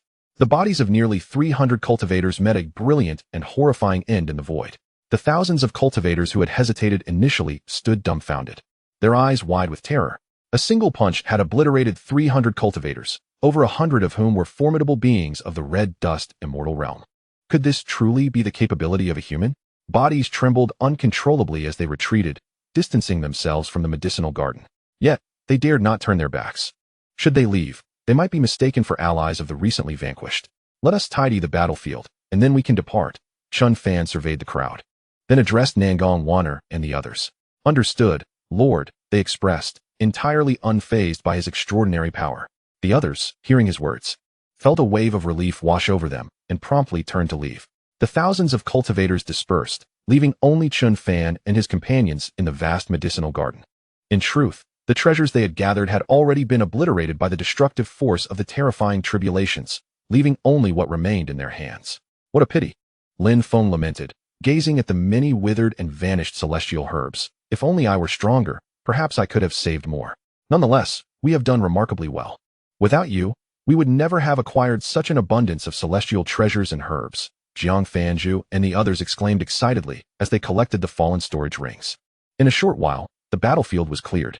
Those who had perished had not only lost their lives, but also left their harvested celestial herbs in the hands of the many prodigies. This harvest could only be described as extraordinarily bountiful, sufficient to elevate all of them to the realm of red dust sovereigns. Nangong Waner, maintaining her customary demeanor, presided over the final rites, as mournful music played for the departed. Countless energies surged into her body. Lord, I am on the verge of a breakthrough. Her voice rang out, prompting Chen Fan to pause momentarily before leading everyone away from the medicinal garden. Soon, the ominous black clouds were formed, and thunder rolled ominously. In no time, bolts of lightning more fearsome than before rained down. Yet, Nangong Waner easily withstood them. Boom. As the black clouds dissipated, she officially broke through to the realm of red dust sovereign. With all the celestial herbs in the medicinal garden utterly extinguished, devoid of any vitality. Just as Chen Fan prepared to depart with his companions, something in a corner of the garden, flickering with faint arcs of electricity, caught his attention. What is that? I sense a glimmer of life. Chapter 216, Celestial Grade 9, 9-section Thunder Bamboo. Chen Fan murmured, his figure vanishing in an instant. The next moment, he reappeared in the corner of the garden. A stick resembling a firewood rod came into view. It was about the thickness of a hand and a length of an arm, and had it not been for the few flickering arcs of electricity entwined around it, it would have easily gone unnoticed. Chen Fan crouched down, gently brushing off the black ash from the stick, revealing a small purple bamboo, adorned with intricate patterns resembling purple lightning, an extraordinary sight indeed. Unsure of what it was, he activated his heavenly eye. The next moment, he was left stunned. Celestial Grade 9 Medicinal Herb, 9-section Thunder Bamboo. Each segment required 1 billion years to grow and demanded a vast amount of lightning energy for nourishment. Thus, after enduring 2 rounds of tribulation lightning, this Thunder Bamboo had taken its final step and was now fully matured. Chen Fan's eyes widened in astonishment as he silently exclaimed. Moreover, the 9-section Thunder Bamboo would greatly aid in body tempering and the enhancement of cultivation. Murmuring this to himself, a look of joy spread across Chen Fan's face. He had not anticipated discovering such a top-tier celestial grade 9 medicinal herb. It would prove immensely beneficial for him. Without delay, Chen Fan followed the specific method to retrieve it, placing it into his storage ring. Once he exited the ruins, he could utilize this 9-section Thunder Bamboo to elevate both his external and internal cultivation prowess. The combat prowess shall ascend to unprecedented heights. It was not in vain. Chen Fan flashed a smile, and in an instant, his figure reappeared before the crowd. Let us proceed. It is time to ascertain whether the fabled paradise will manifest.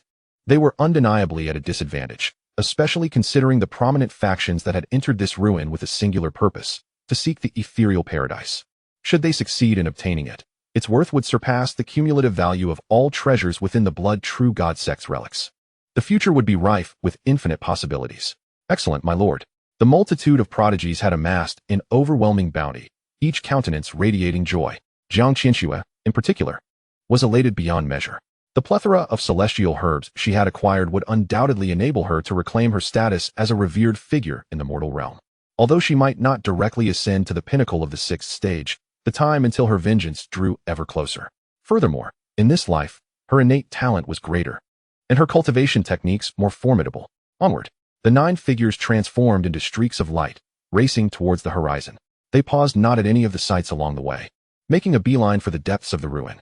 After soaring across the vast expanse for nearly an hour, a colossal blood-red ancient city emerged at the edge of the desolate land.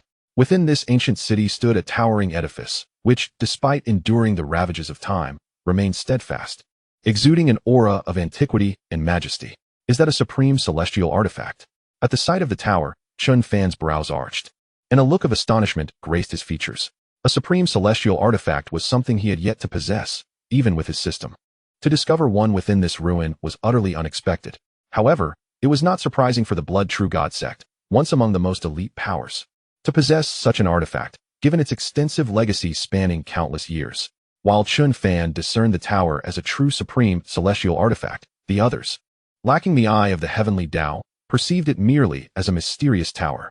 The 9 figures swiftly entered the ancient city and made their way toward the tower. Upon reaching its base, they found thousands of formidable cultivators standing beneath it, some furrowing their brows, others continuously swallowing celestial pills to restore their strength. The arrival of Chen Fan and his companions drew the attention of many, particularly the members of the Su family. The sight of Su Yinshi caused their brows to furrow immediately. How could she, who was presumed dead, have made it here? A clan elder of the Su family, at the third stage of the mortal realm, gazed at Su Yinshi with a malevolent glint in his eyes. Where are Su Chun and the others? They cannot even manage this trivial task. Before he could finish his sentence, his eyes widened in disbelief. He could no longer sense the cultivation of the woman who had previously been at the same realm. The inability to perceive her strength could only mean one thing. She had surpassed him. Had she truly broken through to the revered realm? The elder of the Su family dared not ponder further. Hastily averting his gaze, the current situation was beyond his control, and he could merely await the patriarch's emergence from the tower. Naturally, Nangong Wan'er and her companions felt the scrutiny of the Su family members. Yet they had no time to address them. All eyes were fixed upon a scroll that had materialized at the foot of the tower. To ascend through 33 levels of the tower would grant them the opportunity to undergo the Blood True God sect's inheritance trial, offering a chance to acquire its legacy, including techniques, celestial arts, various celestial treasures, and the coveted tokens for the paradise. Nangong Wan'er murmured, inhaling sharply, a glimmer of joy flashing in her beautiful eyes. The rumors were indeed true. The paradise existed. The other prodigies, upon reading the scroll's description, were filled with exhilaration. Should the great martial heavenly court secure the paradise, they would swiftly ascend to the pinnacle of power in the spirit realm. The rankings were as follows. First place, Luo Yin, 4th stage of the mortal realm, currently at the 19th level. Second place, Su Mo, 4th stage of the mortal realm, currently at the 18th level. Third place, the other side of the scroll displayed a leaderboard chronicling the progress of all challengers. Most of the cultivators outside had already failed their trials and lost their chance to contend for the inheritance. Shall we give it a try? If we can reach the 33rd level, the paradise will be ours, Nangong Wan'er proposed to the others. Upon hearing this, everyone nodded in agreement and turned their gaze towards Chen Fan. Observing their determination, Chen Fan nodded as well. Since we are here, how can we deny them the opportunity? If they can surpass the 33rd level and obtain the paradise's token, it would save me considerable effort. Very well, let us set forth at once. With Chen Fan's assent, the 8 figures swiftly entered the tower. A peerless imperial wolf as an adversary? Upon entering the tower, Nangong Wan'er was taken aback by the sudden appearance of a demonic wolf. Chapter 217, Ascending to the 33rd level. Nangong Wan'er was not alone in confronting a peerless imperial wolf. Other prodigies faced the same formidable foe. The first level was surprisingly simple, yet they anticipated greater challenges ahead. Otherwise, the top contender would not have only reached the 19th level. While the prodigies were astonished by the simplicity of the first level, they understood well that reaching the 33rd level would be no small feat nevertheless. Each of them possessed immense conviction, believing they could secure the paradise for the great martial heavenly court. With a resounding crash, a casual strike allowed them to pass the first level. And in the blink of an eye, they found themselves at the second level. 10 peerless imperial wolves posed no significant challenge. With a mere wave, Nangong Wan'er and the other prodigies broke through to the second level, then the third, 4th, and continued ascending to the 18th level. Their pace finally began to slow. But even so, they had caught up with the earlier top contenders, Luo Yin and Su Mo. At this moment, countless cultivators outside gazed in astonishment at the leaderboard. In such a short span, 8 individuals had surpassed the previous first-place holder, Luo Yin, reaching the 22nd level. The sheer power they wielded was terrifying. It was known that the adversaries within the tower adjusted their strength according to the challenger's cultivation levels. A cultivator at the second stage of the mortal realm recounted, I barely made it to the 15th level, and I was already beset by 2 second-stage mortal realm wolves that knocked me down. The speaker, a second-stage mortal realm cultivator, was utterly astounded, unable to fathom that anyone could possess such formidable strength. Within the tower, only those with unparalleled combat prowess among their peers could confront multiple adversaries of equal cultivation level and continuously ascend. In an astonishingly brief span, reaching over 20 floors, the combat prowess exhibited was undeniably an overwhelming force that dwarfed that of others within the same rank. At this moment, the members of the Su clan were utterly astounded, for it was the name of Su Yinshi that graced the 5th position on the leaderboard, having ascended to the 23rd floor. Impossible. How could that insufferable little wretch possess such terrifying strength, surpassing even the achievements of our clan leader? The Su clan members gazed in disbelief at the leaderboard materializing atop the tower. Previously, Su Yinshi was merely a moderately renowned prodigy within the family, with her fate seemingly predetermined. Yet, unexpectedly, since the incident where she was presumed dead, Her return revealed her to be an entity of sheer terror. Not only had she transcended the first level of the red dust immortal realm, but she also wielded an appalling level of power. Most importantly, it appeared that the cultivators accompanying her were excessively formidable. Given the current pace of her advancement, it was plausible that she could indeed reach the 33rd floor and acquire the legacy of the celestial paradise. Contemplating this, many members of the Su clan felt their breaths grow heavy, their eyes glimmering with avarice. Although they could not obtain the legacy themselves, they could seize the talismans. If they could lay claim to the talismans of the celestial paradise, they would become its masters. As the Su clan members murmured amongst themselves, the leaderboard continued to shift. The first place, Nangong Waner, had already reached the 25th floor. Lin Feng, in second place, and Jiang Qianxia in third, had also ascended to the 25th floor. The remaining competitors lingered around the 24th floor, with only a few levels separating them from the highest, the 33rd floor. Under the astonished gazes of all, after several hours, they observed that the leaderboard had nearly stagnated at the 32nd floor, with only one last level remaining to attain the 33rd. Meanwhile, figures such as Su Mo and Luo Yin had long since failed and exited the tower, gazing in shock at the names on the leaderboard. He never anticipated that Su Yinshi would reach such heights. Su Yinshi must not be allowed to remain alive. Su Mo seethed inwardly, noting that Su Chun had yet to appear, undoubtedly encountering unforeseen circumstances. It would be justifiable to snatch the talismans of the celestial paradise. Even if the Su clan lost a prodigy, they would still reap immense rewards. Concurrently, numerous prodigies found themselves embroiled in fierce battles against 20 formidable demonic wolves of the same rank. Particularly for Nangong Waner, at the 4th level of the red dust immortal realm, facing 20 of these demonic wolves was fraught with peril. Even though these 20 wolves were of average strength, they still bore the combat capabilities of the 4th level of the red dust immortal realm. Nangong Waner fought with considerable difficulty. She could not fathom why such a challenging trial was set. Aside from them, could anyone else possibly succeed? Nangong Waner mused, her hands never ceasing their intricate movements as she unleashed a barrage of terrifying sonic attacks to fend off the menacing wolves. After what felt like an eternity, just as her celestial energy was nearing depletion, she finally vanquished the last of the wolves. Yet, before she could catch her breath, the scene around her suddenly shifted, and she found herself in a dimly lit room, the blood-red candles casting an eerie glow throughout the space. However, for a venerable being of the red dust, there was scarcely any sight that could instill fear. It was eerily quiet, devoid of any sound. At the center of the room, upon a grand table crafted from an unknown material, lay 3 items: a tome bound in crimson, a talisman inscribed with various arcane runes, and an ancient storage ring. Above these items hovered a transparent barrier of celestial energy, evidently robust to the extreme. Otherwise, they would not be so brazenly displayed upon the table, awaiting the arrival of those who successfully passed the trial. Just as Nangong Waner contemplated testing the barrier's defenses, a burst of light flared, and another figure materialized in the room, none other than Lin Feng, the one with the highest damage output among the prodigies of the same rank. Upon witnessing the scene before him, Lin Feng wore an expression of perplexity. Sister Waner, why not give it a try? Perhaps we can breach this formidable barrier. It may very well be the final obstacle of the Blood True God sect. After examining the situation, Lin Feng suggested. At his words, Nangong Waner nodded in agreement, harboring the same thought. Thus, both unleashed their most powerful attacks against the barrier, only to be met with astonishment as their efforts were utterly absorbed without so much as a ripple. What a bizarre barrier, capable of devouring even my unyielding sword intent. Both Lin Feng and Nangong Waner exchanged bewildered glances. It seems this path is impassable. Others are likely to arrive soon. We should convene and determine our course of action. Lin Feng observed, ceasing further attempts. Having witnessed his most potent sword intent being consumed, he realized there were no other options left. With this in mind, the two stood still, beginning to recover their celestial energy, which had been significantly depleted during the trial. Regaining some strength would better equip them to handle any unforeseen occurrences. In a short while, Jiang Fanju, Jiang Qianxia, Su Yinshi, Lu Qingqing, Zixia, and Shihao appeared in the chamber. The 8 prodigies collectively attempted to breach the celestial barrier enveloping the table, yet their efforts proved futile. Just as they found themselves at a standstill, the dim room suddenly illuminated, and a soft voice echoed within. Greetings, esteemed prodigies.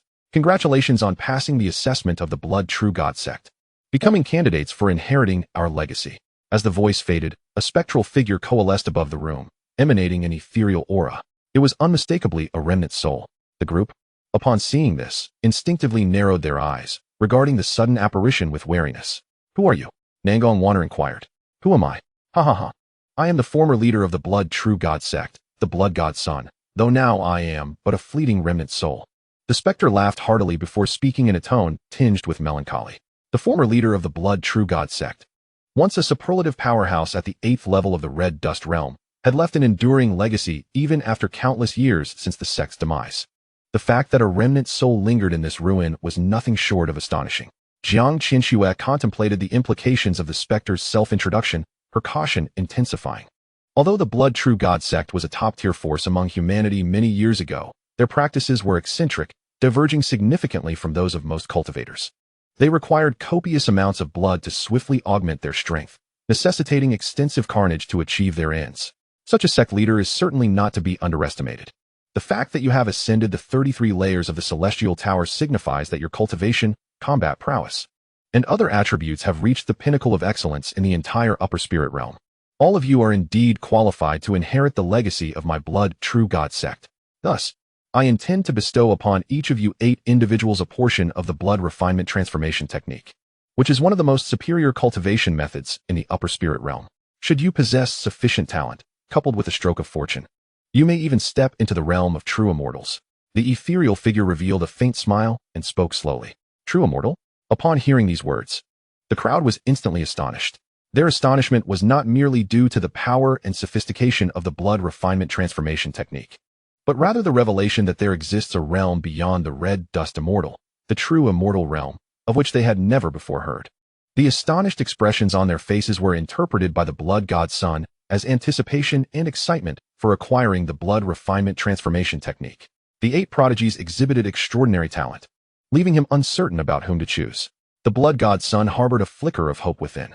Years ago, in his quest to break through to the true immortal realm, he had refined all the practitioners of the Blood True God sect to propel himself into that realm. Ultimately, he succeeded in his breakthrough. Yet the true immortal tribulation proved to be overwhelmingly formidable.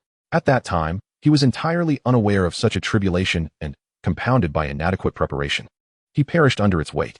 Fortunately, a fragment of his divine soul remained within the exquisite celestial tower, and after countless years, it witnessed the emergence of the Blood True God sect's ruins. He had believed that if a prodigy ascended to the 33 layers, he could seize control and be reborn. Yet, he had not anticipated the arrival of 8 unparalleled prodigies, each possessing astonishing talent. Hence, he found himself in a quandary. However, he devised a plan to have these 8 prodigies concurrently cultivate the blood refinement transformation technique and observe who among them possessed the most suitable physique for its practice. He would then seize that individual's body. The others would serve as nourishment, allowing him to rise swiftly. He even had plans laid out for the future establishment of the Blood True God sect, utilizing the resources at hand. Come, gather around this table, and I shall impart the blood refinement transformation technique unto you. This way, you shall have the opportunity to ascend to the true immortal realm in the future. Furthermore, I shall grant you access to the countless cultivation resources, celestial artifacts, and dominion over the blessed lands contained within the storage rings, enabling you to enhance your prowess at an accelerated pace. The ethereal figure of the Blood God Son instantly appeared before Xiang Fan and the others, displaying a self-proclaimed amiable smile as he spoke. Oh, you have offered so much. What do you require from us 8? Xianxiaaudiobooks inquired, taking a subtle step forward. If the response was that they needed to do nothing in return, merely wishing to pass on this legacy, it would raise significant concerns. While the others were unaware, she was acutely aware that this was but a remnant soul of a top-tier heavenly sovereign from the 8th layer of the Red Dust Immortal realm, capable of effortlessly seizing the body of any of the 8 to regain a new life. She found it hard to believe that the leader of the Blood True God sect could resist such temptation and willingly bestow upon them a method to cultivate to the true immortal realm without asking for anything in return. Ah, that is not necessary. I am about to dissipate into the heavens and earth. I have awaited here for countless years solely to pass on this legacy. You 8 possess exemplary character and exceptional talent. I believe that in the near future, you shall be able to carry forth and elevate the legacy of the Blood True God sect. Upon hearing this, the Blood God Son's expression shifted to one of profound, somber solitude, feigning the image of a great benefactor about to depart. However, just as the Blood God Son anticipated that the 8 would be deeply moved by his words and kneel an oath to ensure the legacy would be passed on and flourish, a sharp voice rang out. Do not be deceived by him. He seeks to seize our bodies. With a commanding shout, Xianxiaaudiobooks summoned a terrifying celestial technique. The other prodigies were quick to respond, unleashing their own celestial arts towards the ethereal figure. They were prodigies, but not fools. Doubt lingered in everyone's heart. And Jiang Qianxua's warning prompted immediate action. Chapter 219, The Trapped Dragon Formation. Very well, you 8 have missed the opportunity to become true immortals. And now you wish to extinguish the last remnant of my soul? What a ruthless heart you possess. Upon witnessing the sudden onslaught of attacks, the blood god son was momentarily taken aback. Then, a glimmer of crimson flashed in his eyes, and in an instant, countless blood-colored runes coalesced into chains, forming a wall that effortlessly repelled the attacks of the prodigies. Subsequently, those chains transformed into blood dragons, surging forth with immense power towards Nangong, Wan and the others. The 8 individuals gasped in unison, immediately channeling their techniques to unleash a formidable counterattack while retreating. The overwhelming force of the blood chains was too formidable to withstand. With a series of faint, crisp sounds, the attacks unleashed by Nangong Wan and her companions collided with the blood chains, shattering upon impact as if eggs striking against stone, unable to impede their advance. Even Nangong Wan's assault, as a practitioner of the 4th layer of the red dust immortal realm, proved equally feeble. Ha ha ha, how foolish. The trapped dragon formation is an 8th grade celestial formation. Though I control it with but a remnant of my soul, it is still more than sufficient to deal with you little ones. The blood god's son laughed maniacally. He had not experienced such joy in countless years. The formation disk of the trapped dragon formation had long been placed here, fearing that someone might perceive him as merely a remnant soul and extinguish him. Now, he finally had the chance to utilize it. Yet, he lamented that he could not use the blood refinement transformation technique to ascertain which of the 8 prodigies was most suitable for the formation. Nevertheless, he felt a sense of satisfaction overall, as he had been graced with the presence of 8 prodigies, each ripe for him to choose from. As the blood godson's words fell, the 8 blood-colored runes swiftly ensnared Nangong Wan and her companions. The runes wound around their bodies, sealing their celestial power and rendering them utterly immobile. What now? Panic seized Zhang Fanju and the others, none of whom had anticipated that this remnant soul would possess such formidable capabilities after so many years. With their celestial power locked away, they found themselves utterly powerless. What can you do? Even if you had wings, you could not escape my grasp. The blood god's son appeared before the 8 prodigies like a phantom, his eyes gleaming with excitement. A red dust practitioner of the 4th layer, a swordsman of the 2nd layer, along with other talents from the 1st layer. Which one shall I choose? The ethereal form of the blood deity drifted before the 8 individuals, scrutinizing Nangong Wan and her companions. Should you dare to lay a finger on us, I assure you, your demise is imminent, Nangong Wan declared coldly, suppressing the terror that surged within her.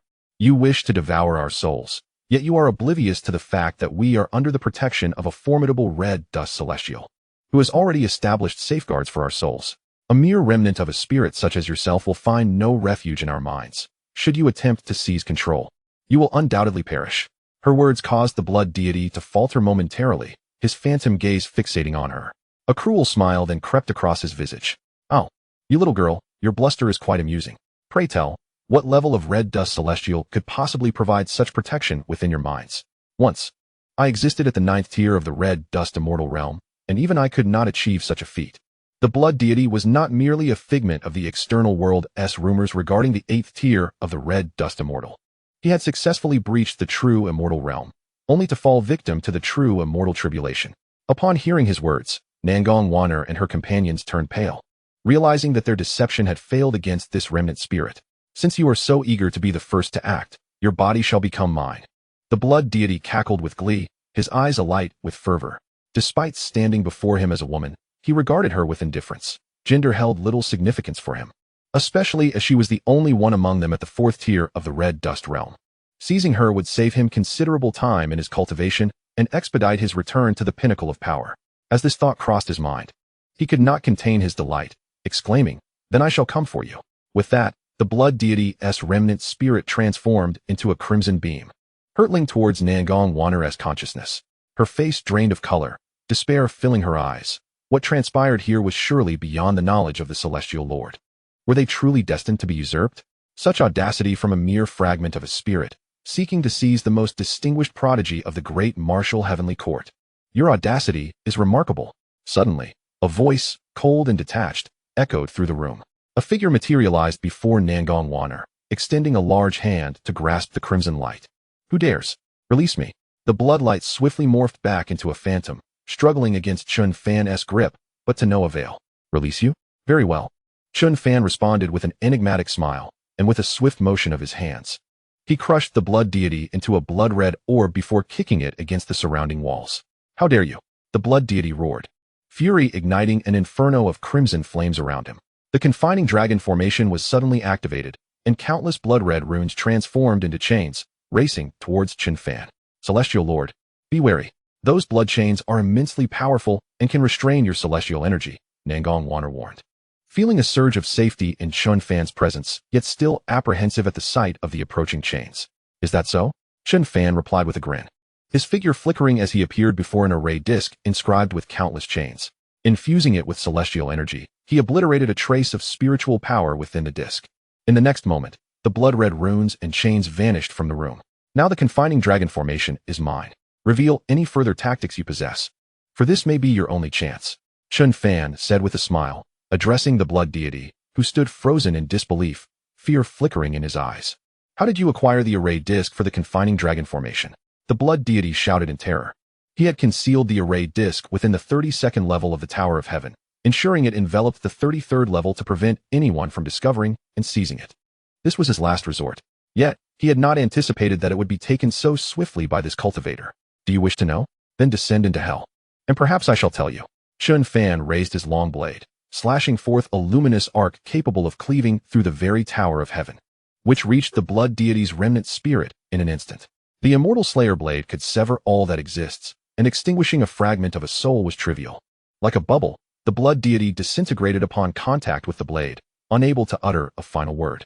The last trace of a once mighty being who had sought the true immortal realm was extinguished from existence. Celestial Lord, you are truly extraordinary. Had you not arrived, we would have surely met our end, Lin Feng and the others exclaimed, rushing to Chen Fan's side, filled with excitement. They had feared they would perish or become vessels for the blood deity. This old fiend has lived for countless years. It is only natural that you would struggle against him, Chen Fan remarked with a slight smile. While below, he had observed numerous prodigies ascending to the 33rd level, only to find their names no longer displayed, which struck him as peculiar. Thus, he had swiftly ascended to the 32nd level, and with his formidable perception, he sensed the array disc of the confining dragon formation, subsequently breaking through space to the 33rd level. The entire process took merely a breath's time. Just in time to witness the old fiend attempting to usurp Nangong Wanner. On the table lay the talismans of the celestial paradise. But we eight could not break the barrier protecting them, Nangong Wanner interjected promptly. She realized they were woefully inadequate, having entered this relic for training. The Celestial Lord had already intervened twice to protect them from falling into the clutches of the Blood True God sect. Fear not, for if it exists, it belongs to the great martial heavenly court, Chen Fan declared, stepping toward the table and gazing at the three treasures safeguarded by a dense barrier of celestial energy. He raised his fist and, with a swift strike, shattered the barrier. With a resounding crash, the treasures of inheritance were revealed, a tome, a talisman, and a storage ring. Chen Fan picked up the blood-refining great transformation technique and examined it with a furrowed brow. This technique did not resemble that of the human race. Rather, it seemed to be a transformation derived from the practices of the demon clans, requiring exceedingly rigorous conditions for cultivation, often necessitating the blood of practitioners at various stages and diverse talents from the human race. The cultivation using the blood of the human race is unequivocally prohibited.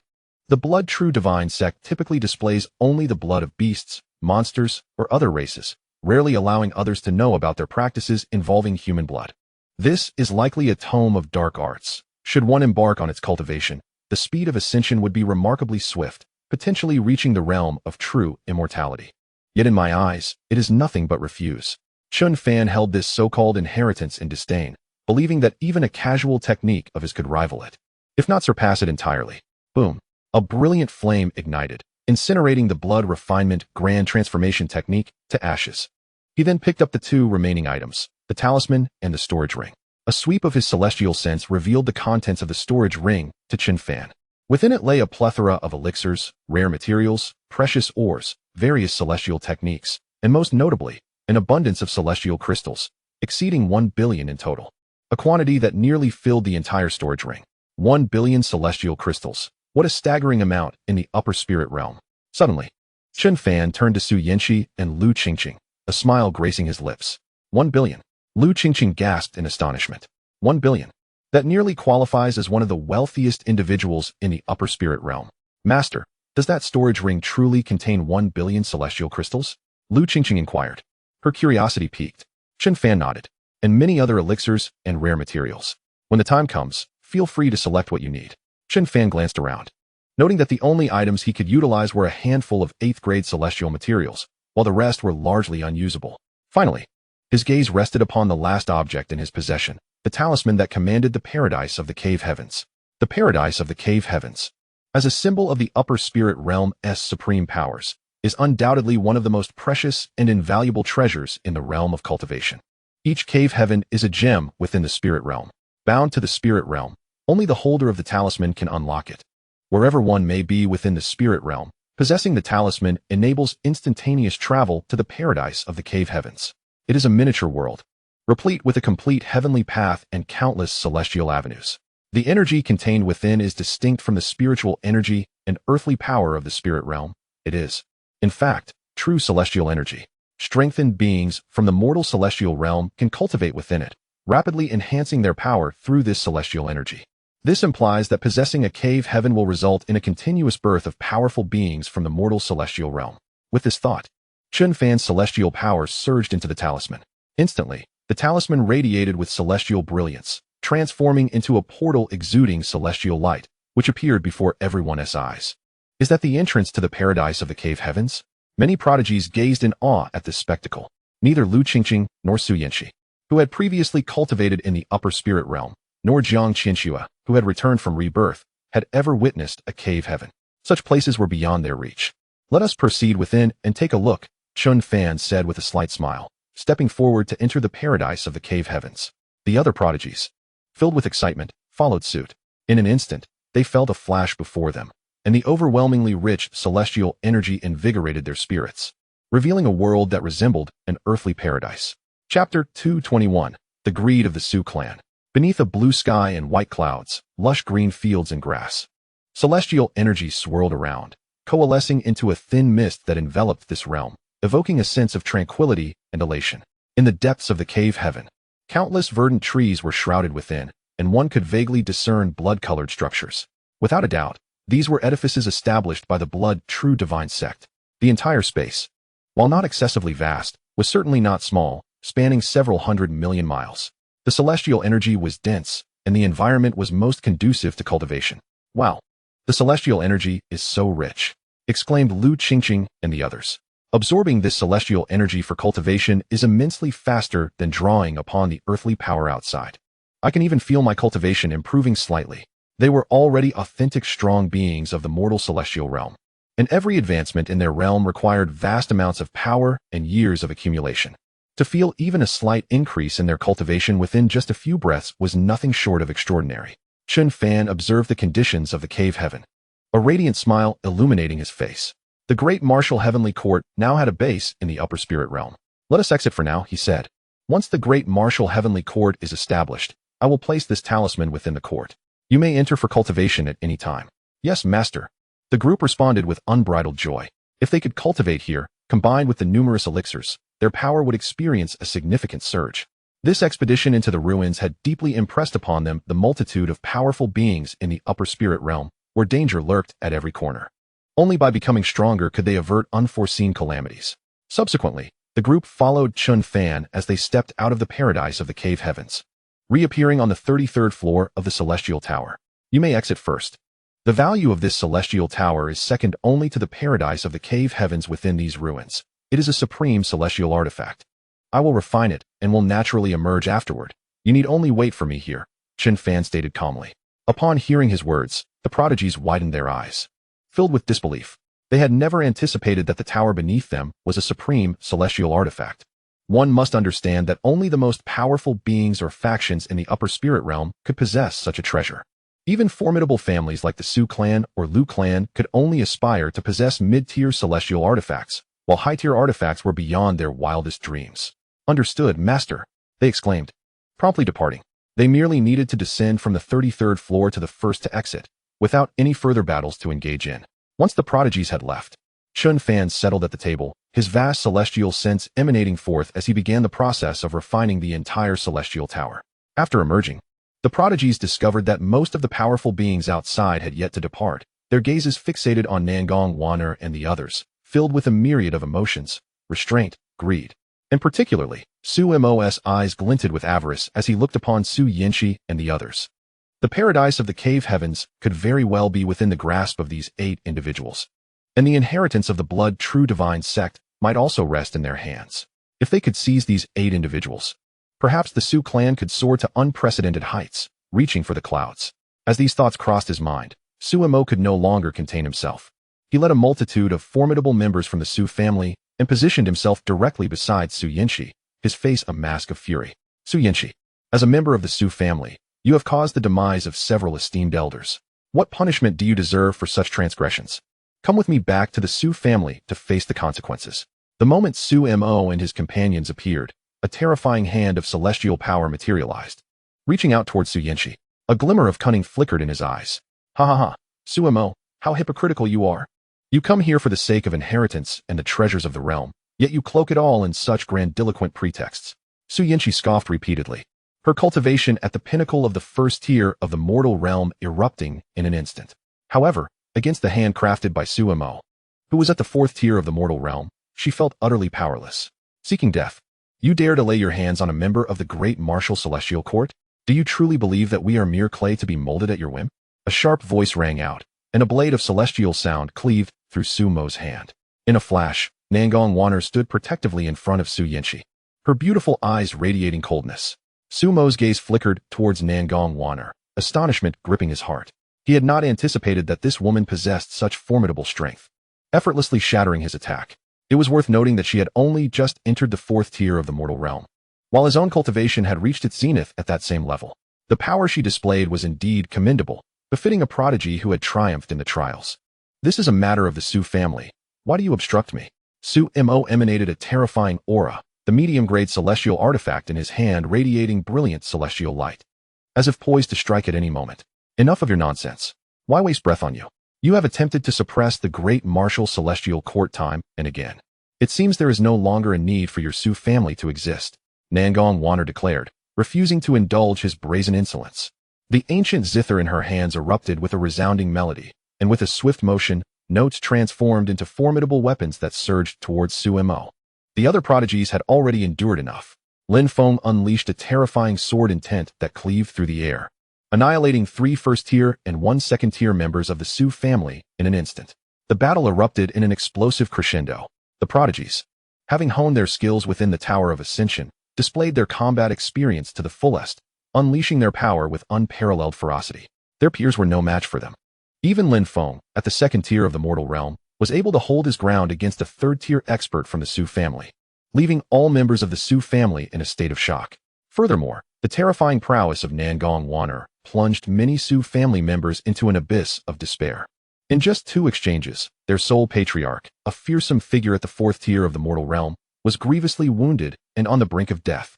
The onlookers among the cultivators quickly abandoned their ambitions.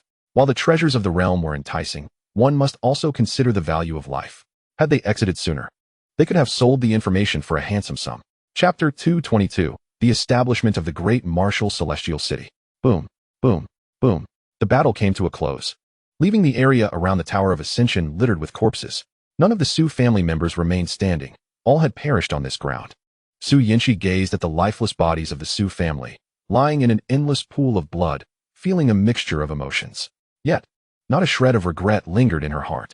After all, their demise was the result of their own insatiable greed. At that time, she and Lu Qingqing had been privy to this information. The Lu family chose to assist, while the Su family succumbed to avarice. Upon entering the ruins, Su Chun had sought to end her life, and only moments ago had he greedily sought the inheritance. All of this was a consequence of their own actions. The prodigies began to clean the battlefield, accumulating resources, celestial herbs, and celestial crystals to an astonishing degree. Now, only a few of them remained within the ruins. They began to consume the celestial herbs, enhancing their cultivation. As was customary, after honoring the fallen, Nangong Wanner sat in meditation at a designated spot within the ruins to commence her training. In the span of merely half a day, Jiang Fanju, Shihao, Jiang Xianxia, Su Yinxi, Zixia, and Lu Qingqing ascended to the 2nd tier of the mortal realm. Their combat prowess became unrivaled among their peers, capable even of facing opponents at a higher tier. Encountering the tribulations of the second tier of the mortal realm was a trivial matter for them, and they passed through it with ease. After 3 more hours, Lu Qingqing successfully navigated the trials of the second tier, becoming a formidable cultivator. Of course, both Nangong Wan'er and Lin Feng also made progress, but they had yet to ascend further, as both had only recently broken through. They required additional time to advance again. After a while, Chen Fan appeared before everyone. Tower of Ascension, retract. With a wave of his hand, the towering structure disappeared, revealing a satisfied smile upon his face. The Tower of Ascension was a top-tier celestial artifact. Not merely a venue for training combat prowess, but also a powerful weapon capable of unleashing immense suppressive force upon the world. Let us proceed. It is time to establish the great martial celestial court. The group responded respectfully, stepping out of the ruins and re-emerging in the desert. However, shortly after they exited, the forces of the surrounding rules surged wildly, and the massive portal, along with the ruins, vanished into the chaotic fabric of reality, leaving them uncertain when it would reappear. The true spirit domain seems quite suitable.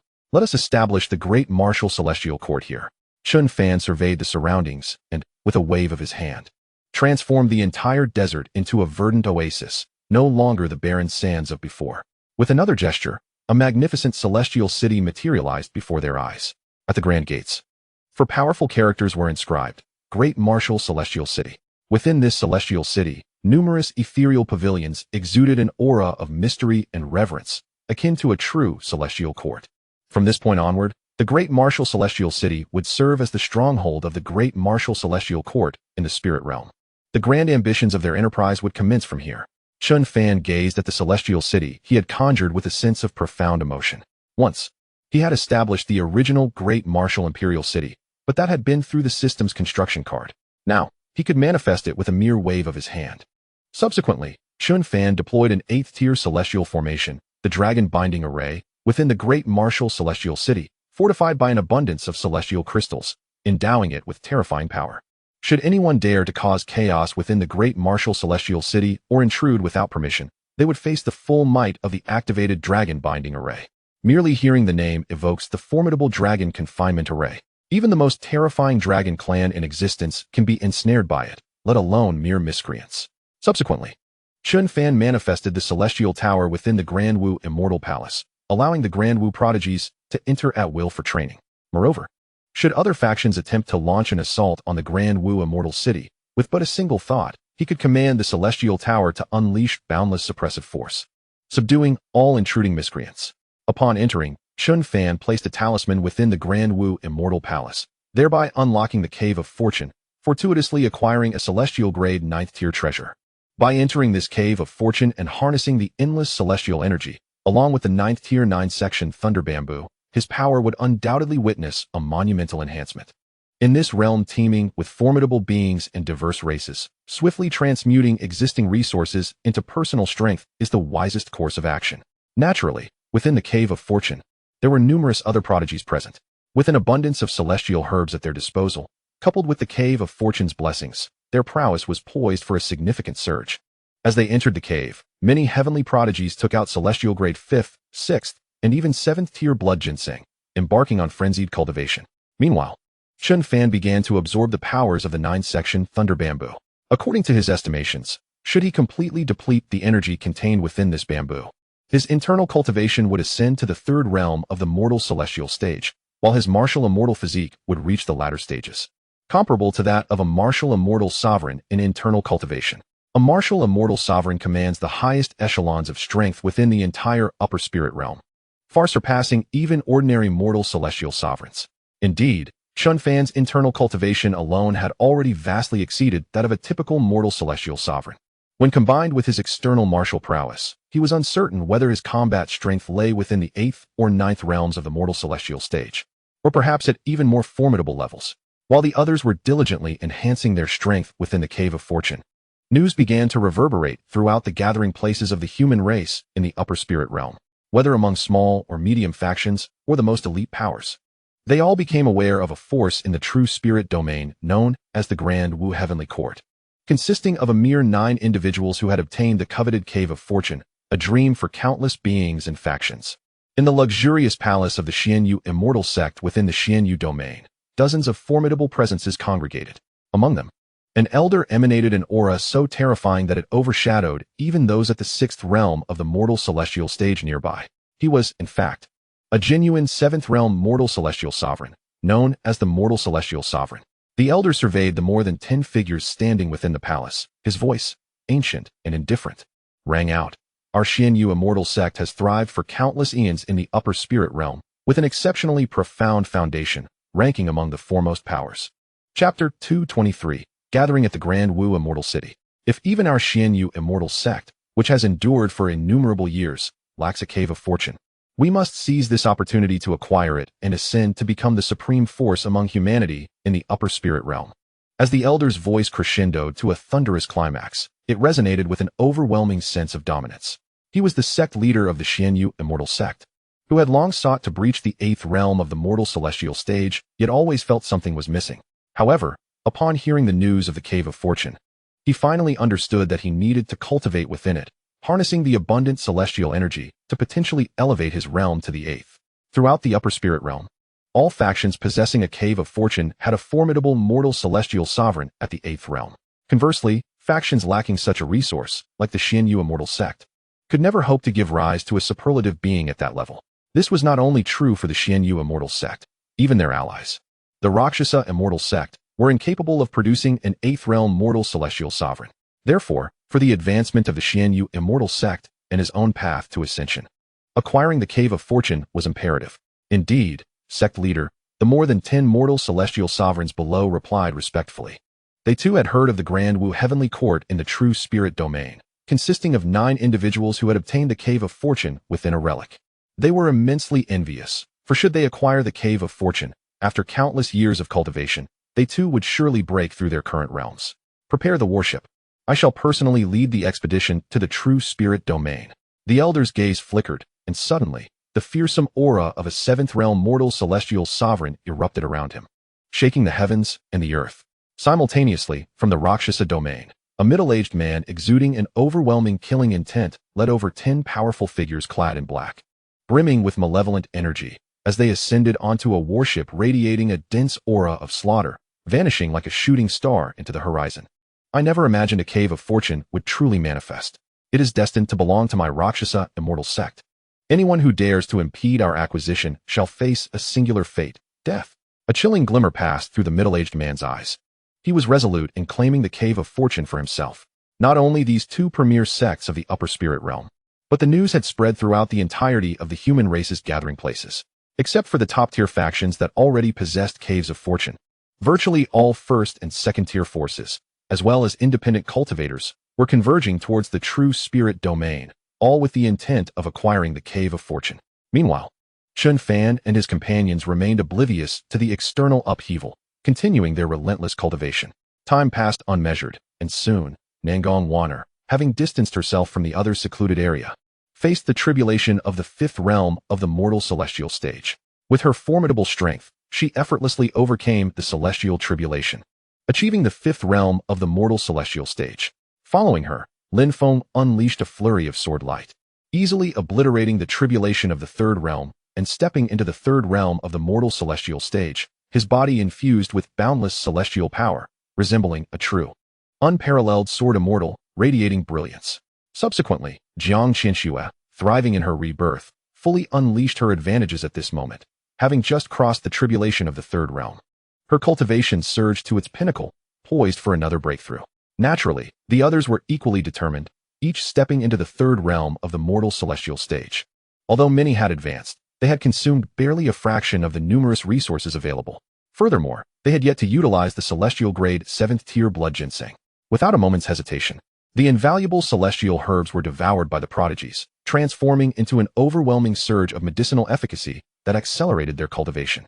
As for Chen Fan, only the final segment of the 9th tier 9 section Thunder Bamboo remained, its aura expansive and terrifying, akin to an infinite galaxy. Astonishingly, his cultivation had transcended to the third realm of the mundane world, and his martial celestial realm was advancing towards the later stages of the martial celestial path. Should he successfully refine the final segment of the Thunder Bamboo, his physical form would undoubtedly ascend to the rank of a martial celestial venerable.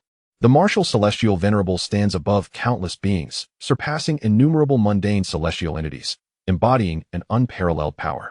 Time continued its relentless march. In the blink of an eye, 5 days had passed within this celestial paradise. The true spirit domain had become a veritable hub of activity. One could encounter formidable cultivators with ease, all drawn there for the sake of 9 individuals. Eureka! A grand and opulent celestial city had been uncovered at the site of the former Blood True God sect's ruins. A plaque emblazoned with the 4 characters Great Martial Celestial City hung prominently, likely the stronghold established by the Great Martial Celestial Court. This revelation spread like wildfire throughout the entire true spirit domain. Upon hearing this news, a flicker of joy ignited upon the faces of the powerful. Indeed, they had arrived in the true spirit domain but struggled to locate the individuals or the whereabouts of the Great Martial Celestial Court. Countless beings had nearly scoured the entire domain, with the beasts of the deep mountains and forests facing near extinction. Yet, they had found nothing. Now, with the emergence of the Great Martial Celestial City, precisely at the location of the Blood True God sect's remnants, there was no doubt it belonged to the Great Martial Celestial Court. In an instant, countless powerful figures surged towards the direction of the Great Martial Celestial City. Celestial lights illuminated the sky, revealing a multitude of strong cultivators from the mundane celestial realm. Without the cultivation of the mundane celestial realm, none would dare covet that celestial paradise. Even the celestial court of the Xianxiu dispatched a team composed of over 500 formidable cultivators from the mundane celestial realm, fully committing to seizing the celestial paradise, even with the Xianxiu sovereign personally leading them. The Xianxiu celestial sect, the Rakshasa celestial sect, the Xianxiu celestial court, and others, essentially all the powerful figures from the human gathering in the upper spirit realm had arrived, underscoring the allure of the celestial paradise. What of the Great Martial Celestial City? It appeared almost desolate. Had they sensed our approach and fled? The leaders of the Xianxiu celestial sect, the Rakshasa celestial sect, and the Xianxiu sovereign, among others, gathered outside the Great Martial Celestial City, their expressions filled with perplexity as they gazed into the city. Is it merely an empty city? Let us investigate, Zhang Jing declared, prompting the Xianxiu sovereign to narrow his gaze and promptly issue commands. Understood. A tall man emanating the aura of a 6th-layer mundane celestial realm bowed respectfully and then vanished from sight. Other powerful factions, not to be outdone, immediately dispatched their own formidable mundane celestial realm cultivators. In an instant, over 10 superlative cultivators of the 6th heavenly layer arrived above the Great Martial Celestial City. Upon scanning the city with their celestial senses, they were met with an unsettling emptiness. However, they soon discovered a portal radiating celestial light within the depths of an opulent palace in the Great Martial Celestial City. Suddenly, their expressions shifted dramatically as they realized the implications. Just as they turned to speak, a thunderous roar echoed through the air. Enormous chains, resembling silver dragons, materialized above the Great Martial Celestial City. Within a fraction of a second, these colossal chains ensnared the more than 10 powerful figures suspended in the air. An overwhelming force descended upon them, eliciting cries of terror as torrents of crimson blood stained the heavens. What in the world is this? A cursed great formation. The many cultivators of the 7th heavenly layer of the mundane celestial realm widened their eyes in fury at the sudden turn of events. The 6th layer cultivators were pillars of strength within their sections. To lose one before the battle even commenced was infuriating. The presence of such a formidable formation indicated that the culprits were undoubtedly hiding within the city. Esteemed colleagues, to annihilate over 10 6th-layer mundane celestial cultivators instantaneously. This formation must possess at least the power of a 7th-grade celestial level array. Let us join forces to dismantle it, and then vie for the celestial paradise based on our own merits. The leader of the Xianxiu celestial sect forcefully suppressed his rage and addressed the other 7th-layer mundane celestial cultivators. Even with their strength, entering such a 7th-grade celestial level formation alone would be perilous. However, with over 10 7th-layer celestial beings present, dismantling it together would pose no challenge. Xian Lao is correct. Let us unite to shatter this formation, and afterward, the celestial paradise shall be ours to contend for based on our capabilities, the Rakshasa celestial sect leader declared, his murderous intent palpable. Recently, his sect had also lost a 6th-layer pillar, and he was eager for vengeance. The Xianxiu sovereign nodded grimly in agreement. Amidst their discussions, the fate of the Great Martial Celestial City seemed sealed in their minds, perceiving it as mere prey on a butcher's block, ready for slaughter. Only after the celestial decree appeared did they realize their true adversaries lay with one another. Yet, just as the powerful cultivators of the 7th heavenly layer reached a consensus to join forces against the terrifying formation, a voice rang out with authority. The Great Martial Celestial City is the celestial capital of my Great Martial Celestial Court. Do you wish to oppose us? 8 figures appeared above the walls of the great martial celestial city, coldly regarding the multitude of mundane celestial realm cultivators below. These 8 figures were none other than the esteemed prodigies of the great martial celestial court, each radiating an exceptionally formidable aura. Clearly, the cultivators of the great martial celestial court had achieved new heights. All of them had reached the realm of the mundane celestial. Apart from Nangongwaner, who had attained the 6th layer, the others were all at the 4th layer, their strength magnified to an astonishing degree compared to before. As Xianxiaaudiobooks appeared atop the city walls, a frostiness enveloped her delicate features. Her beautiful eyes locked onto an elder hovering in the distance, her teeth clenched. She had laid eyes on the very architect of her past demise, the former Grand Elder of the Xianxiaaudiobooks celestial sect, Wang Long. However, as Xianxiaaudiobooks fixed her gaze upon Wang Long, his aged eyes met hers, and a frown creased his brow. That aura, so familiar, as if I have encountered it before. Wang Long felt a flicker of confusion but dismissed it. After all, he had lived many lifetimes, encountering countless faces. The name Great Martial Celestial Court sounds even more formidable than that of my Xianxiaaudiobooks Celestial Court. Henceforth, there shall be no Great Martial Celestial Court. The entire upper spirit realm shall only recognize my Xianxiaaudiobooks Celestial Court. As soon as the Celestial Lord of the Azure Feather heard this, a mocking expression instantly adorned his face. He was merely a cultivator of the 6th layer of the mortal realm, accompanied by 7 others at the 4th layer. Together, they could easily suppress and seize the celestial abode of the cave. The others, too, chuckled derisively, their eyes glinting with scorn upon hearing Nangongwaner's delicate outcry. It seems you have failed to grasp the dire predicament facing the great martial heavenly court. There are over 500 venerable figures of the mortal realm present, along with 11 exalted ones. To claim enmity with the great martial heavenly court is to overestimate your own standing. Let us dispense with the pleasantries, surrender the celestial abode, and the great martial heavenly court may yet endure in this realm. Should you refuse, there shall be no need for the great martial heavenly court to exist any longer. As the Rakshasa celestial lord uttered the final word, a menacing aura surged towards Nangongwaner and her companions. Upon witnessing this, a wondrous note emanated from the ancient zither in her hands. The terrifyingly oppressive intent transformed instantaneously into a gentle breeze that swept past the crowd, causing no harm to the assembled prodigies. Since we are all adversaries, I find solace in that. Nangongwaner responded, her irritation dissipating into a smile. The other prodigies mirrored her radiant expression. In the next moment, the 8 foremost prodigies turned and knelt upon the ground, respectfully announcing towards the depths of the great martial celestial city. We report to the celestial lord. There are those who seek to obliterate our great martial heavenly court and seize the celestial abode. No sooner had their voices echoed than the very heavens trembled violently. Winds shifted, and the atmosphere grew tumultuous, as vast expanses of space shattered. A towering figure had appeared above all present, unknown to them until that moment. As they felt the overwhelming aura of terror, they instinctively looked up, only to witness a colossal fist descending upon them, a palpable sense of death immediately filling their hearts. Chapter 2:25, Subjugation. The assembly was gripped by sheer terror. Even the more than a dozen exalted figures of the 7th layer of the mortal realm were overtaken by profound dread. They had not sensed such a deathly aura in countless years. At their level, few could threaten their lives, save for the top-tier powerhouses possessing celestial abodes. Those exalted at the 8th layer of the mortal realm, or the hidden beings within the upper spirit realm boasting the strength of 9 tribulations loose immortals. Now, however, they were acutely aware of the overwhelming presence of death. As the enormous fist continued its descent, the dread within them intensified, and their bodies began to tremble involuntarily. Spare us. Please spare us, my lord. We did not recognize the might of your forces and have offended you. We are willing to make amends. We beseech you. Do not take our lives. We were unaware this was your domain. Both the cultivators of the 4th layer of the mortal realm and the more than a dozen exalted beings of the 7th layer pleaded desperately, pleading for mercy.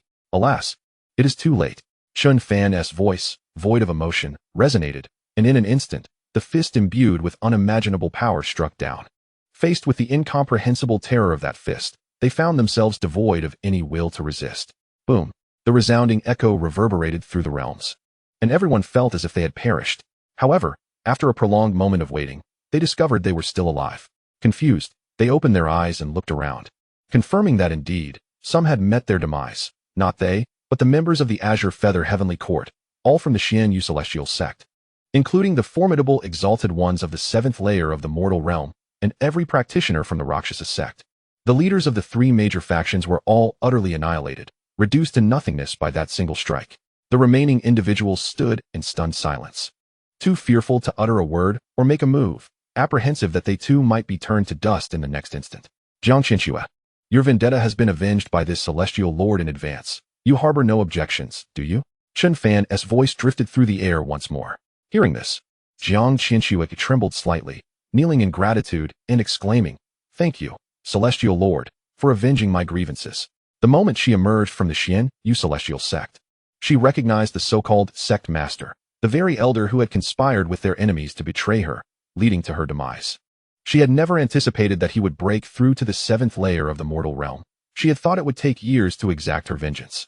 Yet, here was the celestial lord, obliterating them all in an instant. The sudden emptiness that enveloped her heart was an unfamiliar sensation. However, just as Xianxiaaudiobooks finished speaking, her aura began to surge, and she found herself ascending to the 4th layer of the mortal realm. The moment she sensed this, her figure vanished from the spot, darting to a distant location to undergo her tribulation. The removal of her inner demons and her rapid rise in cultivation were understandable. Chen Fan smiled at Xianxiaaudiobooks' departing figure. She had once been a formidable force at the 6th layer of the mortal realm. It was only natural for her to cultivate more swiftly than others. Turning his gaze back to Xianxia, he reassured her. You need not worry about becoming a consort in the Azure Feather Heavenly Court anymore. Thank you, Celestial Lord, Xianxia replied with a radiant smile. The Azure Feather Heavenly Court was the powerful faction that had previously struck an agreement with the Su family, and now it was no more. Chen Fan's words left all others feeling immensely fortunate. They were relieved that they had not previously engaged in any grievances with the Great Martial Heavenly Court. Otherwise, they too would have faced inevitable doom. While death may be avoided, living with shame is inescapable. You have two paths before you. One is to submit, and the other is to perish. Chen Fan's tone shifted as he regarded the multitude of cultivators, speaking slowly. Submission. We choose to submit. Upon hearing this, everyone responded without hesitation, their minds still haunted by the chilling spectacle they had just witnessed. The Xianxiaaudiobooks Celestial Sect, Rakshasa Sect, and Azure Feather Dynasty.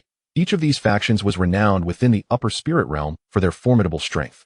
That single punch had claimed the lives of at least 3 exalted beings of the 7th layer of the mortal realm, along with nearly 1,000 cultivators of the mortal realm. How could they not submit? To resist meant certain death. Very well, from this moment forth, all factions represented by you shall be subordinate sects of my great martial heavenly court. The territories you occupy will directly belong to my great martial heavenly court. You are all the most elite factions and powerhouses in your respective domains. I now assign you a task.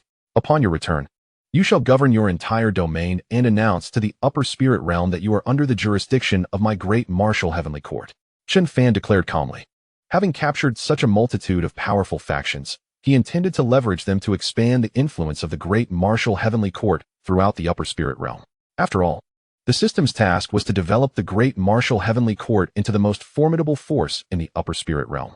To aspire to become the most formidable celestial realm, one must undoubtedly possess vast and boundless territories, as well as an abundance of powerful beings. The individuals before me exhibit considerable cultivation, hailing from various great domains, which will significantly expand our dominion. Thus, we shall ascend to the pinnacle of power within the upper spirit realm. Upon hearing Chen Fan's decree, none dared to utter a word of dissent. In comparison to the specter of death, their concerns seemed utterly trivial. They were resolute in adhering to the divine command. With a mere wave of his hand, countless wisps of celestial energy surged into the bodies of the assembled. A span of 1,000,000 years, should they exhibit commendable conduct, could grant them their freedom once more. However, should anyone harbor disobedience or ulterior motives, even across vast distances, I possess the ability to govern your very existence. Trusting these individuals entirely is an imprudent endeavor. Thus, some measures of control are imperative. Upon hearing these words, a flicker of helplessness crossed the faces of the crowd. They had hoped for a chance to exploit the situation, yet now, having their lives so thoroughly governed, any thoughts of subterfuge were rendered implausible. Furthermore, should they perform admirably, the possibility of entering the celestial sanctum of the great martial celestial court for cultivation was not beyond reach. Chen Fan then revealed a smile and continued. A firm hand must also be tempered with a touch of sweetness. Such sentiments would ensure the genuine allegiance of those before him. You may now depart. But remember, in 1 year, the great martial celestial court shall officially take command of your respective domains, establishing itself as the preeminent celestial realm within the upper spirit realm.